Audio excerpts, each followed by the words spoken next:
According to Webster's dictionary, to survive means to remain alive or in existence, particularly to live on after the death of others.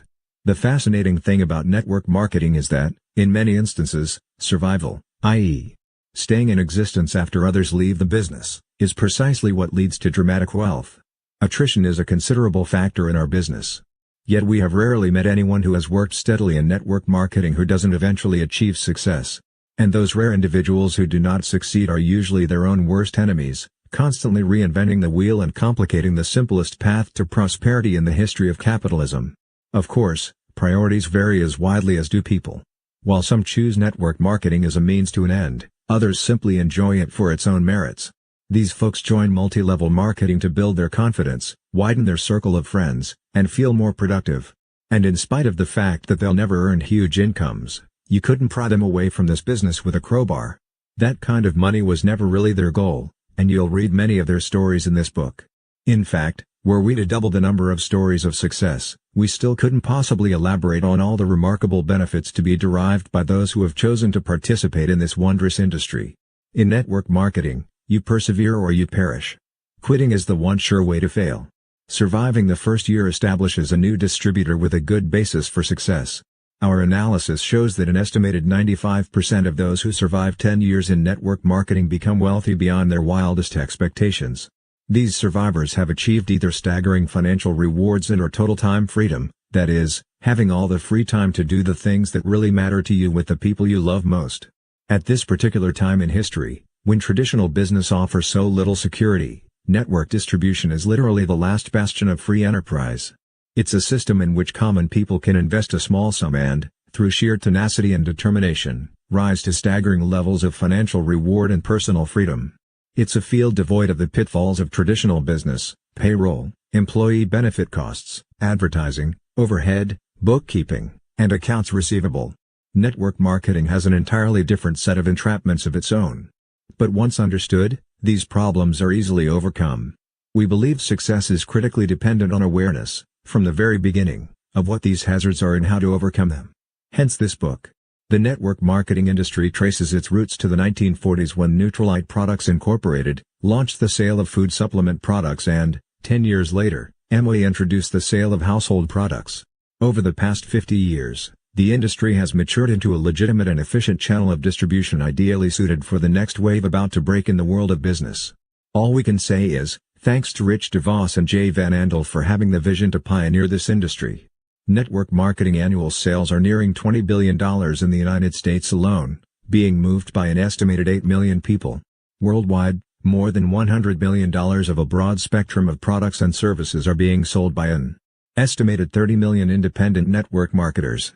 And keep in mind that we are still a very young industry with an expansive, promising future. Several studies have predicted that a third of all goods and services will be moved via network marketing in Western nations shortly after the turn of the century. And this could be as high as 50% in developing nations by the year 2110. Historically, the industry has been product-driven, selling from the traditional categories of personal care, vitamin nutritional supplementation, home and family care, leisure and educational products. Starting in the 1980s, services became a growing component, particularly in the deregulated telecommunications industry.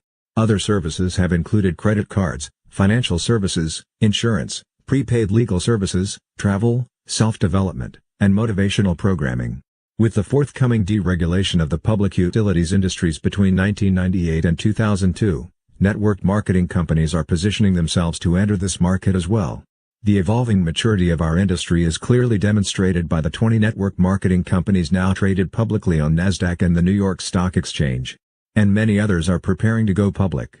In order to file an initial public offering, companies must establish standardized accounting procedures and be open to Securities and Exchange Commission scrutiny and control. Therefore, those companies that do go public must establish and maintain high standards of business practices, which elevates the character of the entire network marketing community. Investors' response to the publicly traded network marketing companies has been outstanding. Upline Magazine, an industry trade publication, maintains an Upline index that tracks the financial performance of these public network marketing companies. In 1996, this index showed an increase in stock market value for the industry of more than 63% as compared to the Dow Jones Industrial Average increase of only 33% and the Standard and POR's 500 index increase of 34%. This nearly twofold gain of the network marketing industry over traditional corporations has created considerable excitement among savvy investors. The average person needs as little as $200 or $300 to get started in network marketing. Included in this figure is the purchase of some widely accepted products or services to be personally used and shared with others. Our industry is based on simple word-of-mouth recommendation of products and services. Distribution moves directly from the producer to the consumer, which cuts out all the intermediate agents and dealers who have nothing to do with production or consumption. As goods are distributed, the network marketer then receives compensation equal to the advertising budget of most large corporations. We've all known for years that word of mouth is the best form of advertising. Therefore, should it not also be the most lucrative? We have recorded a couple of dozen audio tapes during our collective 20 years in network marketing, and the one that is still the most requested is entitled, "If MLM is so great, why am I so depressed?" We think the reason people enjoy that tape is because we dared to tell the truth about the pitfalls in this industry. We admitted that, in spite of our success, we both considered quitting many times during those first years. Unfortunately, many people heard that audio tape far too late in their network marketing careers and, while they enjoyed a good chuckle because they could identify with our admitted first-year problems, most had already lost their upstart enthusiasm so necessary for success. And once people lose the drive and enthusiasm to carry them through the tough months, once that excitement is gone, in many cases, so too is the chance to achieve dramatic wealth. There is an often quoted adage in this business: it's much easier to give birth to a new distributor than it is to resurrect a dead one. And yet as the stories poured into our Swiss chalet from across the Atlantic, we realize that this book may indeed resurrect thousands of discouraged network marketers once they read some of the truthful anecdotes shared by so many legends of this industry. As a prelude to these stories that we hope will impact your life, it seems appropriate to introduce to you one of the legends, Doug Wead, who is with the oldest and largest MLM company. Before we tell his story, we would like to tell you a little about the man. The night the Gulf War began, you may have seen Doug Wead interviewed on television by Dan Rather. Doug was then serving as special assistant to President Bush. He has been quoted in Time, Newsweek, U.S. News & World Report, The Washington Post, The Wall Street Journal, and hundreds of other major publications, and his 26 books have sold over 3 million copies in 15 languages. Except for his 6-year political sabbatical, Doug Wead has dedicated his last 20 years to building his organization, as well as researching and writing about network marketing. Doug has filled auditoriums and soccer stadiums in Poland, Hungary, France, Turkey, the United Kingdom, Australia, Indonesia, and the United States with eager network marketers in just the last year. So what does a legend like Doug Wead do with his money, credibility, time, freedom, and power? In 1979, working side by side with Pat Boone and Archbishop Bernard Cardinal Law of Boston, Doug founded what is today one of the world's premier relief organizations, Mercy Corps International. Last year it distributed $73 million worth of medicine and famine relief to troubled areas of our world. Let's now visit Doug's first year in network marketing through his own eyes as he writes powerfully and humorously about his life experiences. Most of us involved in network marketing are gluttons for punishment. Subconscious sadomasochists. Basically, we hate ourselves. That's why we get into networking in the first place. We see it as almost guaranteed suffering. I need this. This will really make me feel bad, which I so richly deserve. Wouldn't you know that I would end up successful, making money, traveling the world, meeting presidents, feeding the hungry? See? For me, nothing happens the way it's supposed to. I can't even fail right. In that sense, my early anticipated struggles in network marketing were a disappointment. I had no problem with rejection. I enjoyed every one of them. I was much quicker to respect and identify with the people who turned me down than those rare prospects whom I was actually able to recruit. Each rejection was only positive reaffirmation of my own negative self-image. Likewise, going without food, or sleep, or money was only what I deserved for making such an arrogant assumption that I could survive in network marketing dreamland. No. For me the very real problem was not physical at all. It wasn't money, it wasn't people, it wasn't product, and it wasn't time. For me, the challenge was entirely between my own ears. It still is, incidentally. For me, the early struggle was only philosophical. Of course, I can do it. Anybody can do it. The question, the very real nagging, haunting question was, should I do it? Is it right? Is this what I am supposed to be doing with my life? Nothing is more wearisome and draining than self-doubt. Nothing is more effective at stripping off the fine edge from everything you say or do. Nothing can empty your emotional gas tank quicker. In that sense, for the first time in my life, I had met my match. Network marketing, which we see as such a sensitive machine, easily influenced by attitudes, was not a bit impressed with my emotional and psychological drama. It only seemed to crunch numbers like a mindless calculator. The secret for me, I was to learn, was simply to survive and then plod on. Above all, I couldn't quit. Over time, as I slowly fed this monster, it grew and grew exponentially. Believe. You have to believe, they kept telling me. I didn't even have to do that. 2 times 2 equals 4. You don't have to believe it. It is 4 anyway. And my business grew, in spite of myself. Tough? Emotionally, maybe. Spiritually, maybe. But those battles manifest themselves in failure as well as success. Poverty is no refuge for the war-shocked, weary soul. And so I conquered. And with the money, I co-founded Mercy Corps International. Last year we gave away $73 million in food and medicine around the world. I found my why. We hope this book will help you find your why too. It is our hope that this book will be given to new network marketers immediately after they sign up in order to warn them of the pitfalls before they lose their initial excitement, because once it's gone, the chances of ever getting that driving enthusiasm back are virtually nil. The first year in this business is not just challenging, it is more akin to going into combat. It's about survival in the midst of widespread failure. You may not even sense the impending danger, and then all of a sudden you've been ambushed and have lost an entire leg of your downline.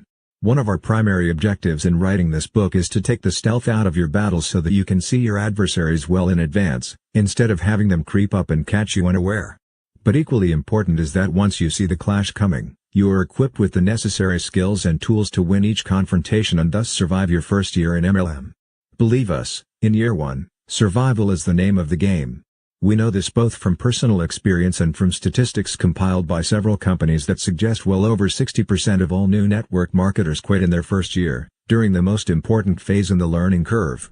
Given the possibility of earning more each month working from home than a pediatric cardiologist with a staff of 10 earns in a year at his clinic, wouldn't any sane person be willing to invest a year or 2 studying MLM?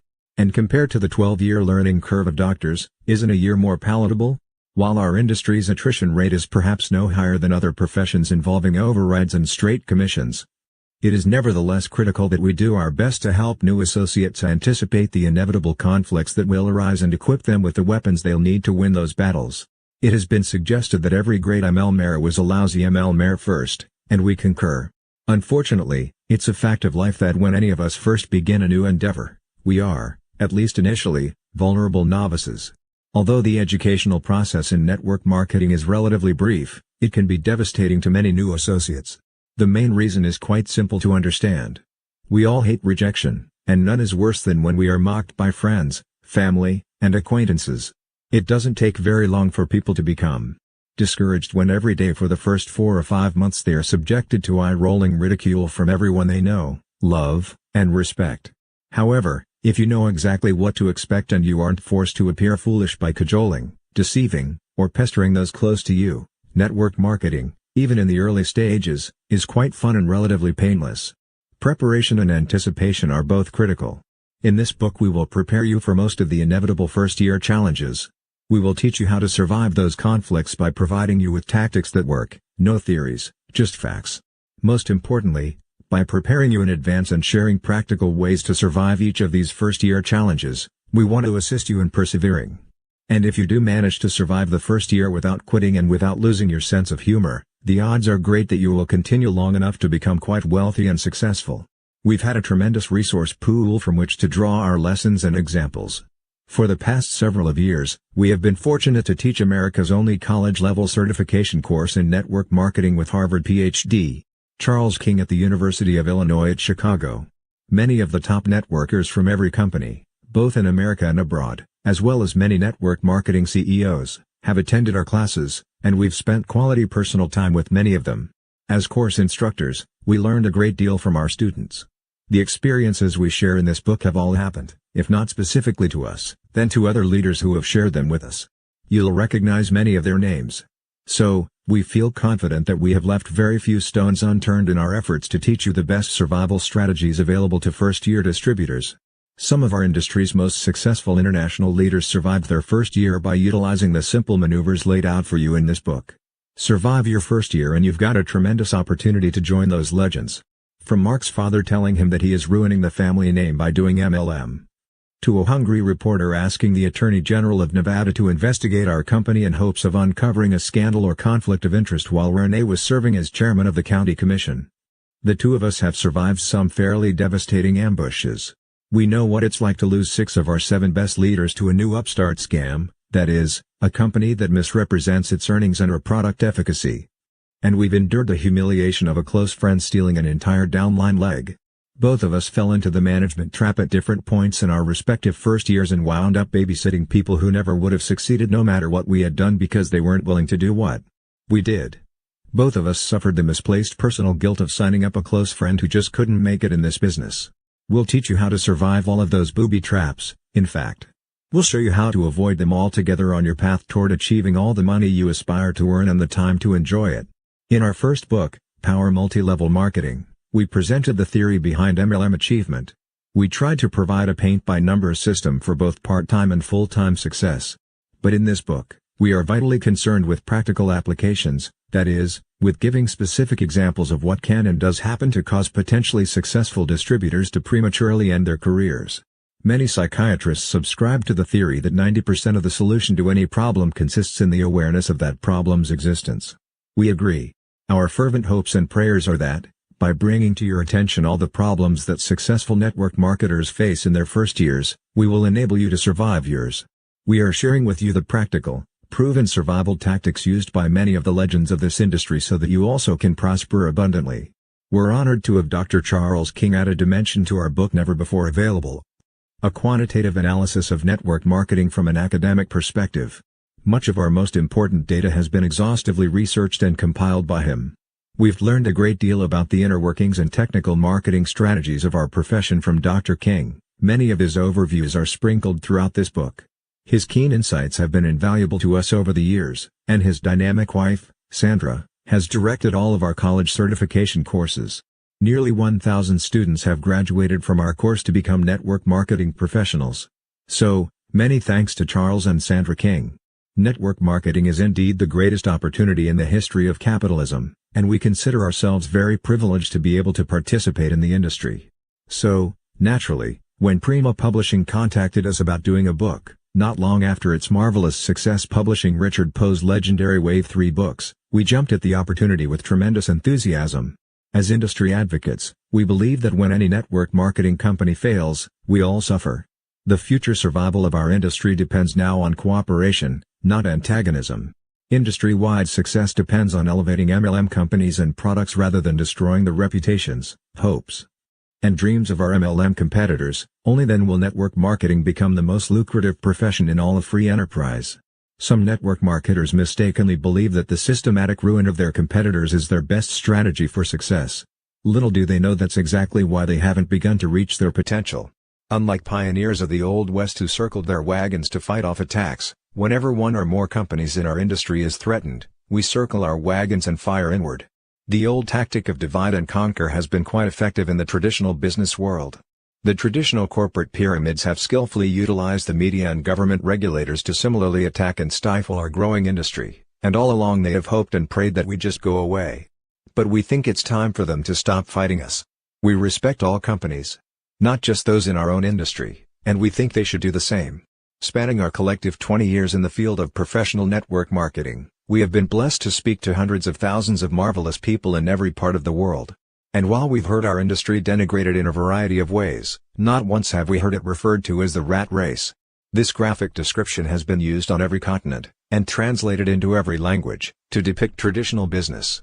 Rat race literally means a sprint between the world's most deplorable rodents, those who actually wiped out half the population of England during the Black Plague. And what is it they are so steadfastly pursuing? Refuse and rotten grain in a hopeful pursuit to eat enough to see one more day. If for no other reason than to help people avoid that, we feel that this is a book whose time has come because the human condition should be a joyous flight among eagles, not a frenzied dash among rodents. Betty Carter, formerly senior vice president for the Pacific Stock Exchange, recently shared a graphic comparison between the rat race of traditional business and the freedom of network marketing.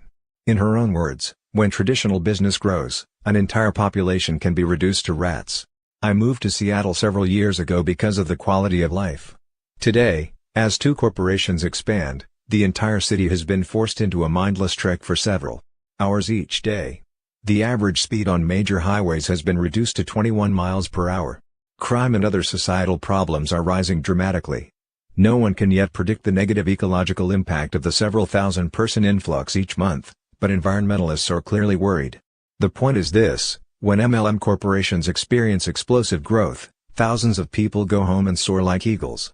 When traditional corporations explode, people from all over the world assume the posture of rats and take to the streets.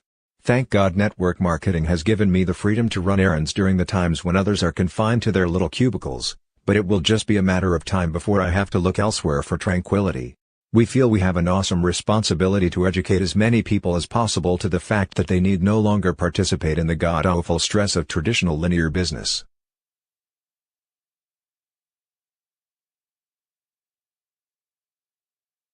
We wholeheartedly agree with Art Williams, the author of All You Can Do, when he suggests that we should all become crusaders in an effort to save the masses, at least those who will listen, from their headlong pursuit into 80-hour weeks, mediocre incomes, and stress-induced coronaries.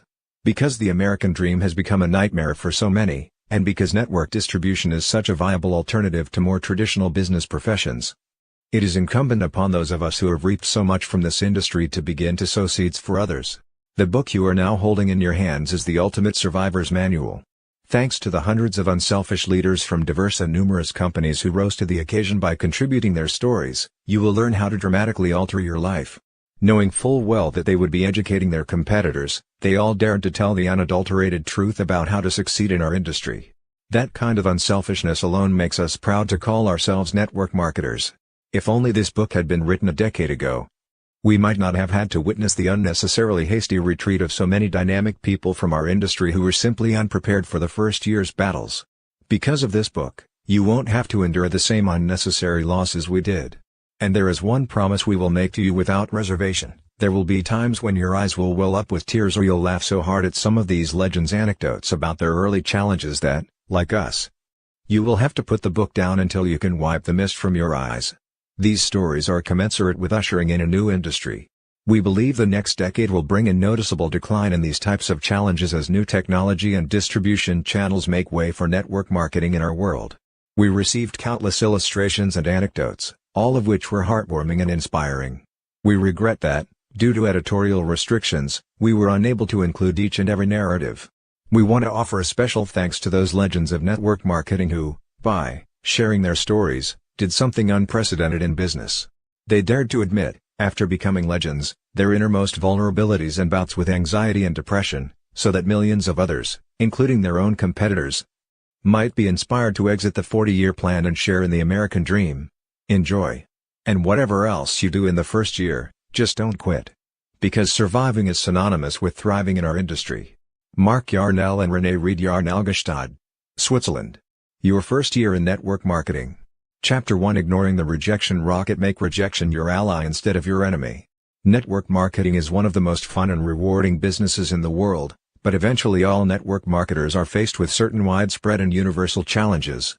No matter how long we participate in multi-level marketing and no matter how successful we become, there is always the possibility that we will be shot down temporarily by the most prevalent and dangerous weapon of all, the rejection rocket.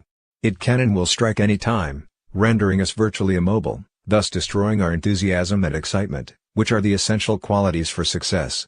Rejection by your spouse. Everyone faces rejection in life, but what makes our form of rejection so very devastating is that it often comes from the very people we most love and respect: our spouse, our parents, our best friends and business associates. We are convinced that rejection causes more people to fail in MLM than any other factor, and often they fail literally before they ever begin because their approach is from the head, not the heart. Here's the classic scenario. Bob is at a transitional place in his life and open to a career change. He is receptive to listening to a new business concept. He goes to a network marketing meeting and for the first time everything makes sense. He may have considered working in this industry 4 or 5 times before, but he was never in a change mode during previous presentations. Now, because he's about to be laid off, he has a transitional mindset. So, not only does Bob begin to see the wisdom in networking, but he actually finds himself enthusiastic about the earnings potential. Throughout the second half of the 1-hour presentation he begins to make a mental list of the friends and associates whom he knows would be excellent at recruiting. Now let's look at 2 possible outcomes. Regardless of whether Bob actually signs up or not, he's about to be attacked by the first adversary in this business. And unless the person conducting the presentation prepares Bob and the others for what is going to occur, by presenting certain facts at the end of the first recruiting interview, Bob is going to quit before he ever begins. Later, we'll return to the particular details of this story, but first let's see what happens to Bob once he leaves the presentation. In fact, we'll examine several scenarios. Because the timing is right in his life, Bob is excited. And because Bob knows several people who will be naturals at recruiting, he can hardly wait to break the news to them that he has found the ultimate opportunity. If the person who introduced Bob to MLM is one of those folks who signs people up at the first interview, Bob may actually fill out a distributor agreement, promising to come back on Saturday for training. More than likely he won't be asked to sign up at the first meeting, but will instead promise to think about the business and call the presenter back with his answer. However, unless the recruiter carefully prepares Bob for rejection, Bob is now set up for failure. He's excited, though he may not have admitted that to anyone yet. But Bob is about to be blindsided by the rejection rocket, an inevitability seldom explained properly by most recruiters. Because he hasn't been trained, here's what happens. First, Bob corners his wife. He's really excited and the conversation goes something like this. "Honey, our worries may be over. I think Phil has given us a gift from God. You remember how I explained the cutbacks at my company and how I told you I could actually be one of the future fatalities? Yeah, Bob, but you don't really think after all these years that you could get laid off. I mean, you weren't serious, were you?" His wife finds this inconceivable. "Honey, listen, it doesn't matter. I was just over at Phil's and he and Nancy have gotten into a new business that looks really great. I can't believe how much money there is to be earned and freedom to be gained. Honey, Phil is about to get his first big check. And I brought home some samples of the products. Nancy is blown away by this creme and shampoo. Here, I brought some home for you to try. She wants you to call her."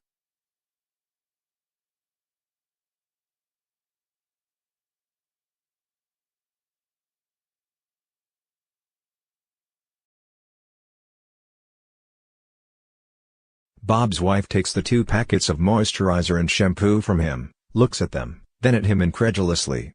"Wait a minute, Bob. You're serious, aren't you? Let me get this straight. You've been with your company for 7 years. We have a company car, health insurance, and we just bought our dream home. Your boss loves you like his own son and is about to recommend you to the Golden Acres Country Club.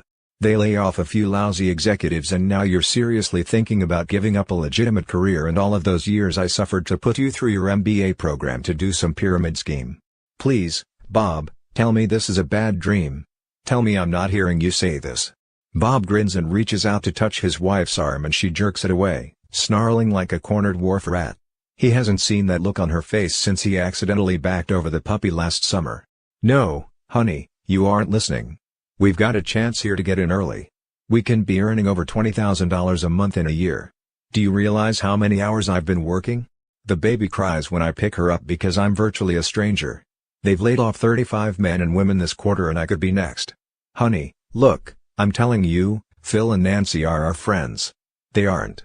"Oh come on, Bob," interrupts his wife. "You yourself have said that Phil is irresponsible. He failed at that tire company. He failed at life insurance. Then he tried that stupid greeting card deal and we both laughed at how dumb that was. Bob, you're not thinking straight." She softens and launches a new tactic. "Bob, honey, we're set. You said so yourself. And, besides, what am I going to tell my parents? That you left your company to sell shampoo door to door?" Bob has just heard the same spousal arguments that countless other men and women have heard over the years. It could easily have been Bob leveling the same objections at his wife who just returned from her first serious network marketing presentation. Often it's the wife who is bombarded by personal affronts from her husband. Had Bob simply said nothing until he could get his wife to Phil and Nancy's for a legitimate presentation, the rejection rocket would have never been launched. Or, had the approach been emotionally positive instead of intellectually negative, the outcome might have been different. But keep in mind that even if the circumstances differ, the outcome is often the same. This discussion could have happened on a Sunday morning following a Saturday training session in which Bob had already signed a distributor application. It doesn't really matter. The point is this: We are convinced that as many as 50% of all potentially successful networkers fail before ever getting started because their sponsor does not prepare them for the spouse rejection rocket. The tragedy is that those very circumstances could quite easily be minimized if not completely eliminated through preparation and proactive measures. It's the responsibility of every recruiter to fully prepare prospects for rejection, then provide them with the tools to overcome rejection. Phil should have insisted that Bob bring his wife to a full-blown presentation, either at this first briefing or at another one soon to follow. In addition, he should have said emphatically, "Bob, don't try to explain this to your wife until you have more information, or better yet, bring her to us." Rejection by family and friends. Before presenting solutions to the previous problem, let's first scrutinize another scenario that occurs frequently. Although the participants are somewhat different, the outcome is equally predictable and negative. We begin by assuming that Bob's wife is as excited as he is about this network marketing opportunity. Let's also assume that Bob has signed up, and both he and his wife have been trained and prepared for any and all rejection. Initially, Bob decides to take the lead until their new infant is a little older. His wife will join Bob later. Bob can anticipate the primary objections used by prospective MERS and has memorized a response for each one. In fact, he's quite proud of his knowledge and is even perhaps a little cocky about his ability to overcome objections. Bob is excited about his new skills of persuasion, believing with a smug self-confidence that he can effectively counter each objection. He's convinced that in this battle of wits, his prospects are unarmed. He fully expects to win any and all debates about network marketing and prove to each of his friends that his new venture is far superior to traditional business. Equipped with that knowledge, he picks up the telephone and begins calling his 25 best prospects, those people whom he would love to spend the rest of his life with in a partnership. Usually, one of three outcomes is predictable, so let's evaluate all three. Winning the battle. The first outcome is what we call winning the battle. Bob has just gotten past his close friend's secretary and is beginning his prospecting conversation. This is a man Bob has known since high school. Their lives are quite different now, so they see each other infrequently but have nevertheless retained their warm friendship.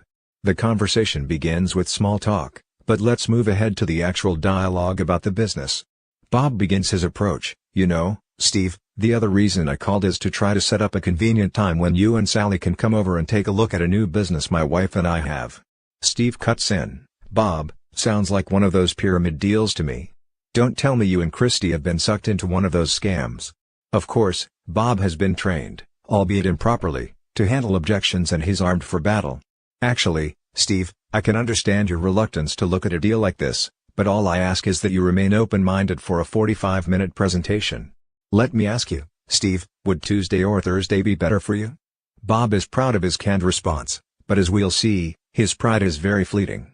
"Come on Bob, you and I go way back. You can cut out the memorized speeches and shoot me straight. Sal and I aren't the least bit interested in one of those deals. In fact, my own father got sucked into some gold scam last summer and put over $5,000 into the deal, never signed up one person and has a garage full of overpriced gold coins gathering dust," Steve says gently but firmly. At this point, or really before the conversation had even gone this far, Bob should have realized that Steve isn't in the right time in his life to see this opportunity.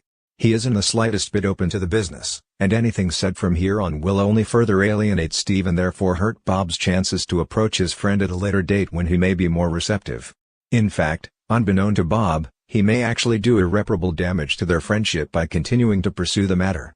Unfortunately, Bob is relentless. He knows he's in a great business and believes that if he can respond properly to each objection, he can perhaps sign up Steve and his wife. Because Steve is a professional who knows many quality people, Bob is absolutely convinced that, of all his friends, Steve has the greatest potential. Bob believes that all he has to do is skillfully overcome his friend's objections and he's got a winner on his front line. He's sure he will win the battle. But it won't happen. And the reasons it won't happen are simple. Steve is not in the right time in his life for change, and Bob approached his friend improperly. In this particular scenario, the objections and responses to them will probably continue for another 5 or 10 minutes.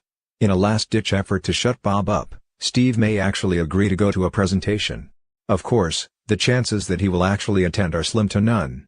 In this winning the battle scenario, more than likely Bob's prospect will be a no-show and, in the long run, he will even lose the war. Unable to apply the 6-month rule, the battle will never again be waged, let alone won. In other words, another potentially great network marketer is history. And you can bet Steve will tell 10 other friends at a future cocktail party just how bizarre and frenzied their former friend, Bob, has become. Kiss 10 more possible networkers goodbye. Positive negative. The second outcome is what we call the positive negative. In this scenario, the very instant Bob mentions his intentions, Steve jumps in and aggressively points out how much he hates business deals with friends, detests MLM or any other home business pyramid, and adds, "By God, it better never surface again in the course of our friendship." Of course, Bob shuts up immediately and changes the subject back to small talk. He feels rejected because his good friend is so positive that network distribution is a rotten industry. And because Steve is so positively negative about network marketing, Bob decides to never again extend the opportunity to his friend. That is a serious mistake, as we'll explain later when we fully define the 6-month rule. The good zero leader's boy. The third outcome is what we call the good old boy. An example of this scenario is as follows: Steve, the other reason I called is because my wife and I have become involved in a business that we want to share with you. It will take about an hour at the most and we can see you on Tuesday evening at 8 o'clock or Thursday at 7:30. Which is better for you? Steve answers pleasantly, "Gosh, Robert, it sounds great. Can you tell me just a little about it?" "Well, Steve, I'd rather not discuss it over the telephone because it's about 90% visual. I'd like for you and Sally to see a brief video, then actually sample some products and take home some literature to examine. But I can tell you that this company is expanding globally and they're looking for brand new recruiters and trainers who have always wanted to earn over $25,000 a month." "My God, Bob!" Steve excitedly responds. "$125,000 a month. Phew. I can tell you right now we are always open-minded to new opportunities, especially when there's that kind of earnings potential. I think Thursday would be our best bet. What time?" This last scenario is actually somewhat common when new distributors are calling friends. In MLM, we refer to friends as one's warm market. Because most family members and close friends do not want to reject you, they will often agree to things they don't want, just to be warm. Hence the terminology, but we can assure you that often as many as half of all warm market appointments, and by that we mean friends, family, and associates, who commit to coming to your home for a private business presentation will not show up. And that can be more devastating than any other form of rejection because you'll feel deceived. So remember, no matter how nice they are on the telephone, half of your family and friends may not show up for your meetings, especially if you tell them about products and brochures, videos and samples. Knowing this fact ahead of time softens the pain. Simply put, all people detest rejection, especially rejection by friends and family. Frank Pinelli of West Linn, Oregon, had been in the business all of 1 week when he experienced one of the worst rejections of his life. As he explains, "I couldn't wait to meet for breakfast with a man whom I had come to respect and admire. Like me, he was a realtor and a very successful one. Both of us were in the process of leaving real estate to start our own businesses and I assumed that would give us grounds for being mutually supportive of each other. As I began to describe my networking business to him, without a moment's hesitation, he told me that even if he was a panhandler on the street pushing a cart around, the last thing in the world he would ever do is network marketing. I grew numb. My world, for the moment, was destroyed.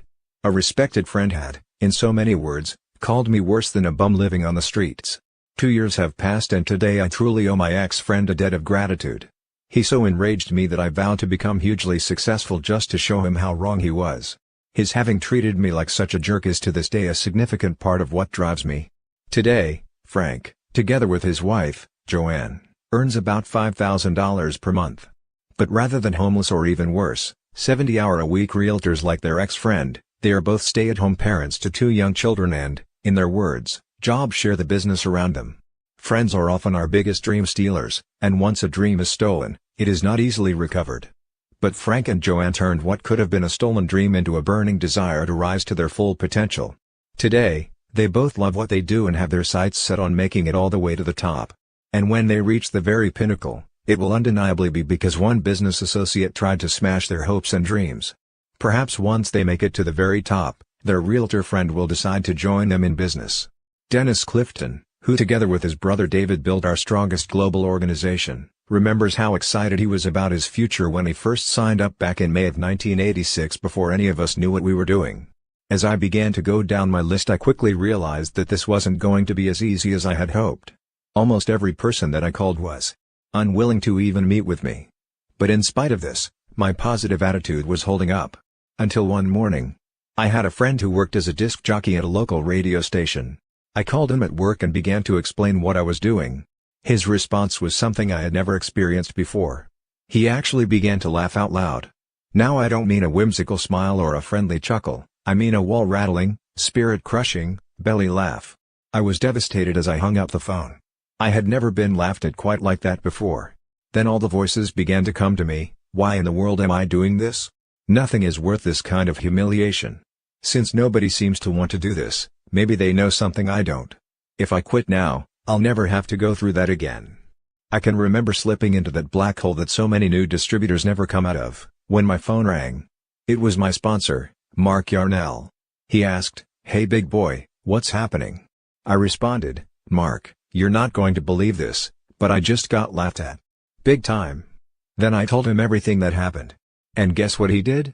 He started to laugh uncontrollably. After a few minutes, when he regained his composure, he said, "Dennis, don't let yourself worry about that goober. Just send him a copy of your check in 6 months." What a great response. For the first time in my life I understood the full meaning of the old saying, "He who laughs last, laughs best." Today, more than a decade later, that man who almost laughed me out of the business is still a disc jockey in Austin, Texas. Me. I live in the mountains in Colorado with my wife and kids and run an international business with distributors in over 20 countries around the world. I have made millions of dollars since that first laugh, and I can assure you, it was worth it. Let him laugh. Maria Perkins of Santa Barbara has been with her company for 8 years and has made it to the 3rd level of her compensation plan. She sees her role in network marketing as a conduit or bridge for people like herself who cringe at the thought of sales, and recommends that her associates approach the business like professional consultants. In order to sustain herself through these years, she plays her own mental imagery tape in her mind. No matter if it was my 40-year-old baby brother smirking at my efforts, the people who swore they would show up and didn't, or even the friends who suddenly viewed me as some ex-con about to bamboozle them into my newest scam, they all led me to the mountaintop. And it is here I shall remain. Maria is convinced that we all have to operate on our own agenda, not someone else's. May you be as fortunate as Frank, Dennis, and Maria when you have one of your friends put you down or scoff at you. Later, we will discuss the very finest friend approach in order to minimize the rejection like these distributors faced. But, we hope that learning of their battles with rejection will assist you in coping with your own. Fine wine can be a byproduct of sour grapes. Turn your battles into a motivational force and let that force propel you through those early rejections. Dennis is right. It is all worth it. Preparing your prospects for rejection. The rejection rocket can be leveled at you anytime in your career, and the problem is that you generally don't see it coming. It's a stealth weapon, it can take many different forms and is frequently unrecognizable right up until impact. And then, kaboom! While we certainly cannot help you anticipate every potential kind of rejection, we can definitely prepare you for those forms of rejection which are the most destructive. Avoidance of these dangerous weapons is fairly simple if you begin programming your networking professionals at the very beginning, literally during the close of the first recruiting meeting. Let's set the stage. You have just presented your business opportunity effectively by following a specific format, one we'll explain in a later chapter. And you're convinced that 3 of the 5 prospects sitting in your living room are tremendously excited about the income potential. They've asked all the right questions and you've answered them to the best of your ability. You've played the video very clearly and simply explained the numbers during your board presentation, handed them some samples, and finally explained that training is here at your home next Saturday at 10 a.m. You are ready for the closing comments specifically calculated to call their attention to rejection and assist them in avoiding it before they are sideswiped. We are irrevocably convinced that most people who leave the first presentation excited but never sign up or return for training are usually fatalities of the easily avoided rejection rocket. Here's how we prepare our unwary prospects. We suggest you memorize or paraphrase this for your own use, speaking in the singular or plural accordingly. Folks, I know some of you are excited about the numbers you've heard today. I realize that you will want to do your due diligence, as would any responsible entrepreneur. But let's face it, if I'm right, if you really can earn this kind of monthly income and semi-retire in 3 to 4 years, or at least have substantial personal and financial freedom, you'd have to be brain dead not to take me up on this deal. But I want to warn you about the 2 primary causes of failure so you can avoid them while you're doing your investigating. Don't be afraid to use a comment like brain dead on your prospects no matter how successful or professional they appear. We've never had anyone fail to laugh at the comment. But more importantly, you are asserting your obvious leadership, a quality they desperately need to observe in their mentor before considering joining our industry. The first cause of failure occurs when new network marketers listen to people who don't know what they're talking about. The second cause of failure results from their not listening to those of us who do know what we're talking about. Let me give you an example. It's just human nature that when we get excited about something, we want to share it with others. Whether it's a new flavor of ice cream or a business opportunity, it doesn't really matter. We want to share it, especially with the people we most care about. That's fine with ice cream or a good movie, but it's not right to share this business with anyone until you're completely trained and knowledgeable about our company. Why? Because the primary cause of failure in our profession stems from people getting excited about the tremendous earnings potential and then charging out to tell their closest friends and relatives before having the slightest idea how to do our business. It is critical that you not say anything to anyone until we have taught you a successful approach. If you begin talking to your relatives and friends about this industry, most of them are going to tell you that you've lost your mind. And even though you think you've got all the facts, even though you know the truth about the earnings potential, and even though your friends, neighbors, and relatives know nothing, they will still tell you you're an idiot.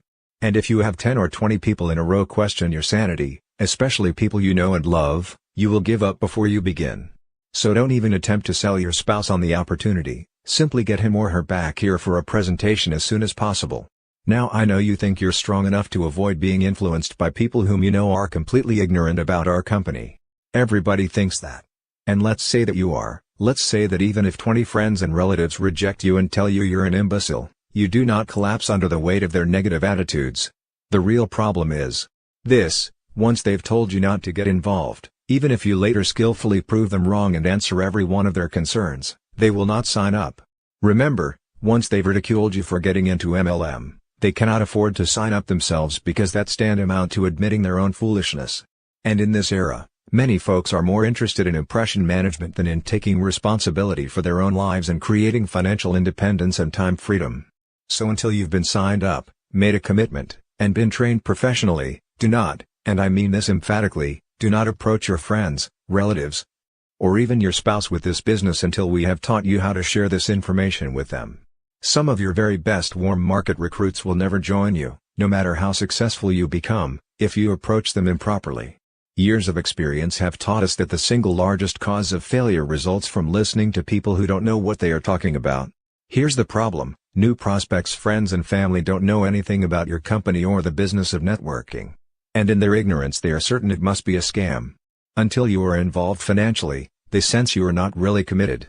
So they will do everything in their power to save you from making a big mistake. When you say, "Hey, everybody, I'm getting ready to open a new restaurant," you can count on the response, "Are you sure you want to do that?" I've heard most startups go under. However, once you have already made the investment, your family and friends will do everything in their power to support you in your new venture. When you say, "Hey, everybody, I've just opened a new restaurant," the response will likely be, "Oh, good for you, when can we come?" Rejection by family and friends is by far one of the biggest challenges in network marketing. But you can only change their attitudes by changing your own. After you've elevated your own self-esteem and confidence level, only then will you be able to help others elevate theirs. Often altering their opinions, strengthening your family's support or interest, and opening doors to your friends and associates. We wrap up our business presentation by discussing the second cause of failure: not listening to those who do know what they're talking about. If any of you do decide to sign up and become my frontline associates, you must also be willing to duplicate exactly what I teach you. This business is totally different from traditional business, and if you are going to sign up and then try to reinvent the wheel, you're going to fail. So promise me you'll follow our system, or, frankly, I'd rather not even have you sign up. Fortunately, we are in an experienced organization and we know what we're doing. Your first 90 days are critical, and we start the clock today as you begin your decision-making. That dialogue is the way we close our in-home recruiting presentations, nearly verbatim. In fact, as prospects are preparing to drive away, we will frequently remind them one last time, "Don't forget, please don't attempt to explain this business to anyone, especially your spouse, until after you've been trained." As they depart, we are already beginning to visualize them as partners. The rejection rocket can be deterred quite effectively if it is anticipated and fully understood by new networkers and prospects.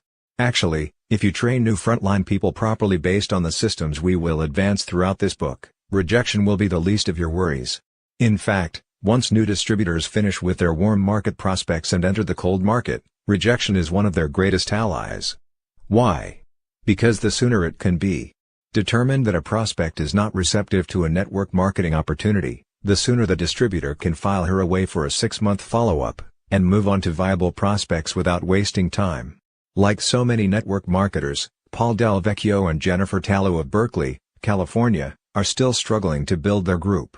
And because of their positive outlook, it is growing, slowly.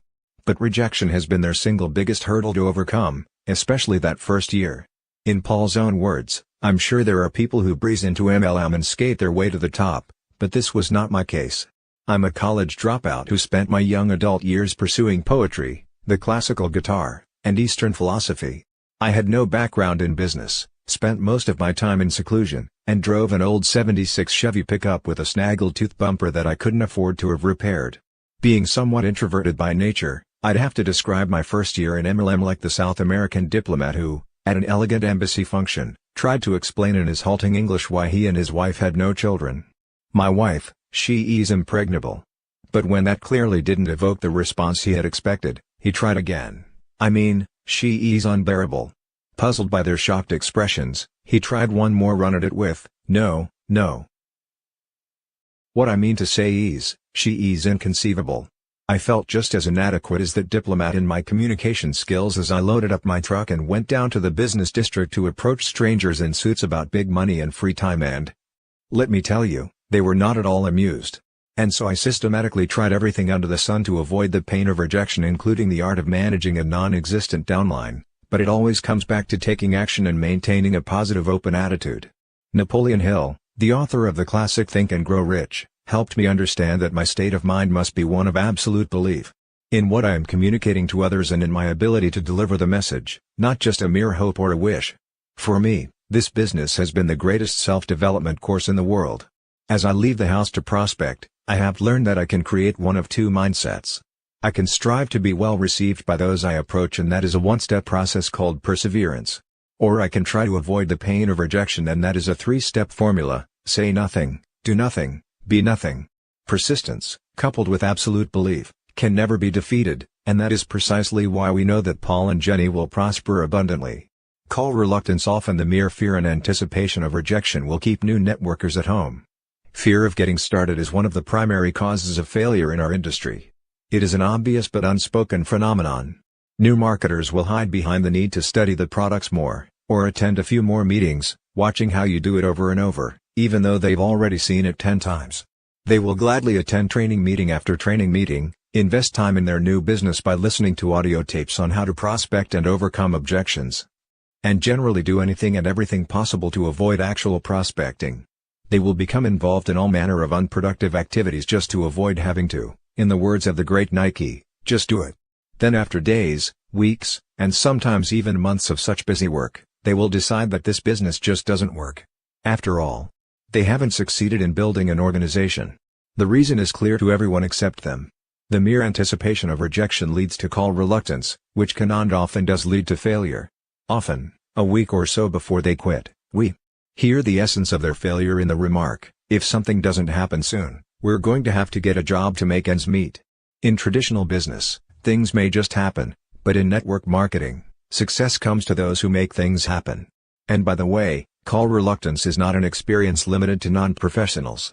Often it's the most sophisticated executives who carry this secret phobia, not of actually being rejected, mind you, but of the fear that they might be.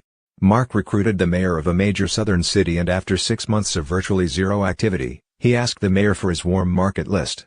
He reluctantly handed over his top 25 names, but Mark couldn't find one person whom the mayor had actually called. In the final analysis, the mayor had to admit that he was afraid to call those friends because an election year was approaching and he didn't want to risk damaging his reputation with his constituents. He quit, having never called one prospect because of his fear of rejection. He later had the audacity to state publicly, after failing in a second network marketing company for the same reason, that MLM is a scam. He came to that conclusion without ever having called a single prospect. Not being taken seriously. Those who make it past the initial fears of getting started will often be assailed by other elements of the rejection rocket. Common among women is not being taken seriously, one of the most degrading forms of rejection. It is common for an interested male prospect who is shown the business opportunity by a professional woman networker to think something like, "I'll have to talk to my wife about this little home business." It's not a case of the woman being ineffective or the man being demeaning, it's just that most men cannot identify with having a woman recruiter who is working at home. And if she is distributing cosmetics or some other product or service with which he cannot relate, that only serves to compound the problem. No matter how strong a female leader is, in some cases the male ego cannot be assuaged by her alone. On these occasions, the potential rejection can be sidestepped by having a male upline or male partner assist her in closing such prospects. This is not codependency, but rather part of the intrinsic nature and value of what we call double gender closing, because ours is a team-based business. First-year associates need not close prospects alone. It's teamwork that earns leaders the right to receive multi-level compensation. In some situations, women have discovered that their gender challenges come from within rather than from without. Historically, men have had more self-confidence while women still struggle with poor self-esteem. For years some women have been financially dependent on their husbands and frequently overlooked for promotions in the workplace. We realize this is changing in America, but this phenomenon is still prevalent in Eastern cultures and among older generations. Women have so very much to offer this industry, their companies, their husbands and male partners, and certainly the members of their own organizations. The problem has stemmed from an industry-wide lack of awareness about just how much women have to give and how needed feminine qualities are in today's global marketplace. The role of women is on the threshold of explosive change, along with their image. If you suspect that you are being rejected because of an attitude you project, then take some time to work on your own personal growth before attempting to build an organization. Read books, attend seminars, and listen to audio tapes to enhance your self-image. Surround yourself with positive people who constantly remind you of your worth as a person and the contributions you are capable of making. Shake off any residue of negative self-esteem, any emotional baggage that you may be carrying around, and take pride in yourself. It is important to understand that you have a greatness and an unlimited potential to elevate everyone around you. Practice exuding your inner strength with your head held high and you will see an immediate difference in your general acceptance, your leadership success, and your income. Perhaps no woman in network marketing's 45-year span has better exemplified the transition that can occur in a woman's life once she begins to accept and project her strength than Cathy Dennison. At the age of 30, Cathy Dennison awakened to realize that she was living a nightmare. She was in an abusive marriage and her 12-year-old daughter was suffering the pain of seeing her mother mistreated. She decided it was time to take action. She left her husband and moved to the tiny town of Basalt, Colorado, where she began cleaning houses to support herself and her child. While her personal life improved dramatically over the next few years, her finances were in shambles. But without a degree, there were few options available to her. Cathy had always believed that she had the talent and mindset to become a millionaire, but her introduction to MLM was the very first time she'd ever been exposed to a business with no limits and no major capital investment. Within 5 years, she would be relaxing on the beach in San Diego in her dream home with a husband, Mark Rogow, who shares her goals and dreams. Many people were first introduced to Cathy Dennison and her remarkable story in Richard Poe's bestseller Wave 3. But no one can write as dramatically and accurately about Cathy as Mark Yarnell, who personally sponsored her and served as her mentor for her first years in this business. When I first met Cathy Dennison in Aspen, Colorado, in 1987, she was a single parent living in a tiny one-bedroom apartment doing her best to support her family on her meager maid's income. I had begged our realtor to help me find a housekeeper because we were entertaining so many friends, and our home rapidly became like a bed and breakfast. Cathy agreed to meet me as a favor to her best friend, the realtor, but had actually decided not to accept the job. At that time, she was already cleaning numerous houses and felt burned out. On the other hand, she really needed the money, and she owed the realtor a debt of gratitude for the numerous jobs she had arranged for Cathy after she left her abusive marriage. When Cathy walked into my home that first day, I was immediately impressed with two things. First, she was obviously an extrovert. Second, she had enthusiasm, a very warm smile, and, although she was working as a maid, she was definitely a people person. Naturally, the old recruiting Yarnell came out as he generally does whenever I meet a strong personality. But in Cathy's case, I suppressed my enthusiasm as rapidly as it surfaced, mainly because I wanted to devote a solid year to snow skiing, hang gliding, and writing the first edition of my book Power Multi-Level Marketing. And truthfully, even though I teach new distributors not to play God, that is, never to qualify prospects and always assume that everyone has the potential to succeed, I violated my own teaching. I decided that in spite of her enthusiasm, I wasn't going to sponsor my housekeeper in a town of 2,000 because the chances of her success were minimal. What a fool I was. After finally awakening from my stupor and signing her up, Kathy promptly signed up every possible prospect in Basalt and Aspen, then moved to San Diego and gradually built a business that transformed her into a millionaire. After recognizing my own stupidity and prejudging a maid, I made the decision to never again violate the one definitive precept in our industry: there's a seed of greatness in everyone. Never qualify prospects for any reason. Nearly a decade later, Kathy Dennison is one of network marketing's true heroines. As more women like Kathy join our industry, and we continue to hear more financial and emotional rags to riches stories, women will continue to occupy positions of importance in increasing numbers. And as Richard Poso correctly pointed out in Wave 3, Dennison's stripped-down approach served her well. She rose from a lowly maid to a millionaire in just a few years. In 1997, Kathy was named one of the top 10 women of distinction in Jerry Hoffman's International Directory of Network Marketing. We spent an afternoon skiing in Switzerland during the winter of 1997, and when we returned home we saw the familiar red light on our answering machine signaling that we had a message. That simple 2-minute message meant as much to us as any other achievement in either of our lives. Mark flipped the on button, the machine rewound, and there, in a broken voice, was our frontline associate Kathy Dennison. Her message was a simple, "Thank you for believing in me." That afternoon Kathy and her wonderful partner husband, Mark Rogow, had received their millionaire's pin from the home office signifying that they had earned over $1 million, thus inducting themselves into the company's elite millionaires club. So overwhelmed and appreciative was Kathy, so moving was her message, that we sat down and silently shed tears of joy. In that brief moment, the purpose that most forcefully drives us in network marketing was fulfilled. To this day, we can write without equivocation that you could take away everything we own, our income, our entire downline, homes and cars, and our involvement in network marketing would be justified in its entirety because of the joy we felt for Kathy and Mark on that afternoon. Seldom, if ever, has one of life's experiences so touched us at the very core of our beings as did Kathy's short message. Kathy has an inner strength, a personal belief, and an unmistakable self-worth that allowed her to rise from maid to millionaire. We believe there are thousands of women out there just like her, and everyone could succeed if they could shake off their limited programming. To any woman who may feel assaulted by the rejection rocket because of her own self-imposed struggle with a negative self-image, we suggest that you select another successful woman as a mentor. Allow her to coach you every step of the way, and duplicate her steps to success. Don't take rejection personally. New associates must be taught that a no, thank you is not a personal rebuff. A waitress pouring coffee in a coffee shop might be told no, thanks by one, no more for now by another. She might be told I have plenty, thanks, or even I don't like coffee. But none of these responses sends her running to the ladies' room in tears because all of her customers rejected her. And yet that is comparable to what happens to brand new distributors. They take no, however it is said, too personally.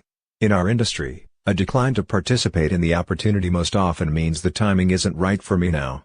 Occasionally, it means I don't like direct selling. But it never means I don't like you. Think of prospecting in MLM as a sifting process. Like the waitress walking around with a coffee pot, we are merely searching for those who would like to have what we have to offer. Accepting no is merely part of the process of finding those who say yes. Consider this fact: of the first 67 individuals whom Mark first approached about joining his organization, 66 said no. This slow start was mainly because Mark abandoned his warm market. He was a minister at the time and felt that it would be a conflict of interest to call on his church members. So he began in a predominantly cold market. Later, he finally recruited a few parishioners after he was himself certain of his company's long-term stability. However, his first prospects were cold calls and all but one rejected his offers to even see a presentation. Mark felt like quitting right then, and his sponsor actually did that week. Instead, Mark called Richard Call, his upline mentor, who persuaded him to remain in the business. Had Mark's original upline sponsor not become discouraged by rejection and stayed involved, he would have, after 5 years, been earning over $1 million a year off Mark's downline alone. By the time we married and merged downlines in 1991, it had exceeded twice that amount. That's what the rejection rocket can cost a person. Personal rejection is one of the toughest human emotions anyone can experience, but as we all know, life is about balance, and where there is rejection there must also be acceptance. Dealing with it is an ongoing task. At one point, rejection nearly drove Phil Mims of Grapevine, Texas, out of networking. As he explains, I'd had a good career with 17 years in the wholesale jewelry business prior to getting involved with network marketing. That career gave me a good lifestyle, wonderful friends, and a professional ego. Making the transition into MLM meant starting over, forcing me out of my comfort zone. As I approached friends, family, and jewelry associates to be either my customers or to join me in business, I watched personalities change. Friends became cold and distrusting. My family began to snicker. Jewelry associates responded with concern for my sanity. It hurt me when they appeared to feel that I was taking advantage of them and abusing our relationships. I wanted to just say, okay, never mind, and head back into my comfort zone and secure jewelry life. I almost quit network marketing entirely. Those feelings continued for my first 18 months in MLM because my friends were important, and their acceptance was crucial. Then it hit me. Some members of my downline began thanking me. They expressed their gratitude for my help and for leading them to great changes in their lives. Wow! The acknowledgement made my heart pound and my eyes tear up. It dawned on me that if I were to quit and return to my jewelry business, I would perhaps lose my new friends and business associates whom I really liked better. Networkers are such caring, sharing, giving, and excited people, who, like me, are seeking success, peace, and freedom. Traditional business offers these things for a few people, whereas success is possible for so many in network marketing. To remember now that I almost quit because of my wounded pride helps me to understand what my new downline reps face. Shedding my old self and becoming a new person was indeed a painful transition. The hardest thing I ever did was to leave the comfort zone of my jewelry business. But as a result of my newfound personal freedom, personal growth, and feelings of appreciation, I've found a bigger and better comfort zone. Always be a networker, thankful that God opens doors, provides the courage to go through them, and furnishes the light to guide my way. Not talking to enough people. If we only talk to a dozen people in the course of a week, the act of rejection by those few becomes bigger than life. If we contact a few dozen people each week, rejection is no problem because a few will always get involved. Remember this law of balance: increase the number of approaches and decrease the impact of rejection. Susan averaged 10 contacts a week in her business because she was working part-time and had an extremely busy schedule. Because she was working from her warm market list, she had a high ratio of positive responses. 5 promised to come to her Tuesday night business briefing to learn more about this opportunity. 2 actually showed, but neither signed. All she could think about were the 3 who didn't show, and the fact that they didn't even have the courtesy to call and cancel. 4 more weeks of that kind of rejection and she will be out of the business. Why? Because her prospecting numbers are too small. Susan may be a hypothetical prospect in our example, but such low number prospecting can, and indeed has, forced would-be legends right out of business, shot down by rejection. Unless, as a part-timer, you are approaching at least 5 to 10 prospects per day, you are not serious about succeeding in this business. As a serious part-timer, those numbers should increase, and as a full-timer, they can grow to 30 or more per day once entering the cold market. Meeting attendance and brochure reading doesn't count as real time. When first launching your business, if your goal is to build an organization, 80% of your time should be spent prospecting. All other activity is busy work until you have achieved a certain level of success. Do not become a professional audience participator. Get out of the bleachers and onto the field. In contrast to Susan, the 2 of us prospected huge numbers of people when first building our individual organizations. Before marrying Renee, Mark's biggest rejection rocket was launched when 6 of his 7 frontline executives bailed out and went into a vitamin deal back in 1986. He didn't just lose 6 out of 7 distributors, he lost major leaders. That is the ultimate rejection. Again, he leaned on Richard Kahl to keep him focused on the importance of perseverance. Consider the impact of Richard's inspiration. There were 2 major triumphs. First, the one remaining executive distributorship today earns us more than 50% of our income. Second, because Mark continued to approach large numbers of prospects, he had 7 more qualifying executives who would soon take the place of those who left. Remember, it is the sheer magnitude of the numbers of prospects we approach that keeps us from overreacting to those who do reject our approaches. Prospecting small numbers makes the rejection bigger than life. Prospecting large numbers focuses our attention on those who say yes. If you make contact with 100 people in the course of a week, 20 of whom say, "Yes, I'd be interested in looking at what you have," and 80 of whom say, "No thanks," your focus will be on the positive. Out of that 20, you will be excited about the 3 who signed up, rather than the 80 who weren't interested. On the other hand, if you approach only 10 people, two of whom say they are willing to take a look and then decide against it, your attention inevitably is on the entire 10 who got away. Network marketing begins as a numbers game and evolves into a people business while a legitimate organization of excited networkers is being built. The narrow focus syndrome. Many people make the mistake of inviting rejection by presenting a far too narrow focus. They often promote a single product or just one division of their company as opposed to creating wide appeal by stressing the leveraged income and free time that result from orders of commonly used products and services. Network marketing is intrinsically designed to appeal to everyone. It is not meant to be an elitist club, nor is it effective if you promote just a single product line. And yet newcomers and old-timers alike often make this mistake. Some people failed to earn as much as they should have when their company added an exciting new nutritional division in the early 90s. And the reason is obvious. Even liberal estimates suggest that less than 30% of the population used vitamin supplements back then. Thus, 7 out of 10 people approached with only the new division just weren't interested. They couldn't relate to nutritional products and were unwilling to change their behavior. The original division upon which the company was founded consisted of personal care products. 100% of our population bathes, shampoos, shaves, moisturizes, deodorizes, and brushes their teeth with reasonable regularity. So success would have been more widespread had the distributors offered both lines of products in their presentations, thereby avoiding the needless problems created by limited focus. Even more significant, they should have been selling prospects with the American dream. Big money and free time.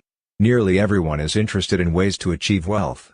So focus your presentations on personal and financial freedom, making certain to call your prospects' attention to all your products, services, and divisions. This comprehensive approach is how legends ultimately build large and dynamic organizations. Turning rejection into positive motivation. John Corkill worked for a large title insurance company for 10 years, the same one his father had been employed by for over 40 years. They enjoyed working together and shared a track record of success.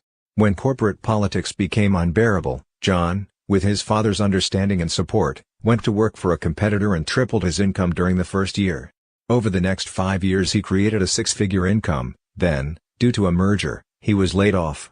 His father, still with the original title insurance company, was now in charge of starting a new division and offered his son a full-time position, but the company could only pay him a pittance of his previous income. 1 week before he was due to start the job, John was introduced to network marketing. He found the right company and chose to go full-time immediately. After receiving the news, his father's comment was, "John, I guess everyone has to do something.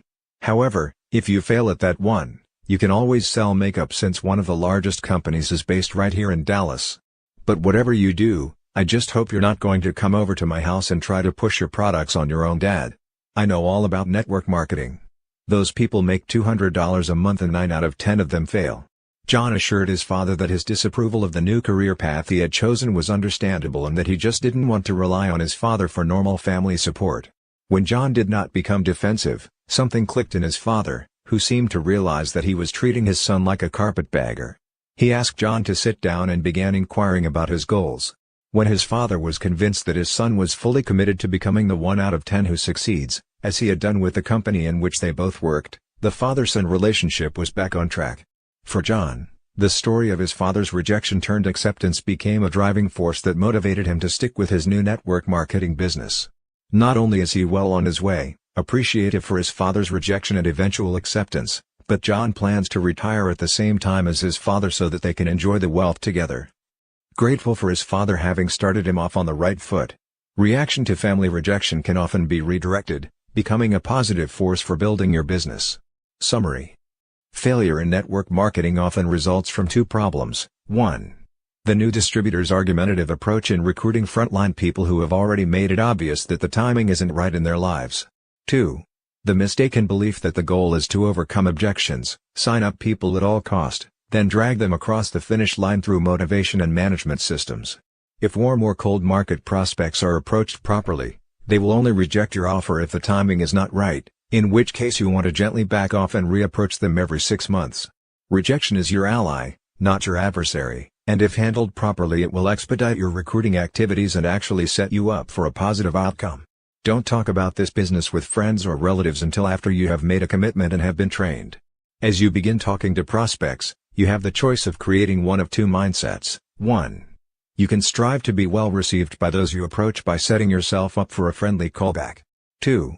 You can try to avoid the pain of rejection by saying nothing, doing nothing, being nothing. Persistence, coupled with absolute belief, can never be defeated. When you are not getting the support that you desire from family and friends, begin first by focusing on your own attitude, and changes in their behavior will naturally follow. Once you are trained, begin immediately by picking up the phone and calling the people on your list. Don't let call reluctance and the fear of rejection stop you before you start on your adventure in network marketing. Rely on the credibility of your upline leaders. Remember, you are in business for yourself, but you are never in business by yourself. As their sponsor, prospects look to you as their mentor and leader.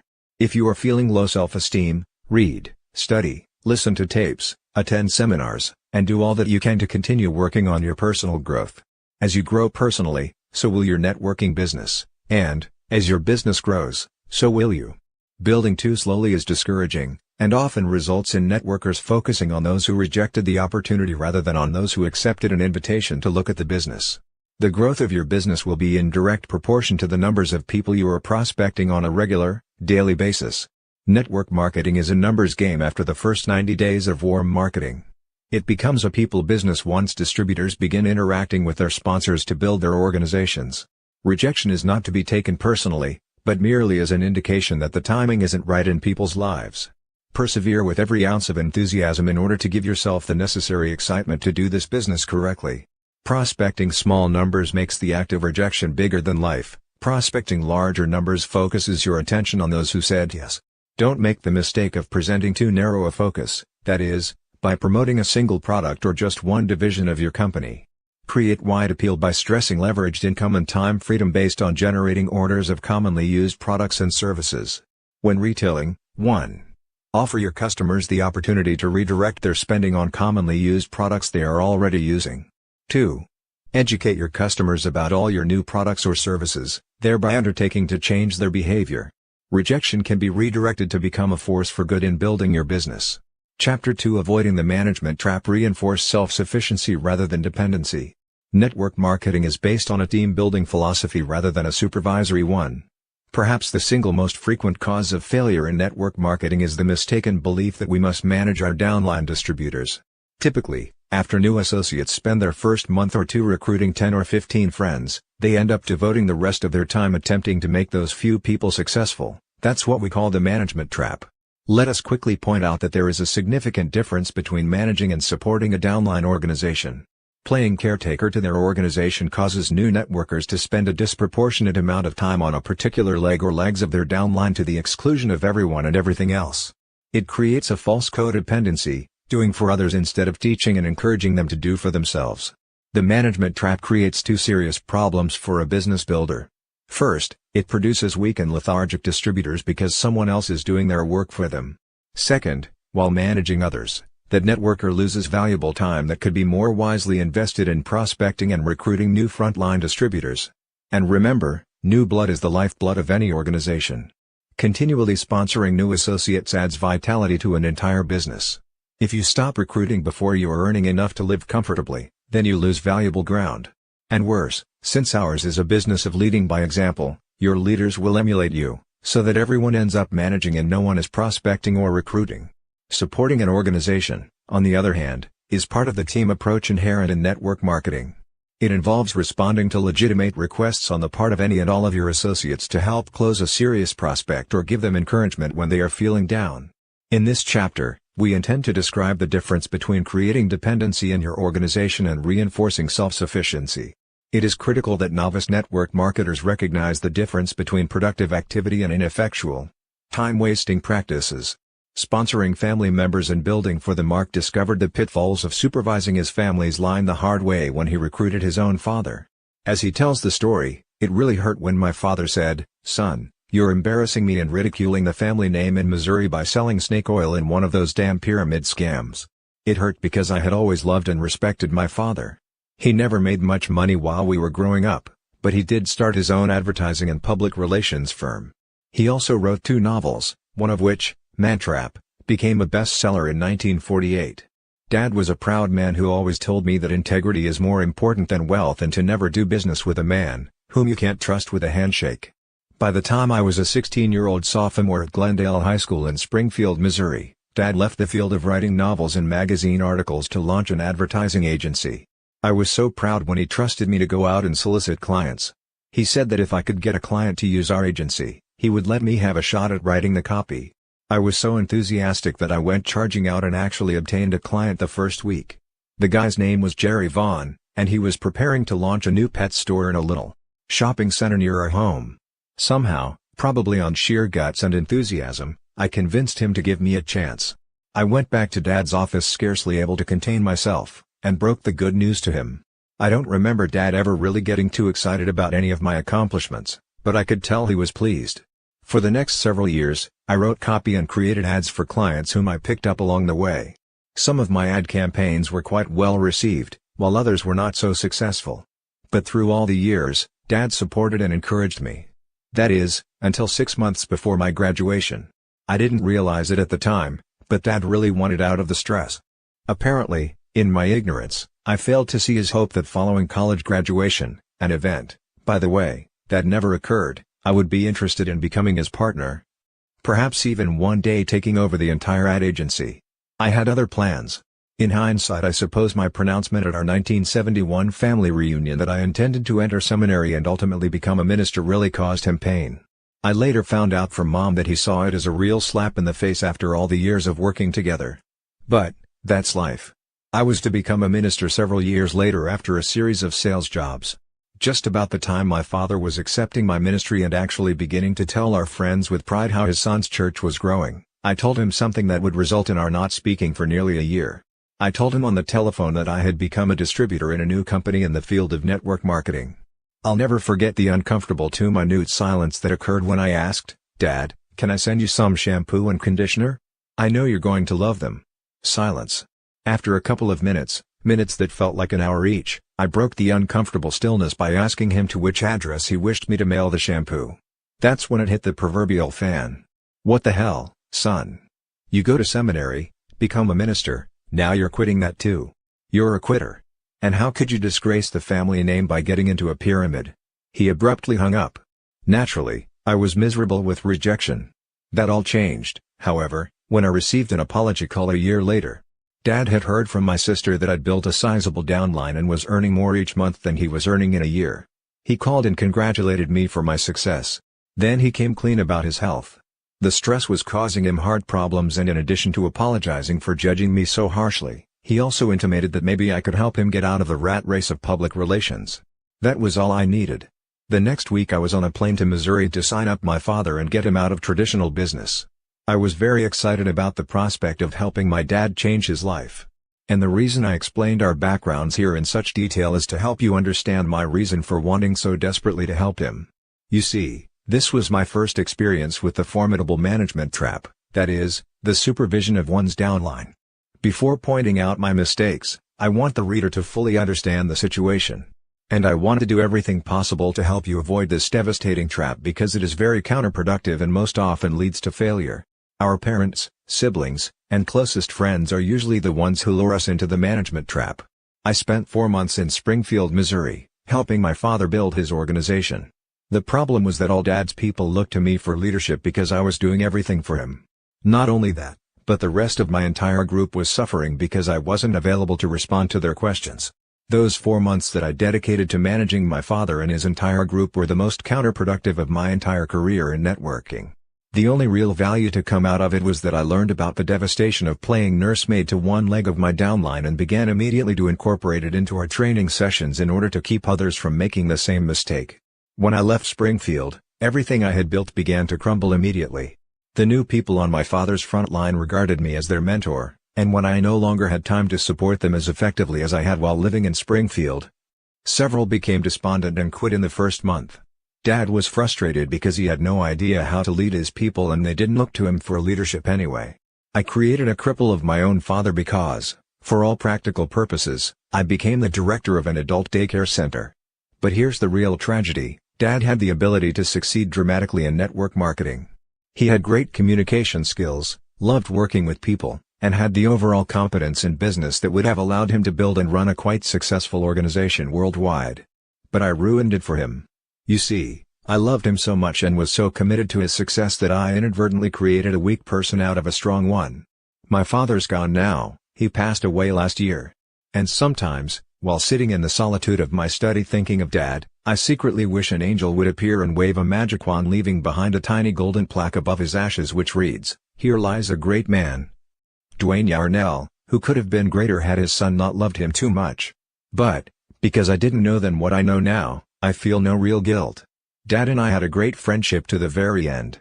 Next, I headed straight to Orlando where my sister Melissa was a very successful executive analyst for the Tupperware company.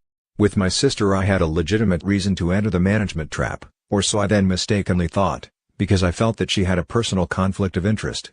Because Tupperware is a direct sales company, Melissa felt that for her to build a network in another company would be entirely inappropriate. I admired her decision and decided, once again, to manage my sister's entire downline. I recruited her frontline leaders, trained them, and supported them because Melissa just couldn't violate the trust Tupperware had placed in her. Once again, I fell unwittingly victim to this administrative role. Meanwhile, all my other organizations across the country were feeling the frustration of seldom reaching me because I was so vitally focused on managing my own family's groups. To make a long story short, when I went back to my own home in Aspen, Colorado, I had successfully wasted over 8 months building executive downlines for both my father and sister. Within a year, both relatives had quit and virtually everyone in both of their organizations had either quit or become wholesale buyers of the product. I had wasted so much time and worse, by loving them too much, had unwittingly stripped them of their leadership roles. Fortunately, Dad had managed to recruit a couple of my old high school and college buddies, Gary Turner and Jim Grundy. Over the years they did quite well, but in the end both opted to pursue other avenues and today we earn not one penny from the efforts of extensively working with relatives. Taking on the position of caretaker to my group served to lower my income, spoil both my father's and sister's chances to succeed, and throw me off track for nearly a year. The truth is, I should have spent only 1 week in each city training Dad and Melissa, then they might have both been prepared to build their groups. If you find yourself alone in network marketing, with none of your family members supporting you, there are better ways to transform them than trying to coerce them into the business and then doing it all for them. If we want to change others, we begin by changing ourselves, and alterations in their behavior will naturally follow. The truth is that we are empowered far less by heredity, luck, and circumstances, than by our vision of what we believe is truly possible for ourselves. Jimmy Cozert of Renton, Washington, is one of the legendary big money earners in the networking industry. But it took an early morning self-evaluation to break an inherited cycle that had predominated in his family for over a century. He explained it to us in this way. It was near the end of my first year in MLM that I chose, early one morning at 5 a.m., to break the cycle of poverty that had been in my family for generations. Everyone I recruited had quit. Everyone I loved had told me no.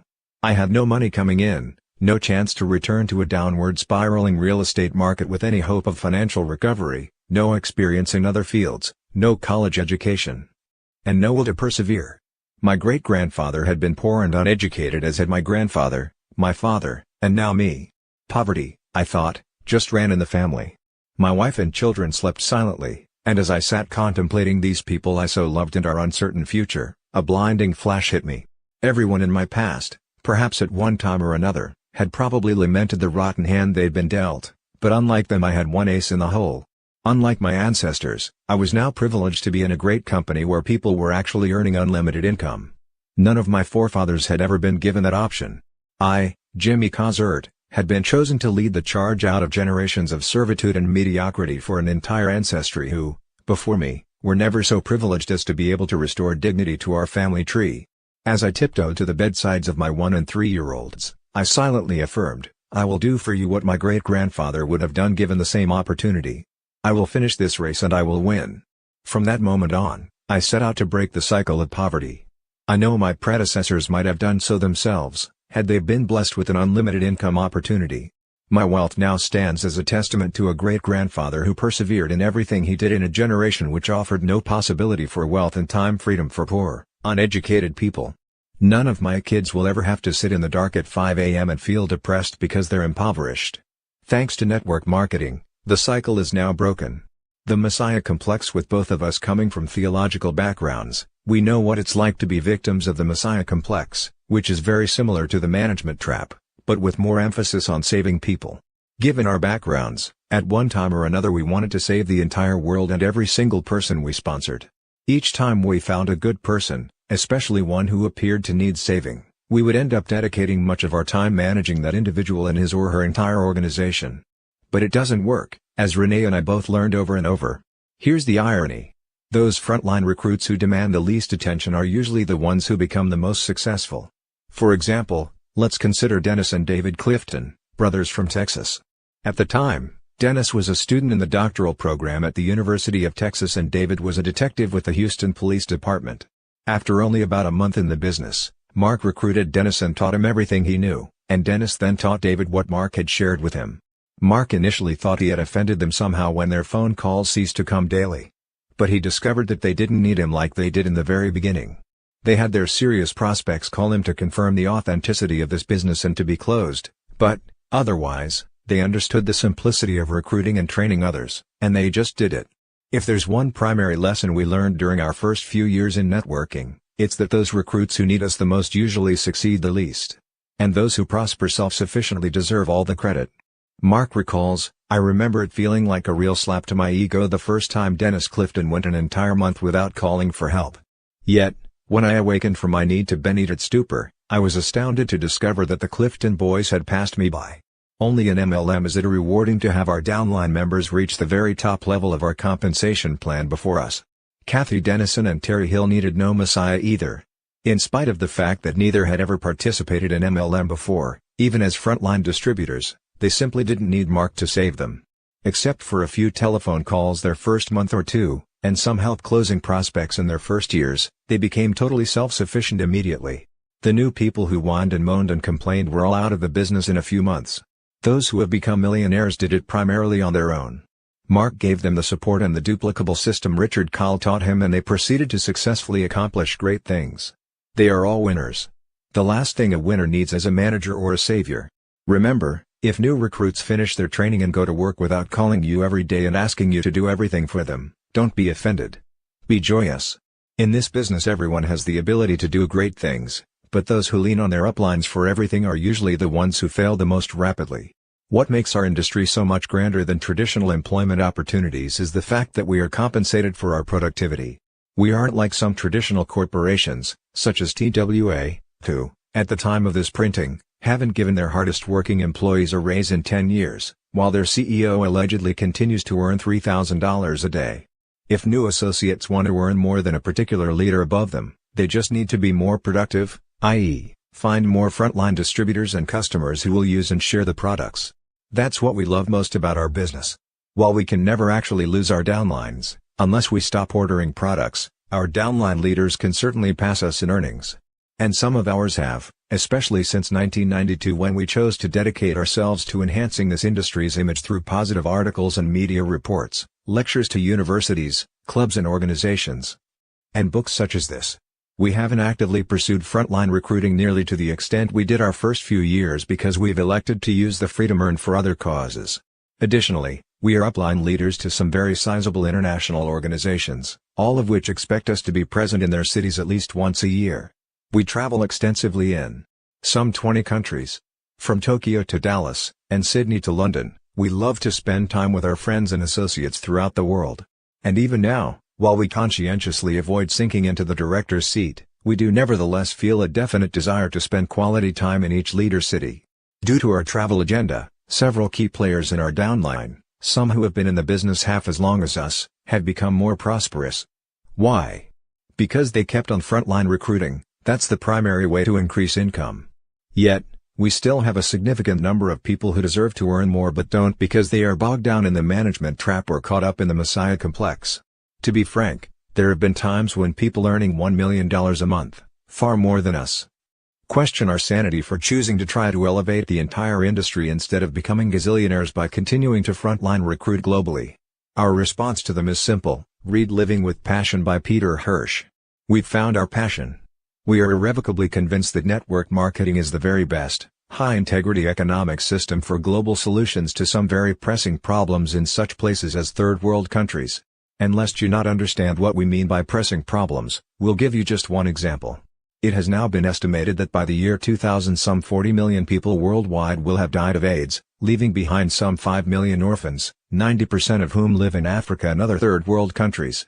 As of this printing, Not one agency has yet been created to deal with this problem. There are so many enormous global problems just waiting for us out there. Many network marketers earning millions each year have joined us in projects to make the world a better place. There are indeed things more pressing than becoming excessively wealthy, and we in MLM have the money and time freedom to make a difference. We aren't alone in being plagued with the Messiah complex. Joe Tanita is one idealistic network marketer who, like many, shares this phenomenon. The biggest challenge to me was figuring out who was really going to build a business once they showed an interest. To succeed, one must have belief before evidence, that is, they have to be able to picture themselves there and feel the emotions of it long before it actually happens. I didn't understand that initially, so I simply worked and managed others who were unable to see the end result and then became quite frustrated when they quit. I wanted everyone to succeed, so I tended to spend too much energy and time helping in whatever manner I could. As a result, I found myself drained of energy and taking their failures personally. I overcame these challenges by learning how to facilitate visionary goal setting, but I'm still very selective about those with whom I choose to work. I realize that my success will be directly related to what I think about the most and where I direct my energy. It's unnecessary to fall into a management mode when what we truly need to do as a leader is provide a duplicable strategy for our new associates, then allow them to create their own success. Joe and Rick Tanita are networkers who are among the top sales leaders in their company in Canada, having now been nearly 20 years with only one company. It is our hope that many more network marketers will be able to say that with pride over the next 20 years.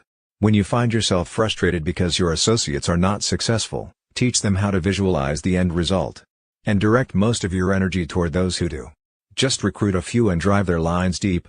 One common misconception in the network marketing industry has led people down into the administration pit. Certain leaders contend that the key to success in our industry is finding 4 or 5 good people, then driving their groups by focusing exclusively on supporting them until they are wealthy, then finding 5 more and doing the same thing. That is the absolute antithesis of what is required to succeed in our profession. The 3 magic words are go wide fast. Recruit as many frontline distributors each month as you can, until you are earning at least $10,000 a month consistently. Then you can relax a bit until you feel refreshed, only to run right back out there into the frontline recruiting trenches. Unfortunately, some well-meaning authors and leaders have done a horrible disservice to our profession by misleading new distributors into believing that success in our industry requires less effort than it really does. People who teach this philosophy do so innocently because that's what they've been taught through their upline leaders who learned to do this through books and tapes. The first 90 days of warm market prospecting are much more personal and support-intensive since new distributors are focused on their friends and families. We will discuss this more in later chapters. But the truth is that you cannot hope to achieve a tremendous income, like those huge figures the legends in our industry earn, unless you play it as a numbers game, especially once you enter the cold market. Ron Wiggins, who left the shoe business after 11 years to join network marketing at the age of 27, said one of the most important things he learned his first year is that success defies all logic. So quit trying to figure it out. Just do the numbers. And when prospecting large numbers of people, don't try to tell them everything you know. It's a matter of raising their curiosity, not satisfying it. He goes on, I was doing so much of the wrong, eventually it just started to add up. From all the mistakes I made, I learned and now teach from experience to eliminate logic in your own mind and simply do what's been done by the experts and authorities of the industry who have already made all of the mistakes themselves. You've got to get rid of any personal perceptions you may have and try to accept from the beginning that it's going to be a lot of hard work on a very consistent basis. After a year of hard work, Ron had matched his previous income. Shortly thereafter, his wife, Chris, also left her job and together, working full-time, they have become one of the top network distributor teams in Dallas. It took Ron and Chris 4.5 years to reach the very pinnacle of their company's compensation plan. Today they earn a 5-figure monthly income. They have utilized their experience to become experts at training, and have learned to keep it simple so that their system can be easily duplicated. If network marketers were truly doing the numbers that it takes to succeed, no one would have time to fall into the entrapment of administration. Human nature looks for the line of least resistance, and, clearly, it is much easier to work with existing distributors than it is to face the daily rejection that occurs when recruiting new people. Because this is a business of duplication, your people will do what you do. If you manage your downline, so will they. If you spend most of your time prospecting and recruiting, so will they. The secret is not managing your organization, rather it's finding leaders, who will in turn find other leaders. Generally, leaders must be found, they cannot be created. But many people have untapped leadership skills that do not manifest themselves until the timing is right. In order to find those leaders, you must keep prospecting and recruiting, realizing that new blood is the lifeblood of any network marketing organization. Recruiting is the only viable way to offset the inevitability of attrition. This is a numbers game that inevitably becomes a people business once distributors are sponsored into the business, often forging lifetime bonds.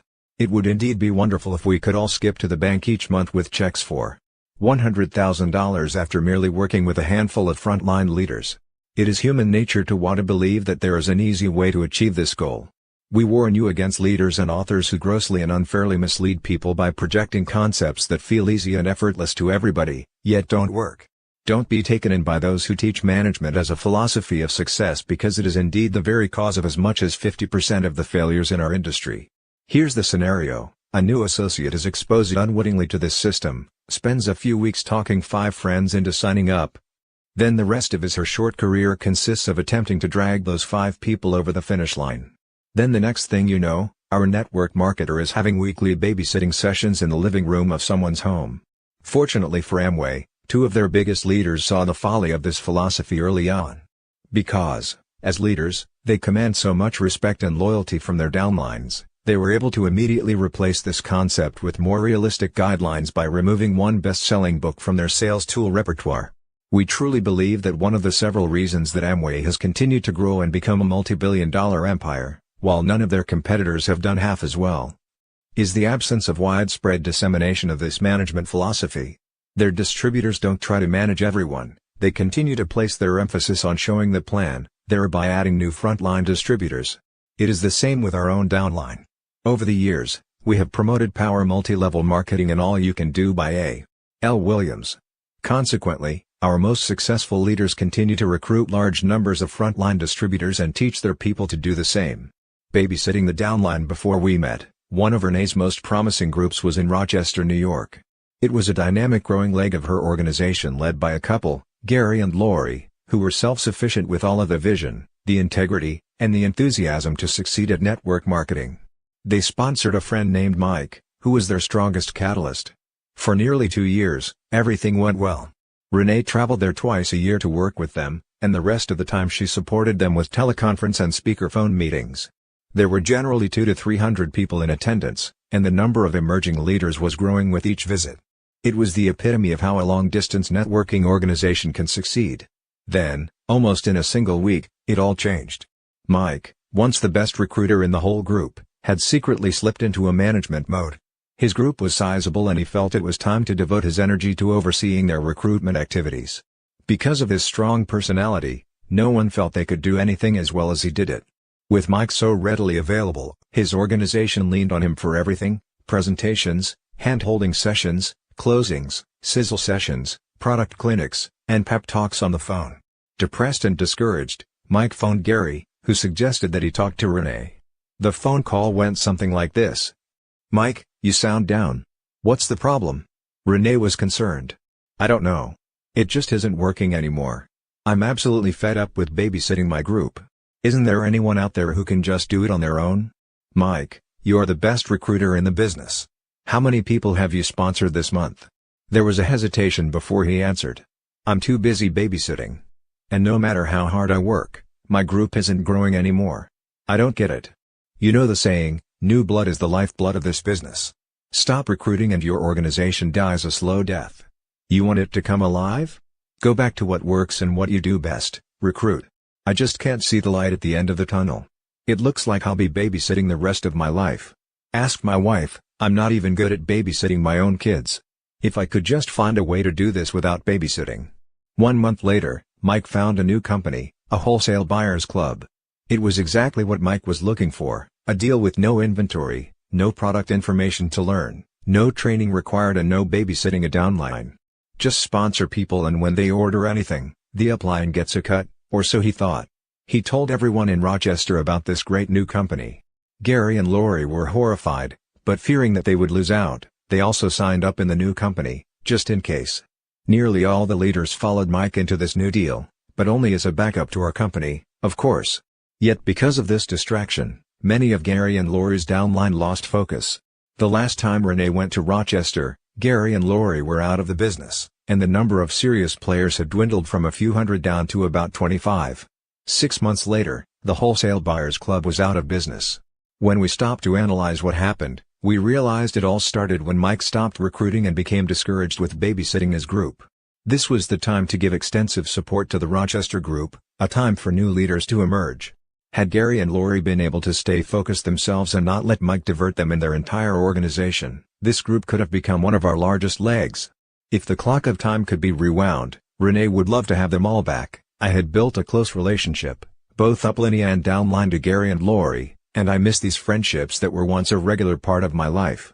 But once an organization has fallen apart, it is far easier to give birth to new people than it is to try to revive the dead. Experience abroad. Any of our most graphic examples of the management trap occurred when we opened a foreign market. We sponsored one couple, taught them everything we knew, and worked through them to build a dynasty in the new country. We developed a friendship and found that we shared many things in common, including similar life values. Prior to the official launch, we did weekly teleconference calls, which is both a legitimate and efficient way to build a new market prior to a company's opening. Through our mutual effort, and to our delight and surprise, we had more than 1,500 serious prospects attend our opening day celebration at a private location hosted by us.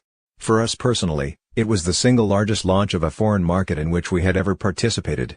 And yet, a year and a half later, our frontline couple's income continued to drop below their first executive check. How was this possible after such an awesome beginning?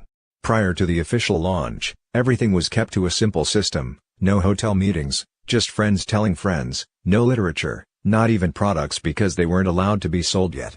But almost immediately after the opening, the couple we sponsored stopped building their frontline and started managing their group. In fact, they spent the next 18 months creating sales tools and coaching those struggling on their front line to buy as much product as they needed in order to meet monthly requirements for advancement. Although we translated our own materials for their use, they were convinced that their culture required something different. So they developed a new manual to replace ours. They developed slides for hotel meetings because they believed their compatriots would respond especially well to that kind of presentation. They worked with flipchart presenters and overhead projectors, and then, of course, wound up continually updating all those materials because their downline leaders were never quite satisfied. They traveled all over the country spending money they didn't have to speak at hotel meetings being held by their downline.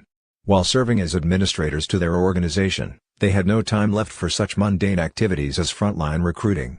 This couple sponsored 31 people their first month. They sponsored an additional 19 people over the next 4 months. But both of them working full-time sponsored only 6 new distributors over the next 15 months. In other words, they sponsored 50 people the first 5 months and then, with so much time invested in managing their organization, averaged only 1 new associate every 2.5 months thereafter. This couple was far more achievement-oriented than materialistic, and therefore they were more interested in setting records and receiving recognition than in making money. Their goal was to be the first in their country to reach the maximum recognition level in our company. They achieved their goal, only temporarily, but their entrance into the management trap ruined what should have been our greatest income-producing leg. The couple quit in frustration. To this day they blame it all on the compensation plan, the product pricing, and the failure of the industry in that country. They worked as hard as any 2 people have ever worked in network marketing. But it wasn't the cost of merchandise that led to their failure, nor was it the company's remuneration method or the inadequacy of network marketing in that part of the world. It was caretaking their organization combined with their futile need to be first that brought them down. Their downfall began their 5th month in the business when they stopped recruiting frontline. The good news is that this is not the end of the story. 2 other top leaders followed them out of the business, but at the request of some of the emerging leaders in this group, we are continuing to work with them. They have learned the hard way this lesson of trying to watchdog their groups and have gone back to basics, building a small customer base, prospecting, going wide on their front lines, working a simple, easily duplicated system out of their homes. We believe in this group and in its leadership, and are convinced that this time they are on track to set both economic and industry records in their country. It's crucial to learn from other people's mistakes, so pay close attention to this story.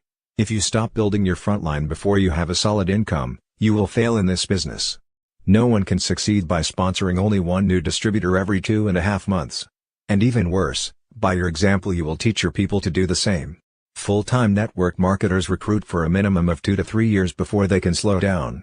For part-timers, it takes longer than that. Set your sights on the goal, Strive consistently to meet the steps outlined in your business plan, and don't look for excuses. Whatever it takes. Just do it. The Piano Story. We have a story we like to share with people early in their careers. It's a great illustration that may help you in training and supporting your own organization. Imagine an audience of 500 people seated before a stage with a grand piano. Suddenly, out walks a person who has never had even one lesson and knows nothing about music. After the applause dissipates, he very aggressively begins to bang out horrible combinations of sounds that literally hurt one's ears. At first, the audience glances around the room in utter shock and disbelief. Following a full 10 minutes of pathetic piano beating, the audience begins to boo and hiss. Within a couple of minutes, their boos drown out the performer, who calmly stands, bows, and walks off. As the hacker exits, a pianist with 30 years' experience enters from the other side of the stage. He methodically and flawlessly plays a beautiful Mozart concerto. When he's finished, the crowd leaps to its feet and gives him a thunderous ovation as he bows 2 or 3 times, then exits the stage. In the dressing room, the expert pianist notices that the first performer is gently humming to himself and adjusting his tie before leaving. Although the expert pianist is somewhat embarrassed to bring up the subject, his curiosity finally gets the best of him. He smiles in the mirror at the first performer, and asks a question. "Forgive me for intruding, but I notice you aren't particularly offended by what just happened out there. I have to ask you, what's it like to be booed off a stage? I mean, isn't it horribly degrading?" The gentleman turns around so that he is facing the pianist and with all seriousness responds, "Oh no. I didn't take it personally. It was the piano." Perhaps one of the most interesting elements of human nature is our tendency, and to a greater or lesser degree we all possess it, to place blame elsewhere. The truth is, while many people criticize our industry after they fail, it's not the fault of the industry. As in the preceding story, a poor musician can't legitimately blame the piano for his lack of talent. You may want to remember this story and share it with new distributors. The buy-in of all the possible fiascos stemming from the management trap, buying in for your downline or teaching them to do this for their distributors is the worst. Marketers who get caught spending more time managing than recruiting often get snared into this trap, which has serious legal consequences. And when law enforcement goes after a buy-in pyramid deal, we all look bad by association. Success in network marketing results from the creation of real volume as opposed to promotional volume. Real volume is produced from orders of satisfied customers and distributors who use and love the products, ordering them month after month, thus creating long-term, stable sales volume in that organization. It is the most important type of volume because it represents money spent by bona fide customers for items that their families consume and then reorder. Promotional volume results from multiple product packages that are ordered by distributors who may be attempting to buy their way to the next level or intend to use these packages to get their new distributors started in the business. Buying in will always backfire with distributors who simply cannot afford it and have no legitimate outlet for moving the products. When new associates join your organization and have definite prospects to whom they know they can sell their starter packages, promotional volume can be a valuable tool for creating the often needed initial volume swell to get distributors through qualification requirements. But first-year networkers often get confused by this sudden spurt of success and start thinking that they have created a solid flow of volume throughout their organization. Promotional volume does not result in a stable organization.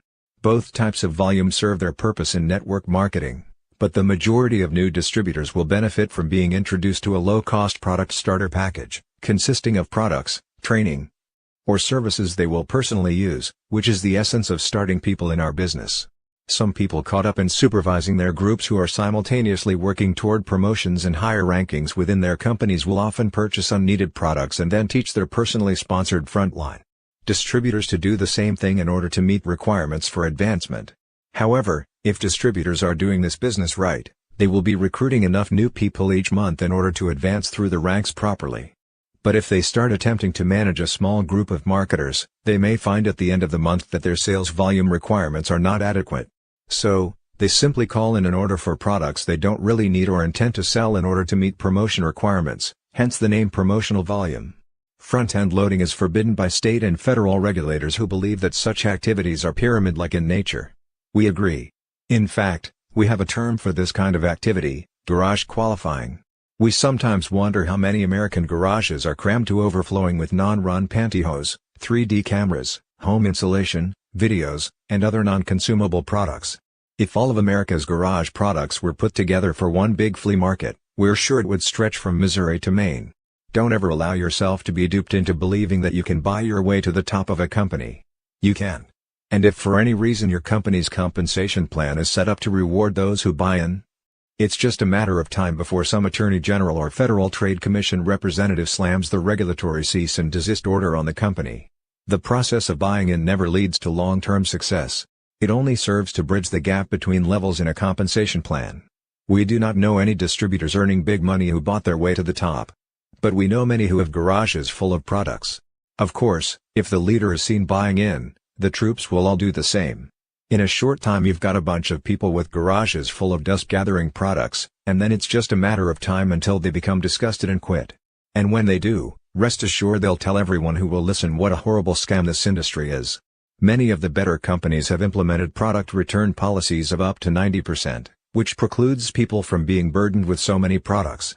It can be a rude awakening for a buy-in leader when his check arrives and it's minimal because his company has charged back all returns from the very angry distributors whom he front-end loaded.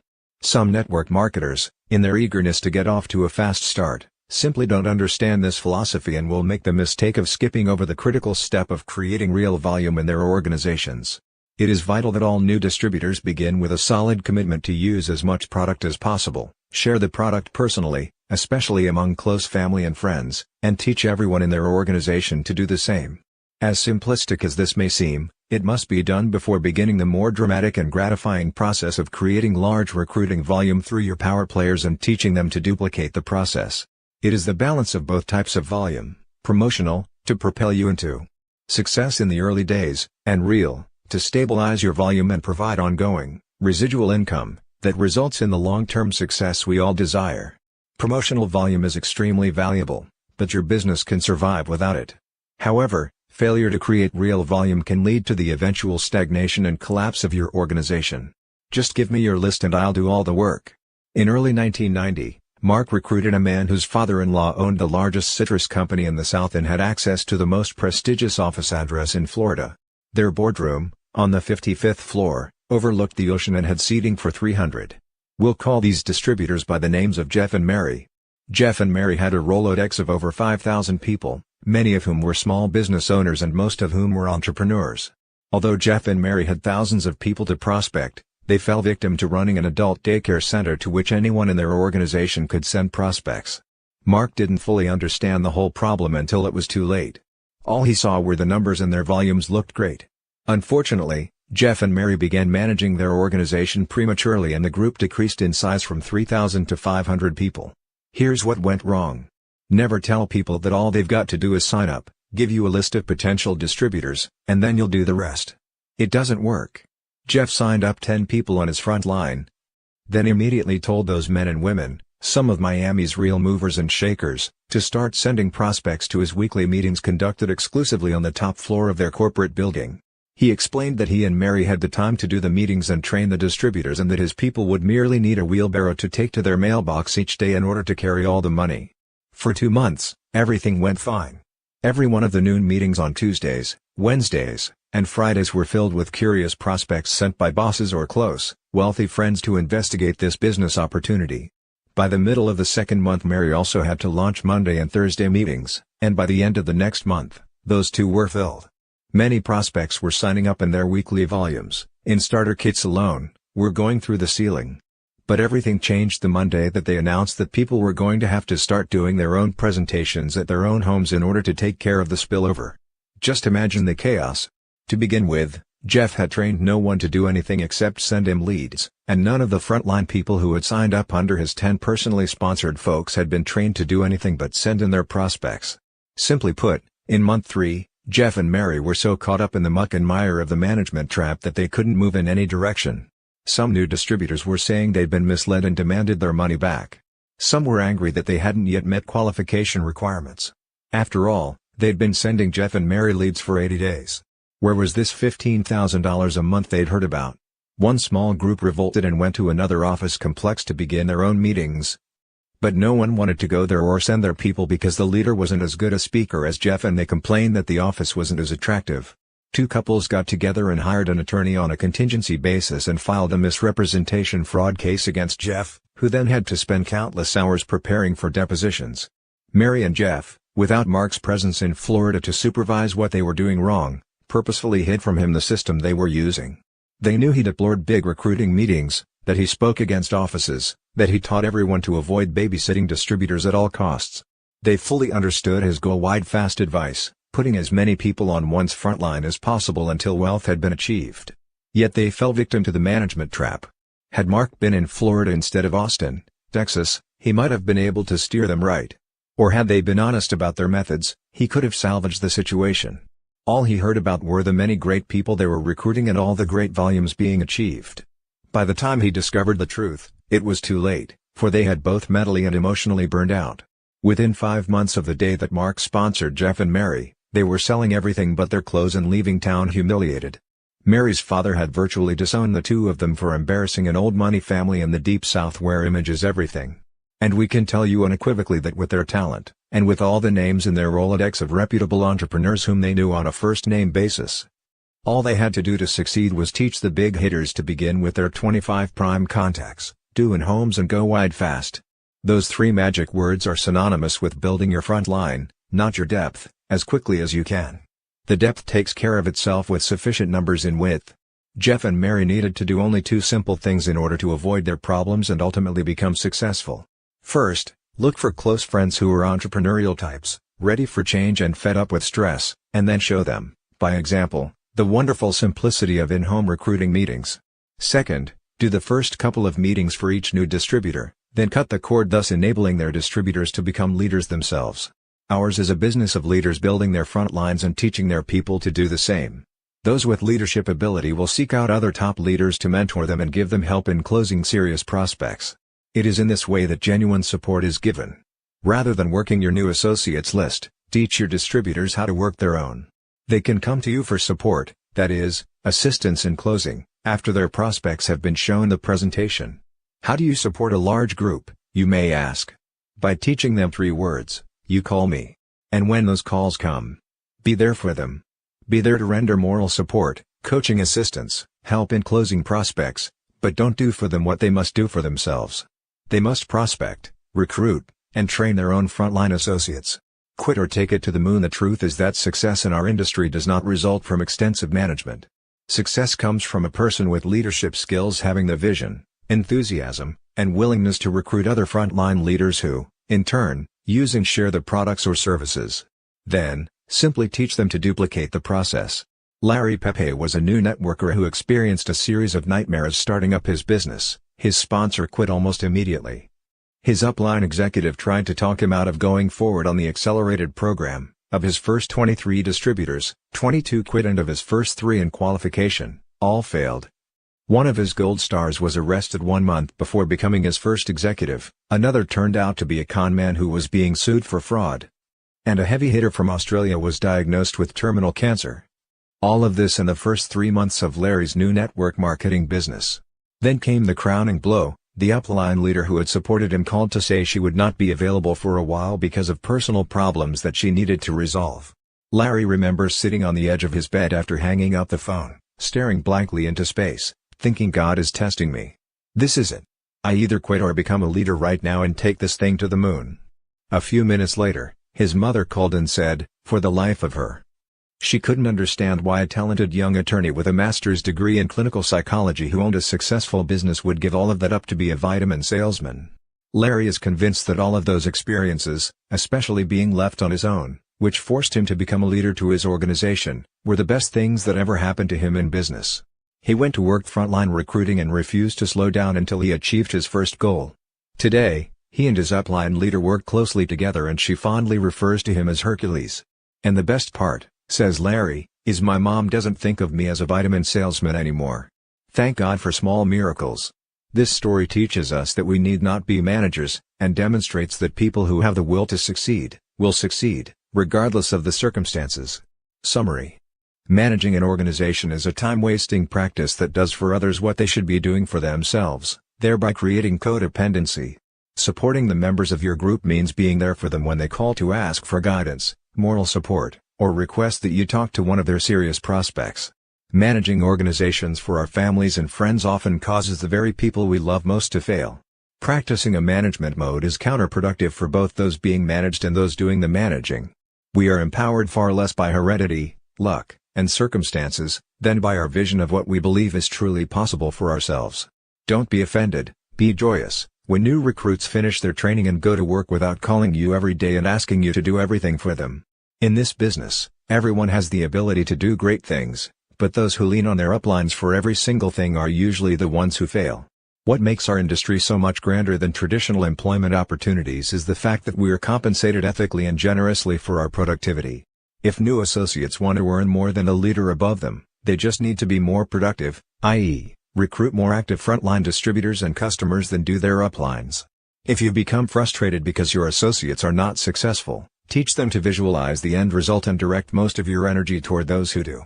Because this is a business of duplication, your people will do what you do. If you manage your downline, so will they. If you spend most of your time prospecting and recruiting, so will they.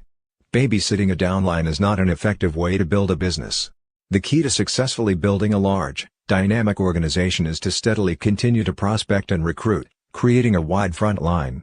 Don't make the mistake that results in nearly 50% of the failures in our industry, building your front line for the first few months, then stopping to manage your people. Merely overseeing the activities of your organization is not leading them, but rather misleading them into rearranging their deck chairs on the Titanic. Set your sights on the goal, consistently meet the steps outlined in your business plan, and don't make excuses. Whatever it takes, just do it. Of all the possible fiascos stemming from the administration of your organization, buying in for your downline or teaching them to do this for their distributors is the worst. Promotional volume, that is, money spent on products, samples, and multiple kits, is initially a means of helping distributors meet volume requirements for qualification.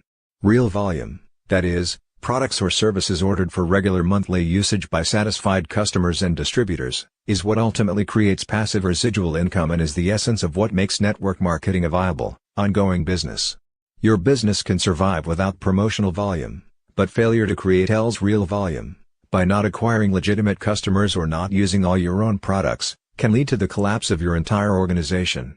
Network marketing is a business of distributors building their own front lines and teaching their people to duplicate that process. If each network marketer builds his own front line, following the advice "go wide fast," the depth will take care of itself, and the cream will always rise to the top. Support a large organization by teaching them 3 words: you call me. Be there for your downline to render moral support, coaching, and assistance in closing their prospects, but don't try to do for them what they must do for themselves. Success comes to people with leadership skills, a sound vision, enthusiasm, and the willingness to put forth the effort to build an organization and find others who will do the same. Chapter 3: Dodging the Depression Torpedo. Maintain enthusiasm, in spite of the inevitable setbacks. Although this business is 90% fun after the learning curve months, the Depression Torpedo is among the more difficult challenges facing new and seasoned network marketers alike. Of necessity, successful recruiters must be enthusiastic, sincere, articulate, and believable. A depressed person cannot survive in this industry. Thus, we need to prepare our newest associates by warning them of the most common causes of depression. Beginning with an open admission of her own personal struggles with this formidable adversary. As previously mentioned, one of our all-time best-selling sales tools is an audio tape entitled "If MLM is so great, why am I depressed?" There are probably several reasons for its popularity. Obviously, it's one of those titles that grabs people, and the content was quite humorous as we presented anecdotes from our first years in the business. But the primary reason it was so well received is because everyone can relate to it. In this chapter we will discuss depression using the image of the Depression Torpedo, so named because it seems to come out of nowhere and, after it hits, can sink a person rapidly. One prerequisite for success in network marketing, often not as critical in traditional business, is the appearance of being emotionally charged. Every weekday, millions of people climb into their cars in a state of semi-depression and fight traffic on their way to jobs and professions which, simply put, do not require emotional energy. Some people are computer experts who are involved in data entry. The computer doesn't care if they're depressed, and since their supervisor is often more despondent, there's no need to be overflowing with joy. In fact, we could probably list hundreds of examples of boring, routine jobs that require nothing more than one semi-conscious attention. Remember the saying, "Oh, I can do this in my sleep"? In the world of traditional business, that's not just a saying. Success in network marketing, however, depends on one factor perhaps more than any other: a positive, uplifting personality and demonstrable enthusiasm and exuberance. Network marketers cannot effectively convince people to change careers or, for that matter, participate in a new part-time opportunity unless they appear to enjoy what they're doing. Indeed, no one should ever go into the community or pick up the telephone for the purpose of recruiting prospects or selling services or products unless he or she is in a positive frame of mind. Causes of MLM depression: when friends decline the offer to come to a distributor's home for a business presentation, or worse, stand us up after accepting the invitation. It's a bit depressing. Each time a valued associate goes AWOL by slipping into apathy, changing companies, or quitting MLM altogether, we can become depressed. The more we dwell on such things, the more depressed we become. And yet we all know that attrition is going to happen.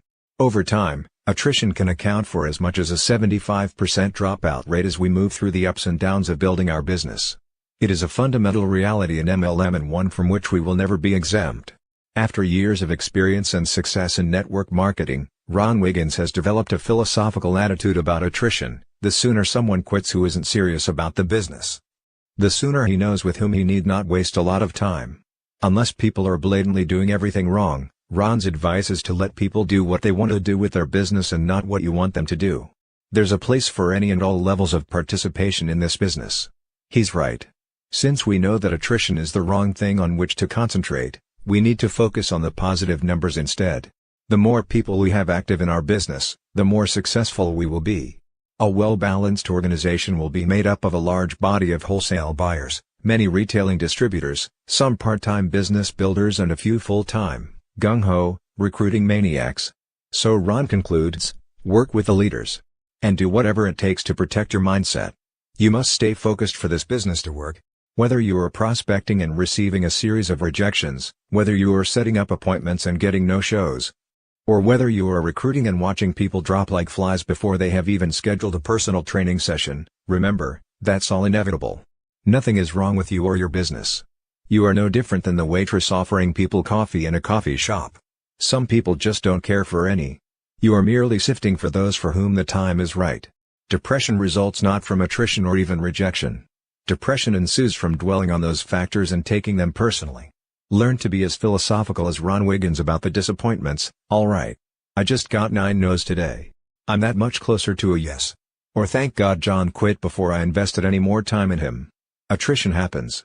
People lose their initial enthusiasm. Some people are not coachable, so move on and start working with the new people who are coming on board. And if you don't have any new, enthusiastic associates, go find some. If you spend too much time trying to boost up people who don't want to be in this business, it will drag you down, and the deeper you sink, the more vulnerable you become to the depression torpedo.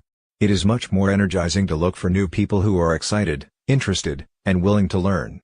When you're down, go up line. We have an age-old adage in our industry: if you are up, go down, and if you are down, go up. Each of us has upline leaders who are, theoretically, more experienced than we and who have a vested interest in our success. We should turn to them when we are feeling concern, anxiety, or depression, hence when down, go up. David Dryden from Dallas, Texas, learned this lesson just in the nick of time. About 2 years ago, my wife, Terry, and I were looking for a way to bring her home from corporate America so that we could raise our kids instead of some daycare doing it for us. I decided to work harder and start my own business, but it wasn't working out. One day my wife came home after being prospected by a young man named Al Hewitt.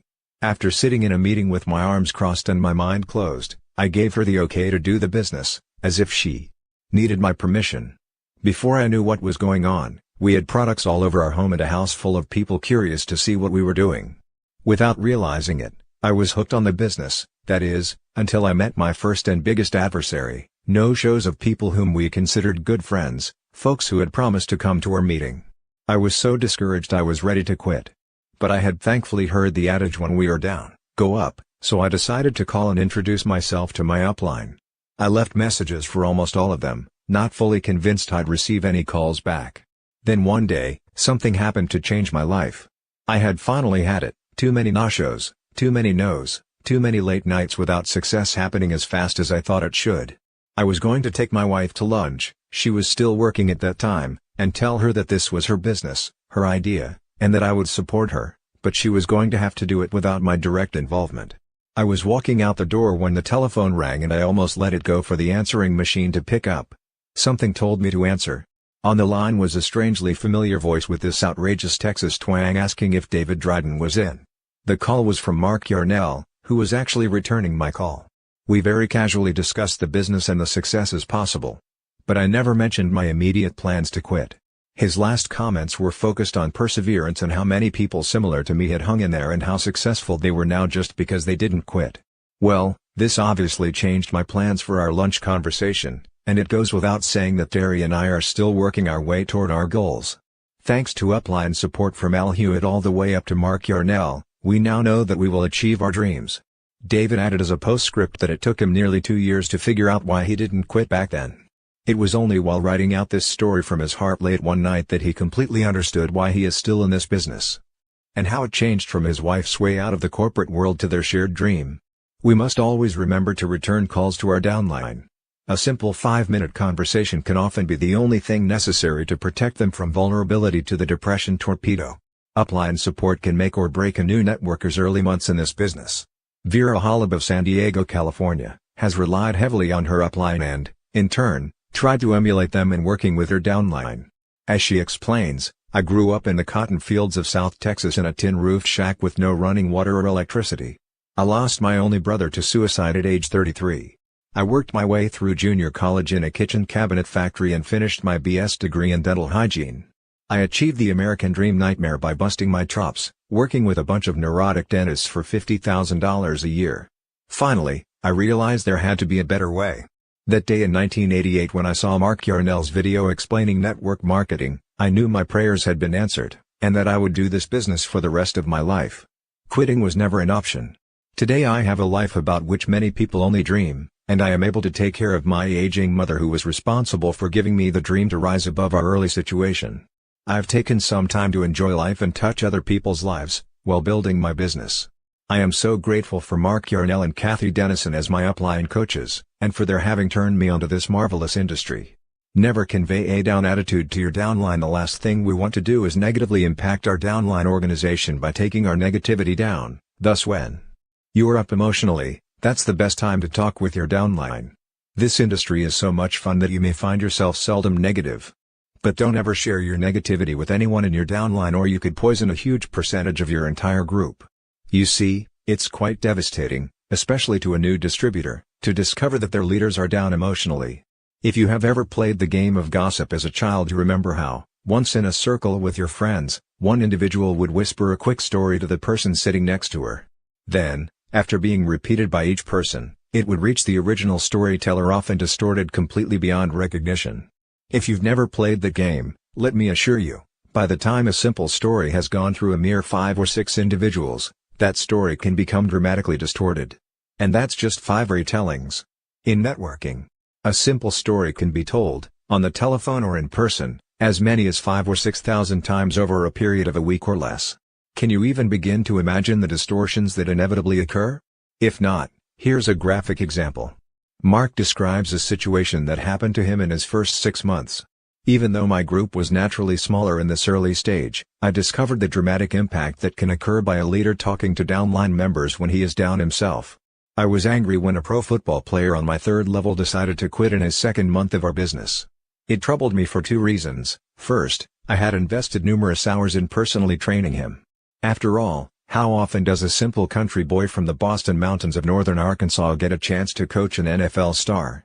Second, everyone knew him and I was in ego heaven each time I told anyone, especially my close friends and family members back in Missouri, that I was spending quality time coaching my great friend and associate Mr. NFL.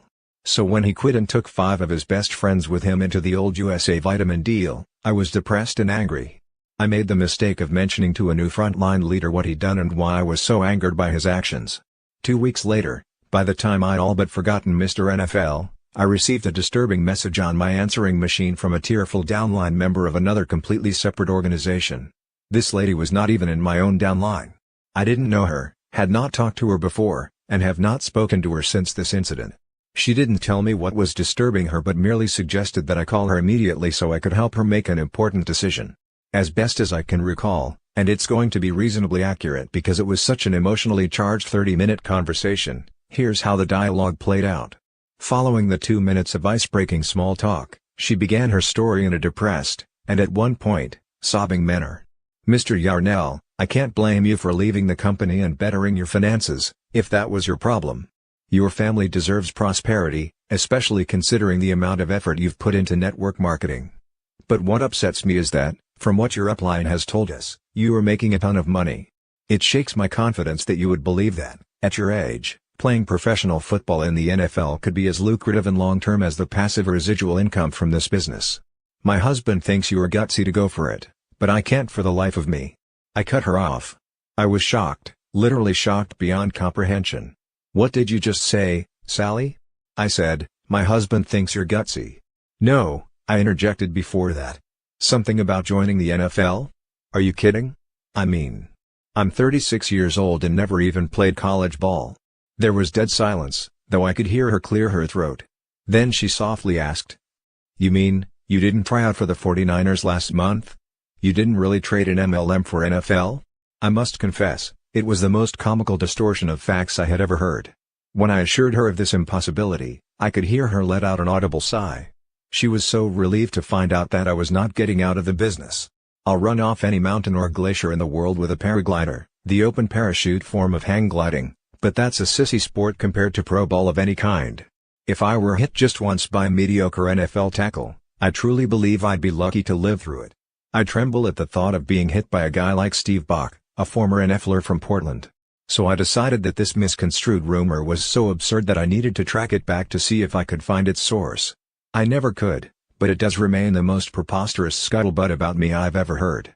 Here's the point. Mention anything even slightly negative to your downline and you'll likely wind up on the wrong end of a highly perverted untruth. From being slightly angered by an NFL star leaving my organization to being so fed up with MLM that I had joined an NFL team in order to play professional football as a 36-year-old, 5 feet 10 inches, 155 pounds, guy is a stretch. This illustration is sufficient all by itself to give you good reason to avoid sharing angry complaints with your downline. The rumors will come back to haunt you and, at the very least, the fact that their upline is depressed will cause your downline to question the business.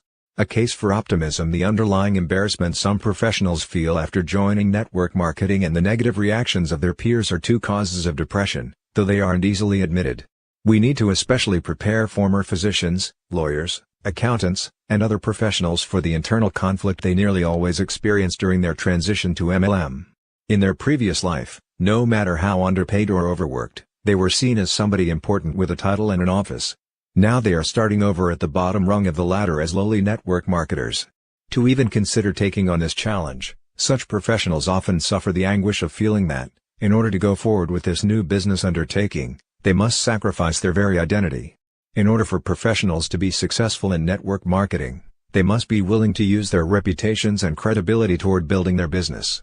By hiding behind the pretense that it's their spouse's business or that it is just an insignificant little side business, they will set themselves up for failure by subtly denying their commitment to their warm market. It is the responsibility of serious players in network marketing to provide such professionals with a real vision of why MLM is a remarkable industry and how many people they will help avoid the rat race, and perhaps even stress-induced coronaries. Without an optimistic outlook, people are doomed to failure in this business. One of the greatest books Mark ever encountered as a minister was entitled A Case for Optimism by James Dillett Freeman. Mr. Freeman is a poet, minister, and scholar from Lee's Summit, Missouri, who devoted a significant part of his adult life to a prayer ministry called Silent Unity. As a part of the worldwide Unity movement, Silent Unity receives thousands of prayer requests each day by telephone and mail and has a vigil of quiet prayers 24 hours a day for those who request them.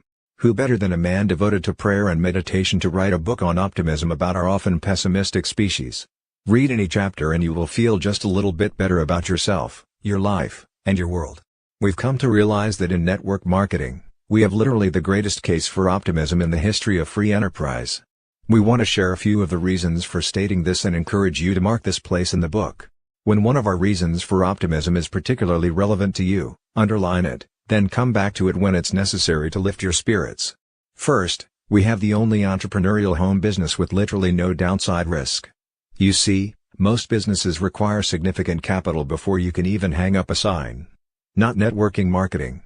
So we are, first of all, extremely pleased with the fact that anyone can get involved with us for the nominal price of a few products and sales aids, and even that is optional.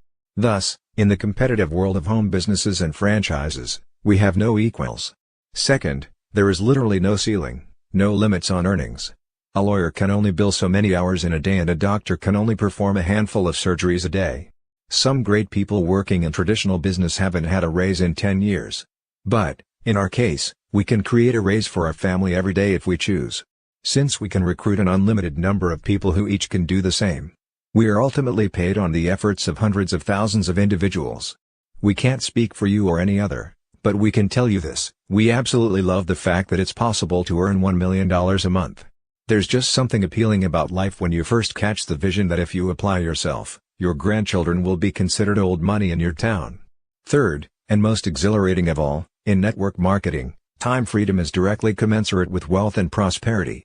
In our opinion, nothing in life equals the joy of spending quality time doing the things we most enjoy with the people we most love.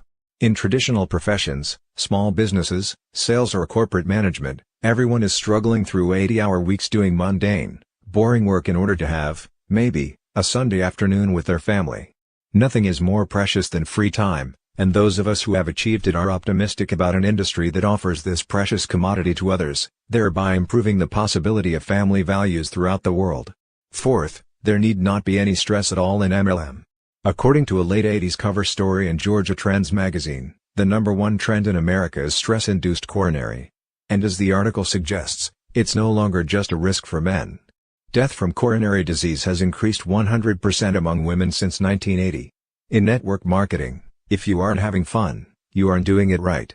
We've had a blast the last few years in spite of the fact that our business required large-scale recruiting and a lot of good old-fashioned rejection. So, like us, if you pay the price in the first few years, stress need no longer exist in your life. That brings us to our fifth reason for optimism, the 4-year plan. The 40-year plan is the best that folks can hope for in traditional businesses. So, what's the 40-year plan, you ask? By age 25, most people have an idea of what profession they'll enter, anything from a fishing guide to a surgeon. But 40 years later, out of a typical 100 people, 5 are still working, 36 are dead, 54 are dead broke, 4 are well off, and 1 person is wealthy. Thus, the 40-year plan means that for 4 decades most of us go back and forth from home to work, back and forth, like a silly, sick, caged lion. And yet at the end of that time only 1 out of 100 persons has something to show for it. In stark contrast is the 4-year plan. Work diligently for one MLM company for 4 years, build an income based on the honest movement of products or services, and you're set for life. Even more exciting, so are your heirs. Every person's MLM business is fully inheritable. If trading the 40-year plan for the 4-year plan doesn't get your heart pumping, you may need to be checked for Alzheimer's. It is said that recognition is our most sought-after reward in life. Babies cry for it and grown men die for it. We are convinced that this adage is right, and no other business can hope to provide all the recognition we receive as leaders in the networking industry. The only times either of us have broken down and cried publicly in front of large audiences have been on 2 occasions when we were presented with recognition plaques from our downline. Such recognition awaits all those who become reasonably successful in network distribution. Nothing in life so pleases us as when other human beings, with tears of sincerity and joy, thank us for giving them the opportunity to make their lives work. Finally, the joys of travel and stimulating cultural experiences await everyone in this business. Work hard, succeed, and then fasten your seatbelt and be prepared to see the world and enjoy new adventures while cultivating international friendships. There is nothing we human beings detest more than boring, routine work. In MLM, we have a ball traveling, learning about new cultures, visiting major museums, and sampling new and unique meals from entirely different worlds. Network marketing is an incredibly diverse and lucrative profession. So, as you can see, there are many reasons for optimism in network marketing, and we highly encourage you to periodically review this chapter and, in particular, these ideas. Should the depression torpedo catch you unaware? To become involved in network distribution is to become one of the luckiest people in the world. Controlling our attitudes are among the few possessions that are totally ours and can never be taken from us. Houses and cars come and go, but our values and attitudes are with us forever. It is only when we continually exercise control over our own attitudes that we can manage external circumstances. Real change comes first from the inside and our behavior naturally follows. Without this personal realization, people often become depressed in their first year of networking. There's a natural tendency to feel personally rejected when a relative or close friend decides not to participate in your business. Or to take it as a personal insult when someone whom you spent hours supporting and training, decides to quit the business for no obvious reason. More than likely, those events will occur, but it is up to you to determine how you react to them. No one can successfully perform the tasks necessary to succeed when he is depressed, especially in a business in which success results more often from attitude than ability. Many people fail simply because of their attitudes. And as we pointed out earlier, it is virtually impossible to convince people to change careers if you don't show them your enthusiasm and joy. We can't expect others to join us in business if it is obvious to them that we are less than satisfied. Always remember, enthusiasm is contagious. In our own recruiting, we freely express excitement and effervescence as key tools in convincing others to join our business. Our prospects can tell how excited we are while many of them know their lives are boring and routine. We make certain at some point in our presentation to say, in our business if you aren't having fun, you're doing it wrong. Now for the practical advice. No more news. Never before, in our long history as civilized beings, have we had so many means of completely controlling our attitudes until now. We are convinced that the old adage originally aimed at computers can also be applied to people, garbage in, garbage out. Because of our backgrounds in theology, both of us have participated in extensive counseling. Often we found that depression was the result of the garbage people allowed into their brains. One man, who showed up for marital counseling, explained how he'd lost the fire in his relationship. In fact, his whole life was becoming increasingly more depressing. As is so often the case, as Mark recalls the incident, a brief evaluation of this man's daily activities told the tale. Philip was a 40-year-old computer analyst for a major technology firm who explained his day as nothing out of the ordinary. I get up each morning and sit at the breakfast table reading the newspaper. Because I'm in a carpool, I either pick up my two friends, or they me, for the 45-minute commute. I stopped him with a leading question. Once you're in the car, what do you talk about? I wondered for an important reason. Oh, you know, the usual small talk, he replied. But we really only spend a few minutes talking, then we flip on the radio because one news station gives traffic reports every 10 minutes which helps us strategize our commute. If there's a serious traffic problem ahead, we avoid it. And besides, during that time, those who aren't driving normally have business files to examine. It was just as I expected. Philip then proceeded to detail his mundane day. He and his coworkers had permission to listen to the radio at work. That breaks some of the monotony. Philip explained. When he got home from work, he first read the paper while sipping a glass of wine. He had dinner with his two kids and wife, during which they all discussed their days. He spent less than 2 hours with any paperwork he brought home, then he and his wife curled up in bed in time to see an on-program entitled Law and Order followed by the 10 o'clock news. He again emphasized that he led a reasonably good life, but nothing extraordinary. At the end of 45 minutes of reflective listening, I recommended that Philip go 6 months without reading one newspaper, watching one television show about crime or newscasts of any kind. And no radio news at all. 6 months without news. Following 2 more counseling sessions in which routine marriage counseling techniques were employed. Philip and Nancy never returned. We bumped into them 2 years later at a conference and they both beamed. Their marriage had taken a positive turn and Philip thanked me profusely. He made a point of mentioning that he really didn't know for certain what changed, but something had surely improved his life. By the way, he said as he turned to walk away. Except for the weekend edition of USA Today, I don't mess with the news anymore. Not that that has helped a great deal.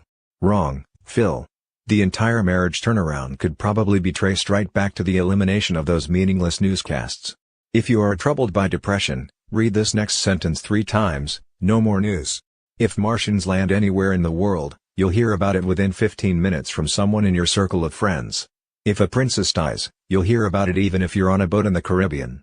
We did. Of all the absurdities in modern life, nothing creates as much depression-arid misery as news. We are bombarded each day of our lives with radio, television, computer, and print news. To truly understand the effect it has on us, consider the philosophy of the news media. Remember that they are in business to make money and that to be profitable, they must be interesting. And consider the often quoted philosophy in the news industry, good news is no news. They know that the American public lusts for the extraordinary. A murder is more fascinating than a man who donates $150,000 to charity. Donald Trump divorces Marla Maples, so naturally the tabloids cover every angle of the story. But last year, Trump gave $2 million to programs for New York's homeless, but we would have never known had a mutual friend not told us. We subscribe to The New Yorker because of the great stories, But no mention was made of Trump's altruism. Why? Because the public isn't interested in and will not buy good news. So, what does that have to do with us? Plenty. When we sign up new frontline distributors, we give them one specific assignment prior to their one-on-one personal training, to which they are invited following the completion of these assignments. We'll cover them in depth in a later chapter, but suffice to say, they are quite simple. 1. Define your goals. Visualize the end result, see yourself there, then commit your goals to writing. 2. Make a list of 2,000 warm market leads, people with whom you want to share the opportunity, then prioritize your prime 25 family members and friends. 3. After personally using our products, find 10 customers who enjoy them as well. 4. For the sake of preserving your positive attitude, avoid any and all news for 6 months, except magazines which are 75% literature and 25% current event news. It's very easy to enforce the first 3, but not the last. However, a cursory evaluation of your distributor's attitude will reveal a great deal. If he's bouncy and sincerely exuberant, he's probably not watching the news. Create a positive environment from the inside out. We are irrevocably convinced that putting positive information into our brains is essential to success. We do that by reading uplifting books and articles, listening to inspiring tapes, and practicing daily affirmative communication with ourselves and others. Read books that motivate you and share them with others. Uplifting materials need to be spread like wildfire. Here are just a couple of our recommendations. First, make note of the telephone number for the American Youth Foundation, 314,772-8626. They distribute 2 of the most important, yet seldom read, books that we encourage each new distributor to order and read. Both books were written by the late, great William H. Danforth, founder and former CEO of the Ralston Purina Company in St. Louis, Missouri. He was a wealthy, rags-to-riches entrepreneur who had a genuine interest in the personal development of men, women, and children of all ages. Although, today very few people have heard of him. Mr. Danforth was a champion of human potential who wrote books with this timeless message. Any person, regardless of age, color, sex, or inexperience, can rise to the same levels of success as the most renowned entrepreneurs. Mr. Danforth challenges all adolescents to become the world's greatest in whichever field they choose. It is absolutely impossible to be discouraged after reading either of his books, Action and I Dare You. And you don't need to read them from beginning to end, you can start reading any place in the material and skip around. While they are targeted at young people about to embark on adulthood, they are critical for adults about to launch new entrepreneurial careers. Similarly, the story of A.L. Williams is about a relatively impoverished high school coach who had a dream. His dream was to create an unlimited opportunity in which ordinary people could rise to extraordinary heights. He founded a network marketing life insurance company, comprised of former teachers and coaches, that became so successful that, in just their 7th year, they sold more term life insurance than New York Life, Metropolitan and Prudential combined. Yet those companies were, at the time, over a century old. How? Simple. Mr. Williams did it through boosting people's self-confidence. We recommend you read his books Pushing Up People and All You Can Do. Both books are remarkable, but pay special attention to his chapter in All You Can Do about having a cause and being a crusader. During many days when we were convinced that the difficulties of network marketing would defeat us, the words of A.L. Williams touched us and wiped out our depression. There are hundreds of inspirational and motivational audio tapes available today. Put one into your cassette player at every possible opportunity, during drive time or when doing menial work at home, for instance, to continually absorb positive messages. These tapes will assist you in achieving your full potential, expanding your belief in yourself, and achieving your highest goals. 50 to 60,000 thoughts a day go through each of our minds, 95% of them are about the past, and frequently it is the past that holds us back. Dwelling on negative events from the past that cannot be changed will only limit our possibilities. Do you know what happens when you play a country western song backwards? You get your dog back, your pickup back, your girlfriend back. And you're right back where you started. In order to move forward, we must spend more time recalling positive emotional experiences from the past, or focusing on the future. The moment you feel yourself spiraling downward, play some music from your past that conjures up happy days. You can't help but feel good. Think about past situations that turned out perfectly. Just those thoughts give you warm feelings. Then, take those feelings and emotions and inject them into the present moment. When a husband walks into his house and sees the girl he courted rather than the wife with whom he now lives a routine life, he will behave differently. His loving actions toward her will often cause similar reactions from her. This example is just one way to use the past to change our emotional responses to the present. The depression torpedo may be looming out there, but we don't have to be struck by it. We are 100% in control of our own mindsets. When working on personal development, putting more energy into thinking about the future is equally effective. This takes effort and determination because our natural tendency is to dwell in the past. Striving to visualize ourselves as we want to be is the first step toward change and growth. If we can't picture ourselves in a positive future, we may never get there. Too often, people limit their goals by basing them on what they know to be true at the moment. But breaking out of those boundaries allows what seemed impossible to become possible. Goal setting is simply the process of adapting to a new reality, beginning from the inside out. To gradually turn those dreams into reality, begin to visualize them long before they ever happen. Start saying to yourself, "It is possible, even though it isn't happening now." Think in the future tense and visualize goals as already accomplished. Allow yourself to feel as if your dreams were happening now. Successful people always concentrate on the end result, while others get stuck focusing on the process, the how. People with limited thinking ask why? Those with unlimited thinking ask why, right? The skeptics among you may worry about setting unrealistic goals or an inability to make them happen. If you believe in the value of your goals, trust us, you'll find the resources to make them happen. Set big goals and then strive to meet them. Whatever you do, don't ever give up on your goals, just change your attitudes. When the belief that we are locked into our present reality is stronger than our vision of what we really want, our growth becomes stifled. Think about what's coining in order to effect change. Use affirmations. An affirmation is a trigger tool, a statement of belief, written and repeated as if the goal were already an accomplished fact. Affirmations have the power to affect that outcome. Many prominent behavioral scientists have documented, in several landmark studies, the effectiveness of autogenics. We can now state to the most cynical, conservative, pragmatists that self-talk, affirmations, visualization, and autogenic programming work. Prior to the release of Dr. Bandura's studies at Stanford and those of Dr. Charles Garfield at the Performance Sciences Institute at Berkeley, California, as well as the pioneering human potential research of Lou Tice at the Pacific Institute, we would lose some of our audience when we got into affirmations and autogenic commands. Now, only those who have been living in a closet could doubt the effectiveness of visualization and daily affirmations. Today, we know that one of the best defenses against depression or any other form of mental anguish is the daily process of drafting and repeating positive statements about yourself. Write a few down on a slip of paper and keep them in your wallet or daytimer, or on your bathroom mirror for daily recitation. Here are a few affirmations that seem to work for everyone, but we encourage you to write some of your own, related specifically to your wants and needs. Read them silently every morning when you wake up and every night before the lights go out. After reading each one, visualize the written statement as if it is transpiring right now. Read the words, picture them happening, and feel the emotions that go with the vision. As the affirmations are gradually assimilated into your daily life, creativity, positive decision-making, and goal-setting become free-flowing events. I am powerful, knowing that I alone am accountable for the results of my decisions and actions. I enjoy every facet of life, because I easily and enthusiastically create fun, joy, and adventure. I feel supported, working with a team of positive people who share my values. People listen to me when I talk because I have something of value to say. I clearly communicate my business vision to others in such a way that they are inspired to join me and become a part of it. Because of my high self-esteem, I feel enormous satisfaction reaching my goals.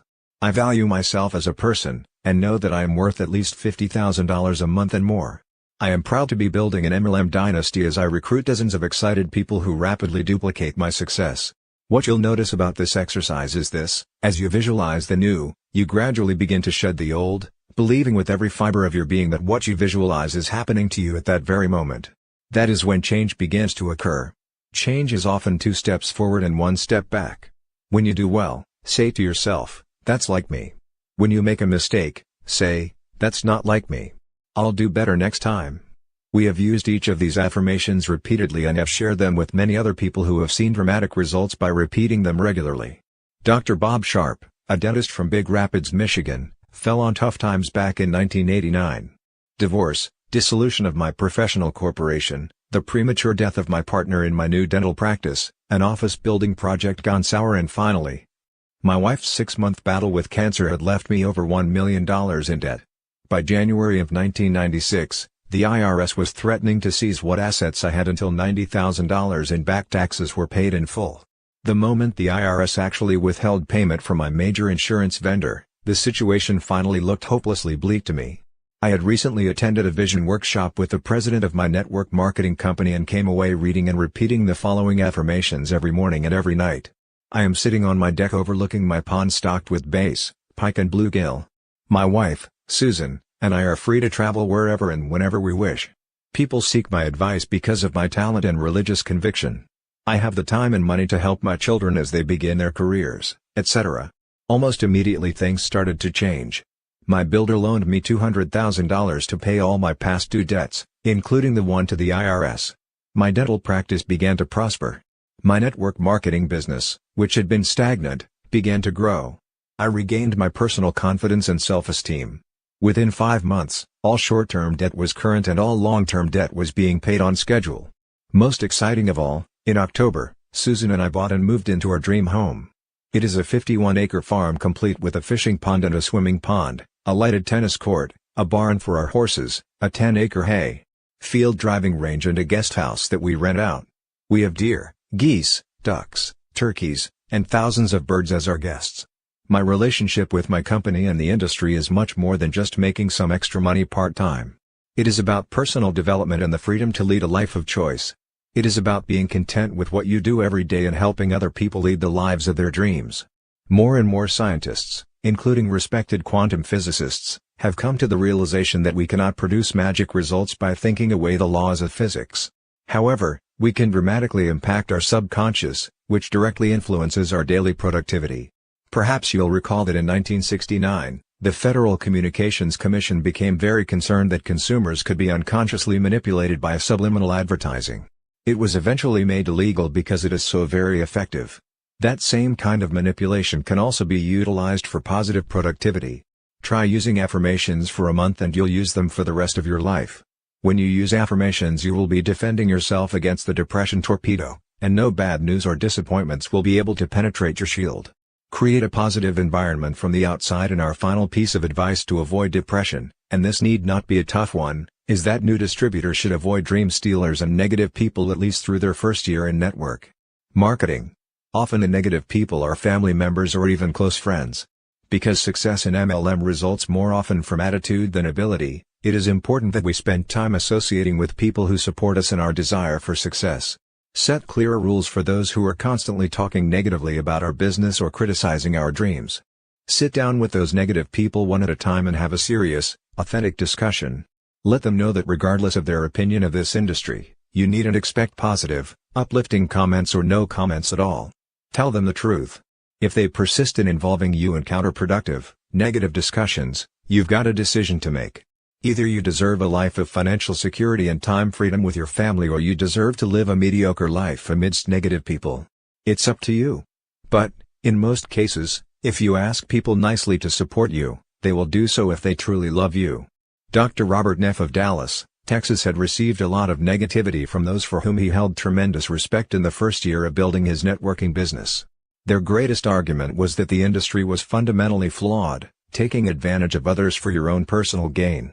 He knew that this wasn't his experience, but their words stayed in his head and held him back from building his business. Why? Because these words depressed him. Although he had been raised as an atheist, Dr. Neff was growing in his understanding of spiritual values. As he was coming to grips with his place in the industry and his emerging religious faith, he had an astounding realization one morning: network marketing was modeled after Christianity. He frantically wrote down the parallels that he saw, and as he did so, the doubts he was harboring about this industry left him. He knew at that moment that network marketing was an inherently good industry that revolved around helping others help themselves. It was the act of writing this down that was so beneficial to Dr. Neff. We love his analysis and couldn't have expressed these parallels more eloquently, even though we were both trained as professional theologians. Reading these similarities between network marketing and Christianity, it's easy to understand how they help to alleviate Dr. Neff's depression. Here's what he wrote. 1. It is very unlikely you'll learn about it unless someone else invites you to see it. 2. You are shown something that initially sounds too good to be true. 3. You are given support for its validity, but mostly through personal stories, and hence your belief is based mostly on faith. 4. You are told that you must first believe before you can experience the incredible benefits. 5. You can measure your belief by the amount of good that goes on around you.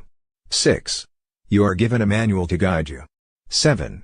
While you may not understand it at first, you are asked to be teachable and follow those who have already experienced what still lies ahead for you. 8. Along the way, you will encounter difficulties and you will need to ask for assistance. 9. When up, you're asked to help others beneath you, and when down, you're able to get help from above. 10. That assistance will be given in a form that will make you stronger and more self-sufficient. 11. You will not be perfect along the way, but as long as you believe, you will reach your destination. 12. You are asked to delay gratification by putting your own needs aside for the time being so you can help others first. 13. Providing this help will require dedication, persistence and hard work. 14. Do not fear people, but instead offer a hand to them even though many will say they do not need your help. 15. By surrounding yourself with other good people who also carry the same beliefs and commitments, you are protected from negatives that can hurt you. 16. You are invited to come together on a regular basis to renew your vision. 17. As a result, you will learn more about yourself, about others, and about life. 18. In the end, you will have directly or indirectly helped thousands of people to live better lives and move on to a better place. Network marketing is the great equalizer because it is built on attitude. Charles Swindoll, a minister and best-selling author, wrote, "The longer I live, the more I realize the impact of attitude on life. Attitude, to me, is more important than facts. It is more important than the past, than education, than money, than circumstances, than failures, than successes, than what other people think or say or do. It is more important than appearance, giftedness, or skill. The remarkable thing is that we have a choice every day regarding the attitude we will embrace for that day. We cannot change our past, we cannot change the fact that people will act in a certain way. We cannot change the inevitable. The only thing we can do is play on the string we have, and that is our attitude. I'm convinced that life is 10% what happens to me and 90% how I react to it. And so it is with you. We are in charge of our attitudes. Programs that support personal growth through attitudinal changes are on the rise. The EDGE curriculum, Increasing Human Effectiveness, and the Pacific Institute's Investment in Excellence are two such programs. Many of the concepts in this section can be indirectly credited to Lou Tice, who led us to Dr. Albert Bandura, 45 years a psychologist and arguably the most quoted expert in cognitive strategies for self-mastery and peak performance. It was from Dr. Bandura that we learned the most important new developments in self-efficacy and human potential, which today form the basis of our own personal development curriculum. Just believe and keep going. It seems obvious, but we'll say it anyway, the secret of survival is simply to not give up. The way to avoid despondency is to keep the faith. Of course, they're both true. Life's challenges are essential to our growth. Without them, we would fall into a comfort zone bringing our creativity to a screeching halt. Daryl Moore of Baton Rouge, Louisiana, found this to be the case back in December of 1994 when he and his wife, Mabel, faced what he described as the darkest month in their network marketing business. In August we filed our letter of intent putting the company on notice that we were planning to pursue an executive status. In September and October we met our qualification goals, but in November, we had to take a grace month. We already had one frontline distributor who had completed his executive qualification the previous September, so we saw December as our do-or-die month in the business. If we didn't make it, we would not only have to start all over again, but we would lose our only executive who would roll past us. We were both worn down to a nub. All we had ever heard was that December was the worst month of the year because you could not get people to do anything but think about the coming holidays. Mabel spoke to me in a tone of voice that implied we had reached the end of the line. I felt like a doctor in an emergency room who had finally emerged from tending a loved one and said, "We've done all we can do." There was my wife, looking forlornly at me, asking, "So what else can we do now?" The only answer I could come up with was to keep doing what we had been doing and not give up. I believe that hard work, coupled with faith in what we were doing, would carry us through this moment of crisis. The very next week, on December 10th, we gained a new frontline distributor, Bryant Miller, of all things, by losing a coin toss in Jackson, Mississippi. Sharing a co-op advertisement with one of our frontline distributors, June Lyle, we flipped a coin to see who would get the first sign-up. June won and sponsored a businessman with a resume a mile long. We got the next prospect, Bryant, though more than a week passed before he signed up under Mabel and me. He was extremely well connected, highly motivated and submitted his LOI that following week. That helped us reach our executive qualification volume for December and saved our business. Today both Brian Miller and we are still in the business, moving steadily toward our goals. Faith is the only thing that got us through those trials and kept us going when there appeared to be no end in sight. We had faith in our company, faith in our products, and faith in ourselves. Most of all, we had faith that if we were doing our part and operating from the heart, God would show us the way. He did, and brought them out of depression into the promised land. John Cheney from Annandale, Virginia, had an extremely short stint in corporate America that ended at age 23. After 2 years of college, 2 years in the Army, and 2 more years as a computer geek, I discovered I'd never make a fortune working for somebody else. In the last job I'll ever have, I was running the computers for a car dealership, putting in 70 to 80-hour weeks for $2,000 a month. I'm no genius, but it didn't take me long to figure out I was worth a lot more than $6 an hour. John wanted his own franchise, but had no capital. He called every ad in several papers, and after looking at many networking companies, found the right company for him. What was the biggest appeal? The successful people who were making millions in the business were mentors I wanted to emulate. And they were willing to teach me everything they knew. Here was a group of people with integrity, and a company with products that were going to grab significant market share. But the problem was that during that first year, I was terrified to talk to anyone about the business. I was shy, lacking confidence in myself, hoping, but not knowing, if this business would work, and feeling extremely inadequate about being so young, inexperienced, and without money. But my sponsor, Barbara Groff Feldman, believed in me, called me every morning to encourage me to get on the phone and start sharing with others the incredible information I had. Somehow I managed to contact about 100 people in my first few months. Most laughed at me. I actually only sponsored one of those 100, and she quit a week later. After 6 months, I had only made about $1,500 total. But an interesting evolution had taken place right in front of me. I had observed Barbara's sponsor go from $4,000 a month when I met her, to over $520,000 a month in that same 6-month time span. She was a 26-year-old single mother, Lisa Fairbanks, with a journalism degree and a great attitude, who in 22 months went from startup to over $60,000 a month. That made her a legend in our company. And I was fortunate enough to witness everything she did firsthand to make that money. You know what I learned? She didn't do anything I couldn't do. She just worked really hard and had complete confidence in the company, the products, and her ability to make millions. So even though I was very ineffective and had almost zero income, my belief level began to explode. That's when my business changed forever, when I believed I could duplicate the success of my mentors. In the next year, my income went from a little over $1,100 per month to almost $10,000 a month. And today, nobody believes the story of how I began, shy and broke and ready to quit. But it doesn't matter. Just remember 3 magic words: keep watching winners. Today we've helped so many people quit their jobs and go through the same tremendous personal growth. It would have been so easy to quit network marketing, walk away, and say, "Those deals don't work." But I have an attitude in my head that I love: when everybody else gives up, that's when I really go to work. And I had great role models to help me maintain my positive focus. Looking back, the sacrifices I made in the beginning were tiny compared to the return on my investment. Besides, how else can someone start a business that's profitable in a year or two, with little or no debt, and then consistently make a 6-figure income working from home? At age 20, I spent about $1,000 getting a real estate license that I never used. So risking $1,000 on my company was hardly a gamble. I look back at where I'd be if I could have found the capital to purchase that pizza franchise 7 years ago. I might just now be finishing paying off my loan, having lived at the store 24 hours a day, and I'd weigh 350 pounds from eating pepperoni pizza all day, with no time for exercise. Instead, I travel the world, have peace of mind and zero headaches, and I can be a professional dad for the rest of my life. At a young age, John has made it to the top of his company, all because he found an abundance of belief instead of the abundance of investment funds that he thought he needed to make his life work. Negative beliefs about ourselves are the only barriers to our success. There's an important lesson to be learned from John. Instead of yielding to depression, simply observe other successful people and recognize that if they can do it, so can you. Keep watching winners and believe in yourself. Whatever you do, just don't quit. John and Patricia Dwyer from New York City began their networking business in August of 1991. Having just signed up, they came home and turned on the television to watch 2020. Barbara Walters was interviewing an attorney general by the name of Frank Kelly who vowed to put the very company in which they had just sponsored out of business, claiming it was an illegal pyramid.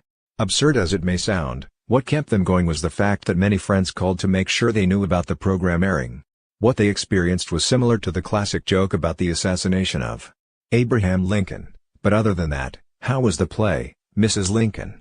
Fortunately, what stuck with many of their friends was not the attack on the Dwyer's company, but rather Barbara's closing comments. "But I hear the products are good." Patricia continues the story, "With all the publicity, this was not the most enjoyable time to build a business. We could have said yes, they are right, this is too hard, nobody wants to join our business, and, believe me, they didn't join. As far as they were concerned, it was a pyramid. We found we might as well quit. No one would blame us. But that would have been a terrible mistake. We would have missed all the great friends that we have enjoyed meeting over the 6 years of building our international business." One of our turning points was attending the network marketing certification course offered by the University of Illinois at Chicago. It is the first ever of its kind, taught by the Yarnells and Dr. Charles King. We met marketers from so many different MLM companies, making friends with them and coming away knowing with certainty that this industry was going to be the business of the future. Today Patricia and John have an international business with over 8,000 distributors worldwide. Network marketing has enabled them to get out of their former restaurant business and enjoy the rewards of working together. It has given them unlimited free time as well as financial freedom. They travel the world and support their associates along the way.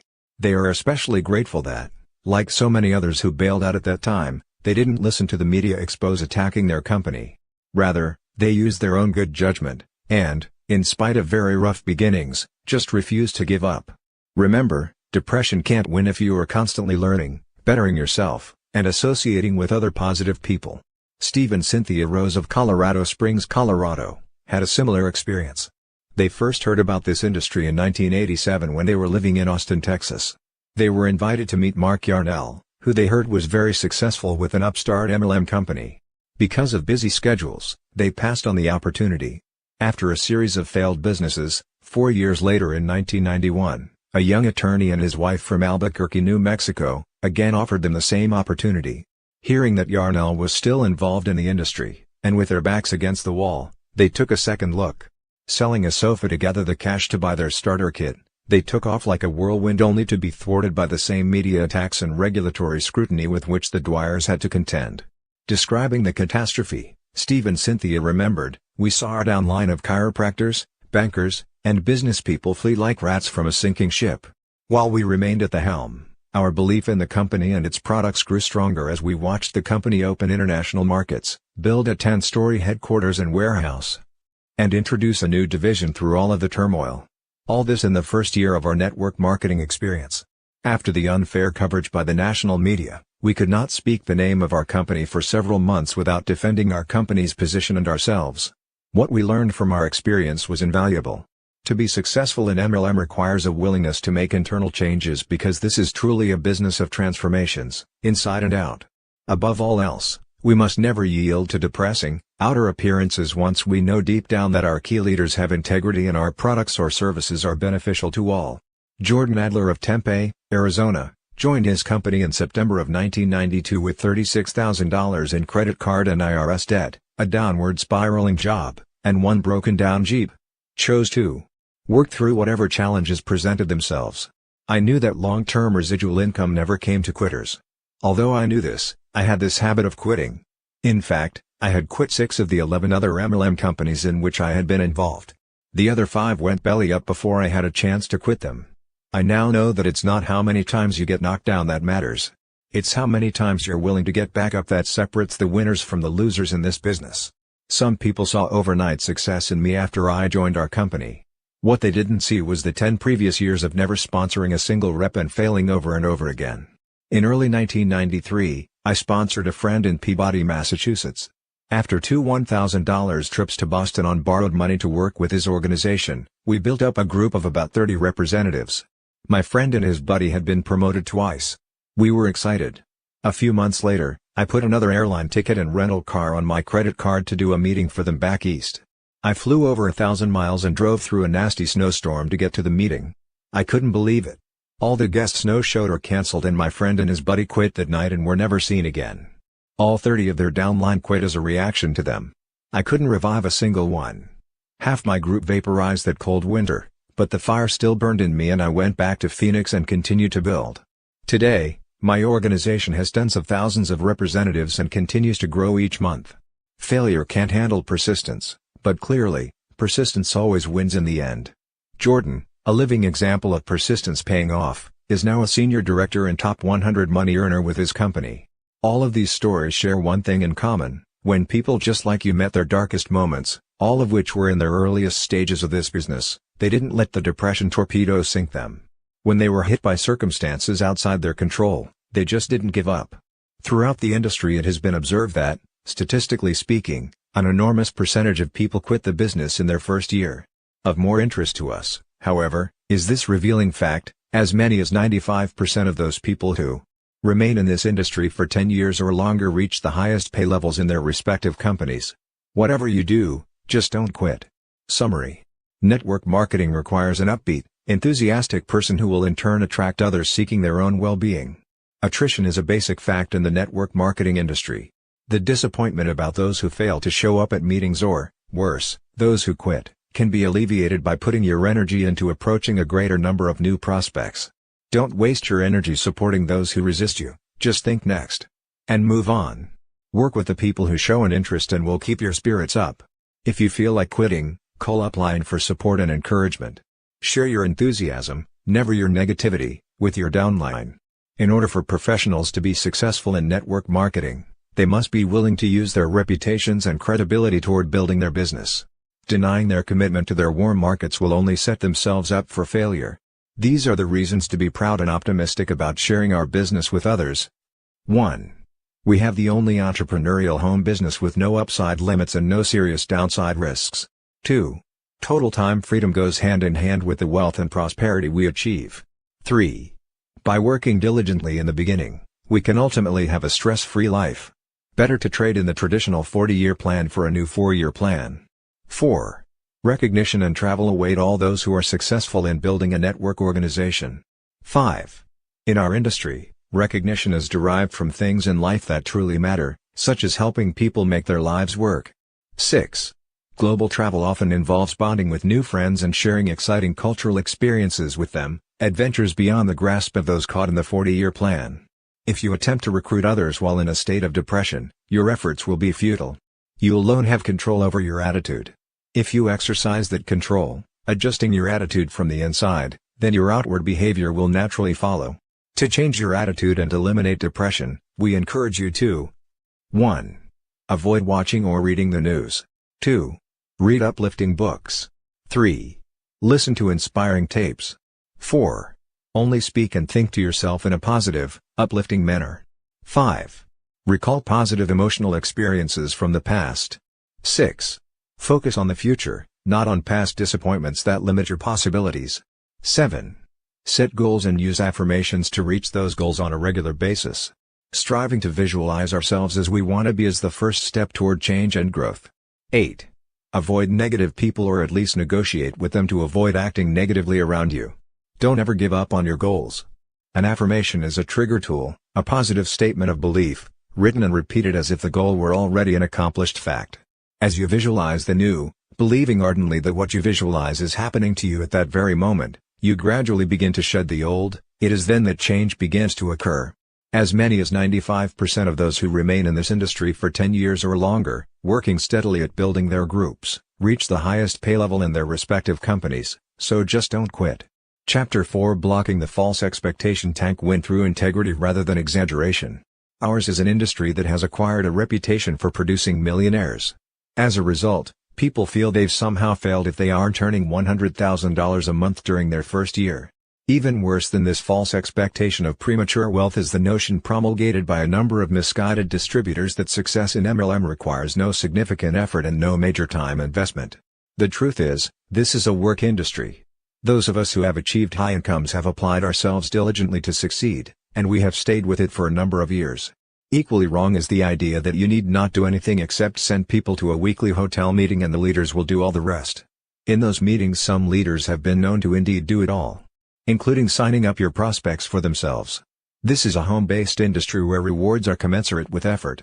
In this chapter, we will take a close look at what we call the false expectation tank by exposing and carefully refuting many of the myths used to recruit unwitting distributors. We will replace them with the actual facts about your first-year efforts.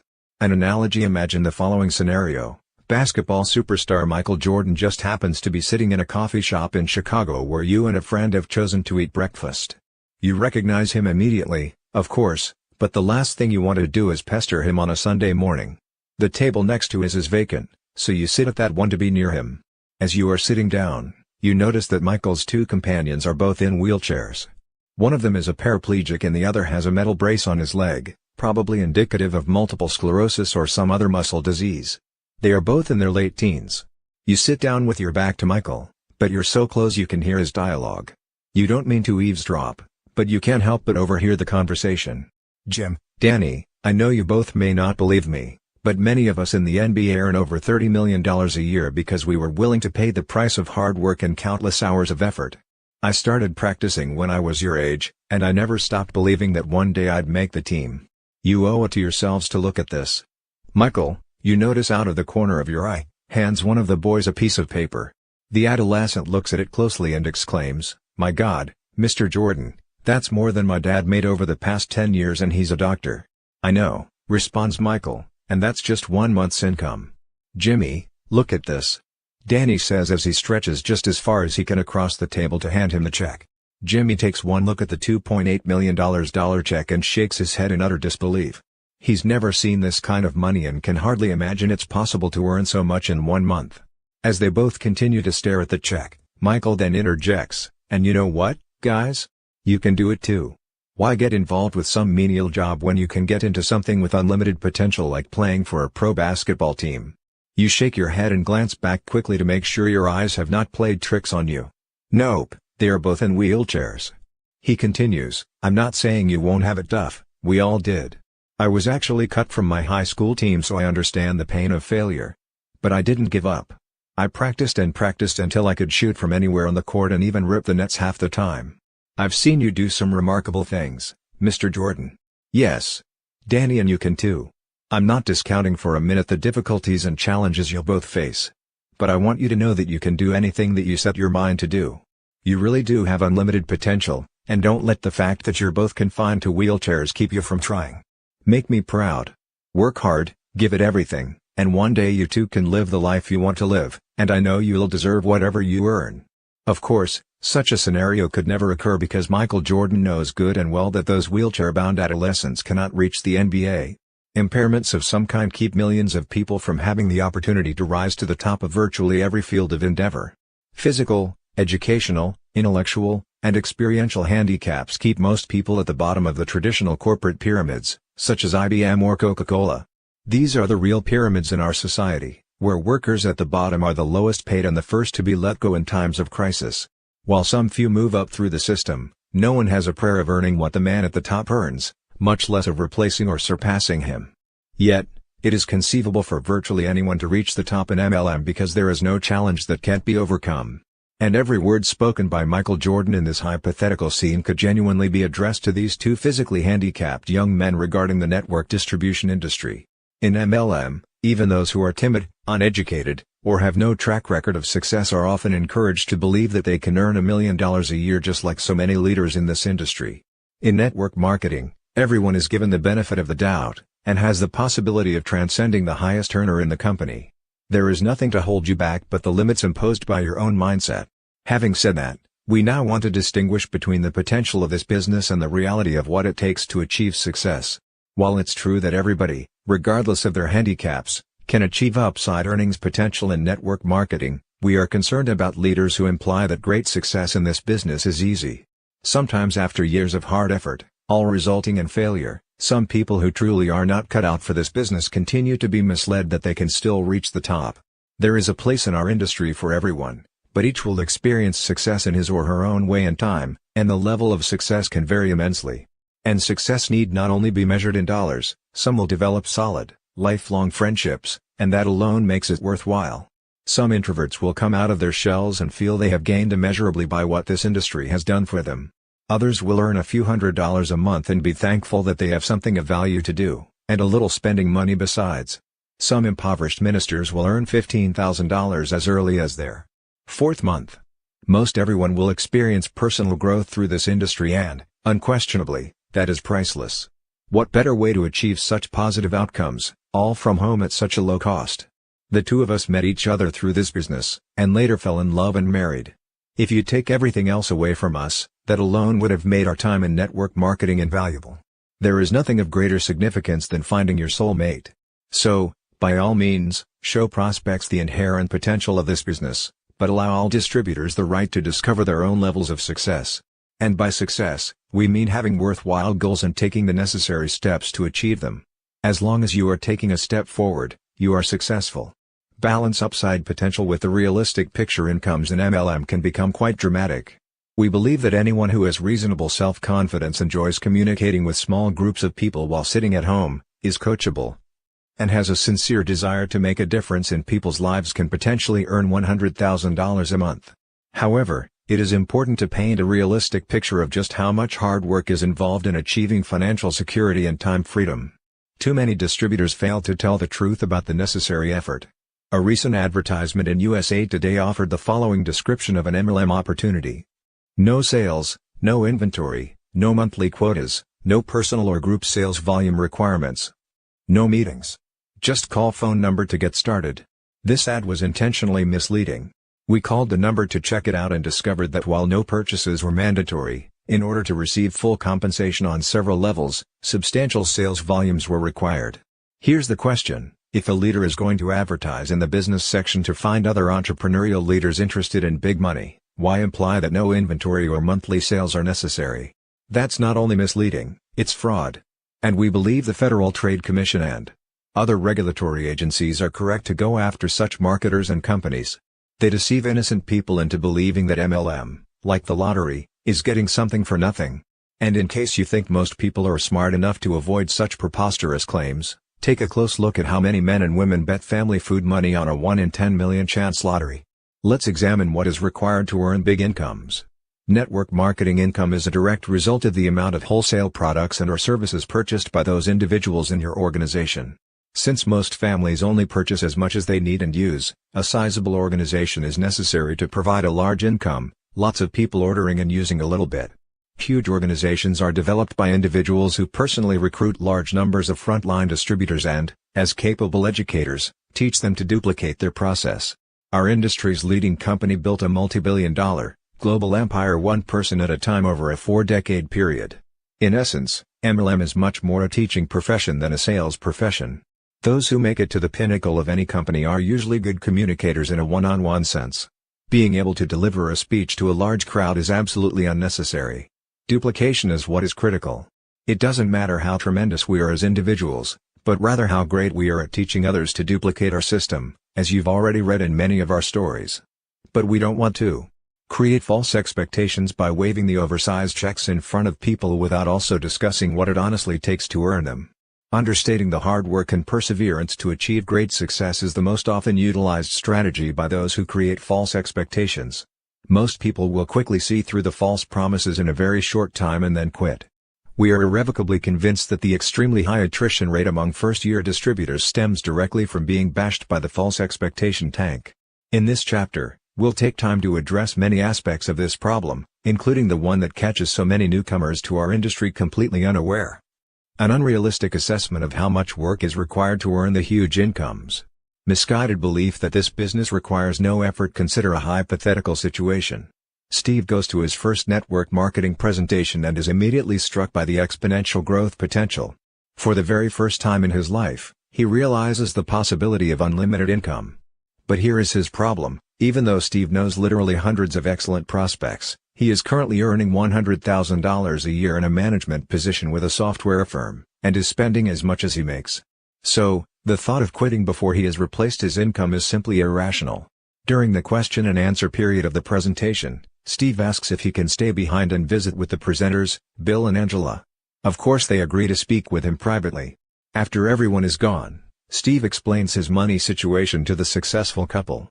Instead of telling Steve the truth, namely, that he is going to have to work very hard for a year full-time, or perhaps for 2 or 3 years part-time, in order to replace his income, they create false expectations. Bill says, "No problem, Steve. You've got a Rolodex full of high-caliber prospects, and Angela and I can work those people for you and then stack them on your front line." Of course, that will never work because Bill and Angela already have their hands full building and maintaining their own front line. They might try, but experience has taught us that no one can do this business for anyone else. And we all know that friends respond best to hearing about a business opportunity from friends first. Then, a successful sponsor or upline can reinforce what the curious prospect has learned from his friend. The power of networking is at its highest peak when it is friend telling friend. But Steve cannot possibly know all of that at this stage, having just been introduced to the industry. So to him, it sounds good. Based on what Bill has told him, he signs up, makes a list of his top 200 prospects, and turns it over to his sponsor. The false expectation tank hits Steve hard and fast. It doesn't take very long for him to realize that he is not going to get something for nothing in this business. Even if Bill makes good on his promise and signs up a few quality distributors on Steve's front line, Steve will still have to roll up his sleeves and work extremely hard, or the people beneath him could roll past his pay levels. But what ordinarily happens is that Bill can't convince Steve's friends to do something when Steve is not actually approaching them himself. Here's the point: rarely, if ever, has a person in network marketing had the time and energy to recruit, build, and train more than one large frontline. We have not met anyone who has done so. Typically, after half a year of little or no activity, Steve quits. But he doesn't really go away. From that day forward, whenever network marketing is mentioned in his presence, Steve remarks, "Yeah, MLM is such a scam. I gave it my best shot for half a year and had a sponsor who was supposedly making big money, but I never saw a penny."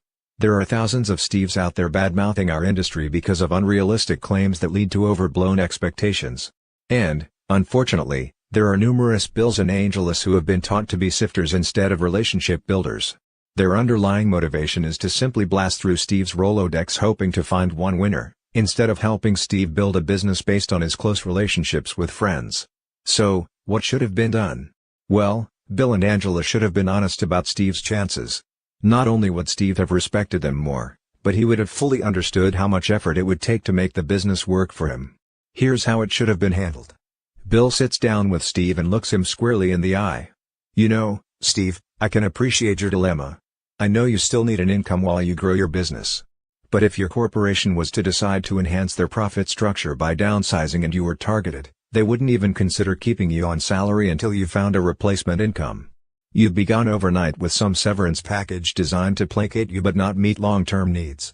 The truth is, in our business, it's only those of us who treat it like a profession who get to the big money. Give it all of your energy and you'll naturally get there sooner.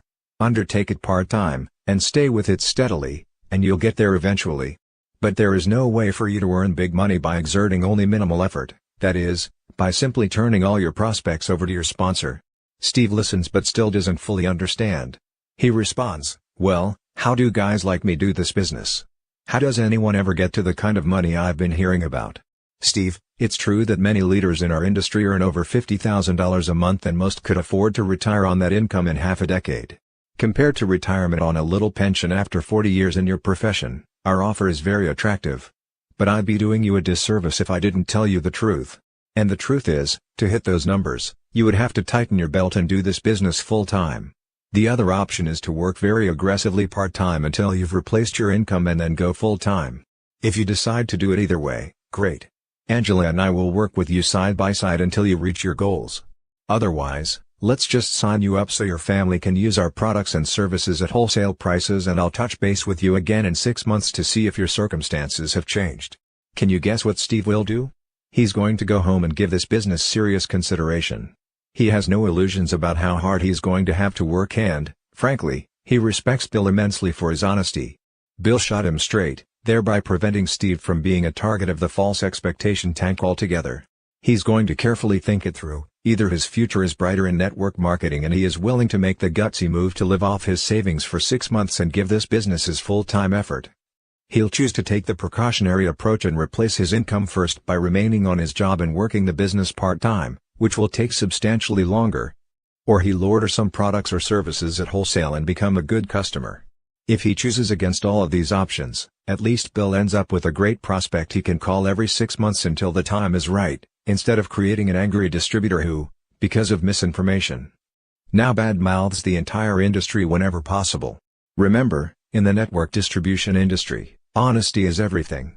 Cheat someone at work and 8 office workers will hear about it. Cheat someone in our industry, and 200,000 people in 20 countries know about it within a week. And when an upline distributor deceives a downline distributor, it is not easily forgotten or forgiven. It is the most detestable offense in our business. Think about it in terms of your own company. Those who are guilty of cheating others are the most despised people. And the sad part is, no matter how many apologies you make, once it is done, you can never recover. Your reputation within the company is irreconcilably damaged. We've seen it happen in several companies, and it is one of the most easily avoidable tragedies of our business. Our industry affords us daily opportunities to discover our true worth. There are countless moments when we are faced with situations that require moral decisions. Each one is a personal test of our integrity, and sometimes no one will know but us, but we are challenged more than anyone in any field of endeavor to raise the standards of human values. This integrity must begin with our very first presentations. Tell the truth about your marketing plan and the tremendous amount of work necessary for success. Offer your support, but never offer to do work for a new distributor that you barely have time to accomplish for yourself.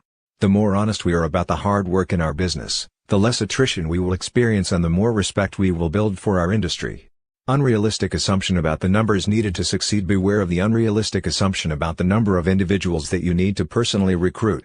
Some companies have joined with field distributors in an effort to further the myth that you need not be particularly prolific in sponsoring people in order to prosper. Bunk. While there are exceptions, most successful leaders have had to sign up large numbers on their front line. Most of the truly big-time income earners in the field of network distribution have, over time, personally sponsored at least 100 frontline distributors, and many have sponsored even more. However, there are always some exceptions to this rule, and Michael DiMuccio of Kyneburg, Ontario, is one such example. After struggling for 13 months in one MLM company, Michael found another that had remarkable products with which he could readily identify. This is how he describes his experience after joining the new company. During the initial launch phase, I prospected about 100 people and recruited 26 frontline. By placing so much emphasis on the relationship between myself and those 26 recruits, 5 became long-term business partners. Not everyone who signed was as committed as I was, or, obviously, they would still be with me. Yet their contribution in the beginning added synergy, excitement, and volume that helped produce my personal success story. $126,000 group volume in the opening month that generated about $15,000 in personal income. This success added fuel to the fire, and the momentum continued over the next 3 months. I didn't recruit for almost a year after this. Instead, I put into place an infrastructure for communications and recruiting, and developed a model that could be duplicated for presenting and training. I went back to work by launching Mexico, where I recruited 5 new legs and produced around $150,000 in the opening month's sales, almost entirely from a cold market. 6 months later, my average income had grown to $20,000 per month. By this point in time, I had recruited perhaps a total of 30 to 35 frontline distributors. I then set my sights on the Quebec market, prospected about 45 people, and recruited 5 new legs, 2 of which have reached a monthly income of about $12,000. I then had the good fortune to be referred to a tremendous businessman from Manitoba. Launching his business yielded the highest return yet. Dealing only in a warm market, he recruited 12 of his 13 prospects, 4 of which exploded in the first month, followed by 2 more in the next 60 days. His launch generated a record $219,000 in group volume and netted him $17,900 in personal income. As a result, my income rose to an average $40,000 per month. Success breeds success. Now, with relatively little effort, I've sponsored and recruited 12 new legs over the last 18 months, with 4 of them averaging $2,000 to $8,000 monthly. At the same time, I helped my leaders expand and took my monthly income up to $100,000. Today, at 33 years of age, after nearly 6 years in the business, I've personally sponsored 60 frontline recruits, 6 of which average a monthly income between $8,000 and $45,000. 3 taken approximately $2,000 to $4,000 per month, and a few more are just getting started. Many people deserve the real recognition for my success, but suffice to say that I've enjoyed an extraordinary career in an incredible profession. Michael was acknowledged as Distributor of the Year by his company for these outstanding achievements. We are currently developing strategies to make stories like this become the wave of the future in network marketing. As these kinds of ratios become more attainable in our industry, we will see a flood of new associates joining our ranks over the next decade. Those new to network marketing should have a simple understanding of the four most popular types of compensation plans: the breakaway, the uni-level, the matrix, and the binary. There are other hybrid plans that are a combination of these, but in general, these four are the most widespread. Admittedly, the following explanations are a bit oversimplified, but understanding them in depth is not necessary for a first-year distributor. Having a basic grasp of these compensation plans is all you'll need for now. The oldest and most traditional is the breakaway plan. It allows distributors to recruit and be paid on an unlimited number of frontline associates. When leaders emerge by meeting the basic requirements set forth by the company, they break away from their upline executives, thereby forming their own organizations. In a breakaway plan, leaders receive a commission on unlimited levels generated by everyone within their own circle volume and, based upon the number of breakaway leaders on their frontline, they are paid a commission on a designated number of levels of their breakaway groups. Even though a larger percentage is generally paid on the circle volume, the real money is made in the massive numbers generated in the breakaway groups. Since the emphasis in a breakaway plan is placed on numbers of distributors on your front line, it is difficult to mislead new associates about the fact that it takes lots of sign-ups to receive the full benefit of the compensation plan. The uni-level plan essentially pays commissions on a specified number of levels, as opposed to generations that can run to depths of 20 or more, as designated by the company. It is comparable to the compensation paid on the circle volume only of the breakaway plan, except that it limits the number of levels. A uni-level formula, of course, has no breakaway system, but it is similar in that the only way to make money is to sponsor significant numbers on your front line, thus increasing the chances for greater exponential growth. In the breakaway and uni-level plans, each level beneath you grows larger than the levels above. Your sixth level, for example, should ultimately be larger than the 5 levels above it combined. So, the larger your front line, the larger your sixth level will ultimately become. Because the uni-level is not as lucrative as other bonus programs, it is more often used in combination with another plan. Again, it is difficult to mislead anyone about the numbers necessary to succeed with the uni-level plan. The matrix plan is inherently limiting as a compensation plan by its very definition. Let's consider the 3x7 matrix as an example. You are on top and have 3 on your front line. Your second level is 9. Third is 27, fourth is 81, fifth is 243, sixth is 729, and seventh is 2187. Your entire organization, if it filled up, would compensate you for a total of 3.279 people. Many leaders have 10 to 100 times that many people in their organizations. It's literally a case of converting an unlimited opportunity into a limited income position.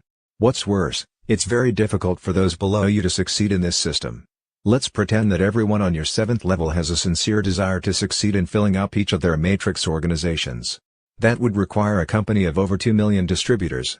The problems now arise, because for people to succeed on that 7th level would require recruiting the equivalent of the entire populations of China, the United States, and Germany. Disregarding the reality of the matrix plan, the sales pitch still is, all you have to do is sponsor 3. Only 3. The company literature and the entire sales force then promotes the idea that you can be successful in their venture if you only personally sponsor 3 others. And that's precisely all that most people end up doing, if that. But what we want you to understand is this: nobody, in any company at any time in our industry's history, has succeeded in earning the truly big checks after personally sponsoring only 3 or 4 people. That is false expectation ad absurdum. If you are working a matrix plan, be prepared to personally recruit enough associates to tip your first 4 or 5 levels. Do that and you'll likely prosper. A matrix plan will only work if you do. The binary plan is the most recent hybrid in the chain of new compensation plans. If you like the matrix, you'll love the original binary. The premise here is that all you need to do is sponsor 2 frontline individuals, who are called your profit centers. Once you've got your 2, teach them both to duplicate what you've done, and so on until, poof, you're rich. Not in most cases. It may be perfected in the future, but as of the time of this writing, many of the binary plans we've reviewed require distributors to balance the sales volumes of both sides of their organization. And if left on their own, each side tends to grow at radically different paces. Since balanced volumes just don't happen by themselves, distributors need to focus constantly on adding enough quality people to either or both sides in order to keep volumes in balance. Otherwise, distributors are paid only on the lower of the 2 sides of their binary-shaped organization. We can already hear the shrieks and screams of matrix and binary companies who don't read this chapter carefully, so please be clear on what we are saying before you react. We've met people who are dramatically successful in every kind of compensation plan in existence, and we do not advocate one above the others. Whether in a breakaway, a uni-level, a matrix, or a binary compensation plan, you must personally recruit, or play a long-term personal role in the recruitment of, a significant number of distributors to be successful. We have heard popular authors and top leaders suggest otherwise. Don't be fooled into believing that you need only sponsor 2 or 3 frontline networkers to find your way to unlimited wealth. No matter which compensation plan you choose, success requires lots of hard work.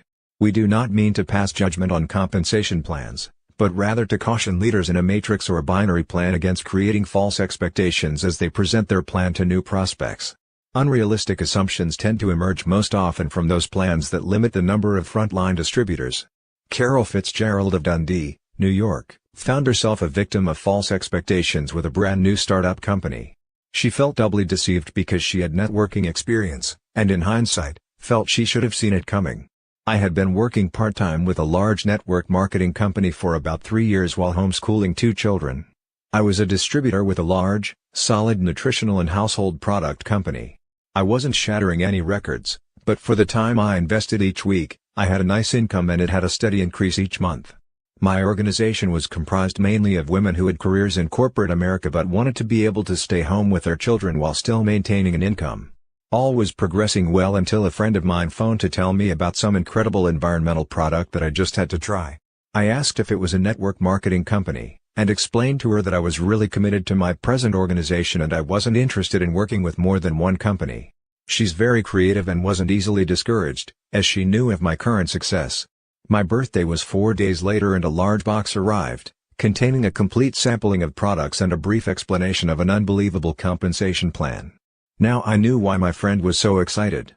The products were great and the money offered was staggering. Binary pay plans were brand new. I had been working with a matrix program and didn't know much about binaries. They seemed too good to be true. Why didn't those warning bells go off? This was truly an unbelievable opportunity for fast growth and quick cash.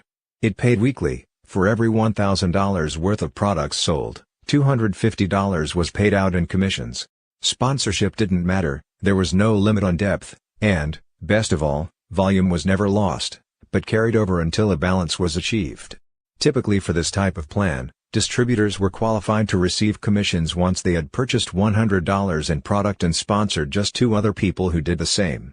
Distributors could personally purchase up to 3 positions, there was no age limit, and everyone in a household could have their own distributorship. I was hooked. This company had everything. The products truly were revolutionary, they could help the environment, and the money was fantastic. I could help all of my family and friends. All they had to do was buy 5,100 worth of these wonderful products, and I could place them in my organization and build under them. I dived in head first.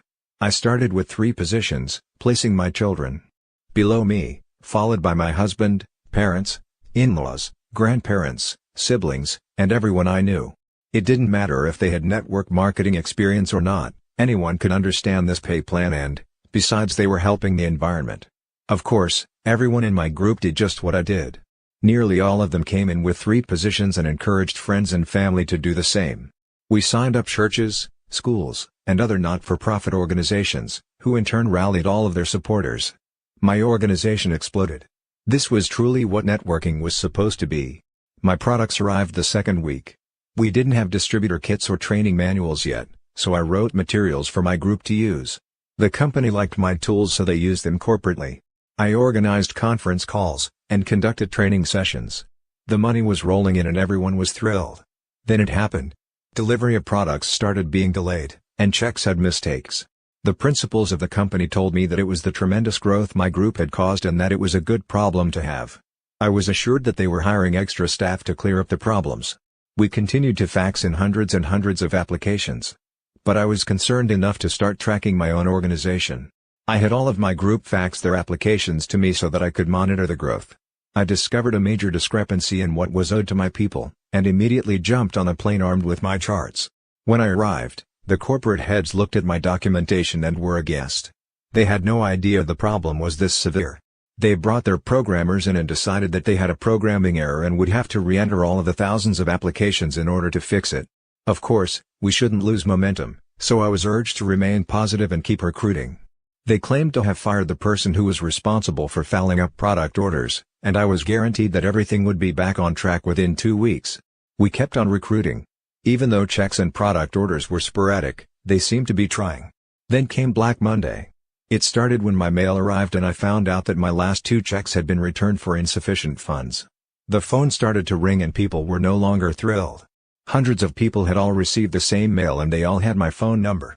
The company phone number had a recorded message saying that it had been disconnected. Reality set in.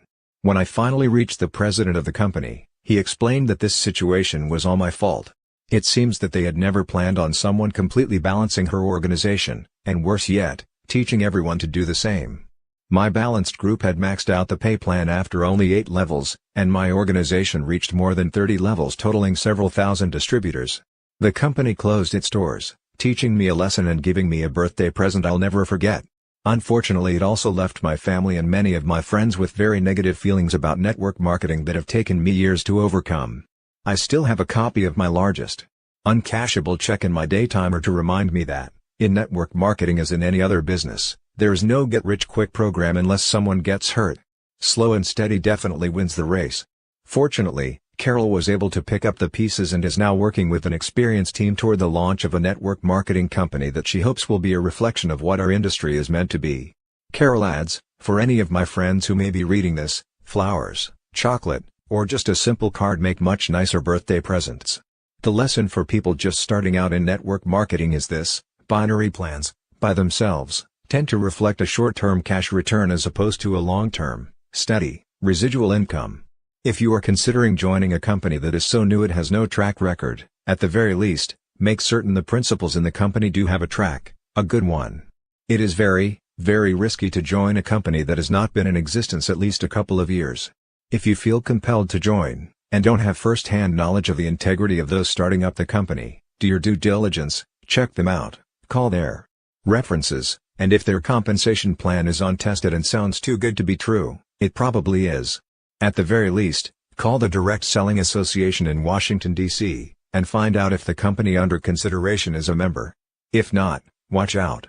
If you are in your first few years in this industry making a decent living with a solid company, and, like Carol, an overzealous sponsor shows you big checks or a comp plan too good to be true, hopefully, you'll have the common sense to stay where you are. Network marketing is big business played on an international stage offering staggering income potential, enormous amounts of free time, travel, power, and prestige. To hit the big numbers is to be treated like an international rock star playing to large audiences and standing ovations on every continent. You'll be treated to the best cuisine in every location and interact with the most powerful people in industry, medicine, and law. Remember, as you are trying to appeal to various professions in corporate America and throughout the world, each one has its malcontents and frequently the most successful among them are the players who can relate to these kinds of earnings. As you move from your warm market into your cold market prospects, you need to understand that this is a numbers game and not be intimidated by it. MLM is the great equalizer in which farmer blue-collar workers are allowed to compete with, or even bypass, doctors and corporate leaders. Perhaps from the standpoint of workloads and maybe with respect to the number of people you actually have to sponsor, you were falsely induced into MLM. But no one can truly tell you about the joy of earning 5- or 6-figure monthly incomes until you yourself experience it. So, don't whine, get to work. What's it going to be, 4 years or 40? Inaccurate perception about the time needed to succeed. The next problem area, time investment, is certainly worth mentioning because it so often misleads prospective distributors about one of the most important aspects of the business. While we've seen many of our associates reach 5-figure monthly incomes in only a few months, ourselves included, not many do. We believe new marketers should set realistic objectives ranging from 1, 2 and 3 year, to 5 and 10 year goals. Then, track upline until you find a person in your company who is earning the amount you wish to earn by your 10th year. Ask that person to help you set realistic goals based on the amount of time and effort they were expending at each of these monthly and yearly mileposts. It's quite reasonable to assume that if another person was able to achieve what you desire, if you can visualize yourself doing that too, and if you are willing to put forth the same amount of time and effort, you can earn the same. An average earnings report can and should be issued by your company. The way to set practical goals is to base them on incomes at varying levels actually earned throughout your existing distributor force. Remember to be realistic about the amount of time it will take. But also be expansive in determining the right goals for yourself. It is by unleashing your limited thinking that you will be able to rise to your full potential. With respect to the amount of time required to succeed, part-timers in network marketing earn substantially less than do those working the business full-time. If a full-time person is earning $5,200,000 a month, a new person might quite logically assume that if she works half the time, she could earn $100,000 a month. Not necessarily true. The most Renee ever earned as a serious part-timer, who, because of her elected position to a 4-year term in public office, could not quit until she had completed her commitment, was not even 10% of the amount we've earned together working full-time. It's because this is largely a business of duplication. Part-timers attract part-timers. If you are the leader and part-time effort is good enough for you, then part-time will seem appropriate to everyone you recruit. On the other hand, if you are working very aggressively, treating this like big business, so too will more members of your downline. Ask yourself a simple question: when was the last time you met a person who became a millionaire in his spare time? Prosperity is a full-time venture. Our book Power Multi-Level Marketing is dedicated to teaching how to build a large, dynamic multi-level marketing organization and the inevitable differences between working part-time and full-time. We have researched numerous companies with respect to average part-time and full-time incomes. You simply cannot accomplish full-time goals on part-time effort. Obviously, those who give this business their all should arrive at their goals more expediently. If this is an option for you, and if you have 6 months of staying power on the money you have in savings, then we highly encourage you to carefully select your company, and give it everything you've got. There has never been a more lucrative time to get involved with this industry, nor has there been better public receptivity to the concept of networking as a viable business. If you believe in yourself, the organization you've joined, your company, and the industry, then simply tell the world of your discovery. That's what Mark did, sometimes putting in 60 to 70-hour weeks on fire with enthusiasm, and within 3.5 years his efforts earned him his first $100,000 monthly check.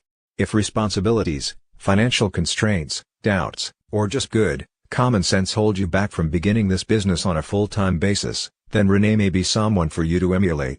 Although only part-time, while serving full-time on the Board of County Commissioners in Reno, Nevada, she treated her network marketing business like a real business. As she explains, I stayed with a consistent regimen, prospecting 12 to 15 people every single day, holding a presentation in my home for at least 15 prospects a week, gathered in 2 to 3 separate meetings. All of which resulted in my sponsoring a minimum of 5 people a month. With extra time invested on the weekends, the number of people I sponsored could sometimes run as high as 10. By never letting up, even though I had a busy professional schedule, I reached $100,000 annual income after 1.5 years in the business. Consistency is critical, whether you are approaching 5 or 30 prospects a day. There is nothing wrong with telling people the possibilities in this industry. The true stories are intrinsically strong in themselves. There is no need to exaggerate, but everyone needs to know the amount of productive time and focused effort we invested to accomplish these goals. We weren't attending someone else's meetings, we were conducting our own. We weren't managing our downlines, we were supporting our frontline associates by helping them close their prospects, and thus building organizations that duplicated our efforts. Faulty premise that upline will do it all for you. Many new distributors are recruited by being told they need not work hard. All they have to do, they are assured, is send their prospects to an upline's hotel meeting, and their sponsor or upline will do the presentations and close everyone for them. But let's get back to the basics. The definition of networking is friends telling friends. But you must be involved. Talking with your friends, sharing your excitement about this business. Networking is absolutely no different than telling friends about a good movie or a new restaurant you've discovered. You don't have to be an expert. You don't know who directed the movie or where they went on location to film it. You don't know who choreographed it or who wrote the musical score. You may not even remember most of the actors in the movie. All you know is that you loved it. It made you laugh or cry or just feel good. So you tell people. No one expects you to know everything about it. Based on your word, they will probably go see the movie the next time they are in the mood, just because you recommended it. Hearing about it friend to friend is the essence of what makes network marketing an effective method of distribution. But what would you think if a close friend called you and said, "Hi, it's me. I've got a lady on the line who introduced me to a new movie last week. We went and saw the movie and liked it so much that we both called you. I'd like you to speak with her. She's on the line to answer any questions you might have about the movie because she's seen it more times than I have. Get the picture? There is a place for upline support. It comes after they have seen the movie, that is, after they have seen the presentation, when bringing in an authority to help get them involved makes sense. Whether you introduce your prospect through an audiovisual business briefing or an in-home presentation, use your upline to add credibility after the initial exposure. You don't have to be an authority on MLM or your company or your products to make the initial introduction. Nor do you have to deliver a polished speech or have your upline on the phone with you. Our experience has been that a little less refinement goes a long way in this business. As you share your enthusiasm about what you've learned, particularly at the presentation, you want people to walk away thinking, "I can do that too," not "Wow, what a brilliant presenter she was." Stephen Friedberg of Parkland, Florida, learned this lesson by being thrown directly into the fire for his first meeting. Believing that his sponsor was going to do his first meeting for him, Stephen invited several of his friends and encouraged them to bring a friend. 5 minutes before the meeting, with 19 people gathered in his living room, Stephen found out that his sponsor couldn't make it. "At that point I came close to having a massive heart attack. I was so scared. I was sweating so much that my glasses fell off my face.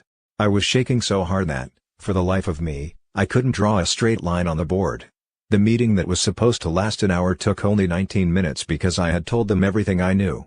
To make matters worse, someone I had already sponsored filled the empty minutes by taking over the floor, shouting to everyone, "You can do it," while striding from one end of the room to the other. All I could do was pray that the floor would suddenly open up and swallow me, sparing further embarrassment. It was my worst nightmare, until the next day.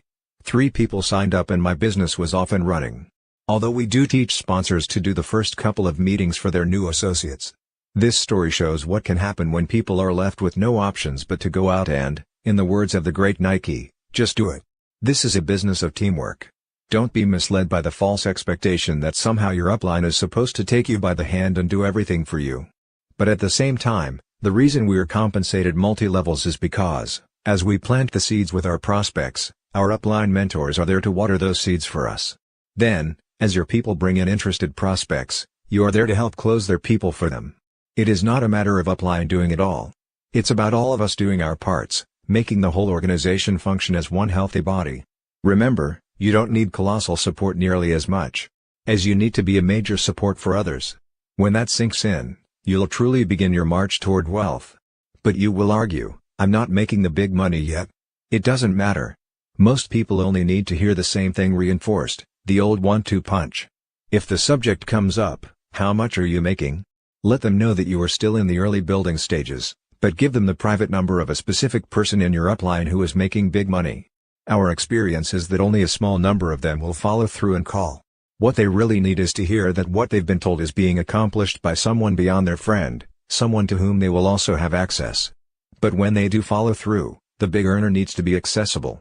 Clarification of retirement. The definition of retirement is the total withdrawal or separation of oneself, thereby indicating the end of a career.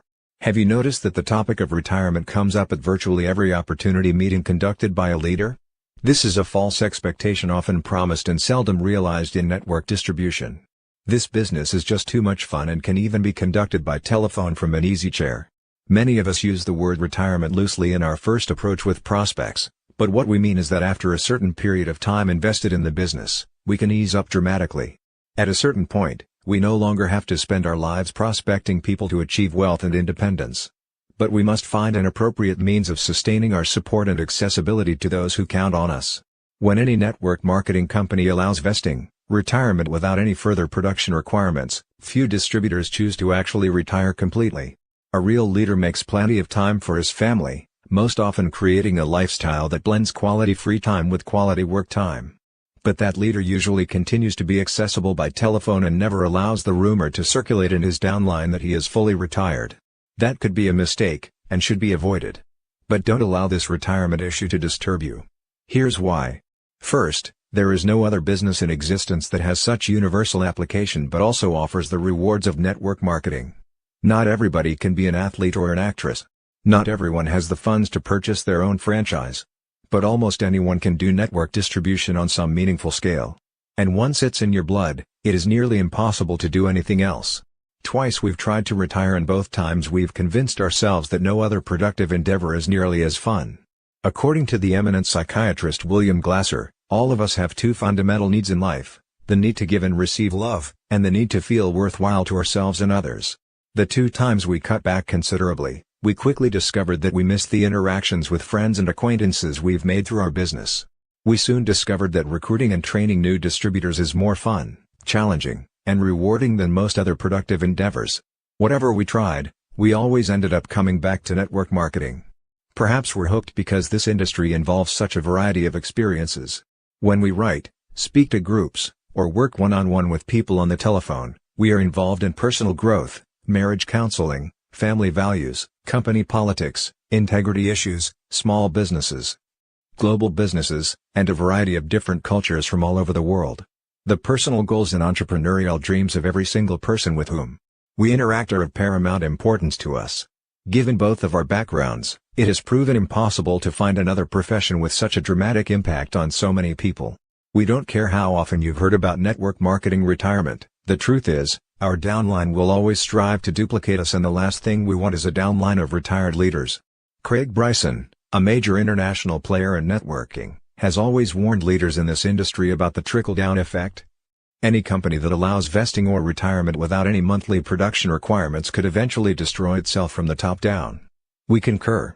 In fact, many of the top MLM companies offer 1 or 2% of total profits to be shared among its leaders, or, in lieu of that, have created an addendum to their compensation plan that provides its leaders with the incentive to continue being productive. This is not only valuable for the leaders, but also for the downline distributors who tend to duplicate their upline's activity, or lack of it. Remember, whether you are speaking to groups of 5 or 500, don't dangle the retirement carrot in front of prospects without qualifying it. Better yet, focus on MLM's ability to bring about self-determination in their lives. Most people would be very pleased if they could just spend 10 or 20 hours each week at home with their families, hours they currently must spend in the office. Because we love what we do, it is sometimes difficult to know when work stops and play begins.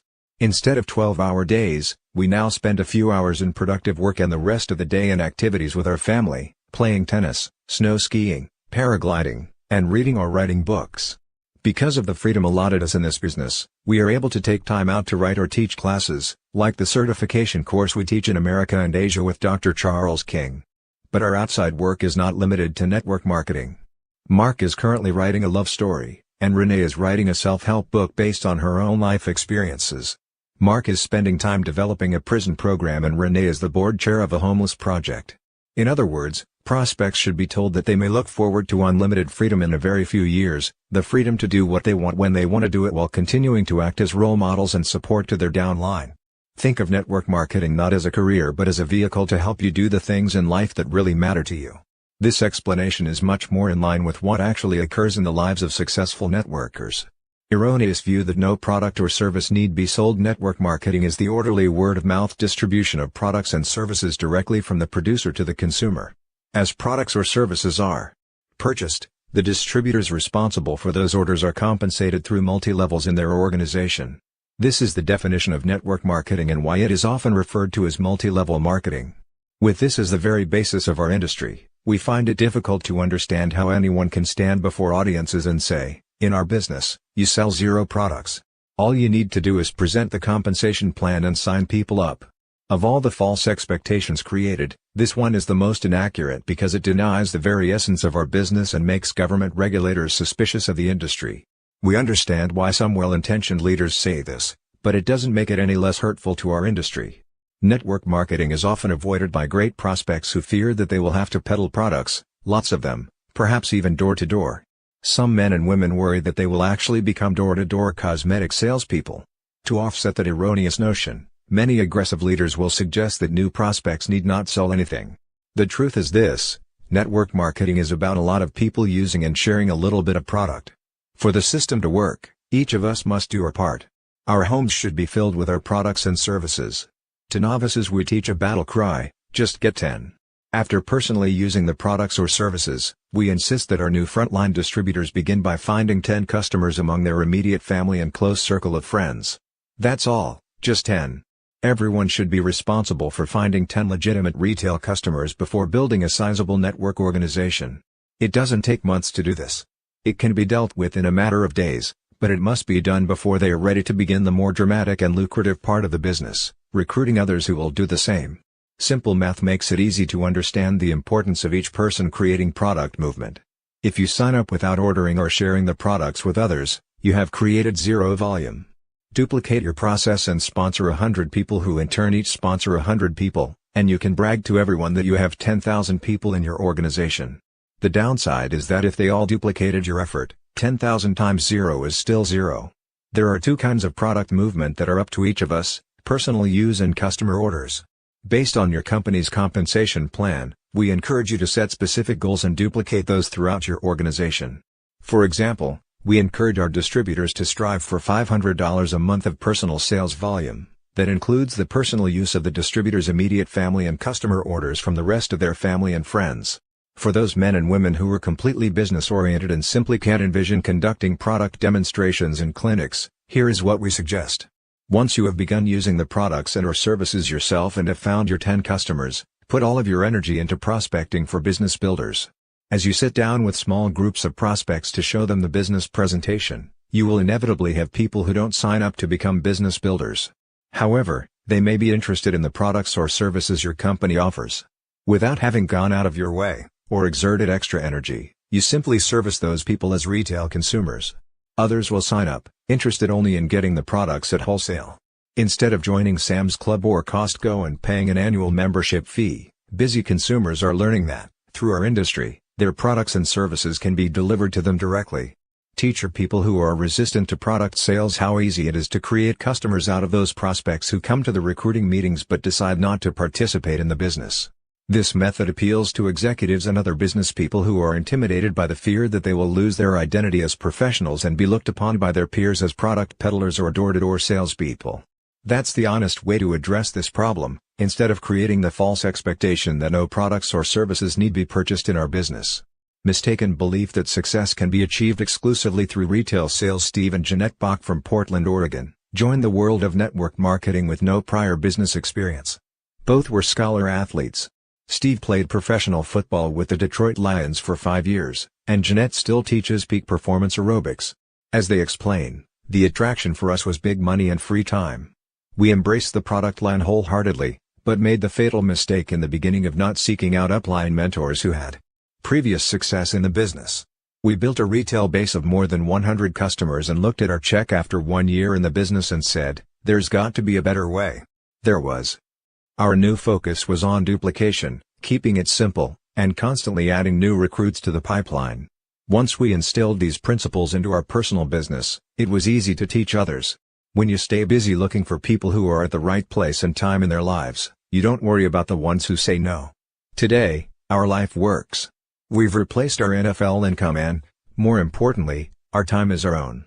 So many people come into this business hearing about the upside potential, and believing that all they have to do is sell some products to get to the big money. Not true. Ours is a business of each of us doing our little part of moving products or services. As with Steve and Jeanette, the money comes once you successfully recruit a large downline and duplicate that process. The average person will not be responsive to hype. People today are much more sophisticated than they were 2 or 3 decades ago. We've all been bombarded with millions of slick, Madison Avenue advertising campaigns before we reach adolescence. By the time we reach maturity, we've seen our share of carnival barkers, sales professionals, and pushy, arrogant marketing reps. A 20-year-old today is more jaded and cynical than a 60-year-old in 1940. The very last thing people want is a high-pressure pitch on an MLM opportunity. Most people today can smell a rat the minute it emerges, and can easily see through lies and fabrication. Our business already seems too good to be true. There's absolutely no reason to attempt to make it even better with false statements about exaggerated income, early retirement, or zero sales. We suspect that most professionals avoid our industry because it doesn't make sense that an ordinary person with only a high school degree can become a millionaire in 3 years with virtually no risk and no capital.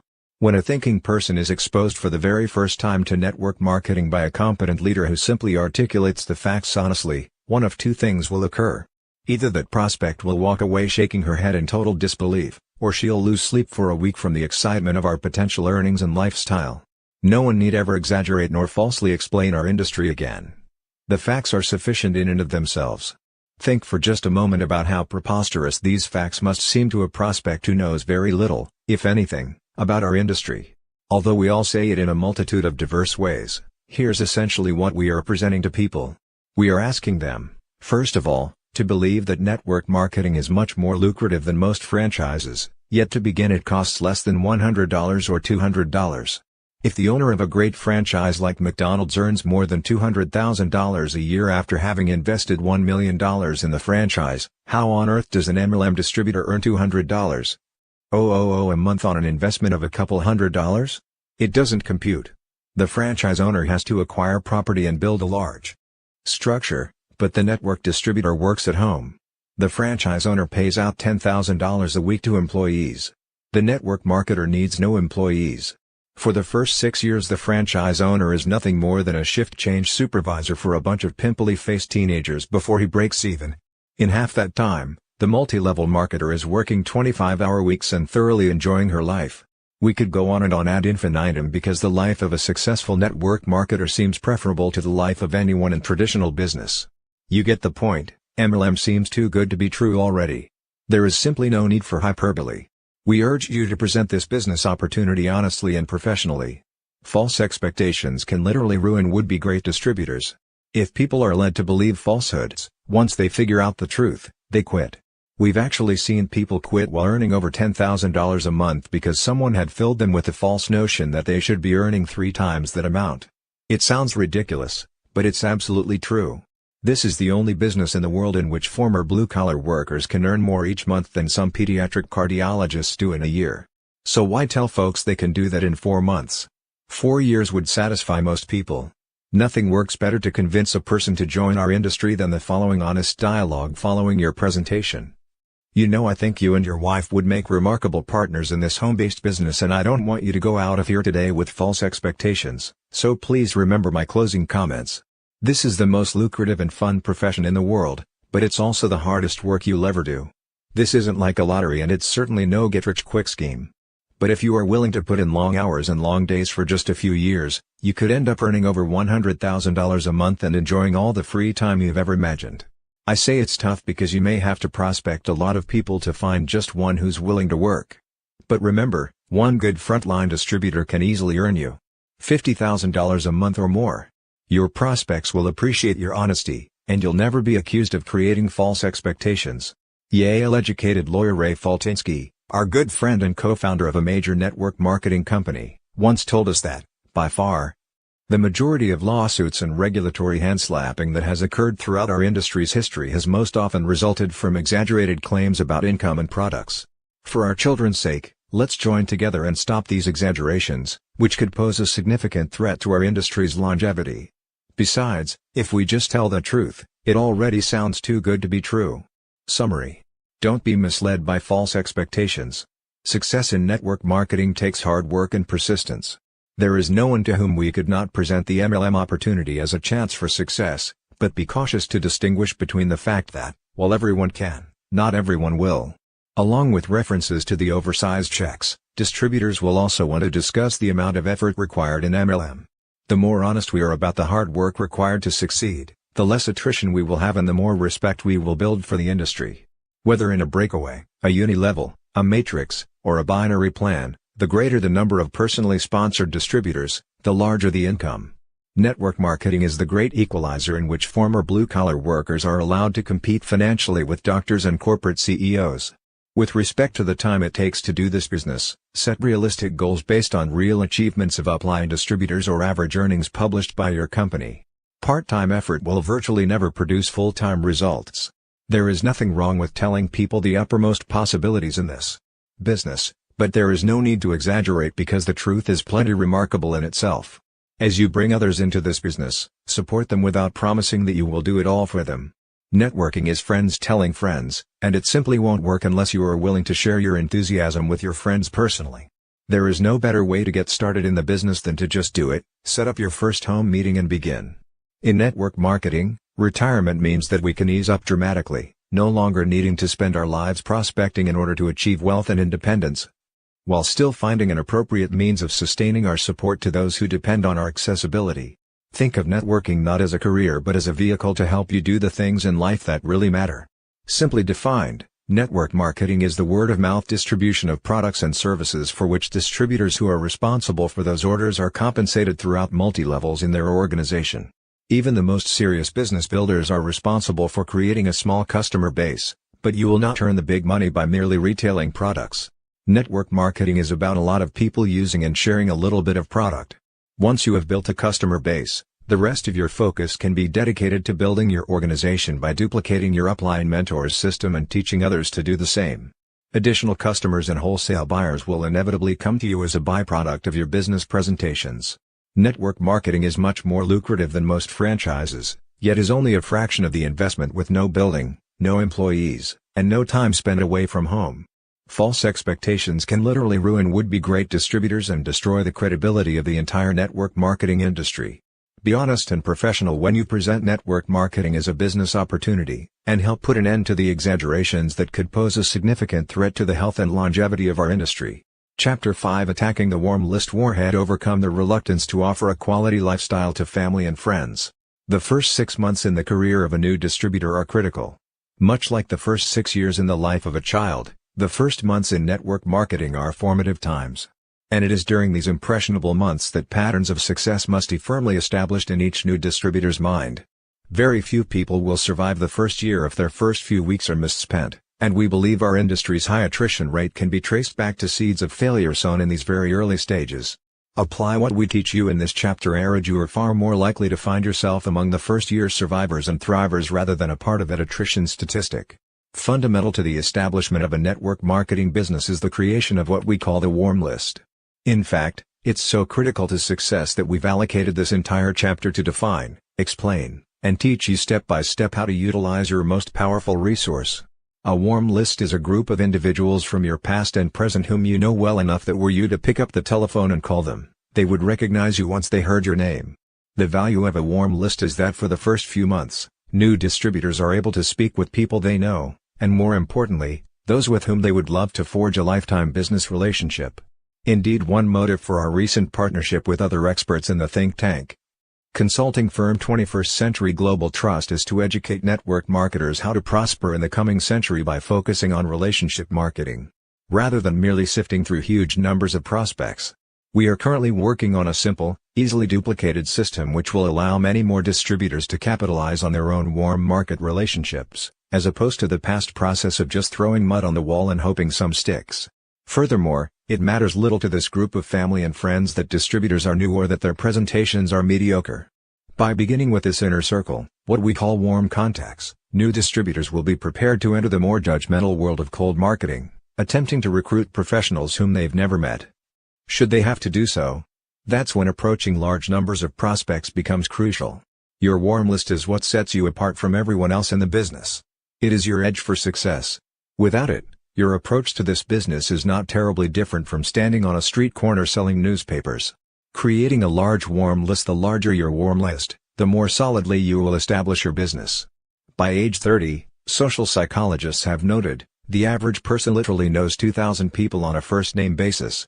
One of the first steps for new distributors is to begin making a 2,000-person list of people they know personally.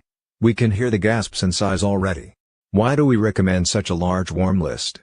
If distributors are asked to create a 200-person list, they will average 60 or 70 names and feel proud. If they are urged to target 10 times this many, they will generally come with hundreds of names and apologize for being short of the goal. Once you are well on your way with your list, select your top 25 people, those with whom you would most enjoy being in business. Since we believe so strongly that the warm list is the key to starting every network marketer on the right track, we are going to devote some time to it. We want you to know what objections you will hear and how to overcome them, as well as how to create and use your warm list as a tool for building your business. Everyone has a warm list, but most don't know how to identify and record the names. 2,000 is a shocking number, but even more shocking is our inability to recall a mere 10% of those acquaintances without a specific triggering device. A triggering device is any list of people, places, occupations, directories, or things that allow us to recall people from our past. At the time we first became involved with network marketing, we each had a very extensive warm list and have since recruited others whose lists far exceeded ours. We used telephone directories, old high school yearbooks, and books of vocations to help us create lists of several hundred people. The next section consists of a memory jogger to help you develop your own warm list. Memory jogger to help make your warm list. Who do you know who you respect, shows genuine concern for other people, is active in their church, people always seem to like, does personal counseling, such as church leaders, doctors, lawyers, etc. Is a professional, is in clubs and various group organizations or active in civic affairs, is in a teaching position in a school or business, deals with the public. Is in a management, supervisory, consultant, or trainer capacity, is looking for more out of life, is ambitious, assertive, and on the go, is considered a leader, attracts leaders.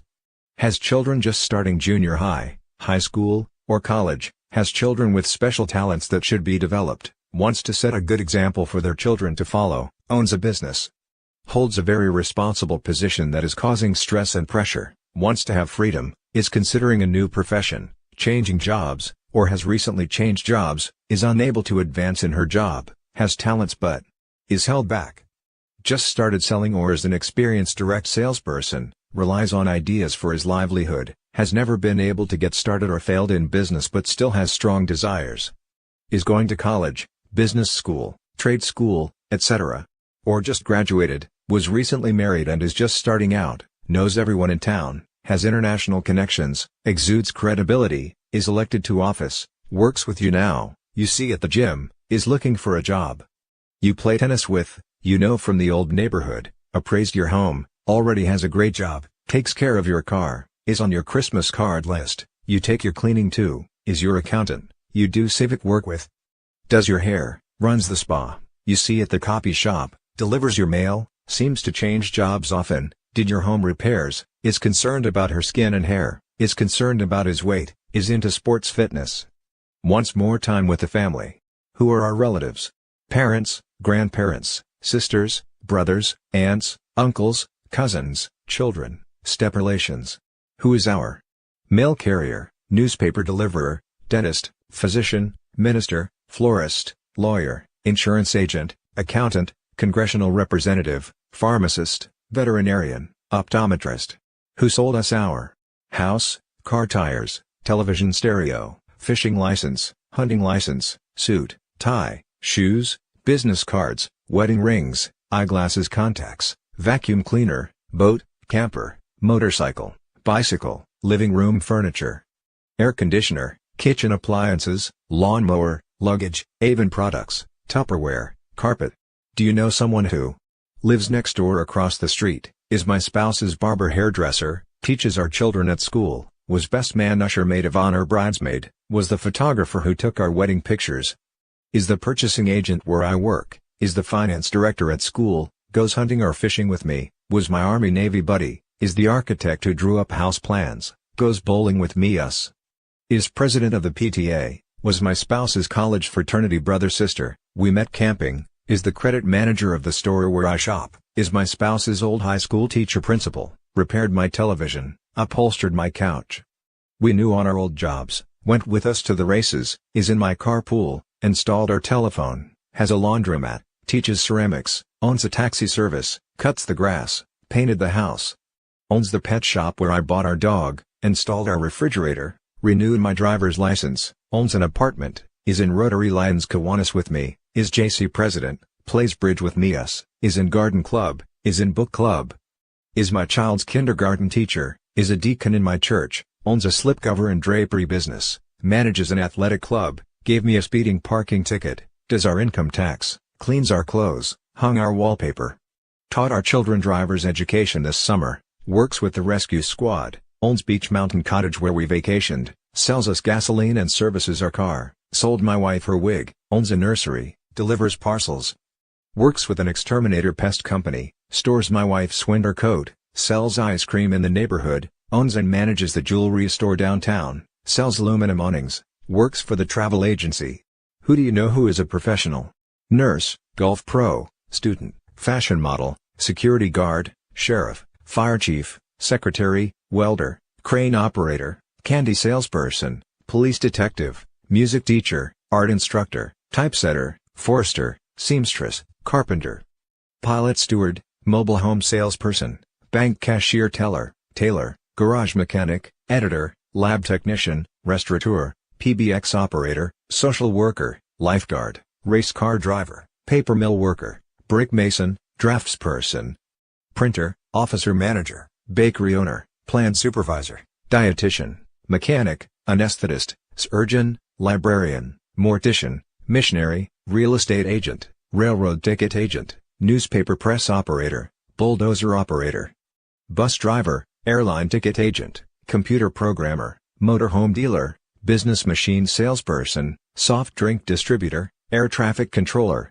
interior decorator, swimming teacher, typewriter salesperson, grocery store owner, insurance adjuster, warehouse manager, moving van operator, rent-a-car representative, professional baseball player, professional basketball player, professional football player, television anchor producer, tool and die maker, cookware salesperson, dance instructor, sawmill operator, industrial engineer, research technician, telephone line person, lithographer, fisherman, bench machinist, waiter-waitress, furniture dealer, notary public, farmer, actor-actress, land clearer, horse trader, statistician, cement finisher, antique dealer, brewery salesperson, engineer, contractor, chiropractor, podiatrist, auctioneer, electrician, dental hygienist, shoe repairman, physical therapist, motel owner-manager, highway patrol officer, judge. Take the time and use the resources to develop your list. All new distributors should sit down in a quiet room with several triggering devices and attempt to create a warm list of 2,000 people. It should take 2 or 3 days to get a good start and, by the end of the first month, you should be well on your way to hitting the target. You will never regret starting your business with this tool. Network marketing, by its very nature, requires you to talk to large numbers of people. The longer your warm list, the better your chances for success. The warm list warhead strikes generally. The warm list warhead strikes after you have given this assignment to your new associates. This is when arguments between sponsors and new distributors first begin. Sometimes objections aren't even verbalized because your new associates would often rather keep them to themselves. Most new network marketers are able to come up with a dozen good reasons why they don't know 2,000 prospects and why they can't possibly go after friends and family first. We've heard all the arguments over the years and none of them are valid. It is vital to the success of your newest distributors that they not ignore this warm market phase of the business. Let's review a few of the rationalizations and excuses used by new distributors so that you know how to respond to them in this first stage of recruiting. And remember, not all new associates will be honest with their sponsors and declare that they have no intention of working with their warm market list. There are many reasons people are inclined to hold back from calling on their families and friends. And it is this resistance we are referring to when we talk about watching out for the warm list warhead. When it strikes, it can be a killer of many would-be great distributors. First warhead, lack of conviction. Network marketing is the process of sharing one's belief in a marketing concept that is so unique and about which you are so enthusiastic that you can't hold it inside. You lose sleep at night. You can hardly wait to tell people of your discovery. When this level of conviction is lacking, people tend to hold back. It's a catch-22. If you wait for the belief level to come, you run the risk of missing the opportunity. If you try to go forward without it, your friends can hear the reservation in your voice. So first do your best to try to work through whatever reservation is holding you back. It just sounds too good to be true. Maybe it has worked for others, but I can't be sure that it will work for me. What if I'm wrong and I mislead my friends? Discuss these concerns with someone in your upline whom you trust. Whatever you do, don't make the mistake of waiting to share your discovery with friends. A common excuse is, I don't want to call my friends until after I'm making the money. Of course, the solution is to rely on the support of your upline leaders, those who have a track record of success in the business. It is that team approach that makes network marketing so effective. What happened to Mimi Joy Swenson of Los Gatos, California, can happen to you if you use this excuse. Mimi Joy explains, I was building my business part-time my first year and had made my list of 2,000 names. I felt like I just had to create sections on my list, and one of those categories was called my chicken list. These were names of people whom I felt were already successful in their present jobs and with whom I had better wait to speak until I was more educated, making more money, and working this business full-time. I was attending a company function in San Francisco and, as I walked into the gathering, I experienced a scary vision. I saw the person who was number one on my chicken list. I calmly walked over thinking to myself that he was probably just there as a guest of someone. Hello, funny meeting you here. By the way, why are you here? I asked him, puzzled. He proclaimed, I have just recently been introduced to this great opportunity and have made the decision to build the business and replace my income." I proceeded to turn a deep shade of green-yellow and gulped, saying, "Well, isn't that just wonderful? I know you will be very successful." I wished him luck and like a sad, hurt lil puppy, I moped to the back of the room to find a seat. I got myself situated but was feeling quite sick. As the meeting began I noticed the woman principal at our daughter's school. And she wasn't even on my list. The moral of this story for me is to never, ever prejudge people for this business because they could end up sitting right in the same room with you at your next meeting. Having learned the importance of working with those on her warm list, and not letting anything hold her back from calling them, Mimi Joy has now made it more than halfway to the top of her compensation plan. Loving the work and lifestyle of a network marketer. Until your belief level is 1000%, you might try this script when you approach those on your warm list. I've just gotten involved in a new business that has me so intrigued I just had to tell you. There are people making more money in a month than most make in a year, but what got my attention was the lifestyle. They are all working out of their homes, and at their own pace, and creating an ongoing, residual income that is staggering to me. I don't know if this is for real, but I can't stop thinking about it. When I saw the caliber of people coming into it, I thought of you and your right away. I can't think of two people I'd rather be in business with. Besides, you two know everyone in this community, and they all respect you so much. I really think I'm onto something, but I'd like you both to look at it and tell me if I'm crazy. A few close friends are coming over Wednesday night and I would love to have you both join me so I can show you exactly how this works. Or would Thursday during the day be better for you? I really value your opinion. Until you have replaced your income in this business, it is understandable that you may have some reservations. But don't try to solve the problem by avoiding your warm list. Approaching strangers is much more difficult than reaching out to your family, friends, and acquaintances. Find the words that are comfortable for you, but whatever you do, begin calling those on your warm list. You want to be in business with those people you most enjoy because your network organization is for life. So approach your favorite 25 people first. If you let your doubts stand in the way of beginning your business, you are guaranteed to fail. If you can find a way to go forward with honesty, you may succeed. Believe us when we say, with success comes conviction. Second warhead, lack of self-esteem. Many people avoid their warm market because of their poor self-image. It's a delicate issue, and one that must be approached with sensitivity. Some people do not feel that their friends and relatives respect them. In fact, many people believe that the friends they approach will laugh at them and ridicule them for attempting to be an entrepreneur. Let's look at a classic scenario. Bob is a bus driver who loves to play poker on the weekends, and he belongs to 3 different groups of men who also love to play cards. As Bob makes out his warm list, he writes down the names of 12 men whom he knows well from the poker clubs. The only problem is that Bob is lowest on the socio-economic totem pole. The other men are white-collar professionals, and while they respect Bob's skill as a poker player, Bob just naturally assumes that they wouldn't consider listening to him about a business deal. But Bob is totally wrong. Unless you address this issue in general terms during training, Bob will not approach those men. Here's what we suggest you say, because there will always be someone similar to Bob in your group. Folks, the biggest challenge you're going to face just as soon as you succeed in this business will be the anger of people to whom you never even showed this opportunity. You may have a group of friends, even physicians and attorneys, whom you're afraid to approach. But they won't be your friends anymore when they find out that you got involved with a business that's now paying you $30,000 a month, while they're still going into an office 60 hours every week. Why would they be upset with you? Because you didn't think enough of them to show them this business. If they do resist even attending your presentation, tell them right up front that it's their choice whether they get involved or not. But you wanted to make absolutely sure that they won't turn on you in a year because you didn't give them a chance to see this opportunity as soon as you knew about it. Notice the strategy here. We keep it a soft approach and refer to professions like law or medicine. Most everyone who isn't a lawyer or doctor looks up to those professionals. And in our business it's really not uncommon for a student or maid to sponsor an accountant or CEO of a corporation. On a scale of 1 to 10, if you think of yourself as a 5, once you sponsor a 10 into this business, you become a 10. Move past your comfort zone and offer everyone on your list this opportunity. The truth is this: we are all 10s in potential, we just need to seriously buckle down and recruit as many frontline distributors as we can. Don't let this warm list warhead hold you back. Third warhead, fear of losing credibility. As more professionals enter the network distribution industry, it is natural that they will want to postpone acknowledging their participation until the time is right. For example, some will pretend that it's their wife's business. The problem is that if you're a professional and people sense your doubts or uncertainty about the industry, they will also be suspicious. Some will choose not to join and others will join but build through someone else, such as their spouse.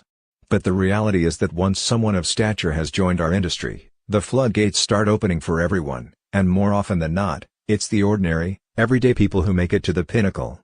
Not the big hitters of traditional business, law, or medicine, though they certainly can earn enormous wealth while pushing their sponsors into the stratosphere. We can relate countless stories of people who have failed at this business because they were afraid to let their peers know how very serious they were about building a networking organization. One story goes back to 1990, when Renee sponsored a couple, Susan and Richard, from the San Francisco Bay Area. She was a corporate executive on maternity leave, highly motivated because she wanted to stay home with her baby and not return to the office. Susan was a competent, organized, self-starter. Richard was a high-level salesman for a food manufacturer who admitted that he was no longer excited by his job, even though he was well established with a Fortune 500 company that was strong in the global marketplace. Richard was concerned about how his reputation among his corporate peers might suffer by joining network marketing. He could not afford to have his boss learn of his involvement, which he felt might result in him losing his job before their network marketing business actually began generating a good income. Richard played it safe by providing his wife with leads from among carefully selected business associates and trusted acquaintances. He had the utmost faith in his wife's ability to do this business and to professionally handle his best prospects. The problem was that his associates knew him and trusted his judgment and insights about a business opportunity, and they didn't really know his wife. She spent months calling up his leads and doing presentations for them. He was even present at some of her business meetings. But because of his fear of losing his professional credibility, he never openly admitted that he believed in the business hook, line, and sinker. He never let prospects know that at some point in the future, he was planning to give this his full-time effort. He continued to portray the image that this was entirely her business and that he avidly supported her in it. After a year, she had sponsored a few of her girlfriends, a couple of guys she knew from work, and a few of the wives of her husband's business associates. But their business never really took off as they had expected. Susan and Richard ultimately slipped from business building into merely product wholesale buying, and she eventually went back to work. Both of them were disillusioned about network marketing. Renee was developing a close personal relationship with both of them and knew that, if any two people could succeed in this industry, they were Susan and Richard. They had the connections, the motivation, the innate ability, and the respect of their friends and associates. Susan obviously felt that if she could not make her MLM business work, none of her family and friends could either. But it was the fear of losing his job and professional reputation that held Richard back from participating in the business with Susan. The fear of something that may never have happened destroyed the possibility of their success. The lesson here is that whoever knows the warm list prospect best should make the call. Prospecting the other way certainly put Susan into a funk because she didn't understand what had happened. She just assumed that she wasn't a self-starter. She, who had been one of the top women earners in corporate America, had failed in her own networking business. She was depressed and Renee had little ability to fix it, change it, or help her understand it. Renee was only 2 years in the industry at that time and could not pinpoint the problem. But, in hindsight, there is no doubt in Renee's mind that if she had coached Richard to put himself and his reputation on the line with this business, he and Susan would be two of the top earners in the industry today. They had phenomenal potential. They would have been great working side by side. This fear of lost credibility holds back countless new distributors in our industry. As leaders, we must not be afraid.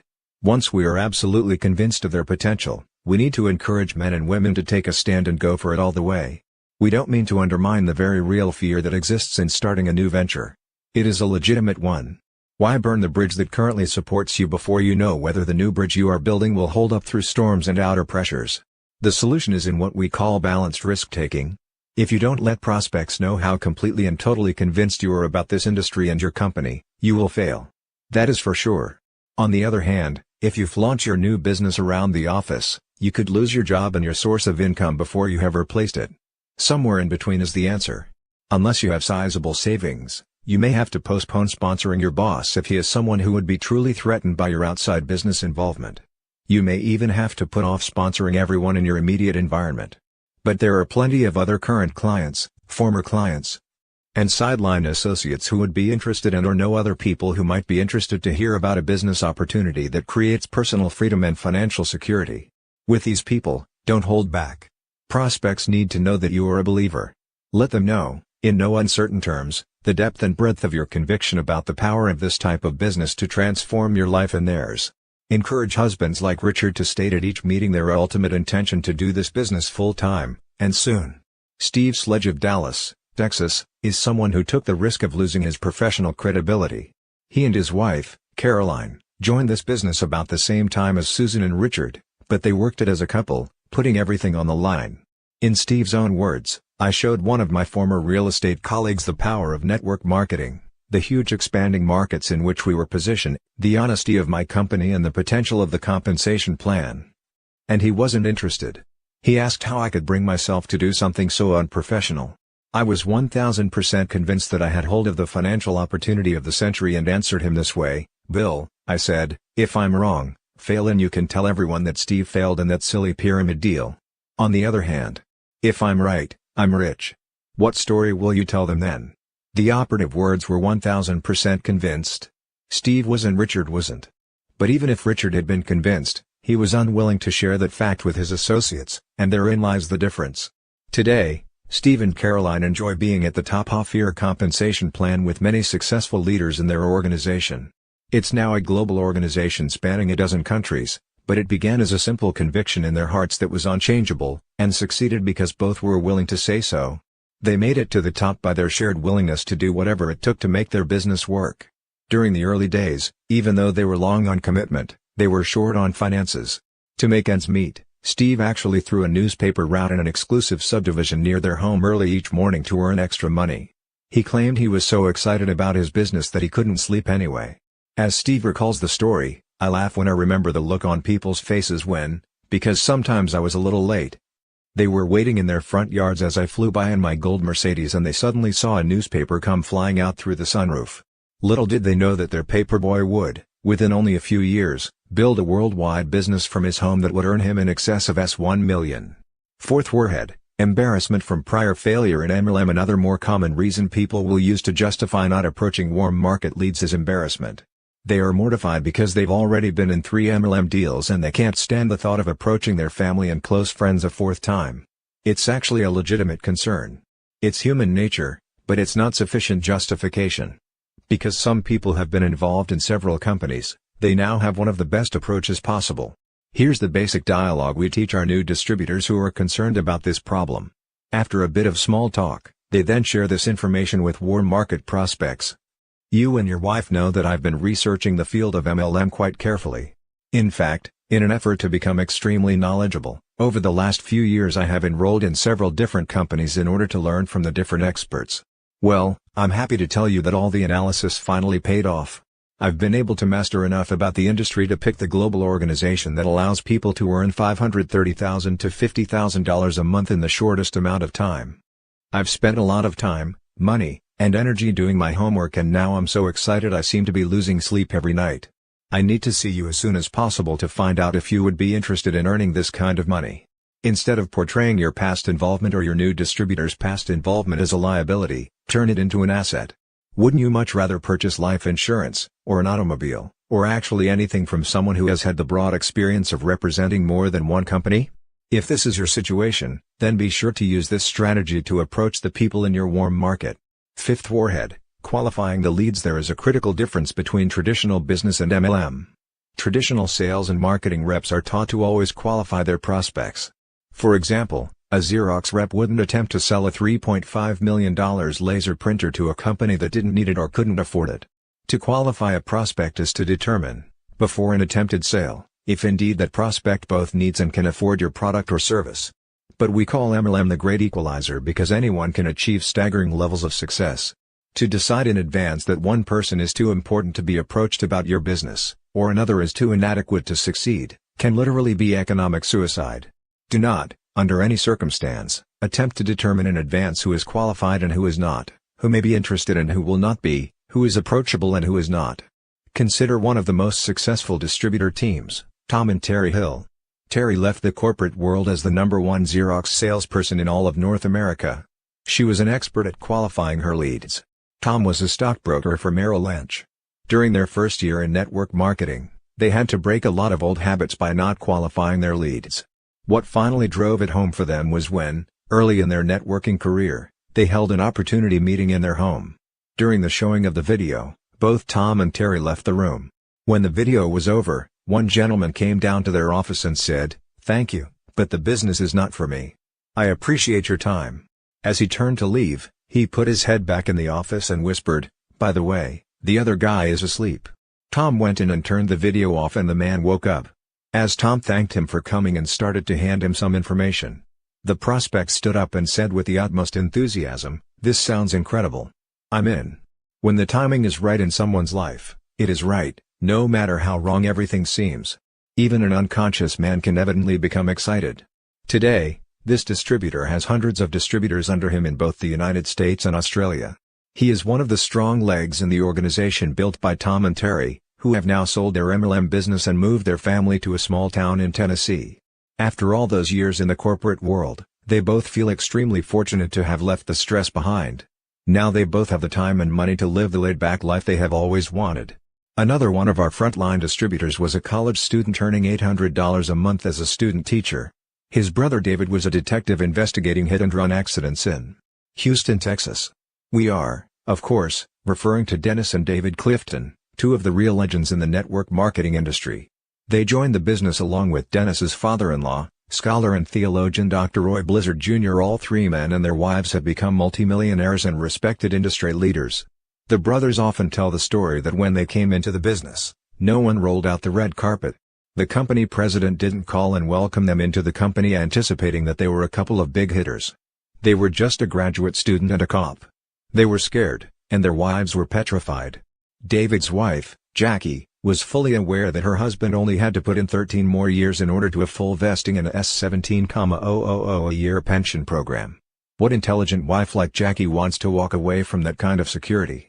Everyone starts out in network marketing as a little hitter. Big hitters are teammate and are recognized as such by their results. The proof is in the printout. Dennis and David are quite literally two of the most sought-after speakers in the entire network distribution industry today. Yet before they entered network marketing, neither could have even gotten a job interview with Exxon or Sony because neither had a business education or former experience in management. Today, they manage an international organization of more than 100,000 distributors in 20 countries and account for over half of our MLM income.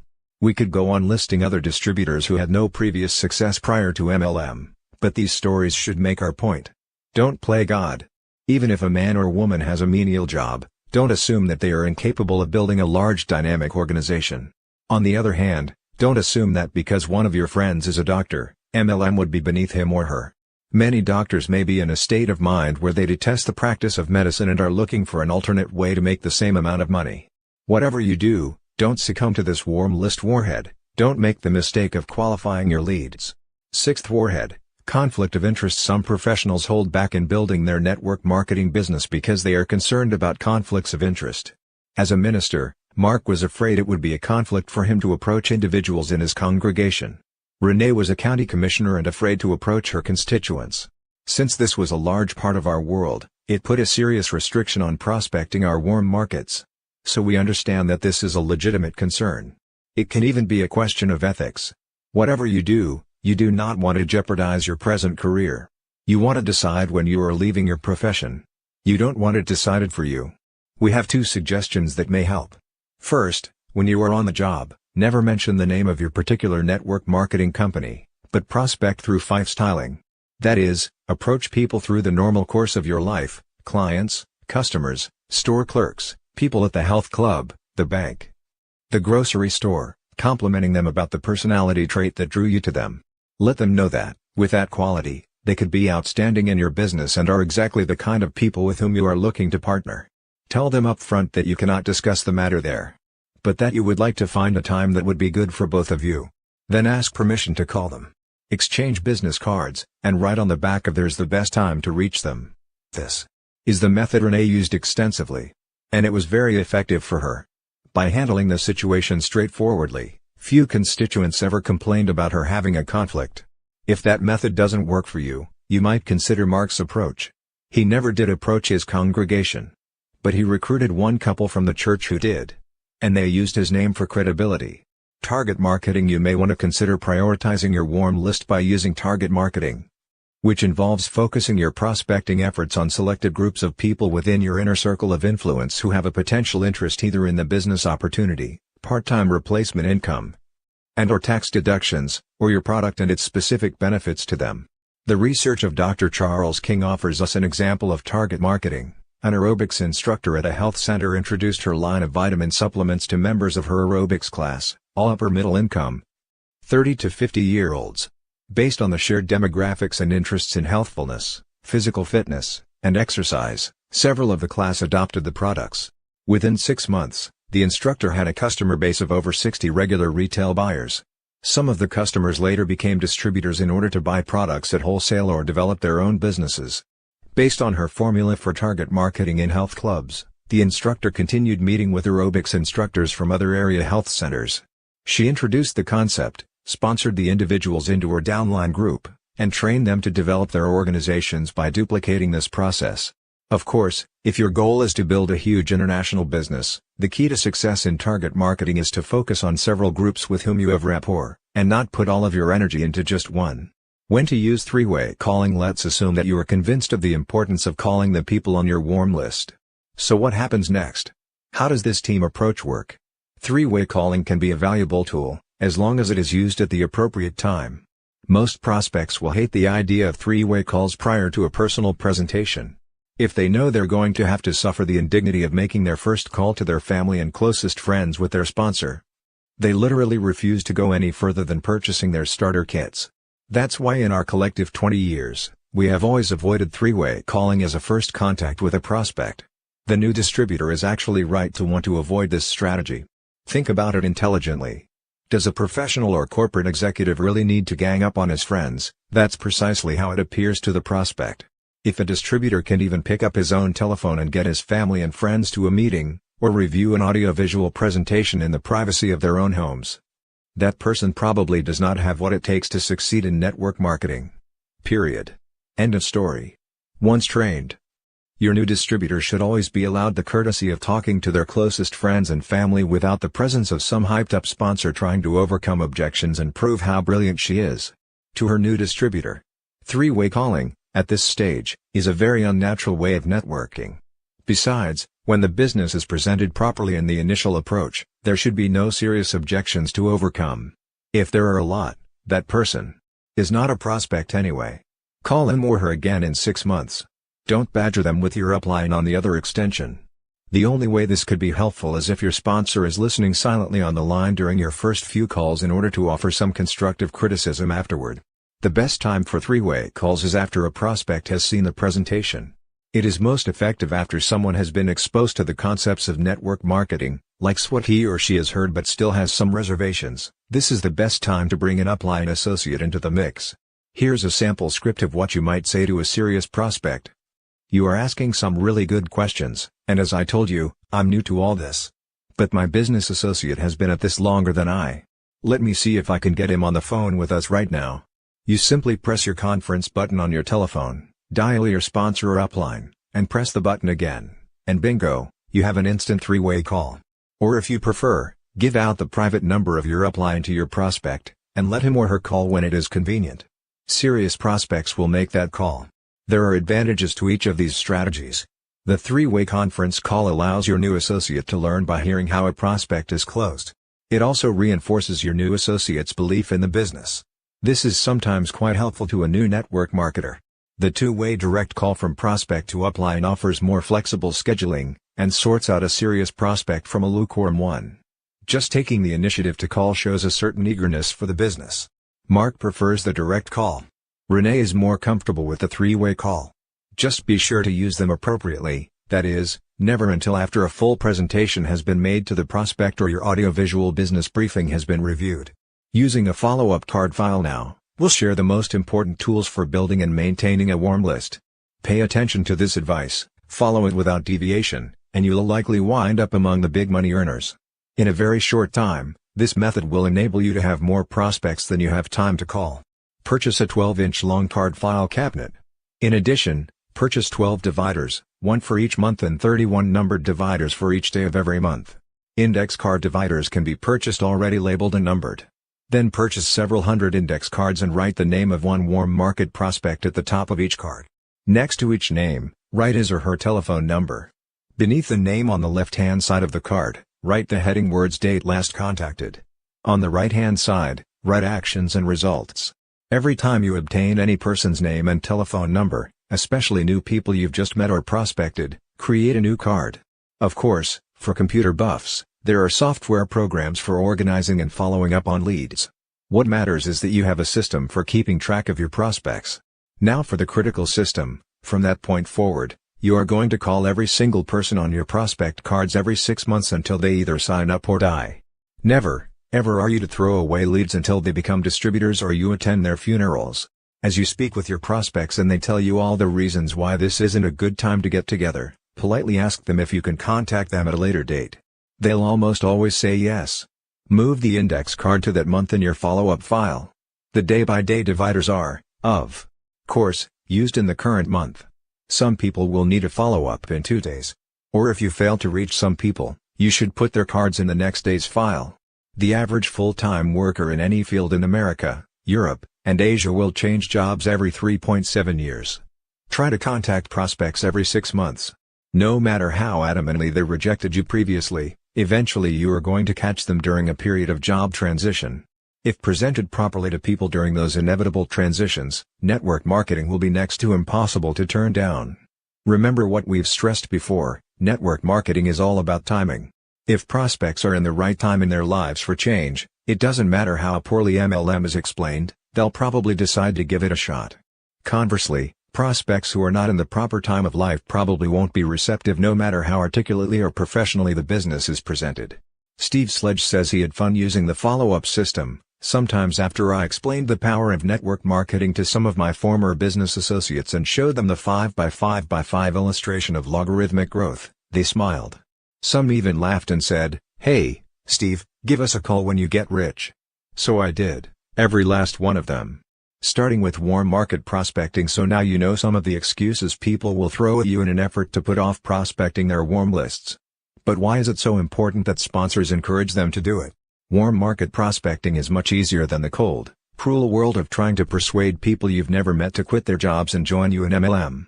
Cold market prospecting requires professionalism, enthusiasm, competence, and moxie. You are trying to convince veritable strangers that they should abandon their weekly paychecks and comfort zone jobs or professions to follow you into an entrepreneurial pyramid. At least, that's how prospects view it. This is where the numbers play an important role. You will talk to a greater number of people in cold marketing than in warm in order to generate the same favorable responses.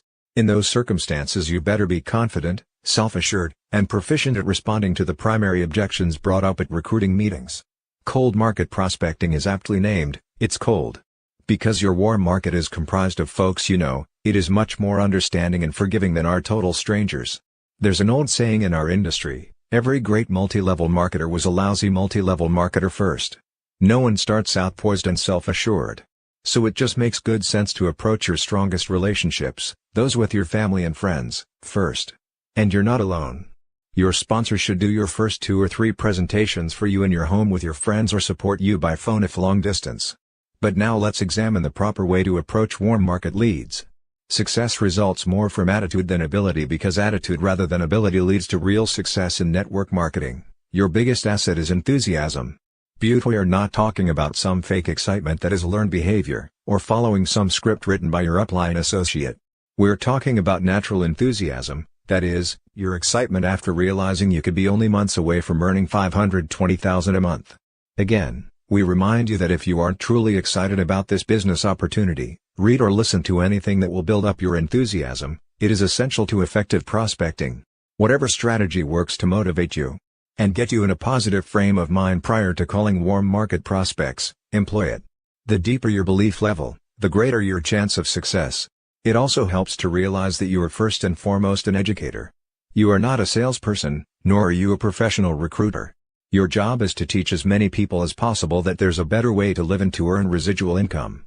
The only way you're ever going to convince people to change careers and to join you in MLM is if you can get them to agree to sit down with you for 45 minutes to take an objective look at your business. When you call your warm market leads, your only objective is to get them to seriously consider your company.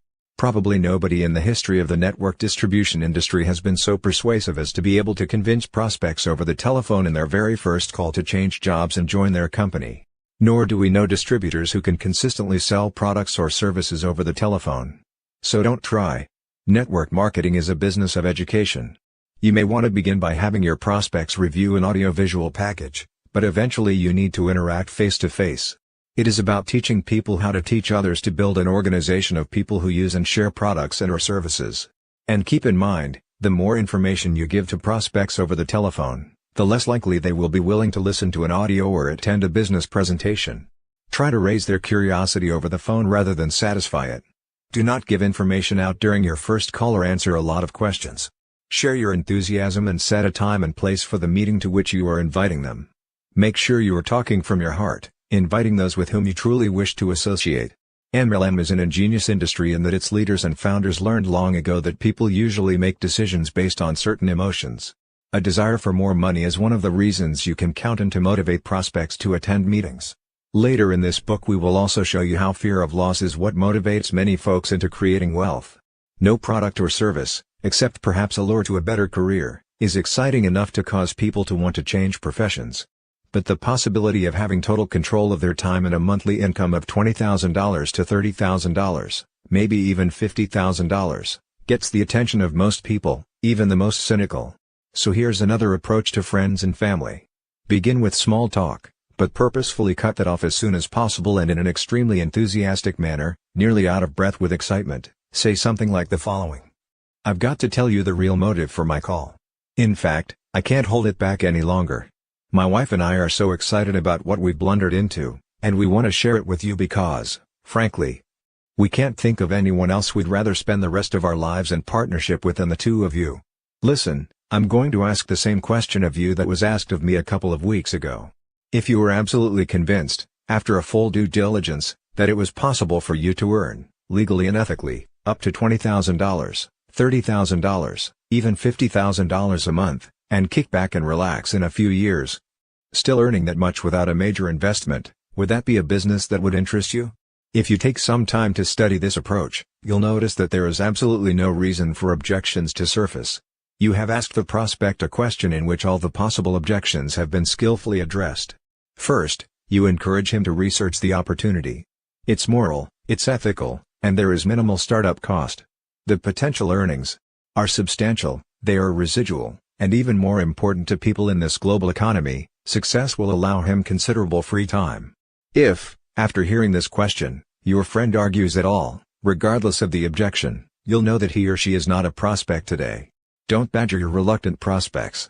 Be sure to end the conversation on a positive note, asking permission to check back with them in a few months. Simply write on the prospect's card "wasn't interested" and place it in the folder to remind you to call again in exactly 6 months' time. Remember, this is a business of timing, finding people who are ready for change. No need to sell people on network marketing. One of the biggest mistakes most new distributors make is arguing and attempting to sell people on the business at the wrong time. Think about it a moment. Where's the objection to the question we've posed? There is none. So what does it accomplish for a new distributor to stay on the phone with his friend trying to overcome every objection and pestering him to death? Or worse, what if an upline associate is on the call also badgering the prospect? Even after 6 months that friend will not be open and receptive, even if the time is right. Alex Marr of San Francisco, California, learned this lesson the hard way. When I first decided to pursue a network marketing business, I was in my last year of law school. When I told my friends and fellow law students of my decision, I was completely unprepared for the onslaught of well-meaning but tremendously negative advice I received. Most friends laughed, some openly showed their disgust for the industry, and a few went so far as to print up brochures with my name on them that said things like snake oil and fraud for sale. None of them, however, would look at the facts about my company and the opportunity associated with it, even though those friends were both intelligent and about to embark on a career in law. Where looking at facts before making judgments is one's entire profession. I was discouraged initially, but I knew I had a great opportunity. I set out to assemble mountains of evidence proving that network marketing in general, and my company in particular, was legitimate. That's what law school had trained me to do. After a year of assembling books, articles, newspaper clippings, along with audio tapes and videotapes, I approached some of my friends again. I was much more confident because I had the facts on hand to back me up. But nearly all my friends still refused to come to a presentation, even after having seen the facts and figures I had put together. I was completely blown away. How could they refuse to join my company, when all of my statistics clearly showed that it was in their interest to do so? The lesson I learned sunk in over the next few weeks. I can convince a person intellectually that joining my network marketing company is a great decision, but if that person does not believe he can succeed in my business, or if Ly does not believe in himself and his own abilities to learn and grow, all my facts and statistics are useless. He will not join my company, and even if he does, he won't do anything after he has joined. I wasted a year assembling information to convince people who were just not interested, when I could have been out making presentations to people who had expressed real interest. Mark Yarnell summed up this lesson well: a person convinced against his will is of the same opinion still. Now I don't waste time showing facts to anyone until I have sifted for interest first. I could have shaved a year off my learning curve if I would have followed that advice earlier. Patrick Schumacher of Payson, Arizona, had a similar learning curve in this business. He read in Success magazine that the next time you are with a friend, ask him if he has ever wanted to start his own business. What if I could show you a business that you could start for about $500, with the potential to pay you what a CEO of a Fortune 500 company makes, and the company with whom you partner would take care of all rent, packaging, payroll, opening of foreign markets, and legal matters? Would you like to know about this business? I emailed that same message to a friend who works for a high-tech company because he complained to me that the company he worked for had just cut his commissions. He responded that he was not interested. Rob didn't even ask me what the business was about, no interest, nothing. I couldn't believe it. Then 2 weeks later my sister-in-law visited me and used the products that we have in the shower. She loved them and wanted to know how she could get some. Once I sponsored her, she spent around $1,000 on products and was unable to stop talking about how excited she was. Within 2 months, she told me she was quitting because she didn't have time. She manages her husband's plastic surgery practice, so I asked her if she thought that people who spend thousands of dollars on plastic surgery would want to use these products to maintain a youthful appearance. No answer. I thought maybe it was something I did, until I remembered the SW rule: some will, some won't, so what, because someone else is always waiting. Once I understood the 4-letter word, next, I began to always move forward and never look back. Patrick's approach is a solid one. And now, so is his attitude. Network marketing inevitably requires you to talk to many people within your circle of influence. By reaching out to enough people, you will eventually find those for whom the time is right. And that is when the personal relationships begin, what we call relationship market. No need to pressure friends into the business. Another mistake made by a new distributor is to pressure 20 friends to get into the business, and they do, oftentimes merely to shut the recruiter up. And the new distributor spends the next 6 months trying to drag those people across the finish line. For many well-meaning people, network distribution is the process of selling people on our industry, then doing everything possible to make those people successful. Unfortunately, that's literally the antithesis, the exact opposite, of what our business is all about. Our job is not to do it all for them. It is to teach them how to do it for themselves. We are educators. We teach people a new way to buy and sell products and services and a new way to make a living. The more people we educate, the more money we all earn. And the more people we approach with extreme enthusiasm about partnering in a business that will generate big money and free time, the more people we get to our homes in the first place. So make absolutely certain that you leave no one off your warm market list. And when you begin calling them, on your own, remember, no three-way, gang-up calls. Make certain that you are in an enthusiastic frame of mind. Share your desire to be involved in business with them and focus your prospecting question around big money, free time, and a lifetime partnership. The philosopher Maurice Nicoll, a student of Russian-born spiritual teacher Georgi Gurdjieff, used to say, "All people are asleep." And in order to awaken them from their stupor long enough to introduce them to a new idea or way of doing things, you must give them some sort of conscious shock. We agree. What we've come to recognize is that unless you use high-income numbers, most people will remain asleep. The promise of $20,000, $30,000, even $50,000 a month, income levels actually achieved by the top earners, is usually enough of a conscious shock to awaken most folks to your presentation. Then, if the time is right, and if they've been thinking about changing careers or fearing being laid off, they might respond affirmatively, listen to an audio presentation, and actually come to a meeting. That's one of the keys to effective network marketing. Many people have the leadership potential to do this business, but may not reveal it to you unless the timing is right. Making unexpected friends through warm market prospecting. Sometimes your warm market list can expand almost to the other end of the spectrum, simply by making your business and products known to those within your circle of influence. Neldia Hudman Alquist, like so many ex-wives, did not get along with her ex-husband's new wife, Joyce Hudman. Both are from small towns just outside of Houston, Texas. Neldia describes the situation. The tension between us was so strong that at one time when Joyce was working at a law firm with a mutual friend, she asked the mutual friend to ask me not to come to the office while she was there. After she left that law firm, one of the partners would purchase gift packages of my products for all the secretaries, who loved them so much they told Joyce about them. Once I even asked my ex-husband to buy one for her Valentine's Day gift. He laughed at me and said, "She wouldn't use anything that you sold," but he bought it anyway. To my surprise, after using what he bought, she called and asked what other products we had and asked if she could come over. We did a skincare clinic and she left as my new distributor. We are now close friends, and work together in the business. It has made a wonderful difference for my children. We recently roomed together in Dallas for a regional conference with our company. Everyone looked puzzled when I introduced her as my wife-in-law. To make things even funnier, last week I went to her house to wait for my son. There were two other ladies there, one was engaged to the other one's husband and was there to pick up her son. They too had come together through our business. It's amazing the friendships you forge when you work in this business. You make friends with people you never thought possible. Putting the list to its fullest and best use. Don't let any of the warm list warheads strike you. Reach out to everyone on your list, starting with those in your city whom you would enjoy as partners in the business. Contact your top 20 or 30 family members and friends and invite them to take a look at this exciting opportunity. If possible, your sponsor should be there with you for your first 2 or 3 home meetings. It's best to present the opportunity to small groups of 3 to 6 people at a time. Invite twice as many guests as you want to allow for the no-shows, which are an inevitable part of this business. Focus your first 90 days on relationship marketing, that is, reaching out to those closest to you to extend the invitation to create a business partnership intended to enhance the quality of your lives. Over the course of your first year, devote almost all of your time to approaching the remainder of your list, setting appointments, and presenting the opportunity. Notice that we didn't say take them to someone else's meeting. These are your prospects, your appointments, and your presentations. Using your warm list, keep doing this over and over until you reach your desired goal. Of course, once you have sponsored new associates, train them to duplicate your efforts, to use and share your products and services with a small circle of friends, and then to prospect, set appointments, and assist them in doing their own meetings with those on their warm lists. Like the presentation, do this training in small groups in your home once a week. We suggest Saturday morning.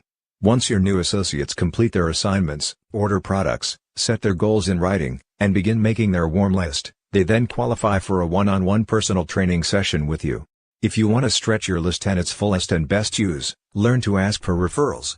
When someone on your list says no, that is the time to ask them for the names of 1 or 2 of their colleagues who might be interested in this opportunity. The secret to asking for referrals is to be specific. Whom do you know there at the factory who is already thinking about leaving? Who is the most dynamic person among your friends at work, or the one everyone looks up to? Remember to ask for referrals. If you can learn to replace every no with just one new prospect, your warm list will never run out. Summary. A warm list is a group of individuals from your present and past whom you know well enough that were you to pick up the telephone and call them, they would recognize you once they heard your name. The direction of the 21st century is to build on warm market relationships as opposed to the philosophy of throwing mud on the wall and hoping some sticks. The larger you build your warm list, the more solidly you will establish your business. Make sure new distributors are taught how to use triggering devices in order to help them recall at least 2,000 friends and acquaintances. Remember not to yield to the arguments and rationalizations new distributors use in order to avoid approaching their warm markets. If you let your doubts stand in the way of launching your business, you are guaranteed to fail, but if you go forward and persevere, you will succeed. Move past your comfort zone and offer everyone on your warm list this opportunity, especially those you feel are already too successful to consider doing this business. Professionals have a natural tendency to refuse to openly acknowledge their participation in network marketing. But this refusal can negatively impact their business because their doubts and insecurities can be sensed by both prospects and distributors. If you can't let your associates at work know about your involvement in network marketing, be sure, during in-home presentations, to show that you are proud and enthusiastic about the industry and your company.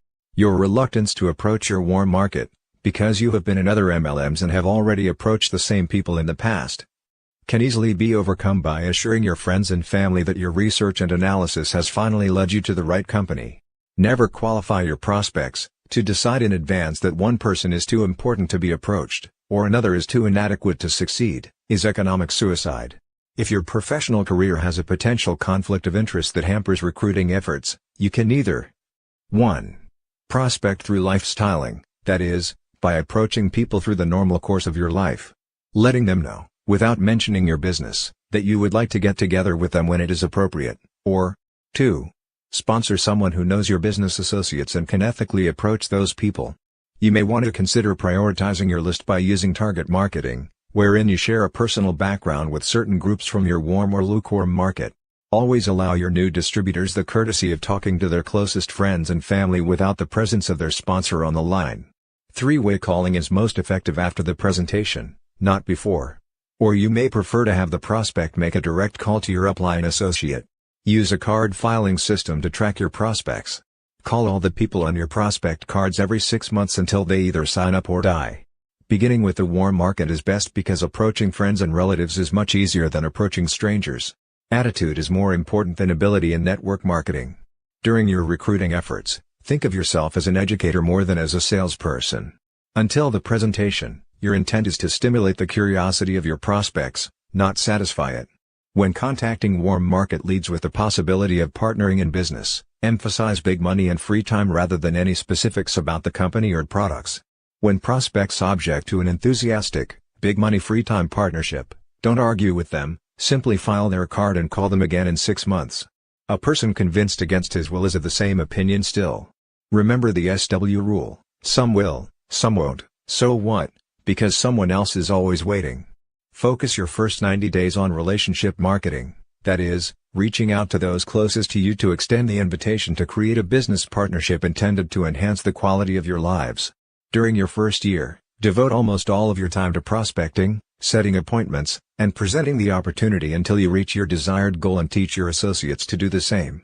When someone on your list says no, that is the time to ask for the names of 1 or 2 colleagues at work who might be interested in your opportunity. If you can learn to replace every no with just one new referral, your warm list will never run out. Chapter 6: Fending off the scatter bomb. Stay focused among all the distractions.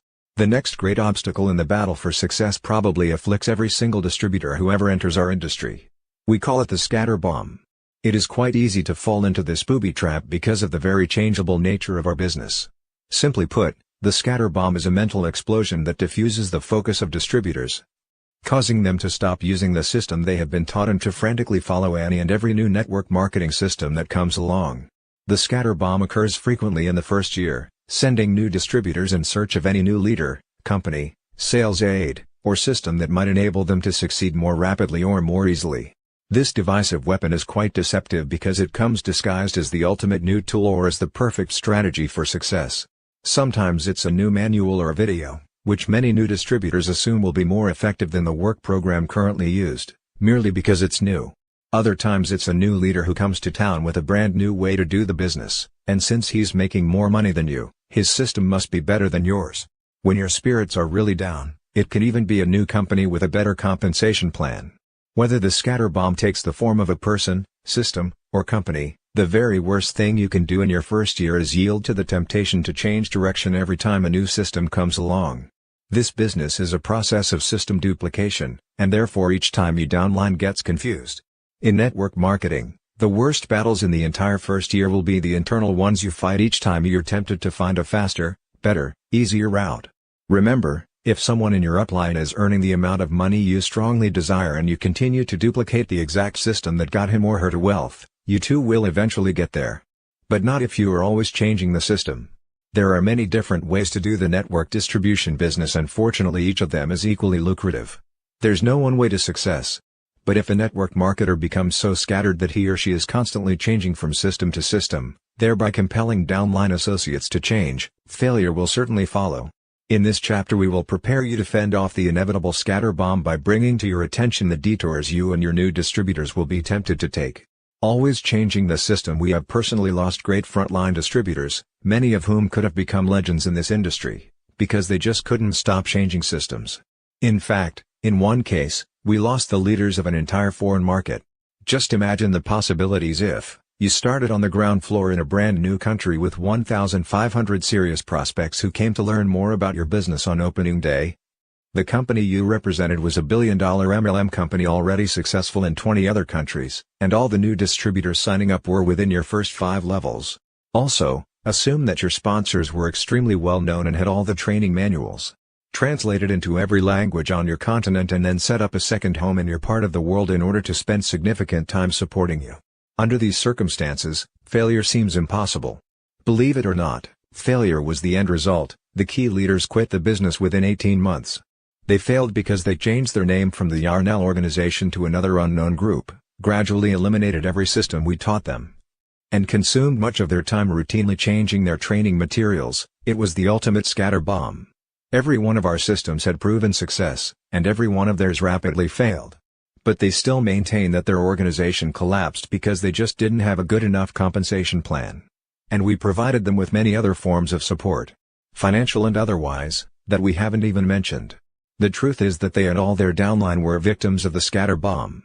But frankly, as their sponsors, we have to accept a great deal of the responsibility for their failure, because each time they made a system change, and it was very frequent, we protested only gently.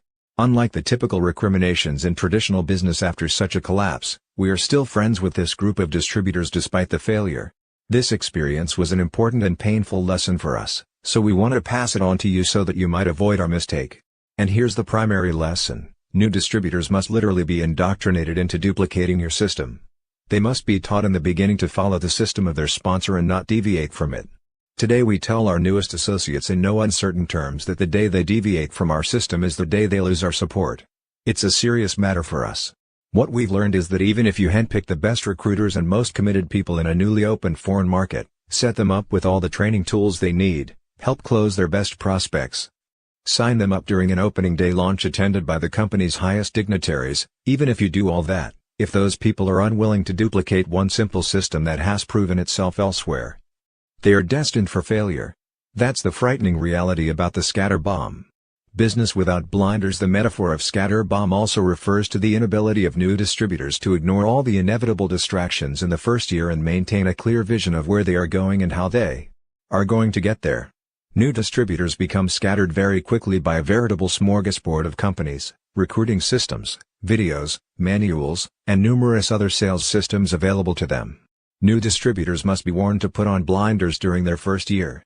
Consistent duplication of one simple success system is essential in order to avoid confusion in one's entire downline, which is precisely what occurs each time a leader changes systems midstream. Even worse, some overzealous entrepreneurs jump right into recruiting without any goals or systems around which to base their business plan. Many new network marketers are like the man searching for his keys one night. A neighbor sees the man spending hours laboriously searching for something in the grass. Finally, she goes to ask if she can help. "What are you looking for?" she asks. "I lost my keys," he replies. As she begins to crawl on the ground with him, she inquires, "You lost them in this yard?" "No," he responds, "but the light is better here." There are countless distributors who want to work the business in ways that are more comfortable to them, more fitting to their self-image, more in keeping with their old work habits. The light may be better there, but if your goal is to achieve financial security and personal freedom, you may have to get out of your comfort zone and work where the light is not so good or the ambience is not so elegant. The good life will come soon enough if you pay the price in the first year. Having faced many challenges in her life, Pia Dietzen of El Dorado, Arkansas, learned this lesson repeatedly before entering the world of network marketing. She left Denmark to come to America and got her real estate license within 5 months of her arrival. Shortly thereafter, she became a full-time student while holding down a full-time job, all during a pregnancy. She went back to work within weeks after delivering her baby through C-section. Throughout all of this, she managed to get her black belt. "What keeps me going on these ugly days when nothing seems to go right?" she asks. "I believe that inside all of us there is a driving force that will help us just as long as we stay focused on our goals. I teach my distributors not to give up, no matter what. I tell each distributor, the longer you stay and continue talking to people, the closer you will get to your goal. Never lose sight of that light at the end of the tunnel." Doctors Joe Rubino and Tom Ventolo of Andover, Massachusetts, had practiced dentistry for 10 years before being introduced to network marketing. Although they had built a very successful dental practice, they had lost all their enthusiasm for dentistry. The fire was gone, but dentistry was all they knew. The concept of network marketing was initially appealing to them, but both were shy and introverted. To build a successful business, they would be required to break out of their comfort zones and learn how to speak with others. Of course, all of the usual concerns came up for them. What would people think?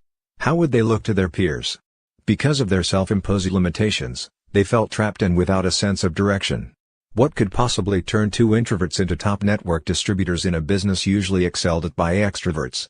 They had been playing small all their lives. Their focus was on playing it safe and avoiding risks.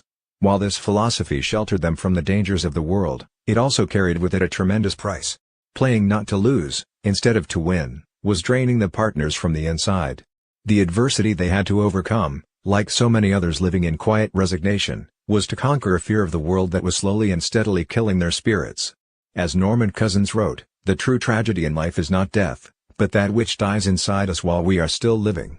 Once Joe and Tom woke up to the reality of their resignation and what it was costing them in terms of health, happiness, relationships, and their potential contributions to the world, they made a conscious decision to play full out. They needed to find a compelling reason to do what was uncomfortable, as well as nurture a self-confidence in who they were and what they had to offer. Part of their vision was, and still is, to expose millions of people living in resignation to the limitless possibilities for change in their lives once they simply choose to become open to them. With the support of their network marketing team and after working with some personal coaches, they decided to implement an action plan and to expect success. Nothing changed externally. The entire shift was in their mindsets. After just 6 years of effort in network marketing, Drs. Joe and Tom fully retired from dentistry with an income far greater than that from their dental practice. They speak and write internationally on how to succeed in network marketing. In December of 1995, Joe was featured on the cover of Success magazine, which called him a millionaire creator in the cover story entitled "How Network Marketing's Entrepreneurial Elite Are Building Fortunes at Breakneck Speed." His book, Secrets of Building a $1 Million Network Marketing Organization, has been highly acclaimed for its comprehensive approach to becoming financially successful by developing a life purpose. They are living testaments to the fact that all of us can harness the life-changing power of this industry to make a difference in our own lives while also contributing to the lives of countless others.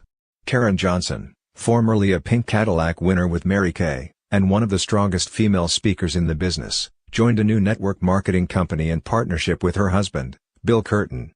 She looked up to her role models, Charlie Miller, Jay Prim, and Mark Barrett, all of whom had achieved the top level of their company in record time. She believed that if they could do it, so could she. So she quit her job, Bill sold their business, and they joined up. They achieved the level of executive in the minimum time in January of 1991, the same month the Persian Gulf War erupted.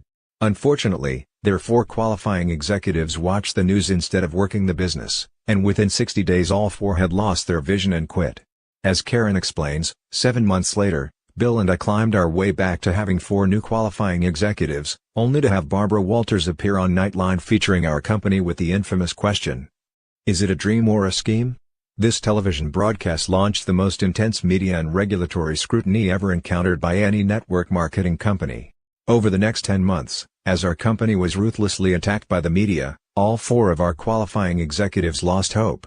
Even though our company was exonerated after the investigation, we lost 3 more qualifying executives. Defending our company and the media and to the regulators exacted a heavy toll. After all that work, we had lost a total of 11 executives.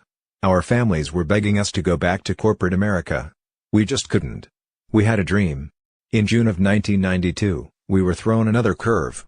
Our company diversified, and suddenly we had to go from our comfort zone of being knowledgeable about cosmetics and personal care products to learning about antioxidants, chelated minerals, and metabolic conditioning. But we did it, and by August of 1993, our first full-fledged executive emerged in our organization. It took 3 more years of hard work. But finally, in September of 1996, we reached the top level of our company. Karen remembers back to her days with Mary Kay, where she was often told the greater the individual's potential for success, the greater the adversity that individual will have to face. Gold is tempered through fire. How can we aspire to the greatness of leadership if our commitment is never challenged? Karen and Bill, who successfully met the challenge, now live in Redondo Beach, California, freed from the shackles of corporate America and of owning a traditional business. When asked why she was able to hang in when everyone around her fell out, Karen said that it is essential to have your destination clearly in sight. Even before the journey ever begins. It is clear that success for Doctors Joe and Tom, Pia, or Karen and Bill was tied directly to their undaunted sense of purpose. Each was successful at building their networking business because of an ability to shut out every distraction around them, whether internal or external, and stay the course with clear vision of where they were going and how they were going to get there. Achieving your goal is a process of getting accustomed to a new and better reality, one in which you can actually see yourself.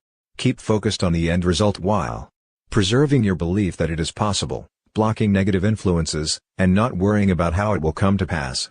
Changing the system midstream. More than likely, one of the first manifestations of the scatter bomb will be the temptation to change, even just slightly, the system of recruiting you were taught.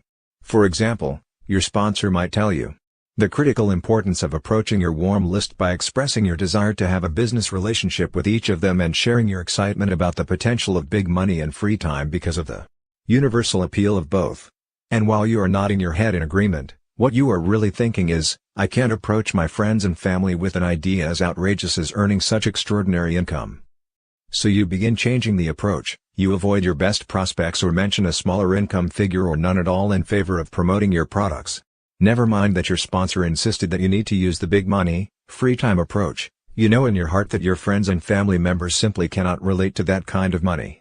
You don't argue with your sponsor because you've already promised to use his system, but you think you know what's best.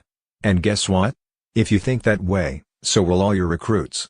We don't know what there is about our industry that makes it seem so easy, but all who sign up immediately begin to believe that they know more than their sponsor or, for that matter, more than anyone who's ever been in this industry. The greater their innate leadership skills, the more likely they will want to reinvent the wheel. The way to prevent new distributors from changing the approach is to anticipate their notions during training. New distributors may not understand the importance of starting their business with relationship marketing or quoting large income figures in order to create a conscious shock. So teach them how easy it is to get sidetracked. Tell them right up front, now you are going to be tempted to postpone reaching out to your most viable contacts or change the numbers because you're concerned about discussing so much money with your friends. Do it anyway. It is important that you use the exact approach we teach you. Make sure new distributors understand that network marketing begins with relationships and requires numerous contacts and tenacious follow-through. Another part of the approach they will feel compelled to change is to lower any numbers you give them in training. If you suggest they need to personally sponsor at least 100 people over time, they often decide that 50 frontline recruits are enough. If you advise that full-time distributors may need to approach at least 100 prospects a week once they move into cold marketing, they often decide that 30 or 40 is plenty. If you suggest targeting 2,000 people on their warm list, they will, usually without telling you so, think you are out of your mind. Such changes to your system, which new distributors are convinced will not block their success, is the first element of the scatter bomb. Remember, each time you teach a module of your system to new recruits, make absolutely certain that you stress to them that any deviation from your system could result in failure. The mere act of warning your recruits about first-year challenges during a fun, relaxed training session will help you later when you need to constructively criticize them after they become rebellious or unfocused. Of course, if you don't want to waste time talking about all these things and you have no system created by an upline associate who is earning big money, just hand this book to all new distributors when they sign up. But remember, the best advice will come from upline leaders, because they have already proven themselves in your specific company. The lure of other deals. Some changes will come from outside your sphere of influence and seem beyond your control. We want you to be prepared for any and all diversions and challenges that threaten your downline. The amazing truth about MLM is that once you have established yourself with a company, you can literally waltz through decades without anyone trying to lure you away. Yet in the first year you become a distributor, the competition will come out of the woodwork and beg you to switch companies.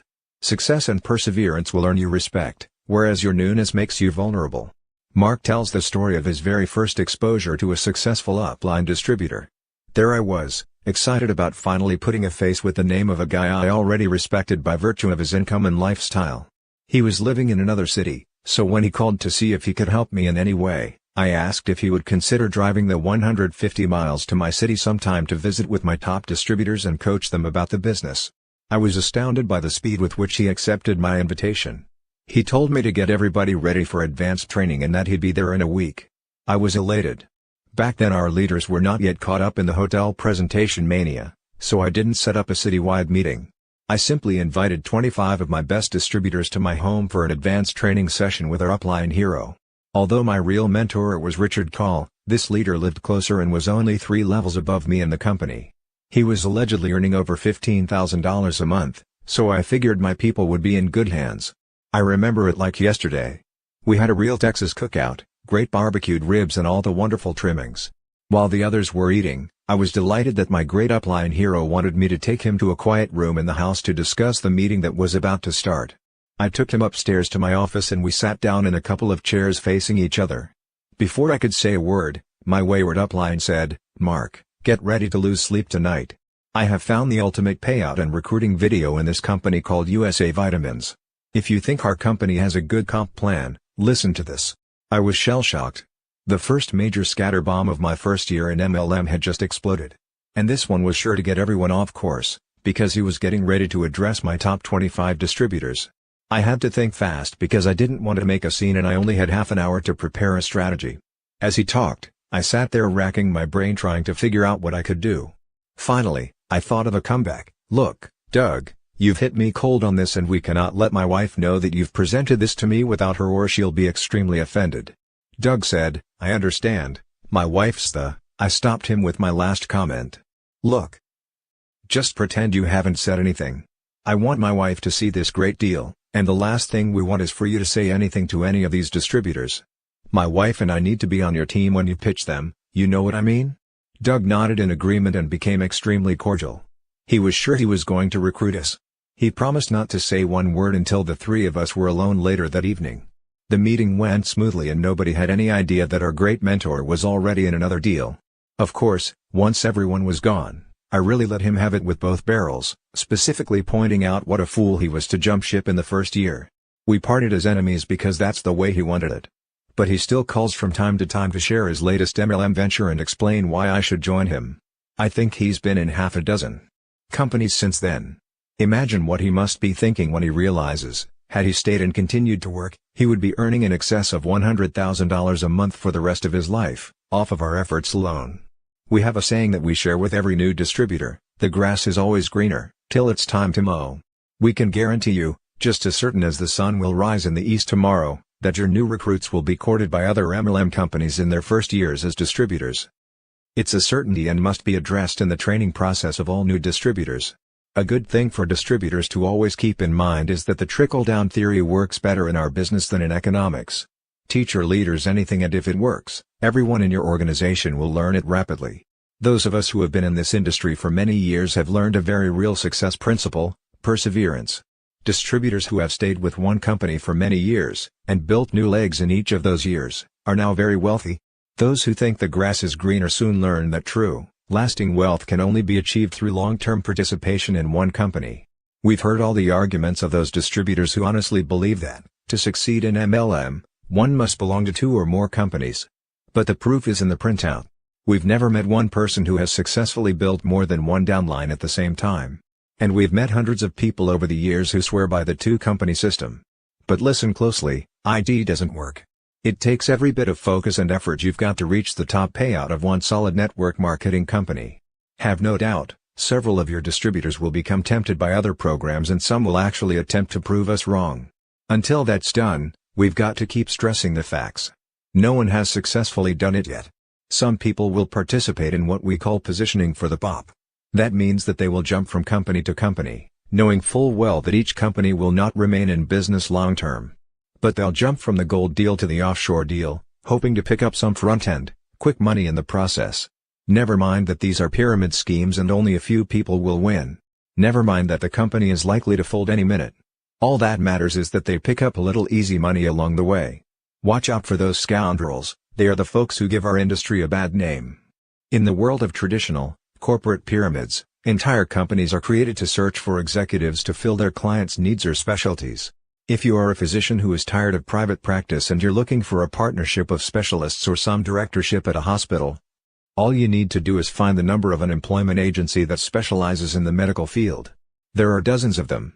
If IBM needs a specialist in some technical engineering position, they not only advertise but will also frequently call an employment agency specializing in engineering. Here's our point. In a free society, people will always seek to better themselves. Corporate executives aren't particularly hurt when some headhunting agency hires away their upper managers. It happens, it's a fact of life.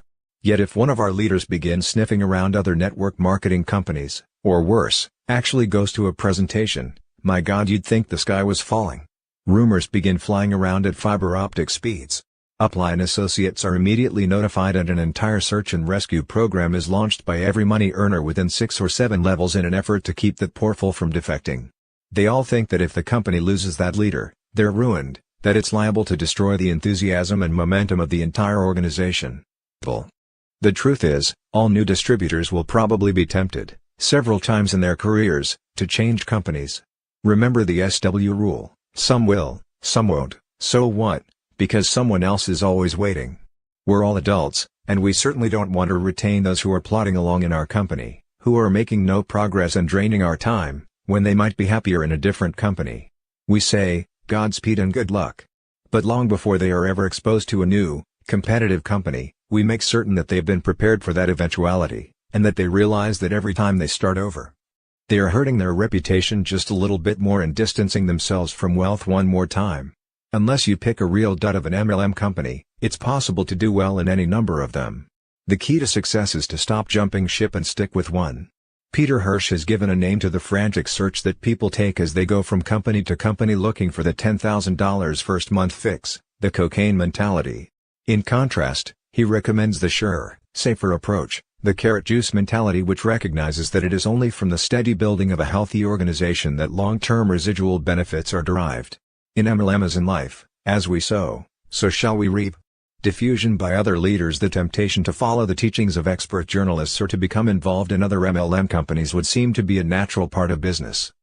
But what about scatter bombs that are dropped by leaders within one's own company? How dangerous are those diversions? Extremely.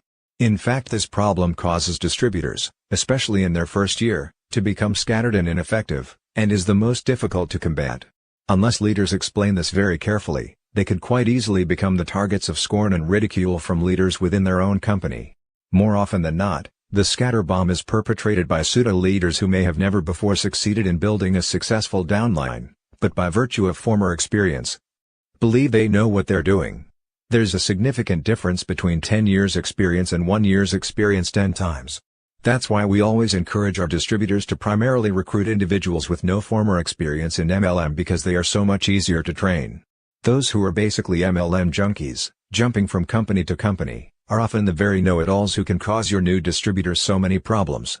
Let's take a look at the confusion potentially caused when leaders set off the scatter bomb. Let's pretend that you are in your first year of MLM and you've done an exceptional job of building your organization. You have 850 people total and are earning a reasonable $3,000 a month. Your groups are growing exponentially and all of them are following your training format. Then your people start excitedly discussing the fact that one of the company's leaders from a completely different upline group is coming to town to train his people, and, since it's an open meeting, everyone in town is invited. Obviously you can't stem the tide of enthusiasm if you've failed to discuss this threat beforehand with your people, and you certainly don't want to seem jealous or overprotective. Of course, this is just your 6th month in the business and none of your strongest leaders have been in the business long enough to make any real money yet. So they are extremely vulnerable at this stage of their careers to any new concept that would seem to propel them to wealth a little faster or easier. The in-meeting occurs and you sit there and cringe as the speaker introduces a brand new prospecting system that has supposedly proven very effective. You notice your people are taking copious notes. This is the same system your upline associates taught you is not as effective as their own. In fact, they tried it years ago and found that it wasn't a system that was easily duplicated. Be prepared in this situation. Usually about half your leaders will go charging out and implement this exciting new system, only to fizzle in 6 months, but, in the meantime, it will sidetrack your leaders just enough to ruin their momentum. How in the world do you stop this kind of internal scatter bomb? A psychiatrist we greatly admire once said, 90% of the solution to any problem consists in awareness of that problem. Again, if you train your people effectively in the earliest stages, you'll have already dealt with, if not eliminated, this problem. Here's how to do it. During your training session with new distributors, you should state the following. We consider it our job as your mentors to assist you in earning millions of dollars and regaining total control of your time as quickly as possible. And we can assure you of 2 things. We will never keep information from you about systems that work. And we will never allow you to make the mistakes that, experience has taught us, can cause failure. Can you all understand our motives? We want to see that you succeed. As your mentors, we insist that you agree to one very important stipulation, because if you won't agree to this, we can't help you. Fair enough? Get their consent.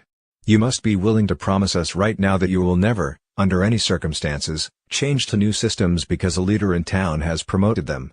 Or recommend books and materials to your downline until you check with us. That is, until we get you to an income of $15,000 a month. After that, you can do whatever you want. Is that a fair deal? We cannot afford to have you scattered and unfocused, or teaching new concepts to your downline, or doing anything else counterproductive.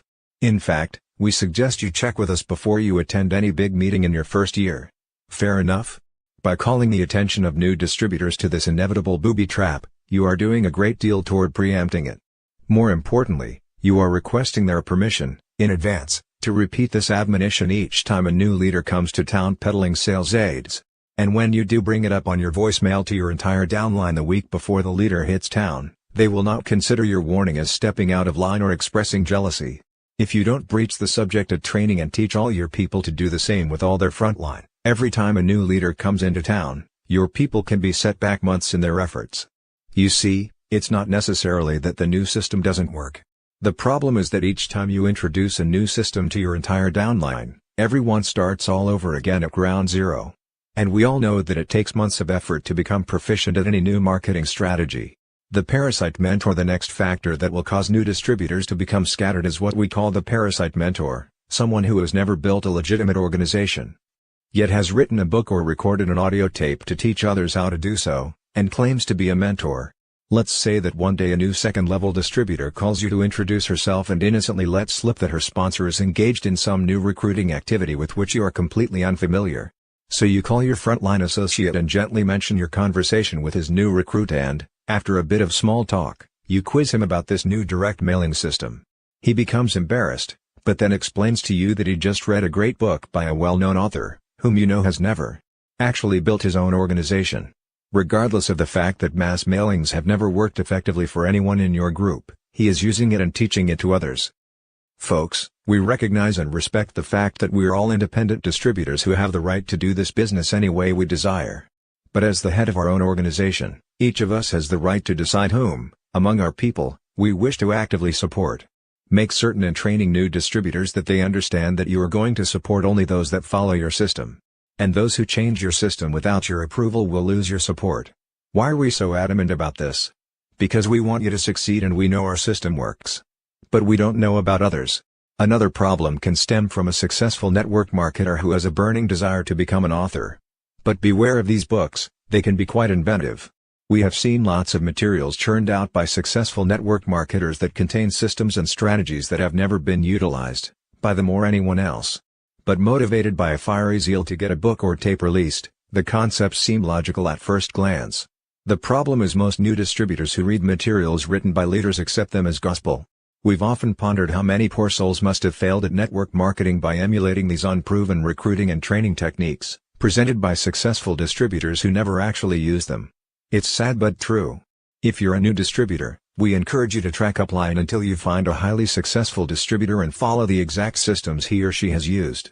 If you enjoy absorbing knowledge about the industry, at least call a veteran in your company to get suggestions on truly useful books by authors who have successfully built huge organizations.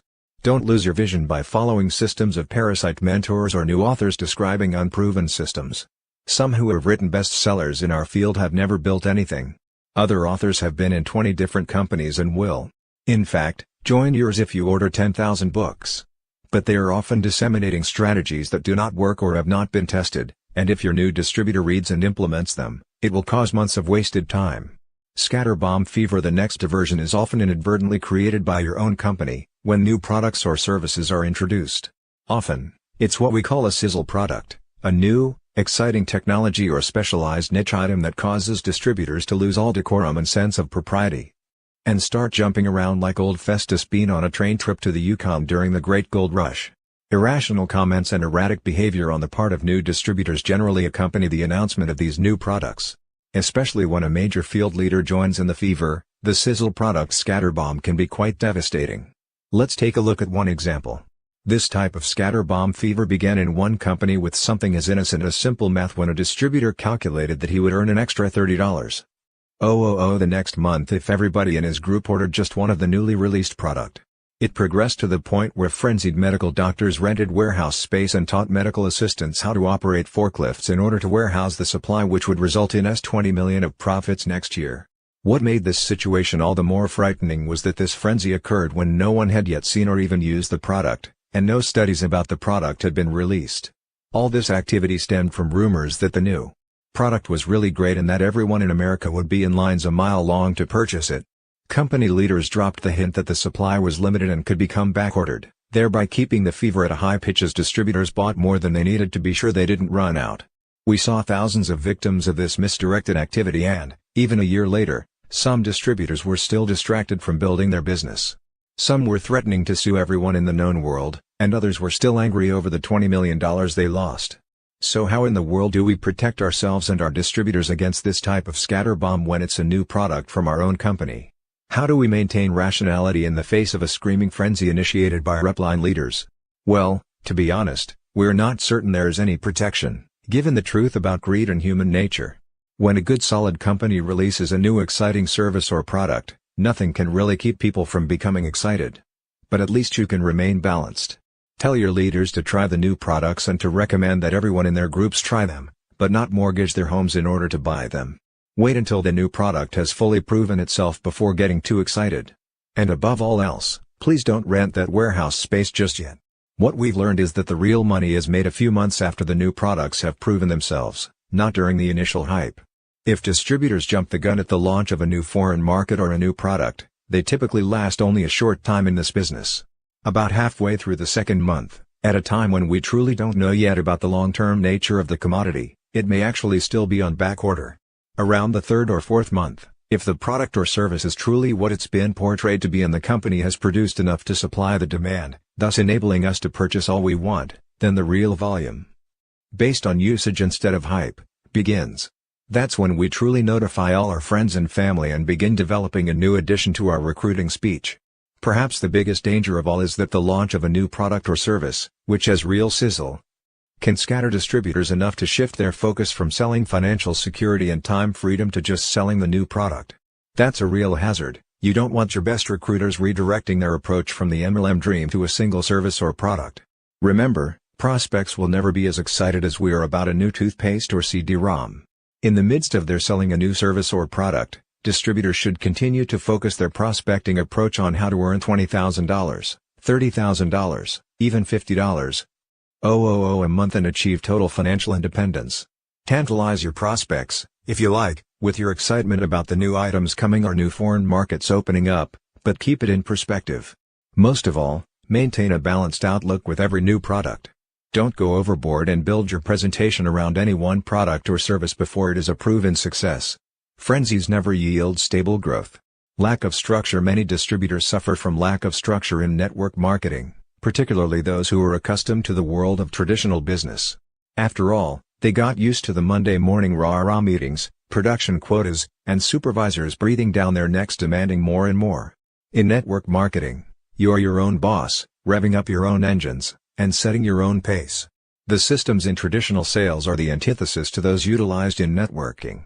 Some corporate salespeople, such as Terry Hill, after she left the Xerox Corporation as their #1 salesperson, feel disoriented and displaced at first without the traditional structure. Many people need a detailed plan of action and a timetable, complete with daily quotas. This keeps them from becoming scattered and creates a strong sense of direction. Once you have set specific goals, use a day planner, or a scheduler, or anything else that will assist you in keeping yourself on track. For others, time itself is a problem. Such people may feel overwhelmed by their already busy lives. How can they possibly fit one more thing into it, especially something as time-consuming as a network marketing business? Or perhaps, having jumped in without a plan, they use their time inefficiently, running around town, hither and yon, fighting traffic, doing one-on-one meetings, presentations, and training. They feel completely at loose ends and are unsure about what really constitutes productive activity. Pam Delahunty of Francistown, New Hampshire, found the solution by turning to her upline associates for coaching. She describes how dissipated she felt trying to keep up with her life and her business. "The biggest challenge I had was time. After all, I already worked full-time as a dental hygienist. On top of that, I was a mom to two very active toddlers, and then there was my husband, with whom I wanted to spend time. I felt stretched, torn, and at times guilty as I tried to spread myself in all directions. I felt out of balance, out of control, and out of integrity. I saw myself wearing too many hats, as mother, wife, friend, employee, and now as a networker. Though I felt a strong belief for this industry and the possibilities it could provide, it was difficult for me to find the time and energy to share it with other people given my already full and hectic schedule. I turned to my upline associates, Dr. J. Clark and Linda Young, for help, and at their suggestion I began exploring my core values. What I found to be most important to me are relationships, fun, spontaneity, and the peace of mind financial freedom brings. Once I determined this, I took a look at how I could work these into my life and my business. What if I could share the benefits of the products and the business when I was going about my daily life, without putting on a separate hat? What if it was spontaneous and even fun? Since having incorporated these elements into my business, I am more energetic because I'm not wasting time worrying about what I am going to say, or how I am going to look, or even what the response will be. I used to think energy was dependent on how much sleep I had or what I ate. I now believe I will have all the energy I need just by getting myself into worthwhile action. Action creates energy. I'll never forget one of my first outrageous, impromptu conversations after discovering my new enthusiasm. A policeman stopped me on my way to my first sponsoring interview because I had rolled through a stop sign. I explained with much enthusiasm how nervous I was with this new business venture, and he let me go with just a warning, a smile, and a good luck wish. As a thank you, I gave the officer a sample of our toothpaste. A week later, I was stopped again by the same officer, this time to purchase product, and years later, he is still a loyal customer. When a longtime family friend first introduced Sunny Nelson of Fresno, California, to network marketing, she was working from 60 to 80 hours a week and holding down 2 jobs. Sunny immediately informed her friend that she couldn't take on network marketing because she absolutely had no extra time, period. But the more she thought about her predicament, a relentless work schedule and $40,000 of debt hanging over her head, the more she decided she had nothing to lose. She gave up television and some sleep, deciding that television would never get her where she wanted to go and that she could catch up on missed sleep later. Sunny began sharing the opportunity and products with everyone she knew. She created a work plan, stayed with it, and within 2 months she earned the distinction of being the first in her company to become an executive director in such a short time, a record that lasted 5 years. After 2 more years, she reached the top level in her company, and now has earned the freedom to enjoy her real love, competitive slalom water skiing. One of the primary excuses people give for not joining our industry is that they don't have the time. However, both Pam and Sunny found a solution to this problem. They avoided the scatterbomb and focused on doing the work necessary to build their groups. Not so surprisingly, once they realized what the business could mean to them, they both found the time. If you are having difficulty organizing your time, harnessing your energy, or keeping your attention focused on your business, seek the help of a mentor. Ask someone, preferably in your upline, or someone else you want to emulate, to coach you. It can be done once a week in as little as a 10 or 15-minute telephone conversation. Renee has been a mentor to Karen McGeehan of West Linn, Oregon, for some time. Each Monday, Karen reports her business activities to Renee, summarizing the number of people she prospected that week, the number of appointments she set, and the number of people to whom she made a presentation, her real measure of progress. Her goal is to do 10 presentations a week, which results in her sponsoring between 5 to 8 people a month. When she is off her target, Karen and Renee will talk about what got in the way of her meeting her goals that week. And then perhaps Renee will assist her in redesigning her mindset to block any negative thoughts. When we are out of the country, Karen faxes or emails her report to Renee. Even if they don't talk, they share some communication in writing. Over time, Renee and Karen have built a close relationship. You may find that a mentor can help structure your activities, making all the difference between success and failure. Going it alone in a team sport is the role of the new distributor to plant the seeds, which the various upline associates need to water. It is easy to get scattered if distributors try to go it alone in this business. But the fact is we are all part of a team. New distributors must learn to utilize upline support until they, like their role models, achieve wealth and independence. John Prange of Kutztown, Pennsylvania, was a veterinarian in his 50s who had been successful at everything he'd ever tried, until he tried network marketing. According to John, it took 2 years for me to realize that something was wrong, that I was not succeeding as I normally had in my other endeavors.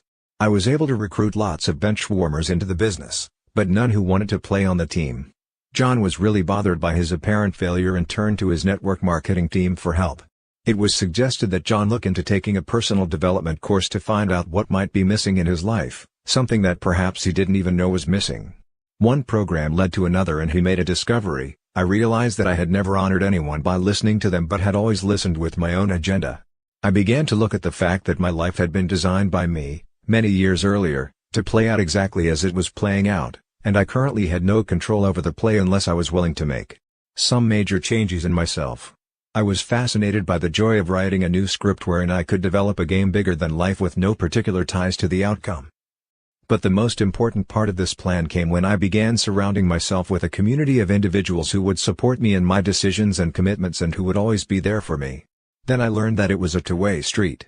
I had to be able to give positive, directional feedback to my players to help them win the game based on their own expectations. I had always wanted to be the good guy to my friends, wearing the white hat. But now I could see the value of letting other members of my team know when they were getting off track with their businesses. As the one soliciting support, I needed to make strong, clear requests. As the one giving support, I came to understand that my associates could not read my mind. They joined me in this business believing that I would lead the way. So I began making requests of them that honored their individual visions and supported them to stay on their own chosen paths to success. What John discovered was that being part of a truly supportive team is the key to success. It comes down to a few simple steps. Consider the unlimited possibilities and shape your vision around the vast choices. Develop a game plan. Delineating specific daily steps toward building your business that will include identifying those characteristics in your life that you believe could be improved. Get into action. Don't procrastinate, just do it. Make clear requests from a coach or upline mentor for your own personal growth and give honest feedback to your downline, being mindful of their personal objectives. Then watch your business grow beyond your wildest expectations. Because of the multi-level structure of our industry, we are all part of a team, sometimes coaching and other times being coached. When it all works according to plan, the multi-level compensation program is absolutely warranted and justified. To try to go it alone in this business is to swim upstream. It is a team business in which, in the course of every day, there should be some giving and receiving along the way. If you want to avoid being scattered and keep total clarity of vision, you need to reevaluate how to better serve and be served by your team. Distractions caused by personal crises. None of us works in a vacuum. The success of our business is commensurate with our enthusiasm, and our enthusiasm is affected by our personal lives. Dr. Dennis Pezzolizzi of Middletown, Connecticut, found comfort by focusing his complete concentration on his business while going through the greatest tragedy of his life. Dennis's story puts many other crises in perspective. On February 28, 1992, at approximately 10:30 p.m., I was involved in a car accident that changed my life forever. Before this tragedy, I was a successful person, or so I thought. I excelled in everything I ever did in life. I was a perfectionist who was able to do many things and do them all well. But the problem was deep down. I was unhappy. I wasn't passionate about anything in my life. This instability led to my divorce, a drinking problem, and finally the accident that was the turning point in my life. I had been drinking that night, like I had on numerous other occasions in my life. That's how I disconnected from reality. On this particular night, I ran a red light and broadsided a car with 2 passengers. The passenger was not hurt, but the driver, Renford, was killed. From that moment on, my life activities consisted of being sued, appearing in court, going bankrupt, trying to run my medical practice with my name in the headlines, facing a possible 10 years in jail, and trying to sustain a marriage to my new wife, Bonnie, the most supportive person in the world. On the inside, I felt guilt, shame, sorrow, fear, and despair, all mixed together. I wished I had been the one who died. This was a tragedy of immeasurable proportions and it was buried inside of me, eating me up. I was convicted of misconduct with a motor vehicle and sentenced to 4 years, suspended after 30 days, with 3 years probation. I was put on random urine tests for 2 years, alcohol counseling, and AA meetings. My license was put on probation for 2 years. I went bankrupt and had to close my office. I did 3,000 hours of community service.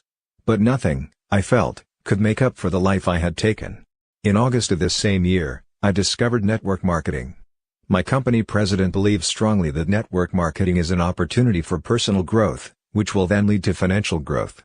With the help of my new networking family, I learned how to stop hiding my tragedy and, instead, turn it into a positive force for gift giving. I have told my story to hundreds of people, who in turn have affected thousands of others. Don't drink and drive. Instead of wallowing in the shame of it all, I now honor Renford Gilling by saving lives in his name as I tell others his story and mine.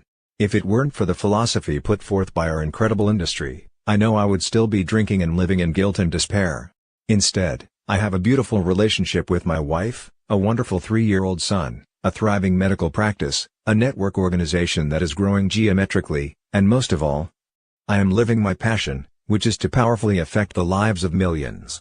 Dennis was fortunate to have found a supportive wife and an understanding team in his network marketing company. He could easily have allowed his tragedy to diffuse his energy for the rest of his life. Instead of yielding to chronic alcoholism and utter despair, he has turned his attention toward concentrating on the lives he can still save. The exponential growth that is so strongly promulgated by our industry is far from being just about money. As it is exemplified in Dennis's personal life, the concept is a force for change in hundreds of thousands of lives. Dennis has overcome his reluctance to hide his story. By his openness, he has made a significant impact on others. Each time we sit down with new prospects, we must realize we have the opportunity to make a difference in their lives.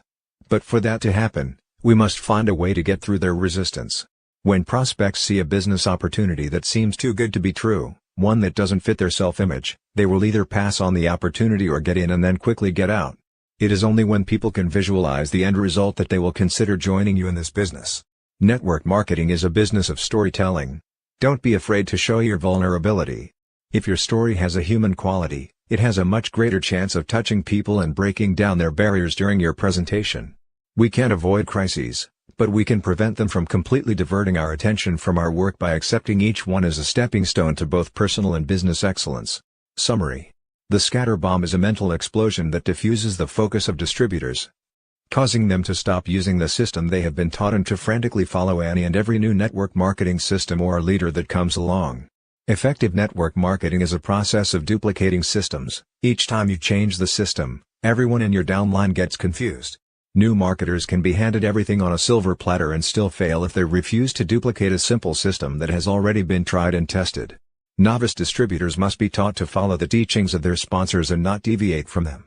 Distributors must be warned to put on blinders their first year because of the veritable smorgasbord of competing companies, recruiting systems, videos, manuals, and numerous other sales systems available to them. Successful networkers build their businesses on their ability to shut out every negative influence around them, whether internal or external, and stay the course with clear vision, focusing intently on their goal and plan of action. One of the first manifestations of the scatter bomb will be the temptation to change, just slightly, the recruiting system you've learned, by either softening the approach or lowering the income or recruiting numbers. The way to prevent your new distributors from attempting to reinvent the wheel is to anticipate it early, and warn them during training of the importance of following a proven system. Counter the threat that first-year networkers will be offered other deals by 1. Warning them of this fact. 2. Teaching them that perseverance with one company is the key to success. 3. Explaining to them that trying to build two downlines in separate companies will lead to failure. Most new distributors will be tempted several times to change companies, but, remember, no single person in your organization is absolutely indispensable. As you continue to build your group, new leaders will emerge under those who choose to leave. Keep your group from jumping from one system to another by preparing them ahead of time to glean new facts from a new speaker while never changing to a new recruiting or training system. The key to building a successful business is to stick with one system long enough to allow it to work. Ask a trusted upline associate for recommended reading, and don't lose your vision by following authors not recommended by your mentor. Scatterbomb fever can be caused by an announcement, often from highly respected leaders within your company, about a soon-to-be-released product or service that they say is so unbelievable that everyone will soon be clamoring for it. Be skeptical of their claims until you have used it yourself. When you or your associates occasionally fall victim to scatterbomb fever, don't change your plan of action, simply continue on your steady course, while including a mention of the exciting new addition in your presentations. Many distributors suffer from a lack of structure, particularly those who are accustomed to the structure of traditional business. If you have a problem organizing your time, use a planner or scheduler to help you stay on track. Make clear requests for your own business and personal growth from a coach or upline mentor and, in return, give honest feedback to your downline associates, being mindful of their objectives. If you want to avoid being scattered and keep total clarity of vision, reevaluate how to better serve and be served by your team.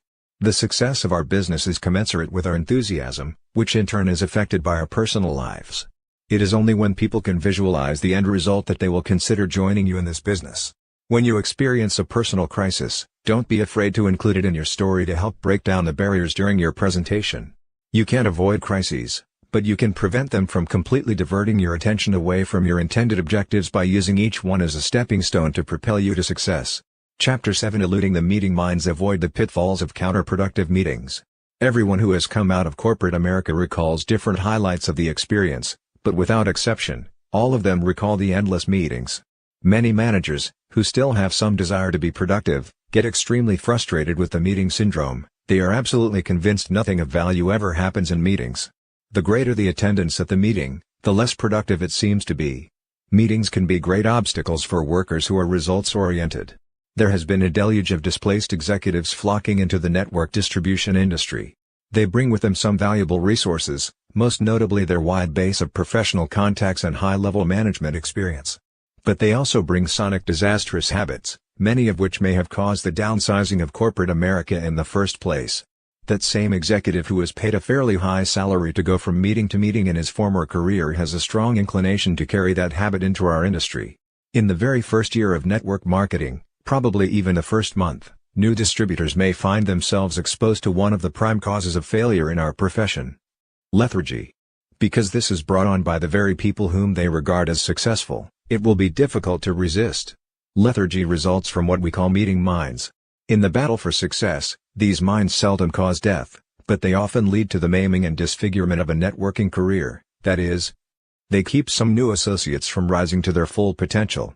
Once they step on these well-camouflaged explosives, new distributors may end up disabled and limping through the rest of their careers. If new distributors are lucky, they will be able to avoid these particularly destructive explosives until after they have achieved a reasonable income. Those unfortunate enough to be led through this minefield by their sponsors in their first month may indeed be among the earliest of our dearly departed associates. Although meeting minds usually just maim, they can be fatal. Take some time to consider how our industry works. Income is paid when products or services are ordered. The larger our organization, the more orders are placed. CEOs in our industry pay people to do word-of-mouth advertising, instead of building overpriced retail stores and hiring expensive public relation agencies. The more people we personally recruit and train, the larger our organization, and the larger our income. Therefore, effective recruiting and training meetings are the foundation of our business. In network marketing, no one pays you to waste time sitting around in strategy meetings. Unless you are talking to people about our business, you are not really working the business. New distributors will never be as enthusiastic about personal sponsoring as they are in the first year. It is the most critical time in the career of a network marketer. In this chapter we intend to describe meeting minds carefully and provide you with an effective defense against each of them. First mine, hotel meetings. Just about the time a new distributor has learned how to become a leader and has his group on track. Some out-of-town leader inevitably blasts into the community and holds a citywide hotel meeting. Although lavish and appealing to new people, it can often result in teaching your group bad habits. Or it may be a regularly scheduled hotel recruiting meeting at which one or two of the local leaders speak and to which you are encouraged to bring new recruits. Such meetings are going on at all hours of the day at every major hotel in the world. Occasionally the speaker is reasonably good and lots of distributors are encouraged to attend, as many as 1,000 people can be present. But of all the ways to build a dynamic network marketing organization, a large hotel meeting, as the first and primary contact with your prospects, is perhaps the very worst. In spite of the fact that Mark's mentor, Richard Call, said, "Don't do a hotel meeting when I make my first trip to Austin," Mark set one up anyway. He packed 300 people in a ballroom, convinced that, given his communication skills, Richard's success, and a ground floor networking offer, they'd sign up half the audience. Mark sat up all night putting his identification number on more than 100 distributor agreements. Out of the 300 prospects, only 3 signed up and all of those had quit in 60 days. Mark had just stepped on his first meeting mine and resolved to never do it again. Hotel meetings were first developed by network marketing companies that sold durable goods as a means of quickly sifting through large numbers of people in order to find 1 or 2 people with big money to invest. A former president of one such company told us jokingly that their best closers use this method to sniff out overly eager prospects with at least $30,000 to invest. The problem is, when these companies were run out of business or prevented from front-end loading distributors with garages full of products, their hotel meeting system remained popular. But hotel meetings are among the least effective recruiting systems. Network marketing has always been a people business.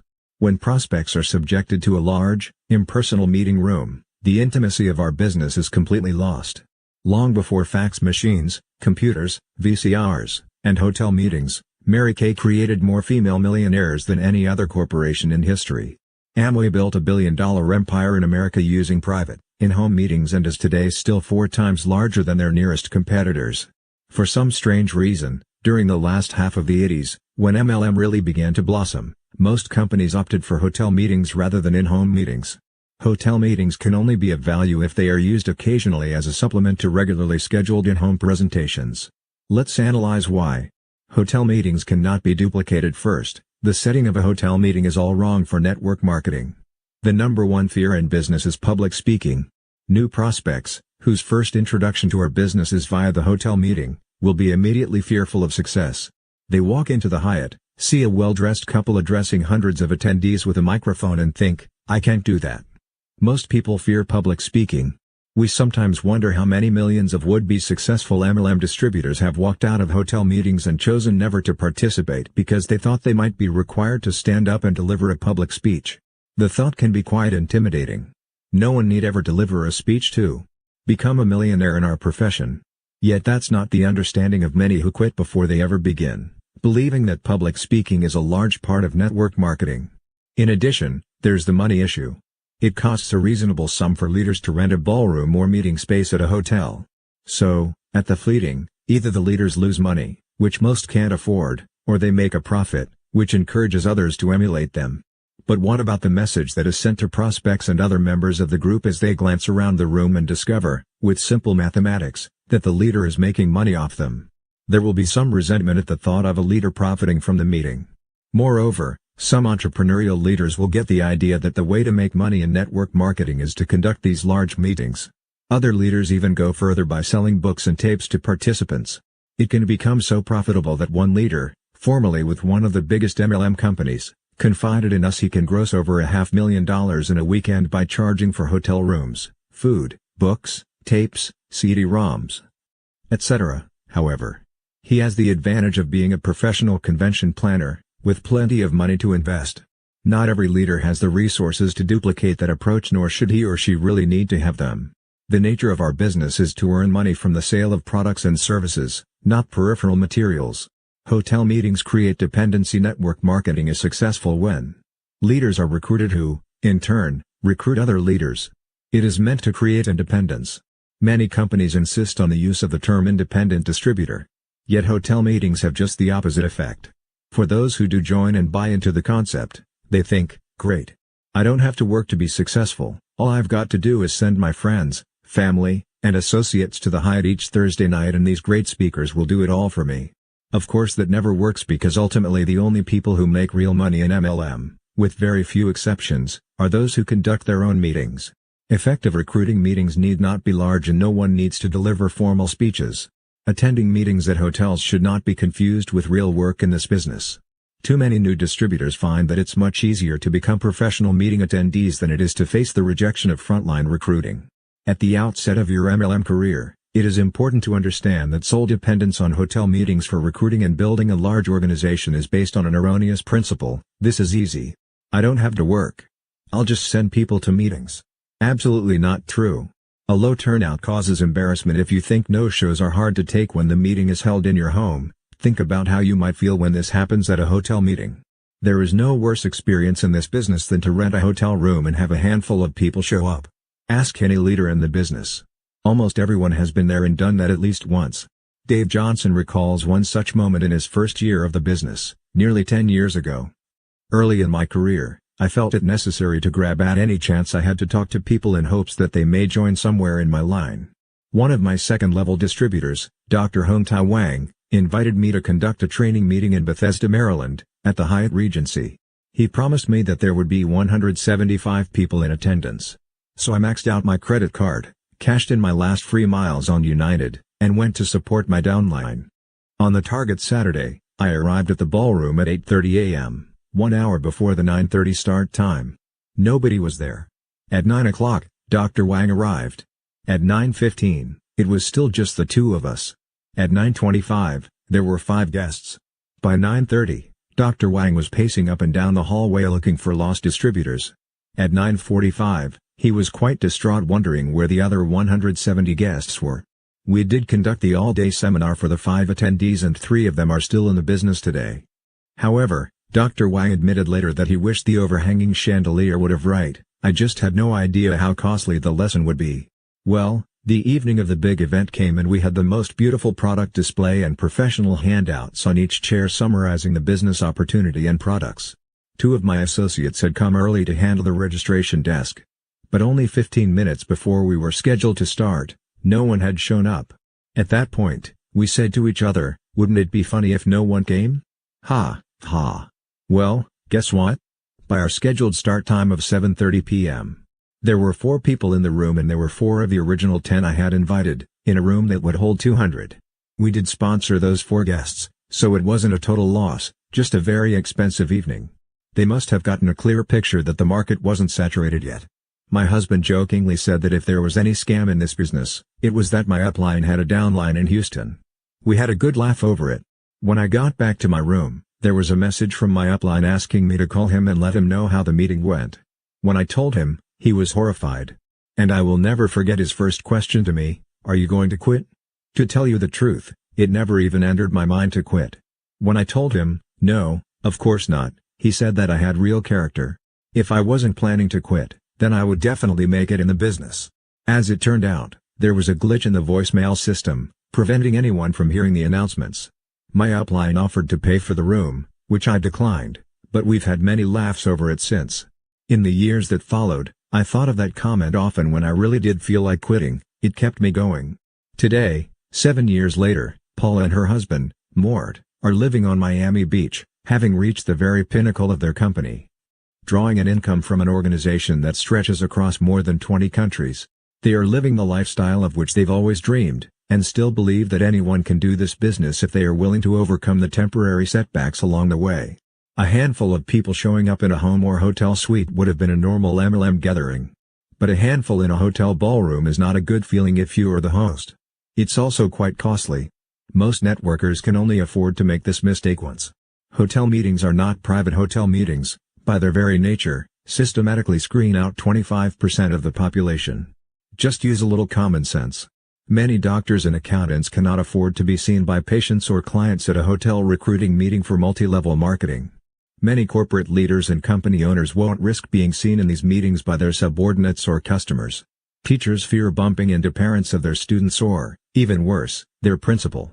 We once recruited a pediatric cardiologist who sat in our living room and said, "You know, my own sister tried to get me to attend one of her meetings when some great out-of-town leader was speaking in Austin, but I declined." How confident would the parents of a 5-year-old be if they bumped into their physician at an MLM recruiting meeting the night before he was to perform open heart surgery on their child? The only reason I am here now is because it's a private meeting. Remember, the first time a new prospect sees our business, the best possible setting is your living room, be it ever so humble. Hotel meetings do not exemplify freedom. We are always insisting to new prospects that freedom is our greatest reward. So imagine a guy on Thursday night at 7:30, loosening his tie and walking into a meeting of 100 people. He's thinking about the fact that he's already put in 42 hours this week at his company. How is he going to explain to his wife and children why he now needs to go out to meetings at night, too? Nobody wants to spend what precious little time they've got at night searching for a parking space at the Hilton. Large, weekly hotel meetings destroy the concept of freedom by forcing people to add to their already overloaded schedule after their regular work hours. Hotel meetings create an illusion of saturation. It's impossible to saturate any area with too many distributors, yet the perception of saturation can discourage new distributors. A presentation is naturally more appealing when it is given in one's living room with a few friends discussing the tremendous ground floor opportunity in network marketing. We all know that, relative to the entire population of most cities, a gathering of 300 people is a drop in the bucket. Yet, to new distributors, it may seem as if everyone in their immediate area already knows about this deal. A new distributor may think, "My gosh, In this room alone, 299 people are ahead of me in this business. The impression of joining a company at an early stage is destroyed by the initial perception of hundreds streaming into a large hotel recruiting meeting. Hotel meetings do not promote personal development. Personal growth and development have always been the true assets of our industry. But only a very few people experience personal growth by standing up in front of an audience with a microphone. For most people, leadership skills are better developed in small in-home meetings to recruit new frontline distributors. Coupled with weekend training sessions in which networkers are taught to lead their own small groups. We believe the most positive outcome of success in our industry is not financial independence or time freedom, but rather personal development. We have proudly watched many of our personal recruits, some of them the most unlikely to become success stories, develop into remarkable leaders by sheer force of will. Rather than conducting their recruiting meetings for them, we encourage them to take charge on their own. And while some successful leaders are proud of the former doctors, lawyers, and corporate CEOs they've sponsored, we are exceptionally proud of our humble frontline recruits, a housekeeper, a student, and a police officer, all of whom have become millionaire legends in our industry. Along the way, we managed to recruit a few dynamic professionals like Terry and Tom Hill, but for the most part our highest percentage of successful frontline leaders were formerly ordinary, wage-earning people. The message we want to convey at every meeting with every single prospect and distributor is a simple one: we are in a low investment, low overhead distribution business in which average people can achieve wealth and independence through hard work and the legitimate movement of products and services. Here's the message we don't want to convey: we are in a pyramid system in which those with public speaking skills, who get in early, can lead profitable weekly, monthly, and annual meetings by selling books and tapes and hosting motivation rallies. The latter message is the one being projected by those who insist on regular hotel meetings. Thus, the first meeting a new distributor is likely to encounter in the early battle for success is the frequent hotel extravaganza. Hotel meetings are not an effective tool in building a legitimate network, and they are not easily duplicated by the masses.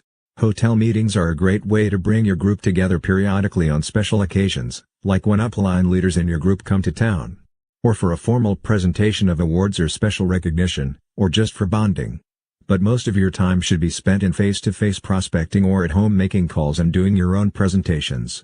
Second Mine, the part-time adult daycare center. The second meeting mine actually occurs most often in the home. We call it the part-time adult daycare center. Generally it's created by well-intentioned upline leaders who open their homes to any and all downline associates whenever they are not at work. New people and old feel they can drop by any time to pick up products or just have a cup of coffee and visit their upline. It's a bit of an ego boost for those who have never had many friends, and it's a wonderful way to improve one's social life. It's also much easier to coach existing distributors who respect you than it is to endure the rejection of recruiting meetings with new prospects.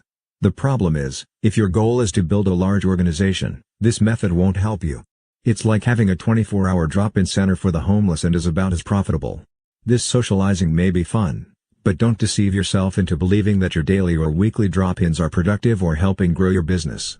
They aren't. Third Mine, the church service. Another less effective get-together is what we call the church service. Generally, it's a weekly recruiting meeting in which frontline distributors bring guests to the leader's home for a presentation. If these meetings really worked, they would render themselves obsolete in a matter of days. Here's why. If in the first week 5 people come to a recruiting meeting and everyone duplicates the process, by week 3 there should be 155 prospects. The original 5, they're 25, and they're 125 altogether. Most homes won't comfortably seat that many. And even if they do, by week 4 they certainly can't handle 780 folks. Obviously, the reason some leaders can continue to do weekly in-home meetings for their downline for years is that the group doesn't grow exponentially. If your goal is to build a close circle of friends for the purpose of weekly personal support, or if you merely wish to have a small group of individuals who look up to you, there's no better way than the weekly MLM support group. It's great for folks who don't have a church affiliation but need weekly 2-hour bonding sessions with a group of like-minded people, but it's no way to build an international network marketing organization. If the exponential growth were to work as it should, besides having a totally unmanageable number of people, leaders would soon find that they had created a destructive codependency.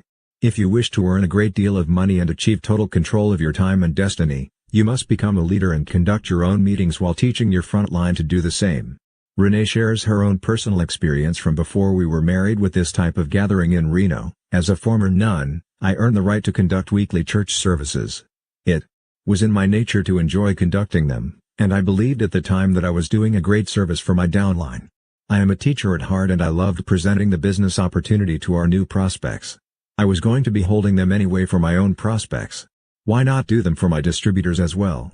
Many of the more self-sufficient in my group did branch out with their own home meetings, but once a week, on Tuesday evenings. I had 30 to 40 people gathered together, both distributors and their prospects. As long as I continued leading them, many good things came from those meetings. New people joined us in the business, but it was the closeness and friendships that we built that I really treasured. At the end of 1991, Mark and I married. My life changed dramatically, including considerable travel with my husband to support his, now our, downline across the country. I gave up my weekly meetings and, almost overnight, my Reno group disintegrated. Partly it was due to the fact that our company was experiencing the most severe media scrutiny in the history of network marketing. But mostly it was because I had made most everyone in the group dependent on me. When I closed the church doors, it shut down business for many of my associates. It was a hard, but important, lesson for me. If you are holding your own church service by choice, at the very least, continue to encourage the independence of every single person in your group along the way. It is important for their own personal growth and for the growth of everyone's business. Fourth mine, the deception meeting. The next meeting mine is called a lot of different names by a lot of different marketers. Some call it the dinner meeting because it usually involves friends who have been invited to a dinner party. Others call it the curiosity meeting because the approach used to get friends and associates to the house does not explain why they're invited. So the friends attend because they are curious to see what their hosts are up to. Actually, we call it the deception meeting because those of us who were ever invited to one still remember how angry we were at our friends for leading us on. In fact, many of us avoided network marketing for years because our only exposure to the industry involved this kind of trickery. Before you use this kind of meeting to snare recruits, be forewarned that it is not only ineffective, but it can lead to real resentment among friends. The deception meeting is based on a very serious misconception. Some distributors with companies that have been in business for over a decade are afraid to tell their friends the name of their company out of fear that a well-known name will lead them to believe that the market is already saturated with distributors, and therefore won't be inclined to come to a presentation. This fear is erroneous for two reasons. First, the name of the company generally should not be mentioned when you are inviting people to a meeting anyway. Second, no business is ever saturated in any community. The fact that your friends may have already heard of your particular corporation doesn't mean they won't be interested. What is objectionable is being invited to a social event or an intimate dinner with friends that is really a recruitment meeting. Deception or curiosity meetings are in-home business presentations in which the prospects are led to believe that they are merely going to dinner at a friend's home. When guests arrive, they are usually introduced to others in attendance, who are sponsors of the host, and perhaps another 2 or 3 couples who are prospects. Once the dinner is over, a formal presentation is given to illustrate the logarithmic growth of MLM. That's when the guests realize they've been had. This kind of meeting is a fraud right from the start. Most people with any integrity will refuse to recruit their friends using such deception, and those who are persuaded to do so usually fail. Throughout our travels in America, Asia, and Europe, we have met countless individuals who have refused for many years to consider any involvement in our industry because their initial exposure was based on a deception meeting. Fifth mine, the office meeting. Another kind of meeting mine is the office meeting. Even though he was warned by his upline mentor, Richard Call, to never get involved in the office process, Mark ignored him and yielded to the temptation in his 5th month. By then, he was earning enough money to be able to afford the office. Mark often tells the following story to MLM groups. I had become a big businessman. I actually pronounce it Venus because it's such a joke. Big businessmen are important guys. We usually drive a Mercedes, wear $2,000 designer sport coats, flash a Rolex on our wrist, and carry a Platinum American Express card. Above all else, we need a fancy office and high overhead expenses to prove our worth. In all seriousness, the very things we attempt to escape by entering network marketing are frequently the things our egos dictate we must have once we're successful. When I started earning over $15,000 a month, I decided, against my mentor's protests, that I needed to move my network marketing business to an office location. After all, with that kind of income, I felt it was time to begin conducting meetings in an environment where I had my own desk, secretary, fax machine, and conference room. So I found a beautiful space in the nicest office complex in Austin, Texas, and signed a 6-month lease. Then I hired a part-time secretary to take all my important calls and, puff, I was a big businessman. Guess what happened? First, my closing ratio declined by almost 50%. Not only that, but I had a significant increase in no-shows to my presentations. What telephone calls I did take were people complaining about the attitude problems and general incompetence of my secretary. So I had to spend time teaching her the fundamentals of telephone behavior. By the second month, no one I interviewed signed up, and the few I recruited in the first month were clamoring to hold their meetings in my office and refusing to do their own in-home meetings. By the third month, I had moved my office back home. Here's what I learned. Office meetings don't work nearly as effectively in our business as do in-home presentations. When I went home, my closing ratios jumped right back into the 20% range, and my downline distributors were much happier doing their own in-homes when I was again doing so. We realize that advising against offices will be unpopular with many of you who already have offices and approach business in this manner. But our objective isn't to have you love us. Our goal is to get you to the same kind of income we are earning without unnecessary, costly overhead. However, if you choose to keep an office, at least do so knowing all the facts. First, renting an office cannot be duplicated by most people because of cost. Second, an office creates unnecessary overhead. Third, office meetings do not exemplify the freedom that you should enjoy as a network marketer. Office meetings cannot be duplicated. Most people have jobs rather than private offices and, therefore, do not have the slightest idea how to manage them. This causes havoc and unnecessary stress, which can impede one's productivity. Most people are too busy just learning the basics of MLM to have time to deal with running an office. In addition, not many people can afford an office. Neither of us could have afforded an office in our first few months in business and, therefore, would have never signed up had we been recruited in an office setting. Office space, even if you share it with other business people, is expensive anywhere in the world. Remember, we are in a business of duplication. If we can't afford to do business in an office, on a boat, or anywhere else, it probably will also be impossible for, or inaccessible to, the masses. Offices create unnecessary overhead. Perhaps one of the biggest strengths of network marketing is the lack of overhead. In our business, you can reap the benefits of being an entrepreneur without the expense of a franchise or a small business owner's operating costs. The beauty of this business is that you can do it from your living room. There's no need to invest thousands of dollars on employees and office space. So why waste money on totally unnecessary overhead when an office is not going to increase your productivity? Offices do not exemplify freedom. There are two major attractions to our industry: big money and free time. Prospects who connect to an office interview will feel that, by joining your MLM organization, they will be tying themselves to an office. Hence, where is the freedom? If they duplicate your system, soon they will not only be fighting traffic during their commute but will feel compelled to spend much of their time there. What's worse, their leaders will imitate the process. They will feel that their presentations, too, should be held in such a professional setting. By leasing an office, you will be implementing a trend in your downline that contradicts the essence of this industry, giving ordinary people the chance to enjoy freedom outside of the traditional business site. We have people in our downline who have succeeded through both hotel and office meetings, but none of them are earning half as much as we are. Regardless of how much you make, we encourage you, as we encourage them, to make your decisions based on what you want out of your business. Some distributors, and some foreign cultures, simply prefer the group office environment for motivational and social support. We understand these preferences and accept the fact that network marketers are their own bosses. But nothing is going to prevent us from advocating to every distributor in every country the systems that made us millions. Our intent is to give you all the facts so that you can make intelligent decisions for yourself while establishing your network marketing business. Sixth mine, the bar or restaurant meeting. Another hazardous situation can be found in the bar or restaurant meeting. Recruiters can't expect to be successful by conducting their meetings in public places where there's no access to a VCR, no blackboard or dry erase whiteboard, and lots of distractions.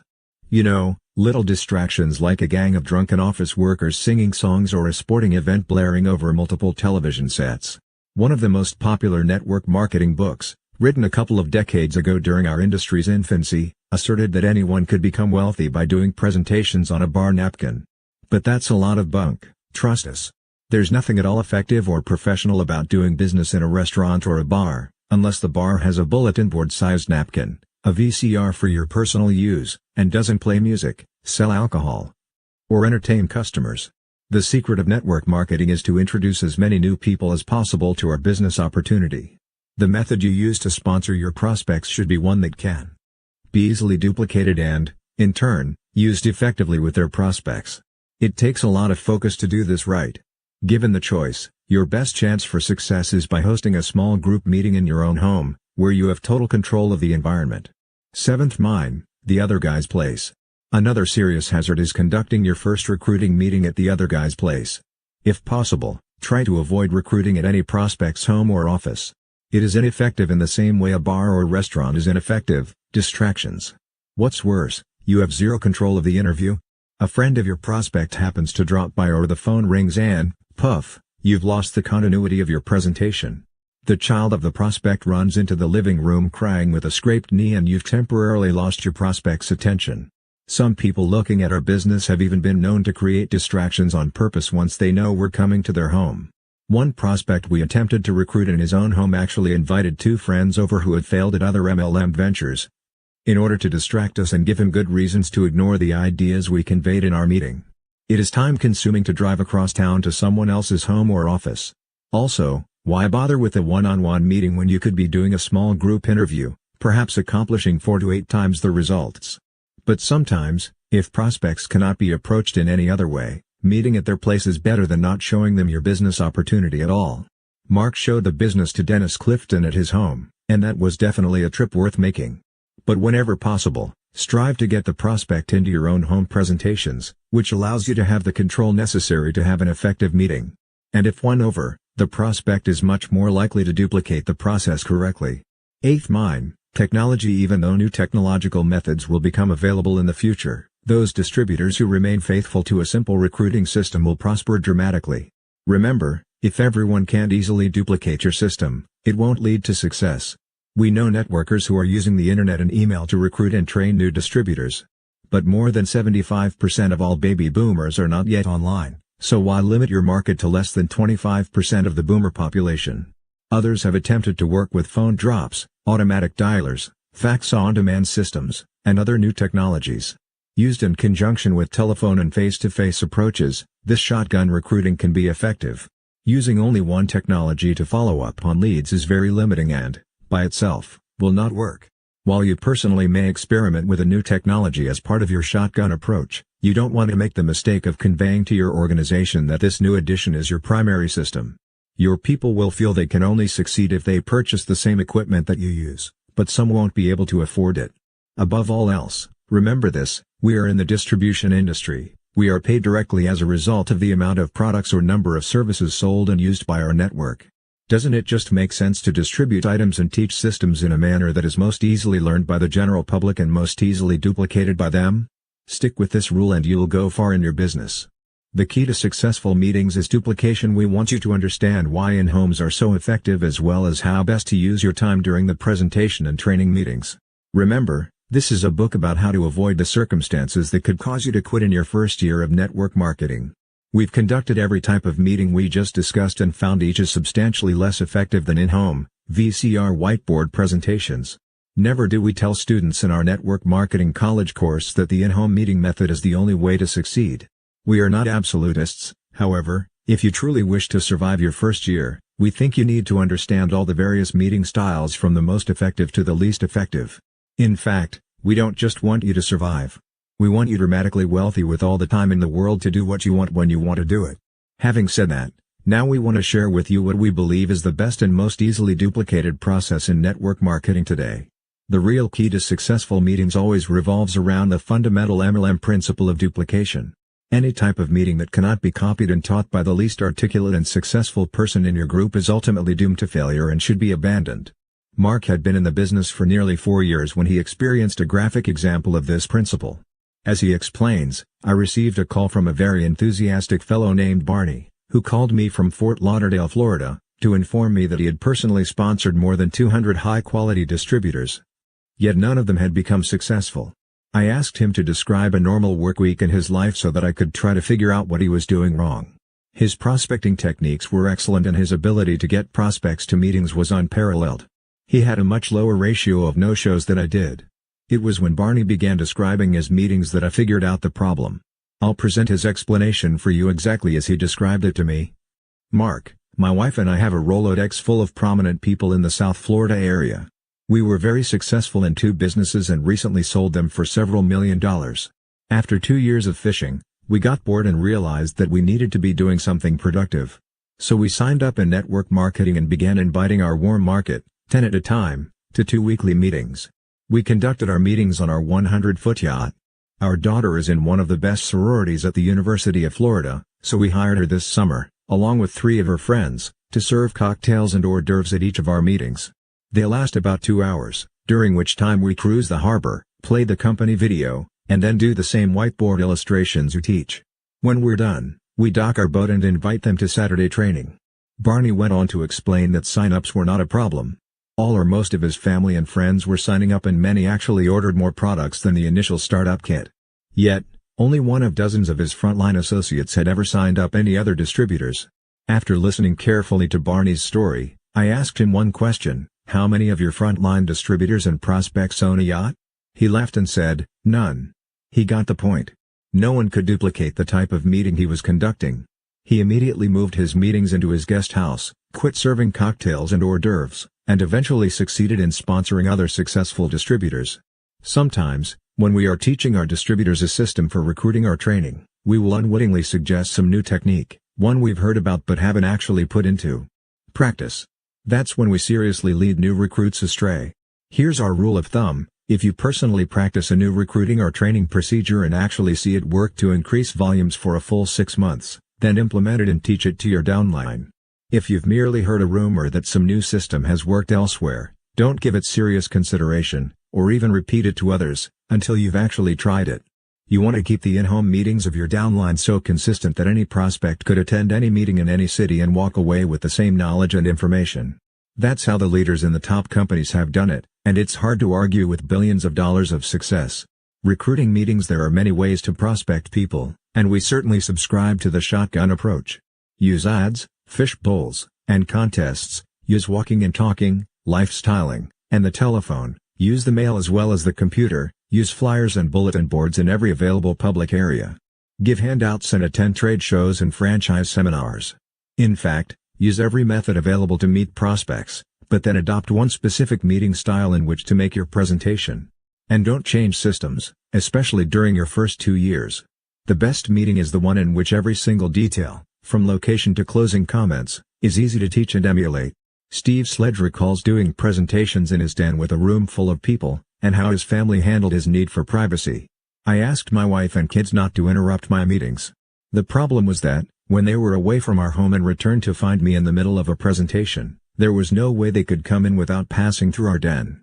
So they became creative, removing the large screen in the master bathroom and climbing through the window. Time and again, I saw my family laughing, smiling, and waving to me as they made their way into our home. All the while the prospects were oblivious to what was taking place behind them.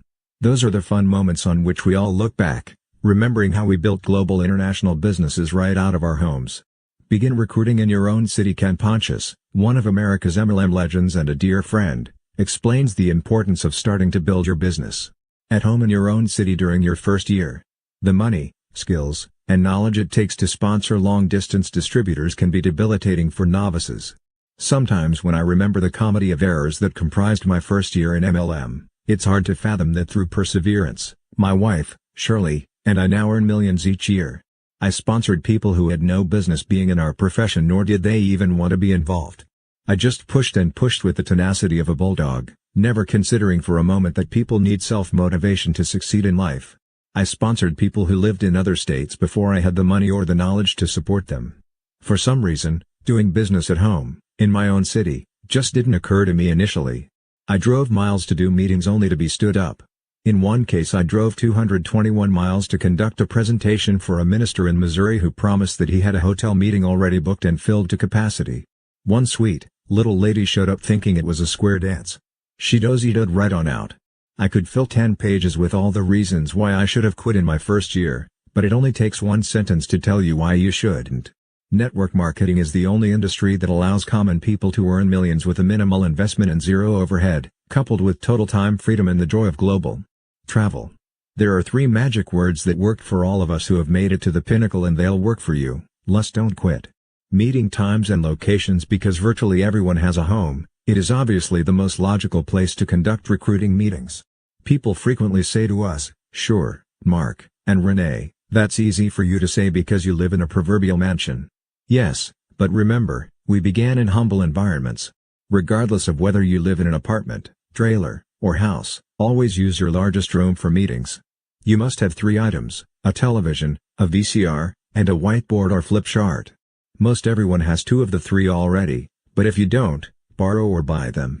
As part of creating a simple, easily duplicated system, we suggest that you show a video and do your presentations using a dry erase whiteboard.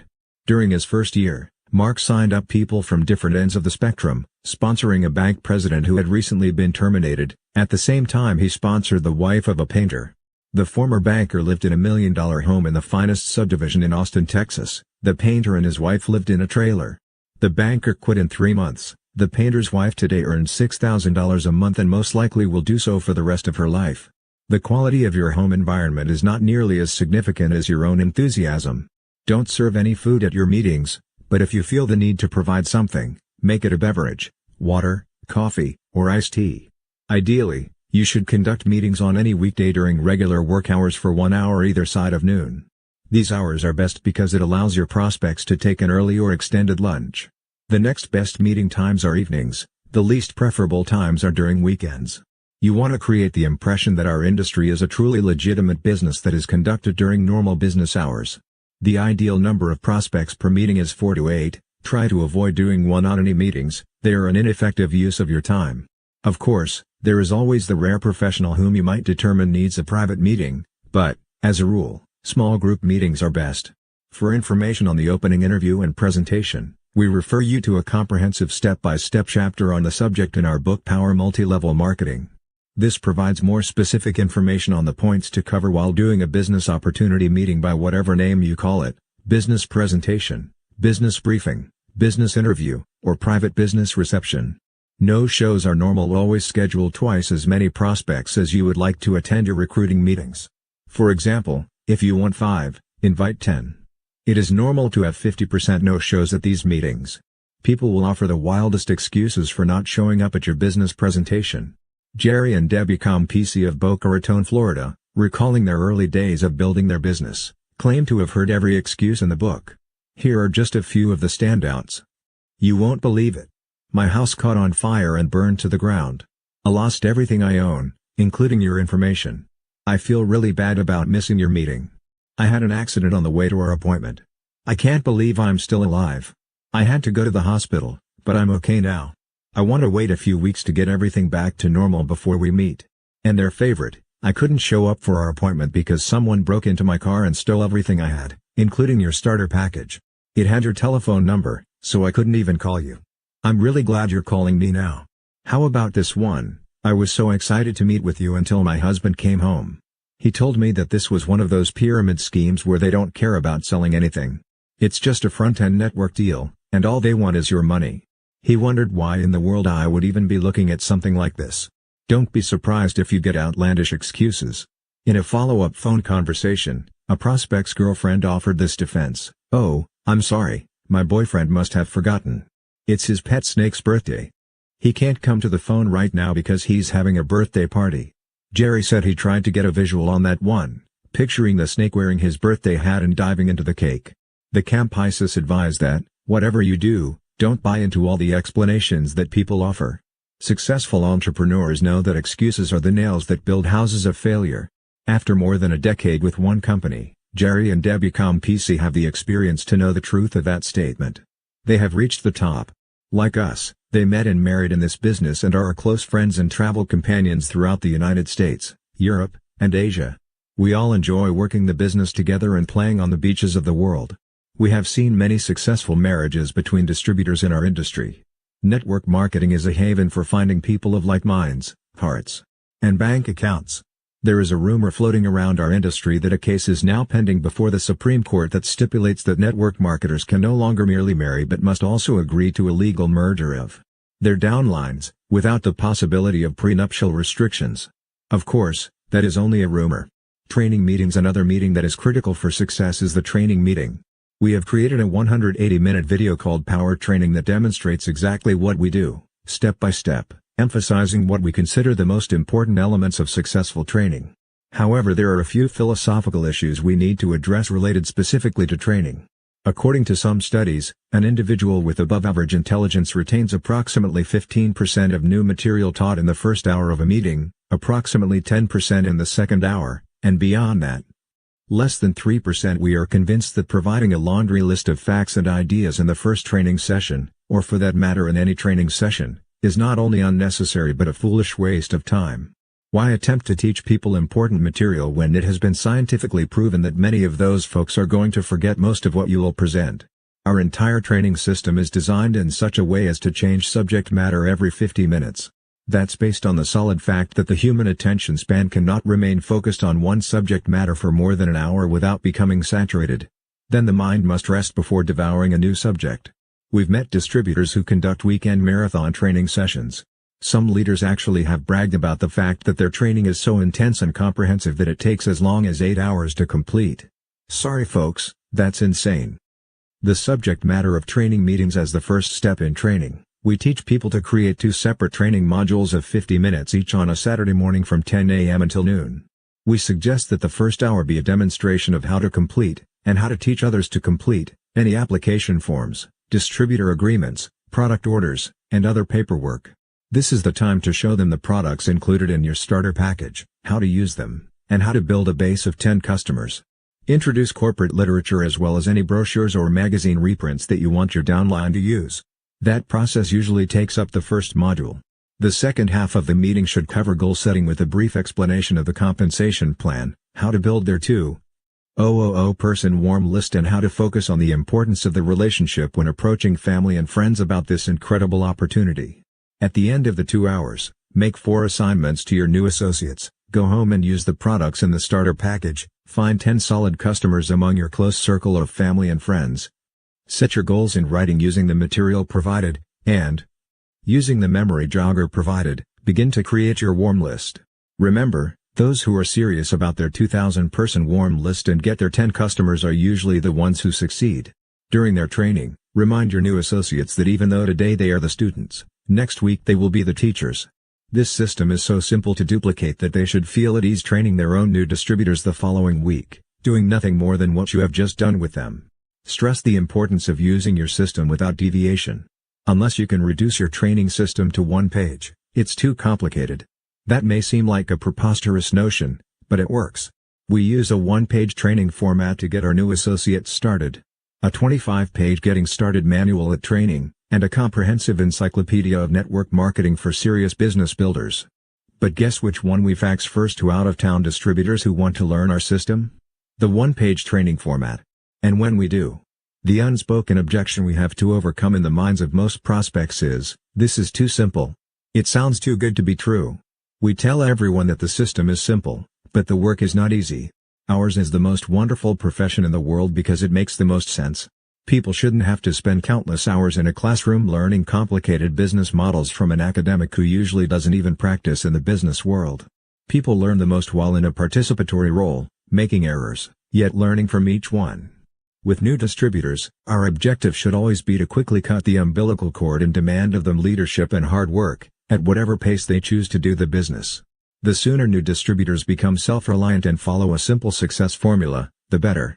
And we must constantly be reprogramming our prospects for success by pointing out how simple and easily duplicated our system truly is. Because if we don't, most people will walk away thinking, nobody can earn this kind of money sitting in their living room, showing a video. But we did, and so did Mark's housekeeper.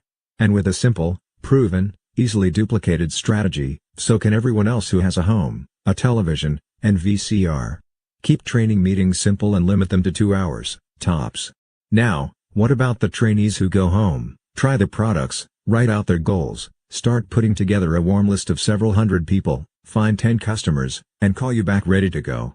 Those are the individuals, the ones you've been praying to meet, whom you bring in for a personal, one-on-one, strategy session.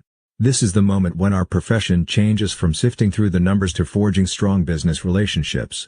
In this personal training session, you help lay out an action plan suited for each new associate, discuss how to select and approach those with whom they would like to create lifetime business partnerships, and schedule a specific day for you to help with their first presentations.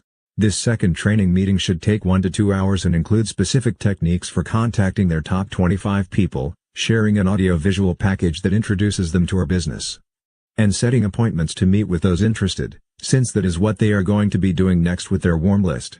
Product training is not necessary. You might notice that there's something conspicuously absent from our discussion of the training meetings. Those of you who represent a company with specific products probably are wondering why we've left out detailed product training. Our reason is this: it is totally unnecessary. Those individuals who feel a burning desire to learn about the ingredients in their personal care products, vitamins, pet food, or other consumable items should do so on their own time, both by usage and personal study. But be forewarned, distributors who are product experts seldom become the successful builders of huge international organizations. One of the significant facts, which surfaced as we interviewed America's best distributors during the research for our last book, was that not one placed their emphasis on teaching intricate details about products or services. Not one.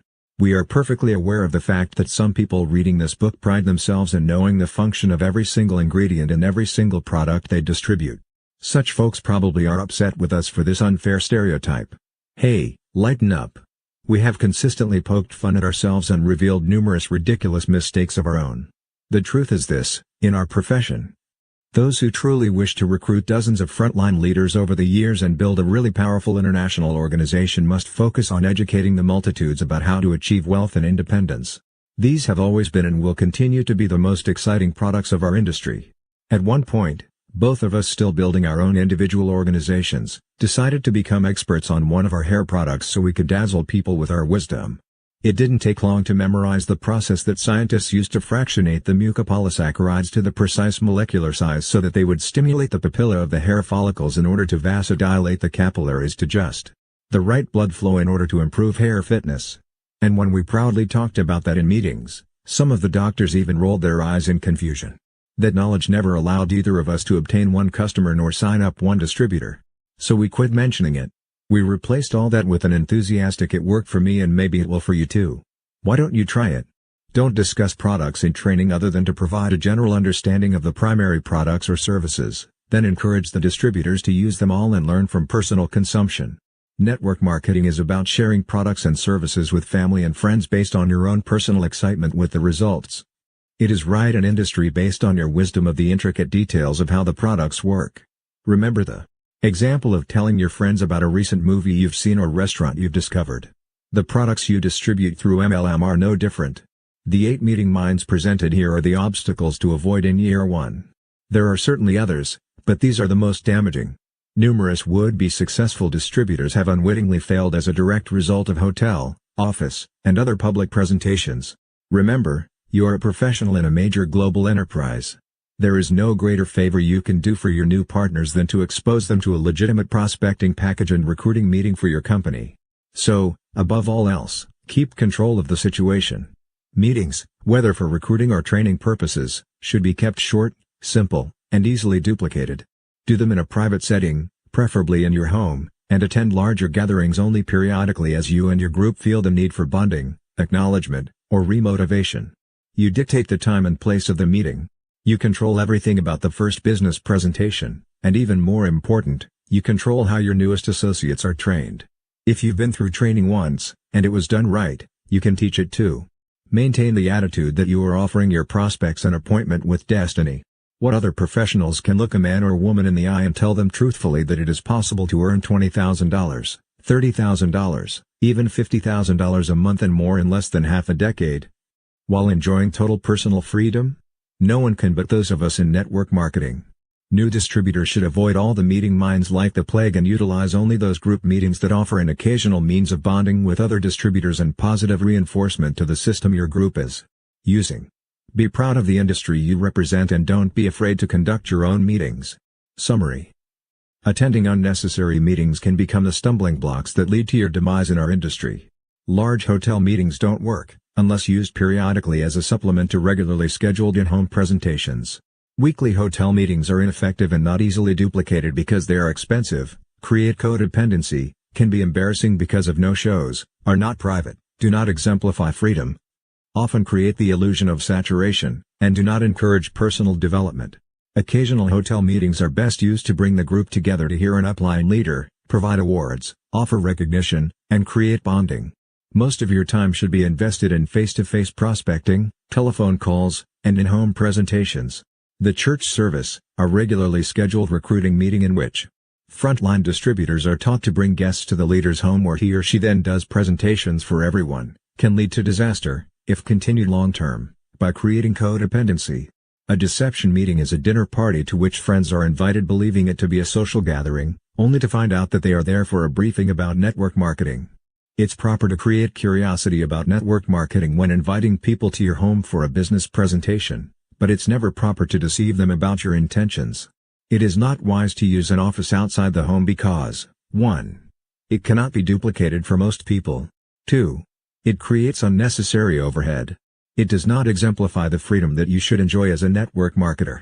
No one can expect to be successful by conducting recruiting meetings in any public place, such as a bar or restaurant, where there's no access to a VCR, no whiteboard, and a great many distractions. When possible, avoid conducting meetings at your prospect's home or office because you have no control over the circumstances. High-tech recruiting methods, such as using the internet, email, phone drops, automatic dialers, and fax on demand, can be effective when used with other approaches.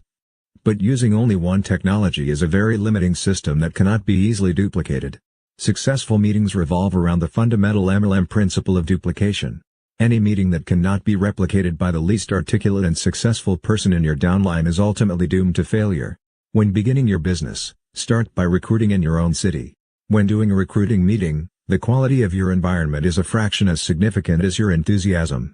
Convey the impression that network marketing is a truly legitimate business conducted during normal business hours.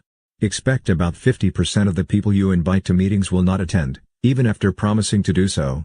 As the first step in training, we recommend that you set aside 2 hours each week on Saturday mornings to teach a small group of your newest distributors the basics of how to do our business. Following the first step training, set up a one-on-one personal strategy session with any frontline associate who completes your assignments. Product details should not be a significant part of your training because networking is a business of sharing of products with family and friends based on personal excitement and results, not based on a technical knowledge of ingredients or services. Meetings, whether for recruiting or training purposes, should be kept short, simple, and easily duplicated. Chapter 8: Unloading the plug-in pistol. Recruit and train your people instead of depending on others. There's a devastating weapon which can misfire, injuring potential leaders in our industry. This little weapon can also backfire on new distributors, crippling and sometimes destroying their ability to recruit and train long-distance prospects. Both of us fired this weapon in our first year as new network marketers, and it is discharged daily by new people in MLM organizations all over the world. We call it the plug-in pistol. Here's how it works. The phone rings. It's one of your distributors, who tells you, very enthusiastically, that she has a major, well-connected prospect in another state who is so credible that he will make billions of dollars for everyone in her upline. Once those remarks are uttered, the pistol is fired. So, I need to plug him into someone in that city. Do you have a leader there whom you can recommend? Even more complex is the foreign prospect due to the language barrier. We just signed up a distributor in Tokyo and he's so excited. What kind of training meetings do we have going on in that part of the world? We want to get him plugged in right away. The problem with trying to plug in people in this way is quite simple. It seldom works and more often backfires, negatively affecting your new distributors, and often creating a permanent obstacle to their success. Success in network marketing is tied to our ability to prospect, recruit, and train, and teach others to do the same. No distributors have ever become successful through a welfare mentality of having others do everything for them. There are many examples from which to draw, and in this chapter, we'll prepare you for each of the situations you are likely to face. Plugging into a long-distance training meeting and long-distance sponsoring. Network marketers commonly sign up new distributors and send them to whatever training session is going on in that particular locale. Let us say this right up front before we say anything else. Most network marketers use this technique. Why? Because, frankly, they don't know what else to do, and it's the easiest way to handle the situation. It generally has a certain ambience of professionalism and it can get people started. So, if you get shot by one of the long-distance sponsoring bullets, you may be only mildly hurt. But beware, you may also be seriously wounded and not even know it yourself, and it can be fatal to your MLM career. Here's the situation. Training is a very personal and critical step in getting your new associate started in the business. As we have written repeatedly, there are many ways to do this business, But consistency is essential to success. Changing systems frequently can be deadly for the unseasoned, and even the seasoned, network marketer. If you intend to be a responsible, supportive upline associate to your new distributor, then you want to have a strong hand in teaching that person how to get started. This creates a mentality of self-sufficiency that you want to spread throughout your organization. If you leave it to chance, or worse, plug your new protege into whatever training is close by, then you are taking a serious risk. You may be setting up your new distributor for a welfare mentality. Confusion often sets in about which system to use. You have mentioned to your new associate the importance of doing in-home meetings, but the local trainers you plugged him or her in to suggest that prospects be brought to their weekly hotel meeting. Even though you have stressed the importance of personal interaction with your potential business partners, at the local training meeting your new associate hears about a great new recruiting video that can be sent out to prospects, thereby avoiding any personal rejection. The worst thing you can do to new associates is plug them into a myriad of diverse systems that will leave them floundering. So if you are convinced that systems do, in fact, matter, then please heed this advice. Be careful when you select a leader or group for your new frontline associates. Be as picky about their training as you would be about daycare for your own child. In our business, how your new recruits are trained is crucial to their success. But just as the best of all possible solutions, if the choice is available to you, is to stay at home and raise your own child, the very best method for taking your valued frontline associates from childhood to adulthood in the network distribution industry is to do it yourself. And remember, duplication is the name of the game. If you send your new recruits to other meetings, so will they. If you personally train your recruits, so will they. Recently, our own company has chosen to produce its own training materials and conduct its own leadership training conferences because of intense regulatory pressure. We are in the minority and strongly objecting to this policy change. In our opinion, it is akin to socialized child care. If you have children, imagine how you would feel if the government decided that all parents are mandated to send their children to public daycare centers of the government's choosing. All children might be raised by the philosophy of those in power. It is the antithesis to American democracy and of freedom of choice. We are firmly against any company-imposed training of our valued, new associates in business, unless that training was created and approved by field leaders. If MLM corporate executives knew how to succeed in this business, they'd be at home with their families earning 10 times their salaries, not in meetings creating sales tools they've never used themselves. Having them design our training program gives meaning to that old saying, those who can, do, and those who can't, teach. But at the same time we understand why the company has taken this position. The Federal Trade Commission is taking a very hard line with certain well-established MLM companies. If you are with a newer company, less than 5 years old, brace yourself. If you hit the big time in this industry, your turn will come. The FTC is poring over every little detail in the corporate brochures, catalogs, and field-produced training manuals. And this government bureaucracy is holding the company ultimately responsible for the content of these publications. In response, MLM companies have decided to take the easy way out. They are reclaiming the right to produce training materials so that they can maintain control over all content to avoid lawsuits. And that leads them to also exert authority over all training procedures. While we understand the reason for their knee-jerk reaction to federal scrutiny, that still doesn't make it right, in our opinion. We don't believe in company-imposed training systems any more than we support mandatory daycare. And we don't accept the erroneous notion that just any citywide training will do for our new distributors, especially during their formative first year in the business. The potential problems are as threatening as the inherent challenges in not being selective about the care of your own children. There are thousands of horror stories about sending a new recruit to a local training meeting held in another city. Mark recalls a personal story of his own. In 1986, he plugged his cousin, Steve, from his hometown into a local meeting because a distributor who was quite successful was moderating it. What follows is Steve's humorous account of that particular evening. I was turned on about the business because I was tired of practicing medicine and figured my career was taking me nowhere.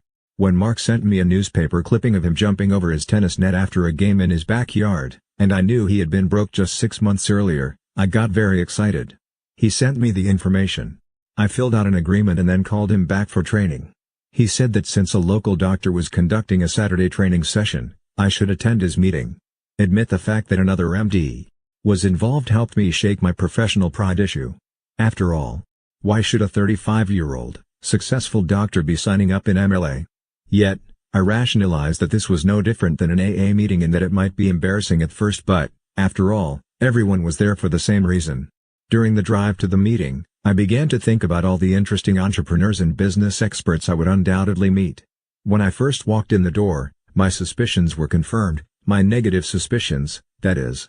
A patient for whom I had recently performed a medical procedure that very week approached me and jokingly said, loud enough for everyone to hear, "Good God, Doc, after what you charge for minor surgery. Surely you don't need a part-time job in a pyramid deal." I was mortified and turned 10 shades of red as I noticed a good 10 or 15 people had heard the remark and were now staring at me. I laughed off the comment, shook his hand, then moved away, quickly isolating myself from him and that group by selecting an empty chair on the other side of the room. The lady I sat next to was quite well dressed and looked like a solid citizen. So, I introduced myself and made a little small talk. She confided in me that she, too, had just signed up under another couple out of town and was here at a training meeting for the first time. Then, she began telling me that her former massage therapist had actually sent her to the meeting. What excited her the most was that she had been doing what she called a treasure map for wealth, which, she explained to me, was cutting pictures of material objects out of magazines and pasting them on a canvas. Twice a day, she told me, she sat down by her pictures, chanted the word "who," then envisioned unexpected income falling into her lap. It wasn't until she told me that, in a channeling session, her archangel Michael informed her, in ancient Aramaic, that she should attend this meeting that I walked out, never again to attend an MLM meeting. We've heard tales much worse than this one. So listen to us carefully. When distributors in your organization call and ask if you have any leaders in Michigan, or Florida, or Texas, whom they can plug a new person into for training and support, tell them no. This isn't a business in which you merely sign them up and plug them in. Associates should be supported long distance until they are experienced and self-sufficient by utilizing proven training materials. Only after they are solidly established can they go to other leaders' meetings for additional support and company bonding. But it will take some time before they're established. Always remember the Yarnell's 81st law: whenever you send a credible person to an out-of-town meeting, he or she will invariably pick a seat next to someone whom God planted on this earth to demonstrate that not all the squirrels are in the trees. On that fact you made a pent. If you choose to send a new associate to another leader's meeting, do so by checking it out thoroughly and asking for referrals about the quality and content of the training. Don't just blindly send someone there, taking the path of least resistance. You can't expect someone with no vested interest in your downline to give your associates the same kind of attention that you would provide them. Each leader's primary responsibility is to train and support those on whom he has paid in his own line. Even the most extraordinary leaders may not mind including your associates in their meetings, but they are not likely to go the extra mile for them. Most are stretched to the limit just trying to build their own lines and support their own associates. Yours will certainly go by the wayside. By simply plugging prospects into an existing meeting, you are offering them mediocre support, at best, during the critical time of getting started in our business. Do your own training. So what should you do if you are the type of parent who, given the choice, would be inclined to stay at home, or run a business from home, so that you could raise your own children? You will probably have the same instincts about supporting the children in your downline. Let's assume that you agree with us that training should be a simple, easily duplicated system that can actually be reduced to a one-page training outline. Let's also assume that you have a new person who just signed up on your front line in another state. Begin by faxing him or her a copy of your one-page system. Ask your new associate to look it over carefully and offer to answer any questions in the next day or two. At the appointed time, make the call so you can answer any questions. Let him or her know the source and credibility of your system. Because you need to get it out of the way right up front, ask if he or she has any objections to the system. Conclude the discussion by letting the new associate know how avidly you believe in this system and that, if he or she wants your support in business, any deviation from this system is not allowed. Get your new associate to fully commit to your system. The next step is to have your long-distance associates purchase their introductory kit and product starter package directly from the company. At that time, if the option is open to you, have them purchase a short manual, put together by a leader whose system you are using, that teaches a simple, no-brainer way to do this business. Such a manual should be easily duplicated, able to be reduced to a one-page outline that explains a system that anyone from any walk of life can learn, implement, and teach. After your long-distance associates have started using the products and have read their short manual, arrange another telephone discussion, this time to target those issues that are the most critical in your system. Sometimes your new distributors will quit after the purchase of their first product package and before they complete their assignments. A certain amount of quick in and out attrition is normal in our business. But for those who continue on with you, Recommend one or two of your most powerful motivational tools to help them build their business. These are the people with whom you will forge a close personal bond and create a lifetime business partnership. For these serious business builders, we then suggest that they purchase a complete training manual. We have invested years researching and writing the Encyclopedia of Network Marketing to guide serious network marketers to success. We also suggest a weekly coaching session over the phone between you and all serious long-distance frontline members of your group. Insist that they initiate the session, using the magic words "you call me." When and if they do, give them your unwavering support. Be sure that their style of approach and their numbers are reviewed during this weekly telephone meeting. Discuss how many prospects they approached that week, how many audiovisual packages they gave out, how many appointments they set, how many people to whom they actually made a presentation, and finally, how many they sponsored. Encourage them whenever their style of approach and their numbers are inordinately low. Be a mentor and lead by example. Help them close their serious prospects. Give constructive criticism about how your new associates might develop on more personal levels. When coaching downline distributors, don't make the mistake of telling them what they did wrong. Doing this only reinforces the mistake and puts them into a downward spiral. Have you ever figured out how to do a don't? When you want to assist associates in changing, suggest what you want them to do right. Quite often the obstacles to overcome are within a person. If your associate is struggling with lack of confidence, suggest that she ask herself, "But what if I could?" Possibility thinking expands consciousness, increases self-esteem, and furthers the chances for success. The best coaches are those who remind people of their inherent ability. Just trying harder seldom produces results. In short, train your people as leaders and teach them to do the same with their people. Give everyone the opportunity to emerge as a leader. And you know the SW rule: some will, some won't, so what, because someone else is always waiting. Those who don't become leaders will gravitate toward codependency at the citywide meeting, if it exists in their locale. That's your backup plan. Maybe, just maybe, the archangel will show up and lead them back home.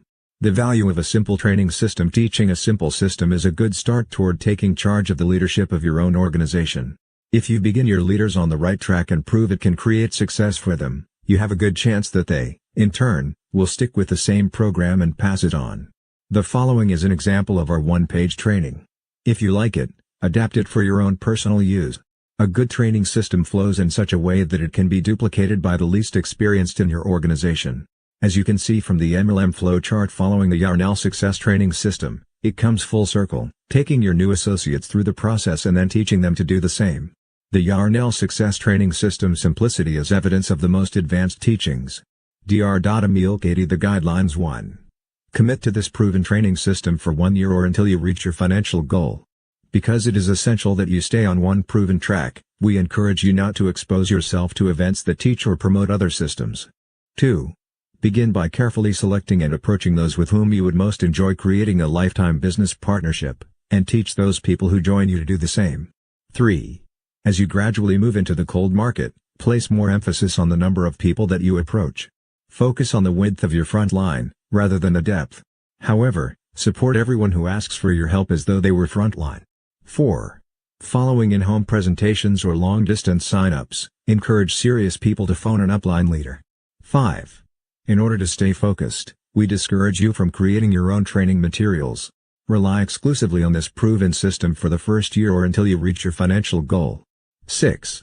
Build a customer base among your family and neighbors prior to creating a downline. 7. Focus all of your efforts on building one powerful organization and never try to build 2 or more lines in different companies. 8. Success depends on believing and investing in yourself. Therefore, never loan money or products to new distributors. 9. Be loyal to your business. Use your own products or services in lieu of other inferior brands. 10. Stay focused on the end result and take pride in your accomplishments along the way. Do not allow rejections, dropouts, dream stealers, and discouragements to deter you from your vision. You are 100% in control of your own mindset and, therefore, your own future. The System 1. Attend first step training with your sponsor, held once a week as a group meeting. 2. Fill out an application form. Set up a temporary account and place a product order. 3. Just get 10 personal customers as soon as possible. Having received a product starter package, share your enthusiasm based on personal use and results. 4. Establish written goals and visualize them as already accomplished. Stay focused on the end result and realize that your business plan will be the means to this end. 5. Begin making your warm market list of 2,000 names, prioritizing your top 25 preferred business partners. Set up a card file system, by which prospects can be reapproached every 6 months. 6. Get back to your sponsor for a personal strategy session and create a specific plan of action based on your goals. 7. Approach people with the financial security and time freedom possible in our business.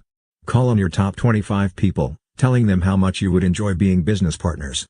Remember, it is your enthusiasm that will attract people to your organization. Meet your prospecting goals every day. 8. Provide your prospects with an audiovisual package, introducing them to the timing, trends, advantages, and excitement of our industry. 9. Next, conduct in-home presentations with 4 to 8 prospects at each meeting, all invited from your warm market list, or referrals that come from them. A. Hand out articles, reprints, etc., to establish the credibility of the industry. B. Tell your story and the story of one of your upline associates who is already successful. C. Explain the positioning and strength of your company. Explain why you chose this one over others. D. Give personal testimonials about the products along with catalog and/or samples for those interested. E. Play a recruiting video that includes company and product info and a simplified compensation plan explanation. Follow it with the board illustrations. Explain challenges most workers face today: 40-year plan, linear income. Explain 5x5x5 exponential growth allowing for 75% attrition. Explain roll-up factor when people quit. F. Answer any questions. Give serious prospects the phone numbers of key upline associates and encourage them to call or arrange a 3-way call if they have questions. G. Hand out business overview and close with 3 reasons to join. 1. Wholesale buyer. 2. Business tax advantages and travel write-offs. 3. Creation of a lifestyle with wealth and independence. H. Invite prospects to next Saturday's training session. 10. Ask for a commitment. Sign up as a business builder, a retailing distributor, or a wholesale buyer. Alternatively, they may choose to become a customer or, at the very least, give you a referral. 11. Name the product package and list the exact training materials you wish new associates to purchase. List phone numbers showing where to order. 12. Conduct first step training once a week for new distributors. Set up a personal strategy session for distributors who have completed the assignments, purchased products, set goals in writing, started developing their list and building their customer base. The results: dramatic income, absolute time freedom and the satisfaction of knowing you have helped others to create the same. Plugging into a long-distance recruiting meeting. If sending someone to a long-distance training session is questionable, entrusting a valuable prospect to someone else's recruiting meeting without your presence is pure lunacy. It makes about as much sense to us as sending your secretary to an adoption agency to pick out a child for you and your spouse. We wouldn't even send someone else to pick out a pet dog or cat. Why would anyone leave a highly regarded business associate in the care of a total stranger at some randomly selected meeting? When it comes to introducing a prospect to our business, we have one fundamental and unwavering belief.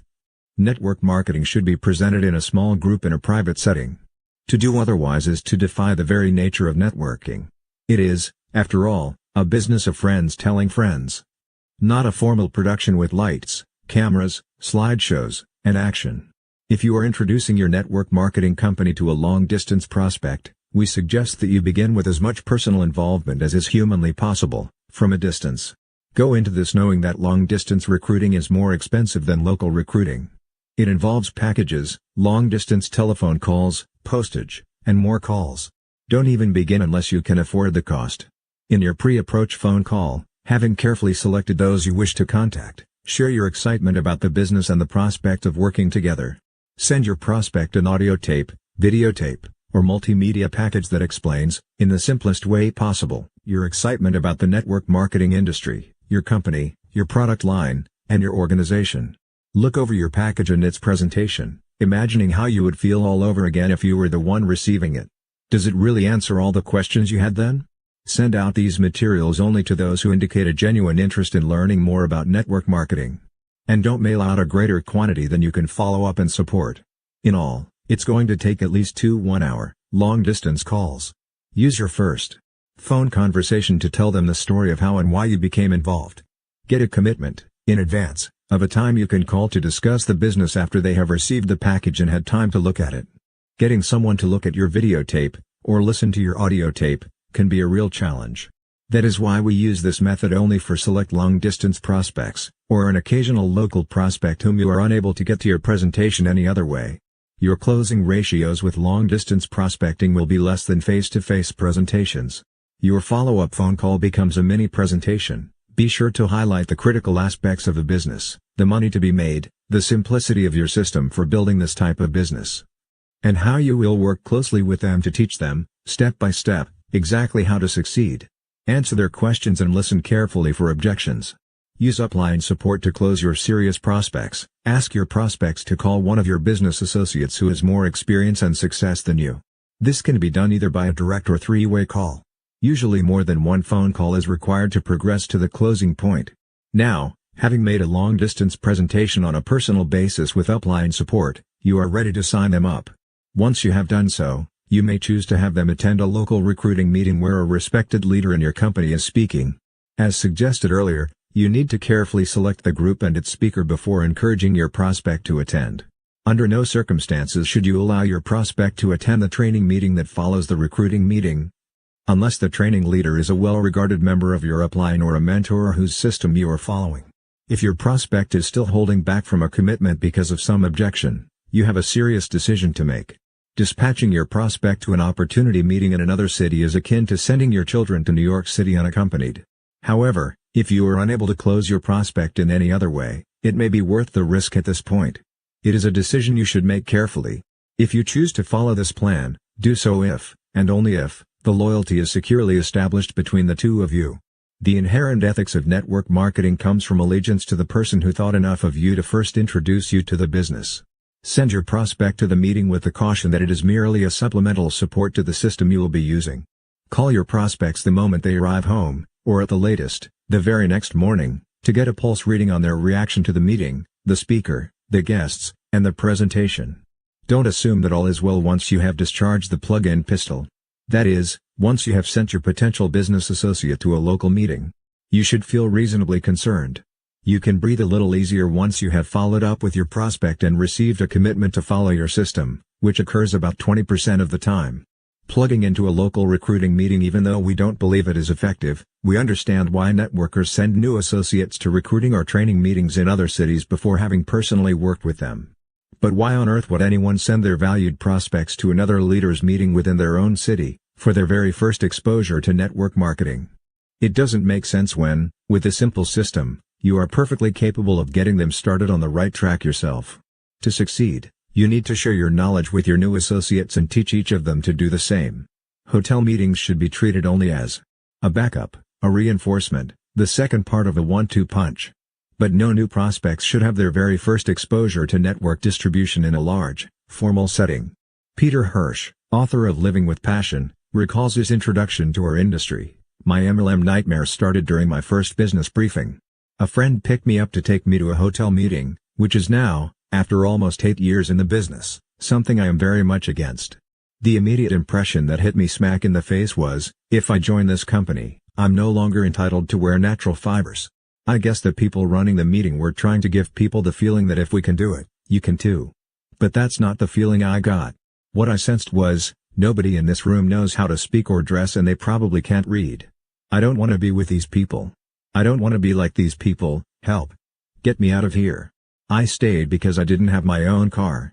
By the way, that's not a justification for taking guests in your car. The answer is to not have hotel meetings, and whenever you have a business presentation, make it good. Make it so that your guests will want to stay without being held hostage. When my friend dropped me off at my house, he gave me a product to try. I was tired of arguing. So I just took it. It was a water filter that looked like a thermos.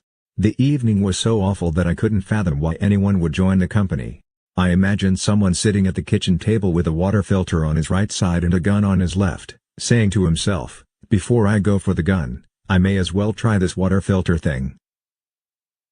1 week later, I joined the company. Why? 2 reasons. First, the product was very good. I liked it and I saw a need for it.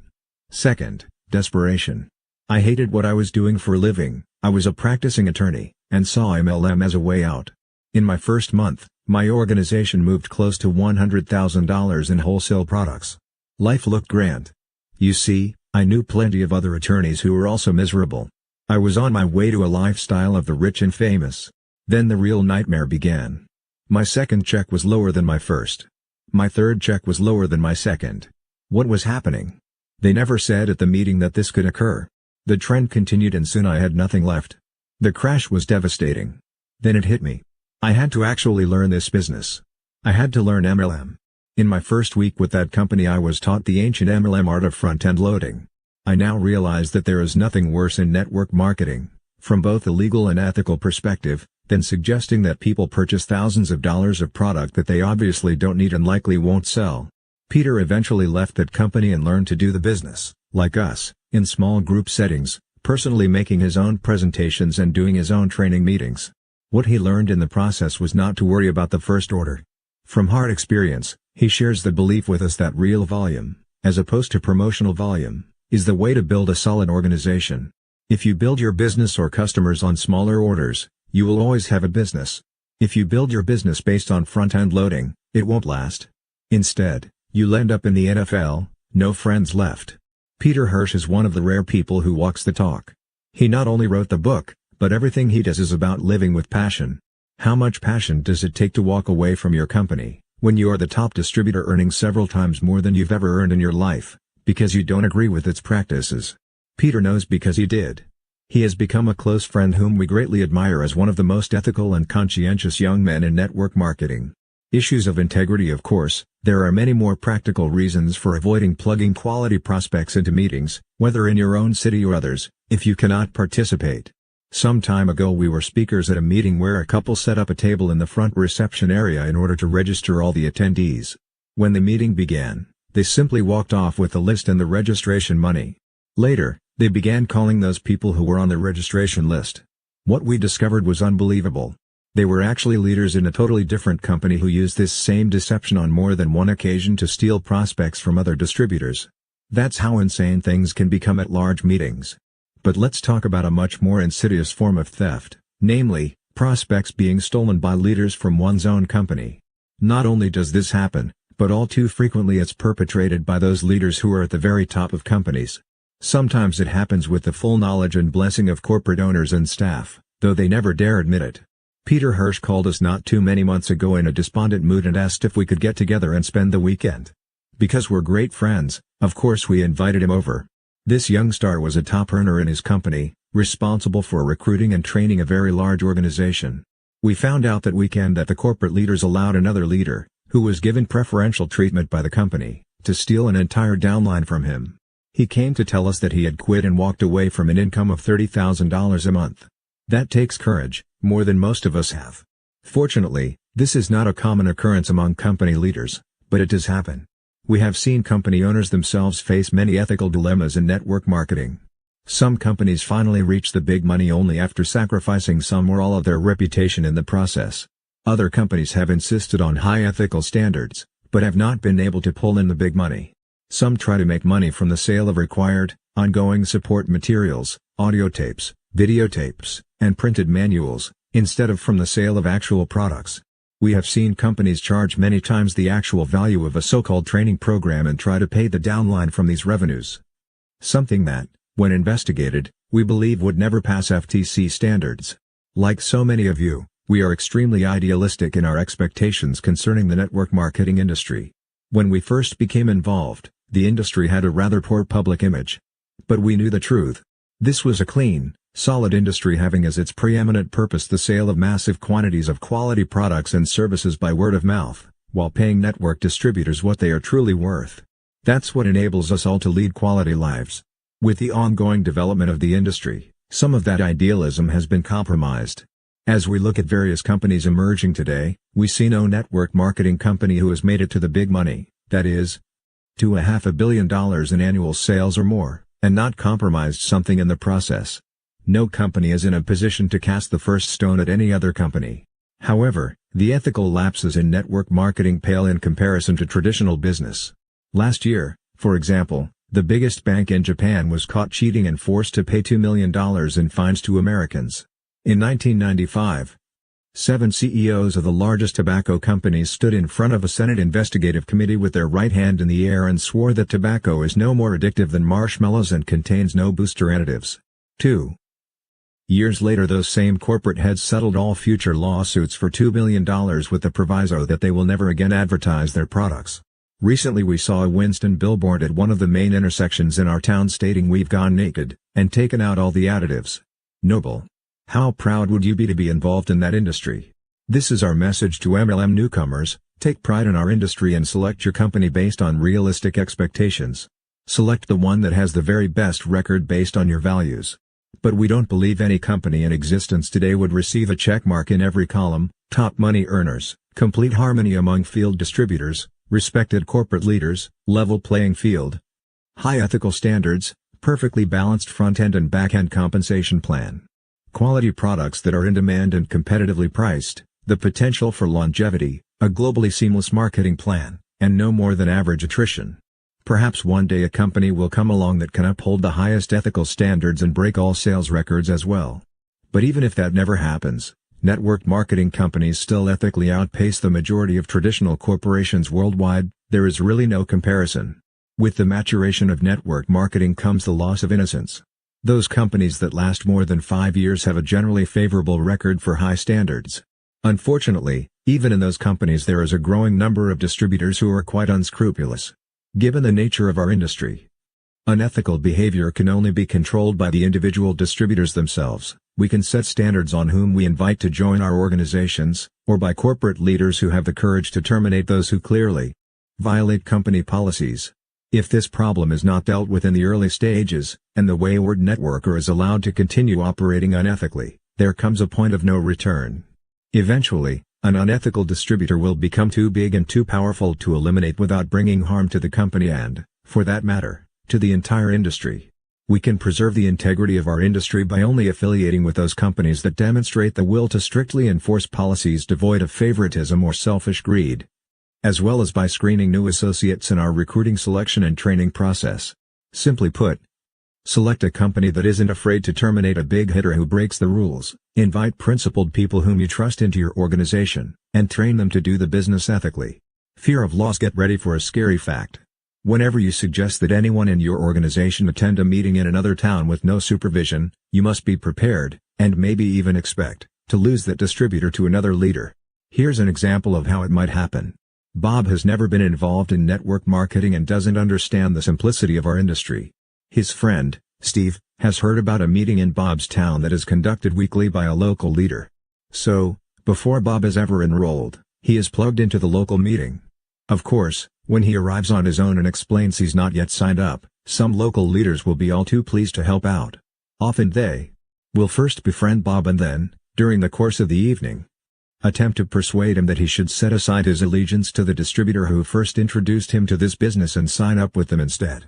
They eventually lure him with promises of having special ties to their company or suggestions that he cannot be successful without local support. Why sign up under an acquaintance 500 miles away when he can sign up here at home under a sponsor who can more adequately support him? Though it's a lie, Bob doesn't recognize it. Nor does Bob yet understand the structural integrity of our industry. The need for local support is a myth. Were that not so, Bob would be limited in the development of his business to just his own area with no potential for expansion. On the contrary, the secret to building a successful business is to become the leader of your own organization, never dependent on others for extended local support. The exponential growth of a network marketing organization lies in the distributor's ability to teach others an easily duplicated system for sponsoring and being sponsored, anywhere in the world.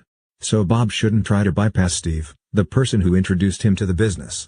Although Steve may be inexperienced and distant, somewhere above him is a person in his upline with the necessary power, income, and experience to work with him and teach him proven techniques for succeeding in this business.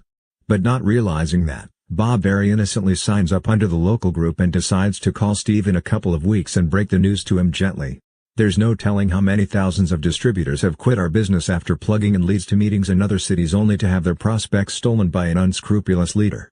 Of course, this could never happen if new distributors were taught not to entrust prospects in other cities to meetings until they've been signed up and trained. Even then, it isn't necessary.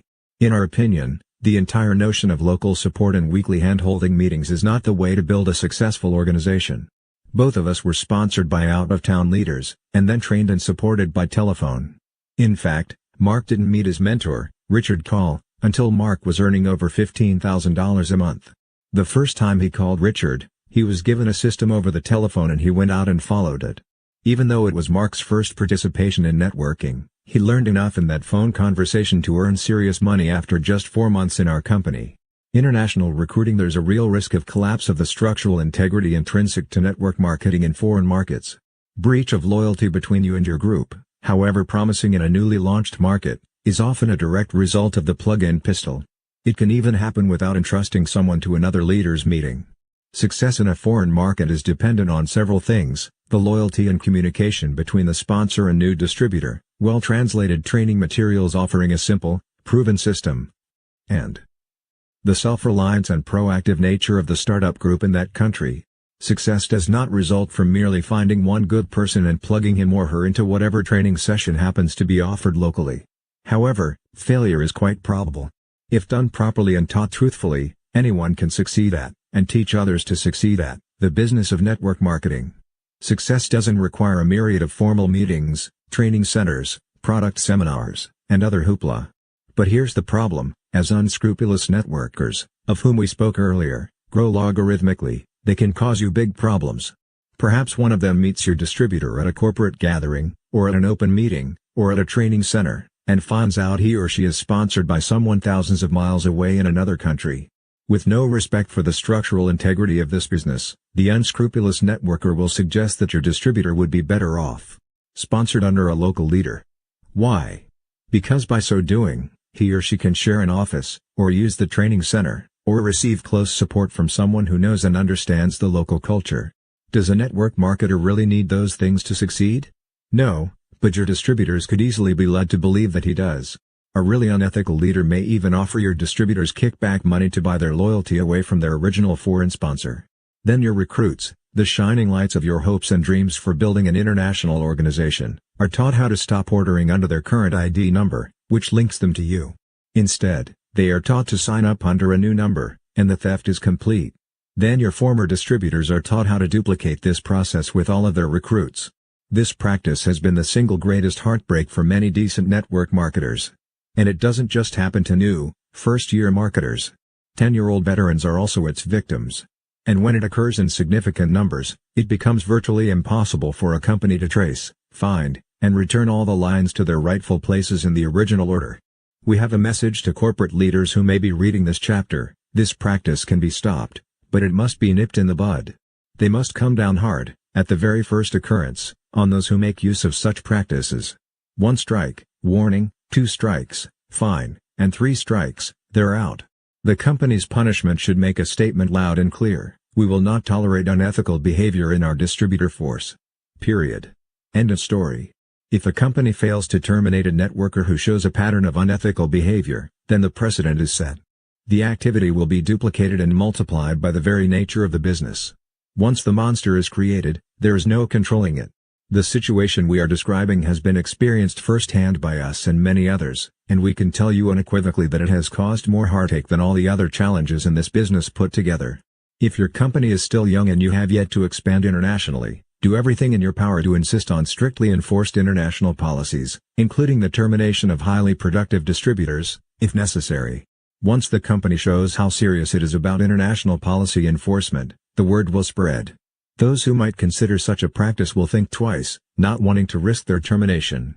But if a company waits too long before sending out this message to its worldwide distributor force, it may be like trying to put the evils back into Pandora's box.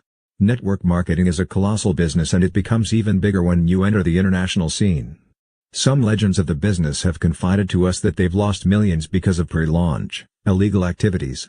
All that money went directly into the pockets of those who advanced into the country with products and paperwork before its official opening.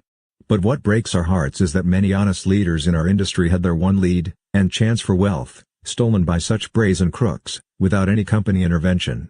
International recruiting can be difficult even if you have the financial means to avoid the plug-in pistol altogether and can personally supervise the new market, taking up temporary residence there. If, for any reason, something feels wrong about a prospect or meeting, follow your instincts and say next. Rob Heyman of Pompano Beach, Florida, had been with his network marketing company about 6 months when the corporate leaders made their first expansion into the Pacific Rim. Rob decided to go for it. Why not? The answer to that question becomes clear as Rob explains, "I spent 5 months in Hong Kong and then went to Taipei. One day I was riding in a taxi and found that the driver spoke English quite well. I invited Eagle back to my apartment to show him our business. My upline associate always taught me that if someone was within 3 feet of you and breathing, try to recruit him." Eagle became very excited and said he knew just the man who could build a huge downline. The only catch was that we had to meet him early that morning at 2 a.m. My instincts screamed no, but I wanted to build a huge downline. If this guy was so powerful, then I'd go there. Eagle picked me up at 1:30. I wore my best suit. This was a heavy hitter and I needed to impress him. We drove through several side streets and then down a dark alley. Eagle parked the taxi and we walked for another block until we came to what looked like a garage with a side door. Eagle knocked 3 times. Someone opened the door just a crack, and the man in Eagle spoke in Mandarin Chinese. My knowledge of the language at that time consisted of "Please bring me the check, where is the bathroom? And are you ambitious?" We were led down a long hallway that resembled the tunnel to a dungeon. Finally, we entered a room that was tastefully decorated with 2 chairs, a beat-up sofa, 1 desk, and nothing else. A man finally entered the room after about 15 minutes. Eagle and the man spoke to each other for about 30 minutes. The only thing I picked up on was that the man's mood went from serious to angry to extremely hostile. I kept asking Eagle, "So, is he interested?" Eagle kept saying that we'd talk later. When we finally left and were walking down the alley to the taxi, I noticed Eagle kept turning around every few words and looking back. After we got in and started driving, I demanded to know what the heck had happened. Eagle confessed that a friend of his had borrowed a large sum of money from this man, in an attempt to get a major crime boss from the United States to leave him alone. At this point, I told him to stop the cab. I got out and told him to find another sponsor. The second thing my sponsor told me is to do whatever it takes. I now believe this phrase does have its limitations. Cold recruiting in a foreign market can be extremely difficult, especially for a first-year networker. Since that time, Bob has gone on to build an organization of thousands of people in more than 20 countries and is currently at the top of the compensation plan in his company. Think what he could have lost had he let that unpleasant experience get the best of him. He should have followed his instincts that told him a 2 a.m. meeting is bizarre. Each company has a variety of ways of dealing with the international market. Some go into a foreign country and find a local partner without opening it to their distributors at all. Others allow only those who have achieved a certain level of success to work in the foreign market. Still others require their marketers to meet qualifications all over again in each individual country in which they choose to build. Others have one seamless global plan, which is open to every level of networker within the company. Familiarize yourself with the international expansion policies within your company. Seek the advice of your upline associates about your entrance into the foreign market in your first year. Depending on your situation and the company you've chosen, it could be the best or worst option of your networking career. As a general rule, we discourage newcomers to the industry from dabbling in the foreign market unless the country is their birthplace, or they have close family there, or their best friend in the whole world lives there. The foreign market is extremely difficult even for an old-timer. It takes a self-starter with absolute loyalty and a proactive approach. And it takes money to keep the lines of communication open. However, if you are new and are determined to enter the international market, then immediately consult with your sponsor, or a successful mentor in your upline, and begin to brainstorm exactly how you are going to capture your share of this special market. One thing is certain, if you are able to create a solid leg of your organization in a foreign market, it can be one of the most lucrative undertakings in your networking career. But your success will depend on your personal contact and leadership, not on plugging in your key distributors to some local training center. If you thought long-distance recruiting and training was difficult and expensive, international recruiting is more so. Just as you should do with your out-of-state recruits, you must be willing to take charge of your own group. If you can't make a trip to the foreign market to personally supervise your distributors, then show them everything you can about the business utilizing phone, fax, email, and mail. If English is understood, then the process is simplified somewhat. There are many industry recruiting tools that you can borrow. Our webpage, for example, has some basic information about our industry and how to select the right company. It is accessible to anyone in the industry who wants to use it at 2 addresses. Or HTTP. Most major companies, and many MLM leaders, have their own company website, fax on demand, and other similar technology set up for recruiting and training purposes. Turn to those technologies used in your own company to pull together the best support materials at hand. While building a foreign market is not easy, with the help of modern technology it is more possible to succeed than ever before. Through the various mediums at your disposal, make as full and complete a presentation to your foreign prospects as if they were sitting in your living room. It's important to recruit proactive distributors in another country. Make sure your foreign prospects understand the importance of assuming a strong leadership position. The right person will be invigorated by this challenge. The wrong person will feel a desperate need to plug into someone. As always, present all the information available, especially your story, as well as details on the company and product line, timing and trends of the MLM industry in their country. How money is made through leveraged income in your compensation plan. Once you have answered any questions, have a strong player from your upline team follow up with that prospect on your behalf. Unless you have a trusted upline associate or mentor visiting that market, never, ever, send your prospects to another leader's business briefing. Under these circumstances, with the hour being thousands of miles away and not part of the same culture, the risk of losing your recruit is simply too great. Let's assume that a prospect in a foreign market has decided to sign up under you and really go for it. Now the hard work begins. You must train this prospect based on the system you know works and teach him or her to do the same. We suggest that you begin by first sending a simple, one-page training outline. Your new associate can easily adapt and translate it for that particular market. If a leader in the industry or in your company has a book, manual, or audio tape videotape training package available and already translated for that market, and it fits with your system, then by all means direct your new group to purchase and utilize that material. But if you have nothing more than the one-page outline, you can still train very effectively. We have also found teleconference calls to be a solid way to build a foreign market. Given the fact that telephone systems are not as advanced in other countries as they are in the United States, this is not always an easy undertaking. But no one said this business would be easy. If you have a leader in that country willing to go to the trouble to set up weekly teleconference calls, take full advantage of it. These weekly calls are a tremendous support mechanism. If language is a barrier, and an English-speaking leader is needed on these first calls, use simultaneous translation by someone who is bilingual. But whatever you do, keep control of your new group. Start them out right, keeping the system simple and easily duplicated. Impress on them the importance of using your system if they are to be on your team and supported by you and your upline. Reassure them that you will notify them when upline leaders visit their country, and that eventually all materials will be translated for them. But the value of getting set up early is self-evident. Our message is a simple one: if you unload the plug-in pistol and take back control of training your own recruits, you will elude countless problems that are of growing concern in our industry. Losing distributors to other leaders simply won't happen to you if you avoid the welfare mentality and choose a self-sufficiency mindset. By protecting yourself and your downline from conflicting systems, you can avoid misfires which cripple new distributors. Take charge of your own organization and teach your people a simple system, which they in turn can duplicate with their recruits. Use your upline for support but don't expect anyone to recruit and train your people for you. Summary: the plug-in pistol fires each time a network marketer signs up a new distributor long distance and then plugs in that recruit to any local training meeting that is available in that particular city.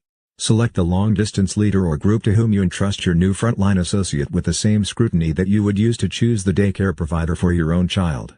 Just as the best of all possible solutions is to raise your own child, so, too, is it best to train your valued frontline yourself.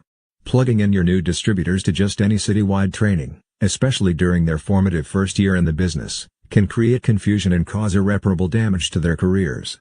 Conduct your own training with your long-distance distributors by 1. Faxing them a one-page outline of your system. 2. Answering all their questions over the phone. 3. Getting a commitment that they are willing to follow your system exclusively. As your new associates move through the process, continue their training by 1.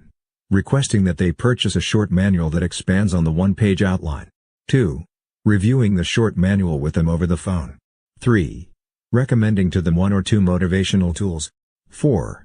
Offering to coach them once a week. 5. Conducting individual personal strategy training sessions over the phone. 6. Recommending that they order a complete training manual once they prove to be serious business builders. 7. Closing prospects for them and being available and supportive whenever they call. When coaching downline associates, suggest what you want them to do right rather than reminding them of what they're doing wrong. Only after you have your new distributors solidly on track should you agree to their attendance at citywide meetings in their locale. The first time your family and friends are introduced to network marketing, they should see the presentation in a private setting. When recruiting long distance, stay personally involved with your new prospects. 1. Do a mini presentation by phone, fax, email, or mail. 2. Send your prospects multimedia information and follow it up with a phone conversation. 3. Use the support of your upline associates for closing. If closing your new long-distance prospect is impossible, check out the kind of meetings being held in that area and encourage your prospect to attend only the business presentation portion of the best meeting. The preeminent purpose of network marketing has always been to consume and distribute quality products by word of mouth, while paying network distributors what they are worth, thus enabling them to live quality lives. You can preserve the integrity of our industry by affiliating only with those companies that will terminate even a big hitter who breaks the rules, by inviting honest people into your organization, and by training your new distributors to respect the structural integrity of our industry. Some unscrupulous marketers attempt to destroy the structural integrity of our industry by unethically inducing other distributors' prospects, who attend meetings unaccompanied, to join their own downline by implying that they cannot be successful without local support, which, of course, is a myth. The myth of local support implies that distributors are limited to recruiting in their own city with no potential for global expansion, which is totally contrary to the nature of MLM. The exponential growth of a network marketing organization lies in the distributor's ability to teach others how to become leaders who in turn can teach others an easily duplicated system for recruiting anywhere in the world. Success in a foreign market is dependent on 1. The loyalty and communication between sponsors and new distributors. 2. Well-translated training materials that offer a simple, proven system that is easily duplicated. 3. The self-reliance of the new startup group in that country. Success does not result from merely finding one good person and then plugging in that recruit to whatever training happens to be offered locally. New recruits in foreign markets are often tempted to switch their allegiance from their original sponsors to local downlines who erroneously claim that training centers, signing bonuses, cultural ties, and other hoopla are critical for success. It is vital that corporate leaders crack down on policy violations before they get out of hand. As a new networker, don't dabble in foreign markets unless the country is your birthplace, you have close family there, or your best friends in the whole world live in that country, or you have a downline who meets these requirements. With the advancement of technology, building an organization in a foreign market is more possible than ever before. The plug-in pistol won't backfire and hurt you if you take charge of your own organization and teach your recruits a simple system that they in turn can teach to their recruits. Chapter 9 Deflecting the Executive Explosion. Recognize the upside and downside of corporate executives joining MLM. While conducting a recent MLM college class in South Korea, we were asked a loaded question. In a most sincere manner, a gentleman inquired, "What have all those corporate managers in America, who are being laid off by the thousands, been doing for all those years when they were on the job? If the American corporate strategy for increasing profits is to simply get rid of executives and managers, how could those people have been productive in the first place?" Before either of us could give an answer, another South Korean gentleman offered this explanation. "American corporations," he said, "are just like a handful of our Asian businesses. Executives go to meetings all day to plan future meetings, and write memos promising to send another one soon." Of course, everyone laughed enthusiastically. On the surface it would seem that a large gathering of MLM professionals would just naturally be biased against corporations. Yet there was profound truth set forth in that response. In this group were several former corporate executives who had turned to network marketing, and they knew firsthand that men and women in traditional corporate management positions are not being productive. Memos and meetings do not profits make, the Arnell's 39th law. We have friends who, after struggling to earn their MBA degrees, joined marketing divisions of Fortune 500 companies and then worked hard for as long as a decade before being promoted into management. Once promoted, they began attending meetings and writing memos. We certainly realize that there are corporate managers who assume tremendous responsibilities and work long hours. But many don't. That's why it's possible to lay off thousands and yet increase profits. Theoretically, if we were to go into a company and terminate 20% of the management, the bottom line would be negatively impacted. But in most cases, the profits are enhanced. That's why downsizing has become the darling of Wall Street. Investors love to see the companies in which they have invested begin to lay off their employees because it generally results in an increase in stock values. Never before have so many high-powered executives been downsized out of their professions. In the last decade, many of them have been attracted to the financial independence and flexible lifestyle offered by the MLM industry. First-year distributors will undoubtedly find themselves engaged in a battle brought on by this change in global economics. We call it the executive explosion because of the monumental convergence of such a huge new pool of displaced corporate executives into network marketing. Generally, these are men and women who made a great living in corporate America, graduated from the finest MBA programs, weathered the first 2 decades of management cuts, but ultimately found themselves fired from the very position for which they slaved for years. Not only are they competent, well-trained, and polished professionals, but they are also quite effective at playing the corporate politics so prevalent in traditional business. We recognize that corporate executives, business owners, and men and women in specialized fields come to our industry with one invaluable asset: respect. Most people have a high regard for the education, experience, and expertise of management executives and, because of their credentials, distributors will be inclined to listen to what they have to say. But as the executive explosion continues to gain momentum, traditional businessmen and women will also create problems as they attempt to carry many of their former practices into the network distribution industry, practices that simply won't work in our business. In this chapter, we will point out the advantages to our industry as former executives continue to join, but also recommend solutions to the challenges they bring to the industry, which inevitably will have an impact on every distributor's effectiveness. And these challenges will extend not only to the entire downline, but often to the upline as well. Advantages gained by corporate executives joining MLM beginning in the late 70s and continuing right into the greedy 80s. Thousands of corporate managers turned to the network marketing industry for entrepreneurial jobs. But never has there been a greater influx than in the last decade. No longer regarded as the little lady's part-time, home party plans, network marketing has gained increasing momentum and grown into a respected industry in the 90s. Meanwhile, prices for franchises have soared amidst overkill legal fees and inevitable government interference. Both the low downside and high upside potentials of MLM are being discovered by an increasing number of white-collar professionals, college graduates, college professors, successful corporate managers, chief executive officers, physicians, dentists, healthcare specialists, CPAs, attorneys. The credibility of the industry is building under the influence of this sophisticated new generation of professional networkers. As more professionals join network marketing, the trade press is reporting on our industry and individual companies in a much more positive light. Network marketing is being discussed in such leading publications as The Wall Street Journal, Forbes, Success, Working at Home, Chicago Tribune, and by the Associated Press, as well as in a wide range of regional newspapers and special interest publications. This credibility is also extending into the university sector. Over the past decade, there has been an ongoing debate as to whether or not Harvard University teaches network marketing. We think it's an issue of semantic gymnastics. Maybe Harvard doesn't teach network marketing, but, in April of 1997, Harvard Ph.D. Dr. Charles King gave a lecture about network marketing at Harvard to the Harvard Law School Office of Student Life Counseling, the Harvard Association of Law and Business, and the Harvard Business School Marketing Club. Challenges posed by corporate executives joining. Faced with no substantial savings or transitional income, many downsized corporate executives turn to MLM in a desperate attempt to recapture their former lifestyles. These are good men and women who frankly don't know the first thing about our profession and don't understand that they don't. When they see a group of former blue-collar workers and non-corporate types whom they feel have somehow blundered into $30,000 to $50,000 a month without a degree or any sophisticated knowledge of business, it captures their attention. They figure that if people with less education and experience can achieve that kind of wealth, then there is no limit to what they can do, especially with their credentials.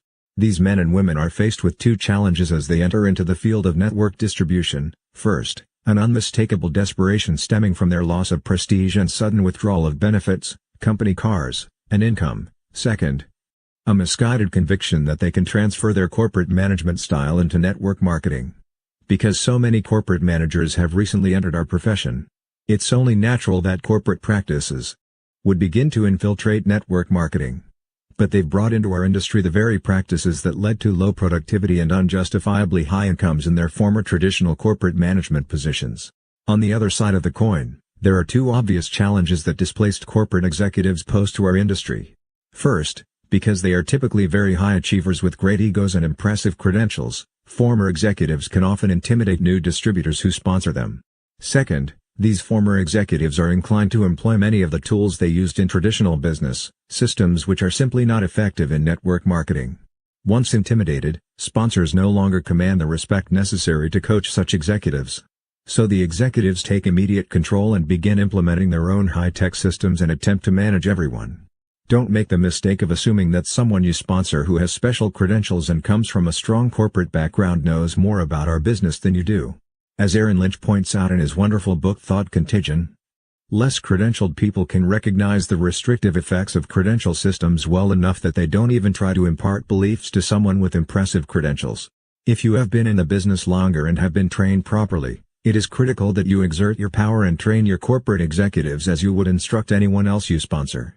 If you take control from the very start, you will earn respect. Robert Holloway of Dallas, Texas, represents the corporate dissident as well as anyone we know, but one who did it right by duplicating exactly what his mentors taught. His career progressed from his early days as a scientific programmer and engineer, through the real estate development stage with his business partner Roger Staubach, to his current network marketing empire. Almost no corporate executives join network marketing because they're at the height of their success. Most join this business hoping against hope to put the pieces of their lives back together. Robert was no different. He describes his own situation: "The beginning of my career in MLM was not one of the highlights in my life. My real estate business had slacked off considerably, with very little potential for positive change in the near future. I had watched an exciting and profitable real estate career go sour. The markets have completely evaporated. 1 year prior to my introduction to network marketing, a former real estate developer had come to me with this great idea about water filters and said if I would just get in his business, I could make him a lot of money. I asked, 'What about me?' And his reply was, 'Oh, well, you can make a lot of money, too.' That did not sit well with me, although I was impressed with the proposed earnings potential. About 1 year later, I was invited to a business presentation on a new growth opportunity. It sounded like a real estate deal. Little did I know until I arrived that I was being invited to an MLM presentation. I had a lot of overhead and the last thing I was interested in was network marketing, especially selling skincare products and shampoo. My background was in engineering and development and my pride said this was the last thing on earth I wanted to do. I had just lost millions of dollars in real estate downturns and now I was going to call friends to tell them of my new MLM career and ask them to join me? At first glance, I could not see why any of my friends would want to do that. Now, after building a multi-million-dollar business and developing a quality lifestyle, I can't think of one reason why everyone wouldn't want to join me. But I had learned from working at IBM, and especially after struggling in the commercial real estate market, that if success was going to happen, it was up to me. The mindset of a corporate executive. Robert Holloway shares some of his insights into understanding the mindset of corporate executives and business people. I began to contact my closest friends and found that most wanted to improve the quality of their lives and make money. But I wasn't prepared for the second part. Most were unwilling to do anything about it. I found that most people had come to accept their fate in life: layoffs, downsizing, corporate mergers. They had very little hope and no dreams to follow. They were not happy where they were, but the fear of doing something that might further erode their situation was greater than the anticipation of the positive results from taking charge of their lives. Many corporate people today can't envision themselves being successful in a new venture because they see themselves, in many cases, totally unhappy in their chosen fields. How could MLM improve their status? The answer, of course, is that their personal future is yet to be written. Why not direct the future in a way that brings continued, expansive growth as opposed to stagnation and confused regrouping? The challenge is to understand that our job is not to find people and change them. Our task is to find the ones who have already come to the conclusion that they need to change and then get them the information they need to satisfy their research. Those who develop positive outlooks and apply our concepts with commitment and consistency are able to build dynamic, successful businesses. This is one of the most rewarding opportunities available today. In the next few years, thousands of lives will be dynamically changed for the better through network marketing. This business is all about timing, catching people at the right time in their lives when they are open to new areas of opportunity. If you can give corporate executives good information relative to their specific concerns, then you have reasonably good odds that they will move to the next level of investigation. Once they use the products, see the potential of expanding multi-billion-dollar markets, and sense the rewards of the marketing plan, they will be ready to be involved in the training system and the business building process. I have discovered 2 essential facts about dealing with the corporate person or business professional. They want information that documents that the business is legitimate. They respond better if you are yourself committed in building a business, because they understand that you can show them how to duplicate your success. If you are a new distributor, you may need to use your upline to close corporate people. Mark Yarnell had to go a full 6 levels upline until he found someone with experience, Richard Colley. None of the distributors between Richard and Mark were seasoned leaders. The process is still the same. Prospects need proof and direction. The faster you provide these resources, the faster they can do their research, make a decision, and move to the next stage.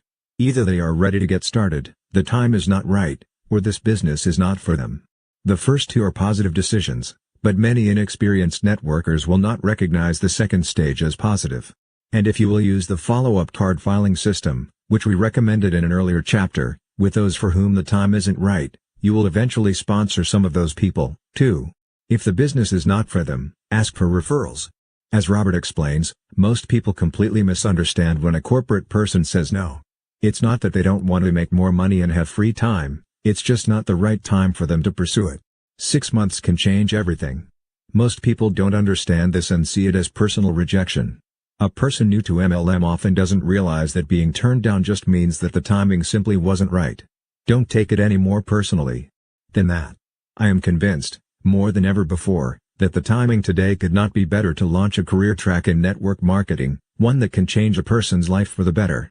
Robert's forthcoming book, entitled From IBM to MLM, explains in detail the steps necessary to take control of your life, develop a vision, become energized, and put your plan into action. He and his wife, Karen, live in Dallas, Texas, and work the business together. With all of their success, they now have the time to pursue their real passion, sailing and exploring faraway islands, stopping in each little port along the way. Last summer, we had the joy of being introduced to the sport with them while yachting our way around the Sir Francis Drake Channel in the Caribbean. Greece is next. Corporate executives can become among the greatest distributors in your organization, or they can blow everything and ruin your entire downline. We have seen both happen. The way to prevent the latter from happening is to exert your strength from the very beginning and let them know how very different MLM is from traditional business. We have been very fortunate to learn a great deal from Terry and Tom Hill. They are the only truly high-powered sales professionals we've ever sponsored. Terry was the #1 Xerox sales rep, and her husband, Tom, was a Merrill Lynch stockbroker. They have been invaluable teachers to us with respect to the executive explosion. They taught us about the executive mindset and the necessity for structure. More importantly, Terry shared with us many of the sales strategies employed in corporate business and, specifically, why they don't work in our field. We want to begin by examining a few of those strategies to see why they are ineffective. Networking strategies, the antithesis to traditional business. Networking strategies are often the very antithesis to traditional business and conventional marketing systems. Corporate executives often erroneously believe that strategies that brought them success in traditional business will work in MLM. Sadly, most don't. But because of their egos and previous leadership habits, they instinctively seek to reinvent the wheel. As these respected executives bring in new systems and create new sales tools based on traditional business, they unwittingly lead other distributors astray. Because of their credibility, they can sway their upline as well as their downline. Of course, many new distributors just naturally assume that these formerly successful executives know what they are doing and adopt their traditional strategies as a means of succeeding in MLM. We're going to say it once more: take control, be decisive, and lead yourself. Give up meetings and memos. It isn't easy for a corporate person to give up meetings and memos. They are ingrained in executives. So first and foremost, teach your new frontline distributors coming from the business world that MLM is a work program and that success comes to no one during the time that they are attending meetings and typing memos. One of our frontline leaders sponsored a former manager of a large division of Phillips Petroleum. Within the first week we started getting lengthy memos, either faxed or emailed to our home, detailing the amount of work he was preparing to do. One day we called him and thanked him for the memos, but explained that it wasn't a valuable use of his time. He was crestfallen by our comment. To him, memos were life. He quit after 2 weeks. He didn't understand that memos mean nothing in our business. Action is the only thing that counts. New distributors, especially from corporate America, must be taught from day one that product usage, prospecting, and recruiting are what lead to success. Memos and meetings are time wasters. Replace high-tech systems with personal storytelling. The most common mistake by corporate professionals is the overuse of high-tech systems in building a network marketing business. While current high-tech communications seem very advanced, they can also be a rather cold, sterile way to relate to others, and simply don't prove effective in our business. Many corporate professionals who join the simple, Home-based business of network marketing will try to structure it to look like the business world from which they came. They want to create slideshows, use projector overheads, and give computer-generated PowerPoint presentations. They will try to assemble formalized presenters and printed charts, rewrite manuals, and generally mimic the activities that were relevant in their former position. Some will even set up offices. For a former corporate executive, the most difficult aspect of our business to grasp is that MLM is designed to be something that all folks can do. If you try to turn it into an exclusive country club or corporation, you defeat the very essence of network marketing, which is about having significant numbers of people in your organization, prospecting, recruiting, along with using and sharing the products and services. Make certain that every step you take can be duplicated by the very least skilled in your organization. If done properly, ours is a business that sends prospects home thinking to themselves, I can do that. I have a living room, and a VCR, and friends who need more money and time with their families. I really believe I can do this business. This is a business of storytelling and sharing personal ups and downs. Traditional business instructs you to emphasize your strengths and past successes. To break down the walls of resistance, network marketing teaches you to share your vulnerabilities, the circumstances leading to your hitting bottom, as well as your successes. It is generally the downtimes that open the door to network marketing for many people, but more importantly, it is hearing a very personal story that makes other people relate to you as a real person. It is very difficult for typical corporate executives to share their weaknesses with others. They have rarely, if ever, been encouraged to do so. But it is the emotional, passionate, personal side of this business that creates its deeply human appeal. Systems such as slideshows, email recruiting, high-tech computer websites, hotel meetings, mass mailings, and a host of other traditional, impersonal marketing strategies do not work nearly as effectively in the simplified, easily duplicated field of good old-fashioned, work-at-home network marketing. Lead by example instead of by delegating. Once in network marketing, traditional business executives must leave behind their habit of delegating responsibilities and begin to lead by example.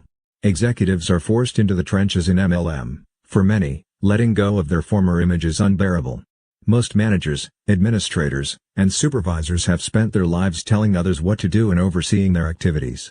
That same behavior in network marketing can lead to the rapid death of your entire organization. Do you know why? Because ours is a business of duplication. Whatever you do, your people will duplicate. If each one is managing his group and no one is prospecting, recruiting, and presenting the business opportunity, then that organization will stagnate. The healthy organization begins with action at the top. The leader should be in the trenches, prospecting, setting appointments, frontline recruiting, and using and sharing products and services with the small ones. Tomer base. The leader should not be supervising anyone, but rather showing them what to do by example. If you duplicate that throughout your organization, then you will certainly have a living, breathing, thriving business.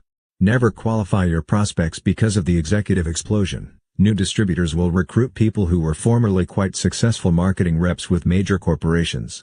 One of the very first rules of thumb followed by professional salespeople, and brought with them into MLM, is the importance of qualifying a prospect. For example, a typical marketing rep selling $3 million laser printers usually tries to make certain that a company both needs and can afford that specific printer. That is, qualifies the prospect, before making an approach. But when executives and marketing reps use that principle in MLM, it doesn't work. Here's why. Those who succeed in building huge organizations in our industry are frequently people who have no business background, no former sales experience, no college education, and for all practical purposes appear to be those who would not succeed. Our best description of the type of person you are trying to recruit is one whose back is against the wall financially, who is driven by a cause, who is coachable and willing to follow your system without changing it, who comes across enthusiastically, and, finally, who enjoys working with people and seeing them become successful. But when executive types come on board, they unfortunately tend to qualify their prospects and exclude many who would ultimately make them a fortune, all because they don't appear qualified. The best advice we can give to corporate executives who have just entered our industry is this: wake up each morning and resign as general manager of the universe. Don't play God. Anyone can do this business. Whether they will put forth the effort is entirely up to them, not you. It is also important to keep in mind that a far-sighted networker will make room for all kinds of people in his or her organization: wholesale buyers, retailing distributors, part-time organization builders, as well as people who pull out all the stops and take this opportunity to the moon. You don't want anyone to feel out of place in your network. As long as your people are taking steps to achieve the goals they have set for themselves, they should feel a sense of belonging in your group. A typical and successful organization will consist of a balance of all types of people with all kinds of objectives. It will be made up largely of wholesale buyers who are faithfully ordering and reordering products and/or services month after month. A good organization will also have a share of retailing distributors intent on selling products or services as their primary means of earning an income. Next, there will be part-time networkers who are working toward building an organization of distributors for the purpose of replacing their income.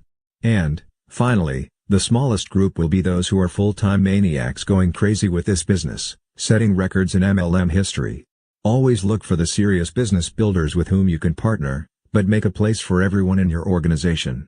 Truly, the more diverse the merrier. There is no value in qualifying your prospects.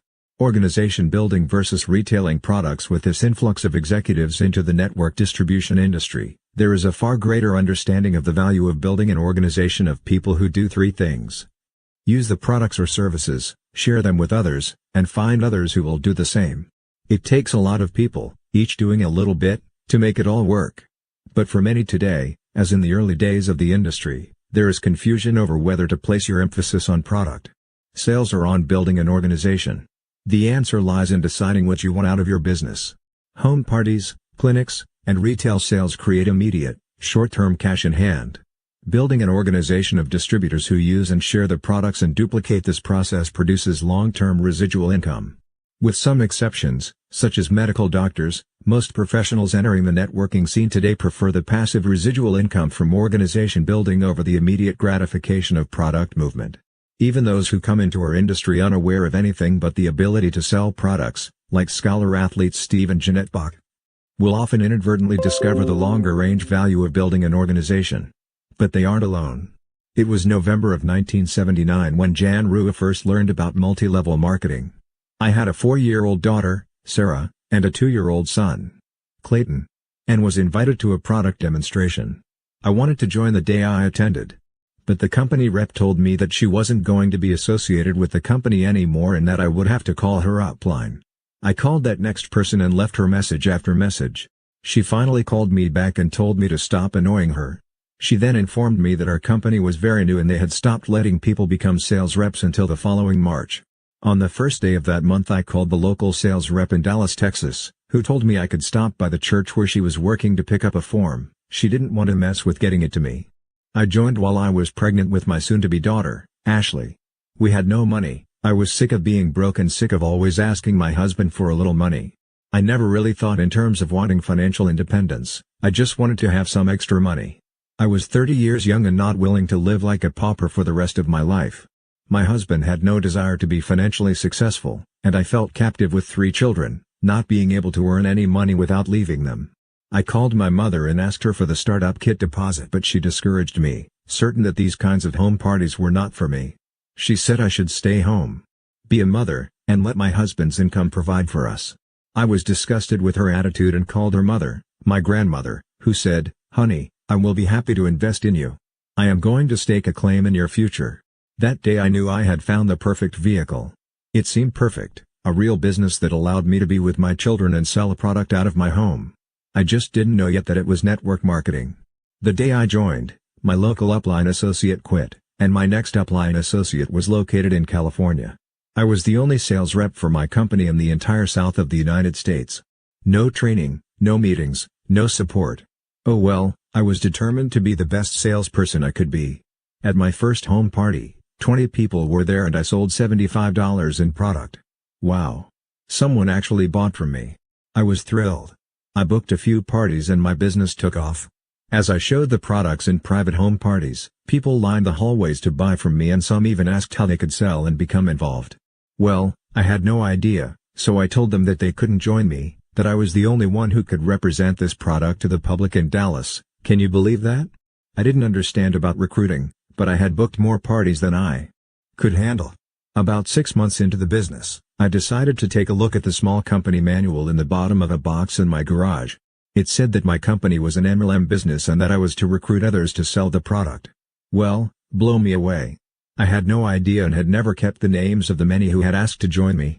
I am still looking for those people today. This moment of discovery created such a wonderful visual for us. Just thinking about her rummaging around in her garage and being blown away when she read her manual made us laugh until we cried. The next 6 weeks, she continues, I focused on recruiting and found 13 people who also wanted to sell. At that point, my California upline associate called me. In fact, everyone called me. In 1980, those 13 distributors made me the top recruiter in the history of the company. One of the recruits told me that she only wanted to do parties and that she would not recruit. I had booked the coming fall with home parties almost every other night, which represented more than half my business. I remember that I had baby Ashley in my arms when that newest frontline called to inform me that she was quitting because she had called all of her friends to book parties and they had already committed to come to mine. I made one of the hardest and, as it turned out, most significant decisions of my career. I told her she could have the home parties that I had booked. Through those parties, she became the top seller that year in our company. And though I was pretty bitter at first, it gave me more time to be with my 3 babies, all under 4 years old. In spite of herself, she ended up recruiting 6 people, whom I trained and supported. As my organization grew, I set up a tiny office in a corner of the playroom so that I could work and supervise my children at the same time. I got on the phone prospecting and following up for hours each day. Even with the care of the children, I made at least 20 calls a day. I was driven by the money. Everyone else in my entire company was mission-oriented, Sabbath world-type people. Not me. I wanted to make money. I figured out that if I made my mission helping enough others make money, then I, too, would eventually make money. And it worked. I also took my 3 babies to the zoo and to parks every other day. They had a great time while one prospected. I was determined and driven. I would do whatever it took to get some extra money. I was propelled to success because I wanted the money to put Sarah and Clayton into a private school in Dallas. The day I gave away my parties to my new recruit and focused on finding others who wanted to recruit or do parties, that's when my business took off. I focused on getting a lot of people doing a little bit. By the end of that year, I had 24 people in my group and had earned about $5,000. By the following January, almost everyone quit. I just started all over again. I can't believe I stuck it out. My children and my business were my entire world. They both flourished, but my marriage did not. I'm sure none of you can relate to that. I survived divorce, mega debt, single parenting, the death of my grandmother, the death of my upline, miscarriages, along with the ups and downs of being the head of a growing MLM organization. I thank God every day that someone recruited me into MLM. My parents have moved from Texas and now live close by. My mother became one of my sales reps. My children have turned out to be wonderful young adults, 2 have now completed college. I got to stay home and now my family and many others in my downline are reaping the rewards. Today, 18 years later, Jen is happily married, living with her second husband in a mansion on the top of a mountain in Aspen, Colorado. Through network marketing, she has become a millionaire with over 7,000 people across the nation selling almost $10 million a year. She is the author of 3 best-selling books in MLM. The Working at Home. September 1997 issue of Success magazine featured her rags to riches story. Her motto in those early years was "Lead me, follow me or get out of my way." It is still her motto today. Many distributors come into this business because they fall in love with the line of products and want to make money telling everyone about them. Organization builders, particularly those who understand business, love to have retailing distributors as part of their group. But we owe it to everyone to make sure they know that the option is always there for them to elevate their goals through duplication. The day Jan gave away her home parties to one of her frontline associates is the day her business began to take off. Why? Because Jan accidentally blundered into one of the cornerstone principles of multi-level marketing: we elevate ourselves by lifting up others. And it is interesting to us that it all began when an unselfish grandmother refused to accept mediocrity for her granddaughter and chose to invest in her future. God bless that darling lady. Building a network organization full-time, having left the world of traditional business behind, the first challenge to a networker who was formerly a big businessman, as Mark is fond of saying, is the loss of his pride. A lowered self-image is the greatest challenge to former corporate people. Even though they were overworked and or underpaid and are laid off or about to be, still, in their former life, they were somebody. With a title and a fancy office to prove it. Now, they are at the bottom of the rung and have to prove themselves through productivity, and that can be scary. The first step in sponsoring and training corporate executives or business people is to be sensitive to the fact that they are probably at the most vulnerable place in their lives. They may still have the old bravado in their talk, But don't be fooled by it. They need you right now. Show them your strength and lead them through the steps to be successful, pointing out the blatant differences between the world of network marketing and their former world of traditional business. Encourage them with your every word. As product manager for a major Wall Street investment firm, Jay Prim supervised 56 branches throughout California. Although he was given a great deal of independence as the only manager in his firm on the West Coast, he can still recall the adjustments he had to make as he transitioned into full-time network marketing. In January of 1989, when Jay signed up with his company, the stigma of MLM was much greater than it is today. As Jay explains, it was really tough, and I took a lot of heat from my friends, who thought I was crazy. My father continually dropped hints, in those early days, about my getting back to a real job. Jay left the glamour of the Transamerica building in San Francisco for a bedroom office in his home. On a bad day, even he questioned what he was doing. Even if he was miserable in corporate America, he could hide behind the prestige of a job that at least looked wonderful. Then, as Jay describes, there was the urgency. I had allowed myself exactly 1 year to replace a six-figure income. I was sick of being battered by corporate America. The more I did, the more they expected. Now I was running my own show and I was excited. I was accountable only to myself and no one else. I had to deal with all of the usual preconceived notions about this industry. I thought of myself as being a resource for people. Basically, I just looked for prospects who saw this business the same way I did, as a major global opportunity. I was driven to succeed. I thought nothing back then of putting in 10 to 12 hours a day, 6, and sometimes 7, days a week. We lived and breathed this business. I worked closely with my upline associate, Mark Barrett, and we were recruiting machines. I was in one room on the phone setting appointments, and he was in the other doing his part of the presentation to my people. The biggest problem most corporate people experience in making the transition into network marketing is the total lack of structure. I was accustomed to being fairly self-reliant, but many new distributors miss not having someone tell them what to do. Mark handled this by throwing corporate types, like me, to the wolves. Since my previous position was as a trainer, he played off my strength. By the first week, I was doing presentations before I even felt like I knew what I was doing. It was baptism by fire and it was the best way for me. The busier I was, the happier I was, while caught up in the frenzy of those early, desperate days. 1 year later, Jay had replaced his income. 6 months after that he had multiplied it 5 times again. Today, Jay lives just outside of Boulder, Colorado, with his wife, Betty, and their 2 children, Jason and Ashley. He and Betty travel extensively to Asia, and other parts of the world, to support their downline. He works from home, in an environment where his children have never known it any other way. They've grown up with the misguided notion that most dads work from home and spend most of their time with their family. What a concept. We're certain that when Jason or Ashley find out that other dads go to offices and write memos all day, they will have a similar response to Jan Rua, well, blow me away. Building a network organization part-time. Building a part-time network marketing organization while holding down a full-time job presents many challenges. Part-timers must often deal with their boss's negative reactions, their spouse's skepticism, all the while maintaining an equilibrium throughout the process. Any one of these is enough, all by itself, to destroy the possibility of success. Sandy Ellsberg describes her doubts about her husband's initial pursuits in MLM. One evening, my husband, Bill, told me to get all dolled up because we were going to a hotel. I decked myself out in my highest heels with ankle straps, adorned my hair with oleanders and off we went. When we arrived, he waltzed me into a room full of 300 people, right up to a front seat on the aisle where a guy in plaid polyester pants and a dark brown polyester jacket with white top stitching told me I could make $28,000 a month working part-time. Instinctively, I folded my arms, crossed my legs, and closed my mind. After growing up in a city project and working long hours for 10 years as an elementary school teacher, I couldn't even imagine the seemingly obscene numbers this guy was throwing at me. I leaned over to Bill and said, "Look, Buster, the Brooklyn Bridge is sold. We just opened our own clinic, and now you want me to waste my energy on this?" But Bill said, "Honey, I want to do this. If you're not going to support me, at least don't resist."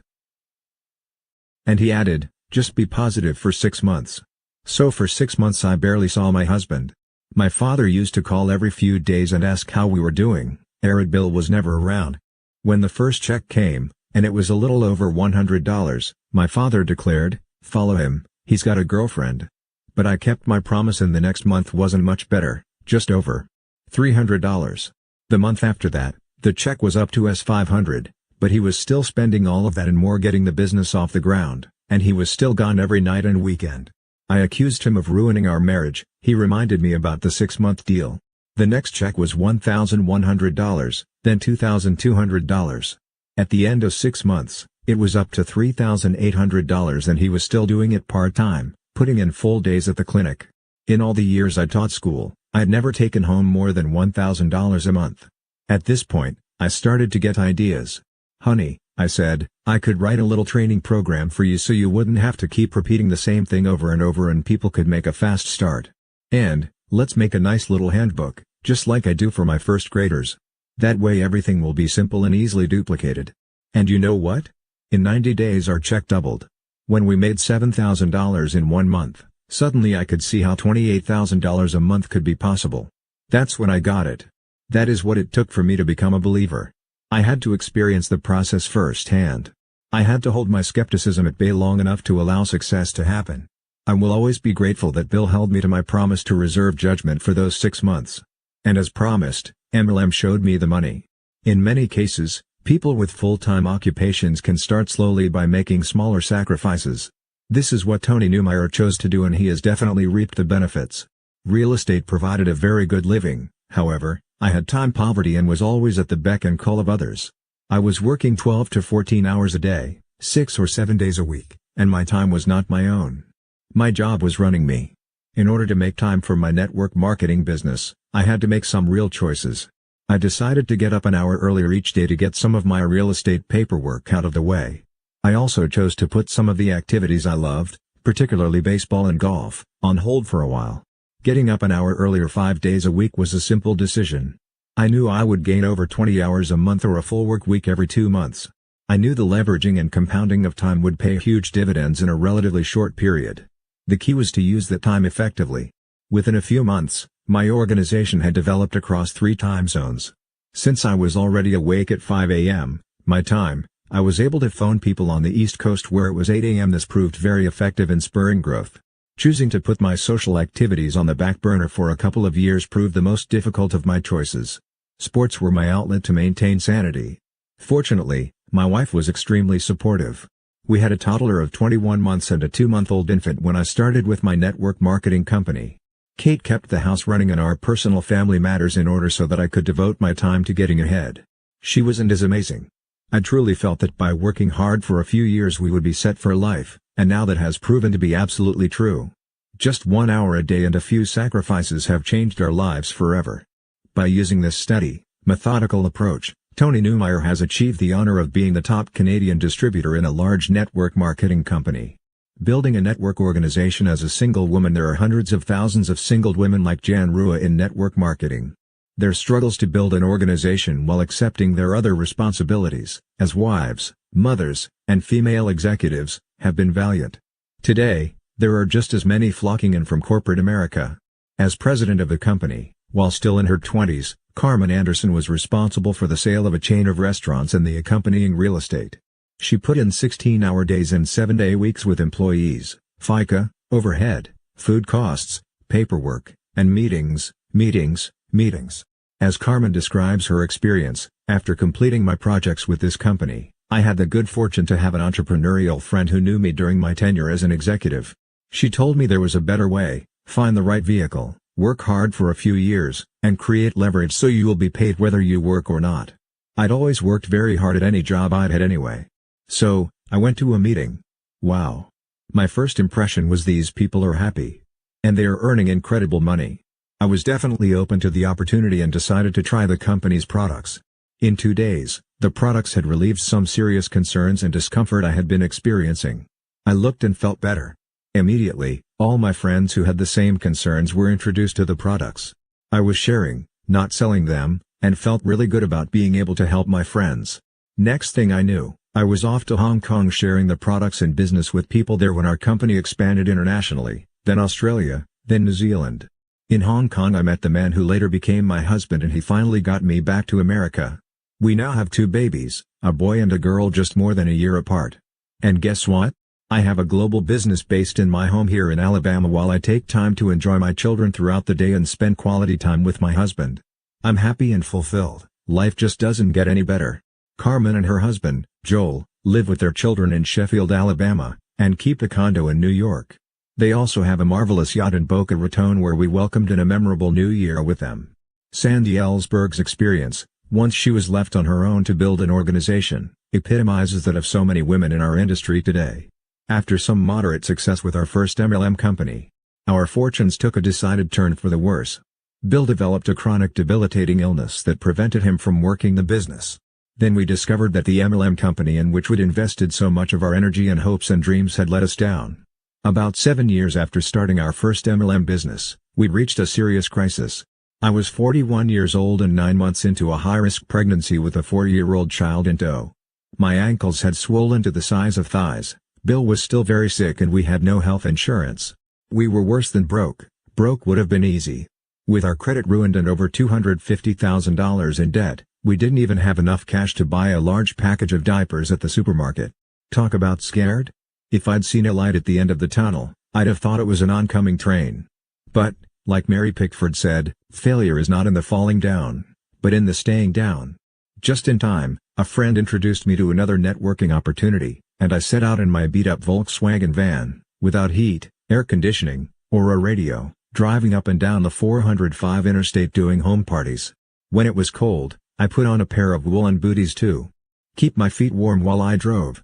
When it was blistering hot, I kept my makeup in a little ice chest in back of the van to keep it from melting. I didn't have the money to run ads. I couldn't buy a fax machine. Heck, I couldn't even put more than $5 worth of gas in the car at once. But I knew from previous experience that this industry delivered. I was willing to go into the gold mine with my pick and shovel and dig as long and hard as I must in order to succeed. And guess what? After that first month, I'd earned a bonus check of $7,000. What's more, I also pocketed about $4,000 in cash from retail sales. Having lived this story allows me to understand, at a gut level, what it feels like to be a discouraged welfare mother, or a laid-off, middle-aged corporate manager, or a retiree eating oatmeal 3 times a day at the end of the monthly Social Security check. I know what desperation feels like. But I also know that, with the eye of the tiger and the willingness to do whatever is necessary, we each have the ability to create our own success. It's not luck. It's not magic. It's what's inside us. We have known Sandy for several years now, and this is the message she delivers so sensitively to women audiences. There is not a single woman with reasonable skills and serious drive who cannot pull herself out of her plight and achieve greatness.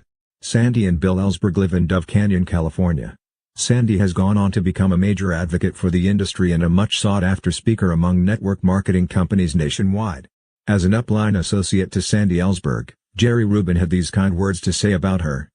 Sandy is a veteran of network marketing, but every day she approaches the business like it's the first day of the rest of her life. She is emotionally and intellectually involved in the business and comes to it from the depths of her soul. She's a product of her mentors, and her life's experience, and she works harder than anyone I know. She's one of the best teachers in the business because she understands how she got where she is. If you understand how you got where you are, then you will be able to teach others how to get there too. You may remember Jerry Rubin for his Chicago 7 anti-capitalism protests in the 60s. By the 90s, he had dramatically changed his thinking. He and Mark were working on a book together called The Capitalist Manifesto when Jerry met with an untimely death. Most of the world remembers Jerry Rubin as a radical who dared to smoke pot during an interview on national television. But we remember him sitting in our living room in Reno just a few months before his death, moved by the quietness of our environment, so contrasting to his own. The real Jerry was a sensitive man who had become a caring capitalist. He was prepared to do whatever it took to help others rise to their full potential through the very system of capitalism that many of us ridiculed in the 60s. We miss him dearly. Single women are pouring into the network distribution industry because it is the last bastion of free enterprise. Whether you are coming from the corporate world, because, like Terry Hill, Jay Prim, or Carmen Anderson, you found a better alternative to corporate America, or you're a homemaker, like Jan Rua, who is sick and tired of being broke and dependent on her husband, or your back is against the wall, like Bill and Sandy Ellsberg, you can build a networking business. All of these success stories have two things in common: they went the extra mile in the early stages to make it work. When it stopped working, as life deals us all setbacks from time to time, they put their makeup on ice and started over. Supplanting executive attitudes with more and more defectors leaving traditional businesses and corporate positions to follow the call of network marketing. We should all do our best to keep the typical executive attitudes from carrying over into the network distribution industry.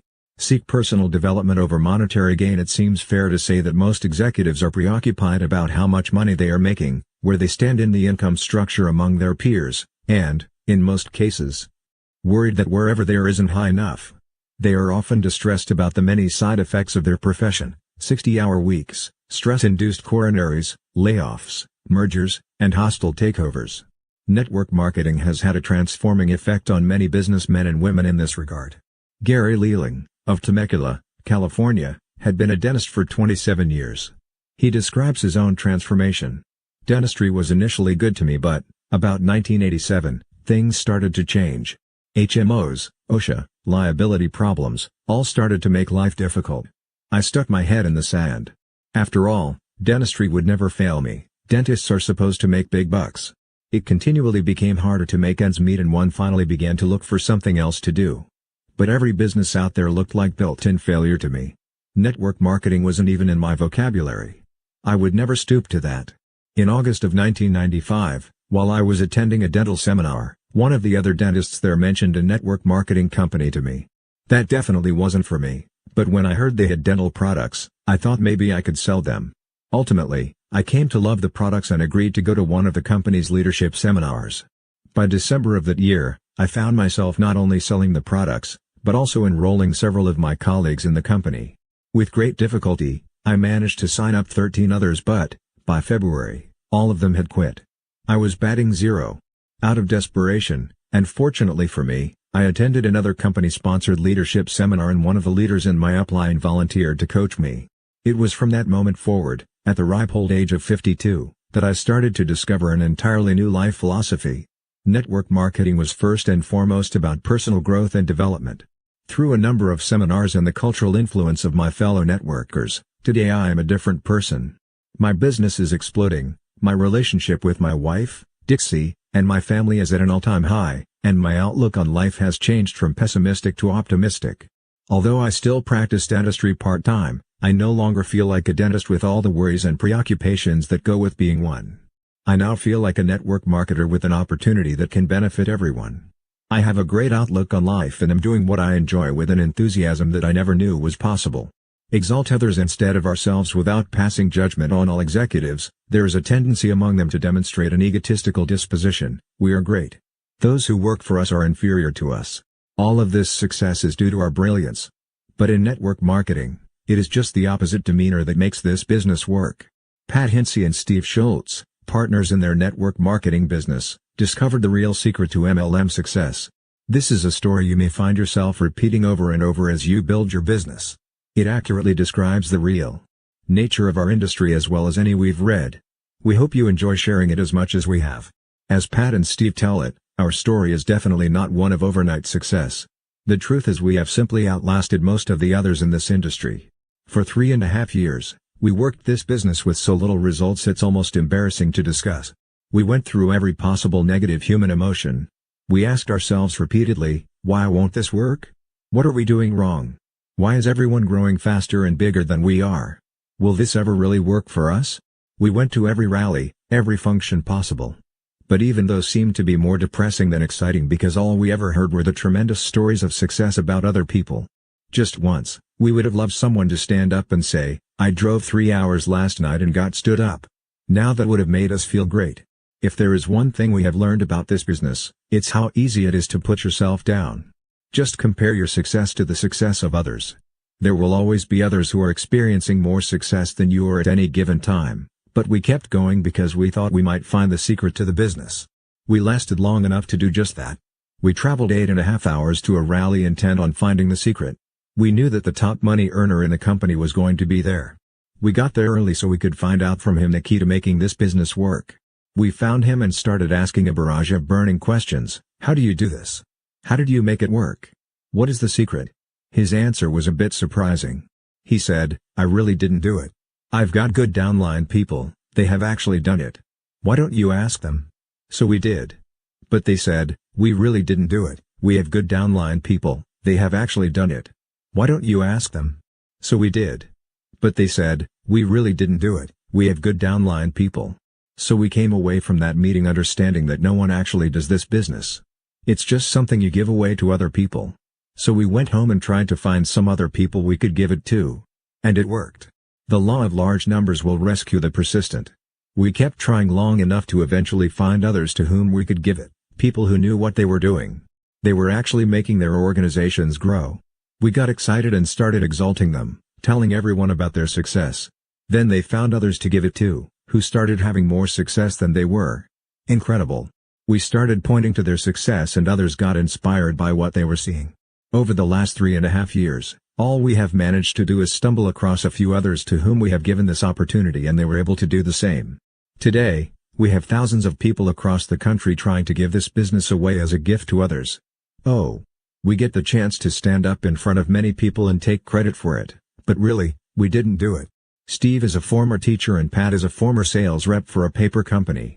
Today, after 7 years, they are among the very top income earners in their company. We are talking millions and millions of dollars a year.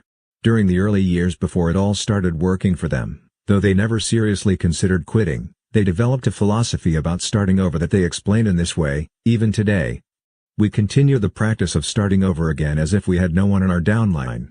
It helps us stay focused on what really makes this business work: persistence.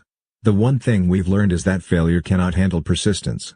First-year distributors, in particular, must avoid the temptation to follow the high-powered systems brought to our industry by former corporate executives during the executive explosion. Be sure to show empathy toward those leaving the corporate world in droves to join our industry. Despite outer appearances, many of them are scared and vulnerable. By leaving behind the security of titles and structure, they are faced for the first time with the awesome responsibility of self-reliance. Give them straight answers to their questions, teach them the system of duplication like you teach everyone else, and, if the timing is right, they will do it. Or, rather, they will not do it, but give it away to others who will do it. And in turn will give it away to others. In the words of Ignatius Joseph Firpo of Truckee, California, what we have done for ourselves dies with us. What we have done for others remains, and is immortal. Summary. The executive explosion refers to the huge influx of corporate executives joining our industry, bringing with them the same management styles that led to low productivity and unjustifiably high incomes in their former careers. These executives face two challenges as they enter the field of network distribution. 1. An unmistakable desperation stemming from their loss of prestige and sudden withdrawal of benefits, company cars, and income. 2. A misguided conviction that they can transfer their management strategies from traditional business into network marketing, an industry without managers. Most upline distributors have a high regard for the education, experience, and expertise of corporate executives and are naturally inclined to listen to what they have to say. In light of the respect they carry, former corporate executives pose two obvious challenges to our industry. 1. As high achievers with great egos, they often intimidate the very distributors who sponsor them. 2. Even though many of the tools they used in traditional business are simply not applicable to our industry, they try nevertheless to introduce management styles and high-tech approaches into our business, which can sidetrack both their upline and downline associates. Even if you have a blue-collar work background, don't make the mistake of assuming that some corporate big hitter knows more about our business than you. When teaching former corporate executives, take control in your training and teach them how different our MLM business is from traditional business. Given the fact that many former corporate execs are discouraged after their departure from traditional business, your task is merely to sift out those who seriously desire change and are at the right time in their lives to join MIA. The quicker you can provide corporate people or business professionals with information about the upside potential of our business, the faster they can do their research and make one of three decisions. 1. They are ready to get started. 2. The time is not right. 3. This business is not for them. New distributors, especially from corporate America, must be taught from day one that product usage, prospecting, and recruiting are what lead to success. Memos and meetings are time wasters, as are the creation of slideshows, presenters, overheads, and charts. While traditional business encourages people to emphasize their strengths and past successes, network marketing teaches people to also share their vulnerabilities, the circumstances that lead them to MLM, in order to break down the walls of resistance. It is generally this down experience that opens the door to network marketing. Telling your personal story is what makes other people relate to you. They want to hear why you've chosen this industry as a solution to your former problems. Unlike passing the buck in traditional business, Executives who want to build a large organization in network marketing must leave behind their habits of delegating responsibilities and begin leading by example. Do not qualify your prospects, but rather make room for the widest possible cross-section of people.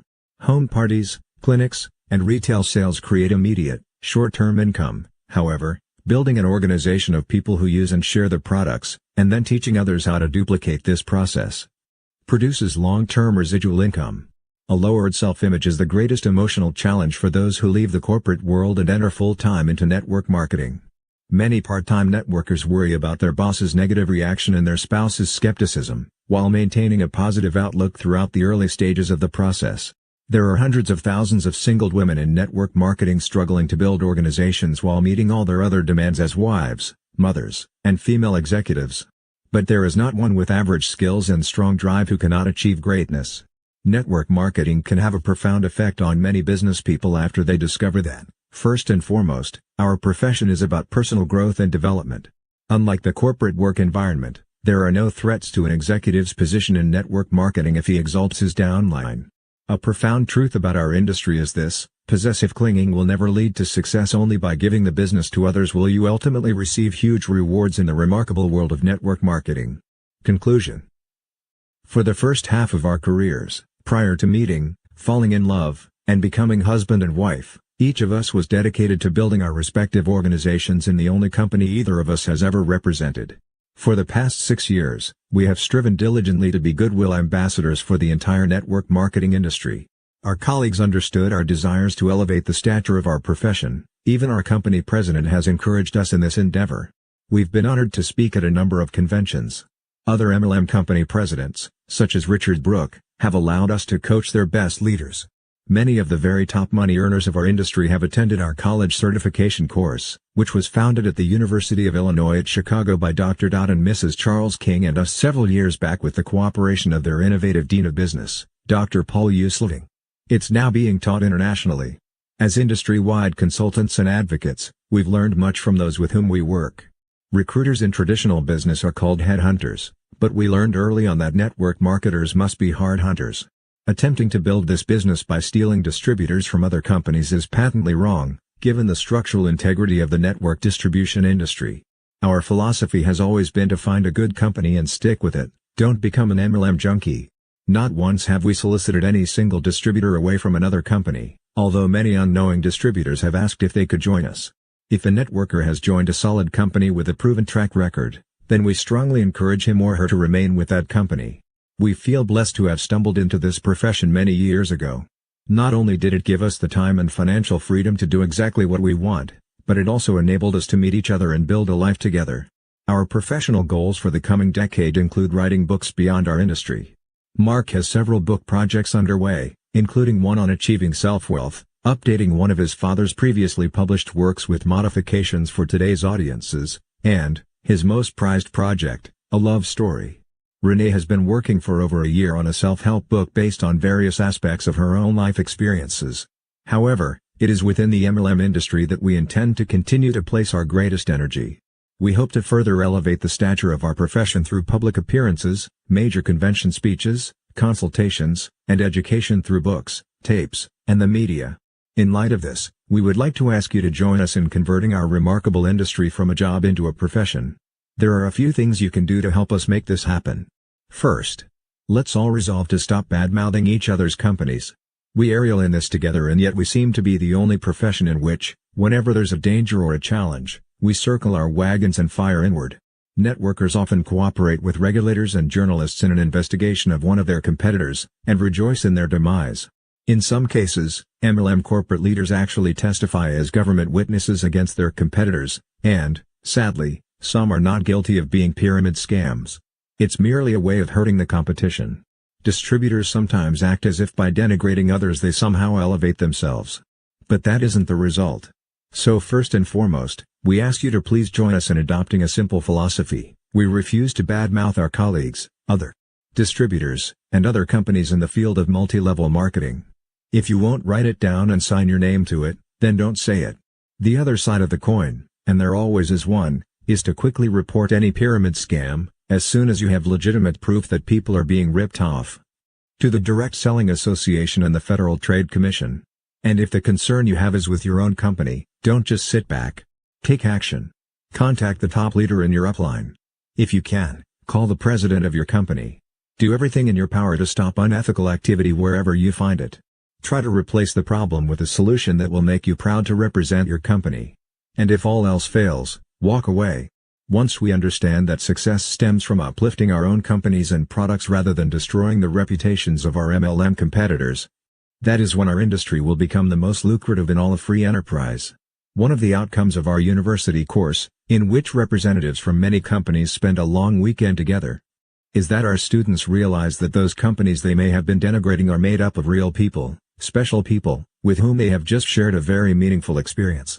In that environment we've seen hundreds of networkers resolve to stop reputation-slamming practices. Second, create your own short presentation specifically designed to educate audiences about the obvious differences between illegal pyramid scams and legitimate network marketing corporations. Then, go to your local chamber of commerce and obtain a list of all clubs and organizations. Make an appointment each month to speak to at least one local club or association as an ambassador for our profession. Not only will you help the industry change its image through education but, in the process, you will obtain numerous prospects for your own downline. The general public simply doesn't understand our industry, and most journalists and media broadcasters do not cover stories about the positive truth of network marketing. Because only sensationalism and negativism sell newspapers and increase ratings. In their own words, good news is no news.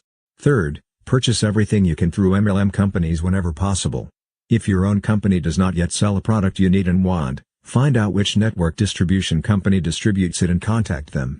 If you don't know a distributor personally, be sure to call their corporate headquarters or you'll have to endure a recruiting pitch. However, we've found that once you make your intentions clear, once they realize you are only interested in representing your own company, they will respect your decision. Let's all stop buying inferior products and services at stores and through catalogs, and start utilizing our own distribution channels. As one of our contributions to the industry, we have also begun a closing and motivation line that you or your prospects can reach by calling 1-900-PROSPER. Instead of spending $3.99 a minute for recorded astrology, psychic messages, and dubious sexual conversations, why not invest $1.49 a minute in your future success? Any prospect who calls this line and doesn't sign up immediately on your front line is brain dead. And any despondent distributor who's on the verge of quitting and calls this line will probably give it another good year. Some of the folks who called our previous 900 line once a week were so upset when we canceled it that we opened this new one permanently. We may update it periodically, but it will basically remain the same and will simply be there for you whenever you need it for yourself or your prospects. It's the only MLM motivation line that is generic and actually turns around the negatives for the most ardent cynics. Proceeds fund our prisoner reform program. Finally, just go out there and make us all proud to be in network marketing. We have the opportunity to make a difference in our world. And the beauty of network marketing is that it doesn't have to happen in grandiose ways, it occurs one by one as we touch the lives of other people. Because of the exponential growth of our industry, before we know it, we will have transformed the spirits of hundreds of millions of people. If you have enjoyed this book, please give it away to a few people you know and maybe they will pass it along to a few more people. And before you know it, we may find ourselves in an industry that is capturing the largest global share of the personal care, household, nutrition, health, telecommunications, environmental, educational, and personal development markets of our world, just to mention a few. Network marketing is here to stay, and we predict that over the next decade, and well into the 21st century, our industry will be noticed for two things. For its sound marketing strategies and for the sensitivity and integrity that people within the field show toward one another. Dee Hock, the founder of Visa, had a vision that led to his success in the trillion-dollar credit card industry. Similarly, network marketing is on the brink of explosive growth in the next century. To quote Dee Hock, whom we so admire, we are at that very point in time when a 400-year-old age is dying and another is struggling to be born, a shifting of culture, science, society, and institutions enormously greater than the world has ever experienced. Ahead is the possibility of the regeneration of individuality, liberty, community, and ethics such as the world has never known, and a harmony with nature, with one another, and with the divine intelligence such as the world has never dreamed. We believe that network marketers will help to make this dream a reality, and we consider this book merely a first step in that direction. In fact, as we literally edited these final words, the ink hardly dry. We were introduced to a new concept that is the culmination of decades of research into human empowerment and peak performance. Leaders in the cognitive sciences like Dr. Albert Bandura, President Emeritus of the American Psychological Association, and Steven Pinker, Director of the Center for Cognitive Neuroscience at MIT, have documented the fact that human destiny knows no limits. This bold, new world of highly technical, academic research suggests that the key to unlocking the inherent potential within everyone may lie, not in the mere acquisition or competency tools similar to the ones presented in this book, but in a more cognitive, personal change. These visionaries suggest that self-efficacy combined with competency development, i.e., promoting the specific skills necessary to accomplish a given task, may be the true key for unlocking the power within us all. And according to them, both proficiencies can be learned and duplicated. Although we have but scratched the surface of these cutting-edge techniques, we have been sufficiently intrigued to join with other leaders from several countries in the formation of a synergistic think tank consulting firm called 21st Century Global Trust. Together, we are meticulously exploring this body of evidence in order to create a blueprint for enhanced performance, with the goal of helping millions of network marketers rise to their fullest potential. For we believe our industry, in which the barriers to individual greatness and personal empowerment have been lifted, is the last bastion of free market capitalism. We are an infant industry, and the only reason we still exist, given the challenge empowered individuals pose to big government, is that we developed our profession too rapidly for the professional ruling class to seize control, though many of us have suffered from their past attempts. As an industry, we must not only quadruple our membership in the next decade, but also employ strategies that will empower grassroots participants to prosper as meaningfully our top 3%, those of us who have achieved the financial and time freedom first envisioned by our founders. We believe that empowerment giants like Lou Tice and Dr. Bandura are absolutely correct in their assessment of the positive benefits of techniques that combine mastery of task performance with exercises in self-efficacy. And we intend to create and launch programs that will capitalize on these new mental applications. We all stand at the dawn of a fresh millennium, caretakers of a bold, new, limitless profession, one that can bolster economic freedom throughout the world and create a beautiful and worthy future for our grandchildren. But we must demonstrate in the 21st century that a much larger percentage of people who join the ranks of network marketing have an equal chance to prosper in our profession. And we now believe that the tools needed for such widespread prosperity are within our grasp.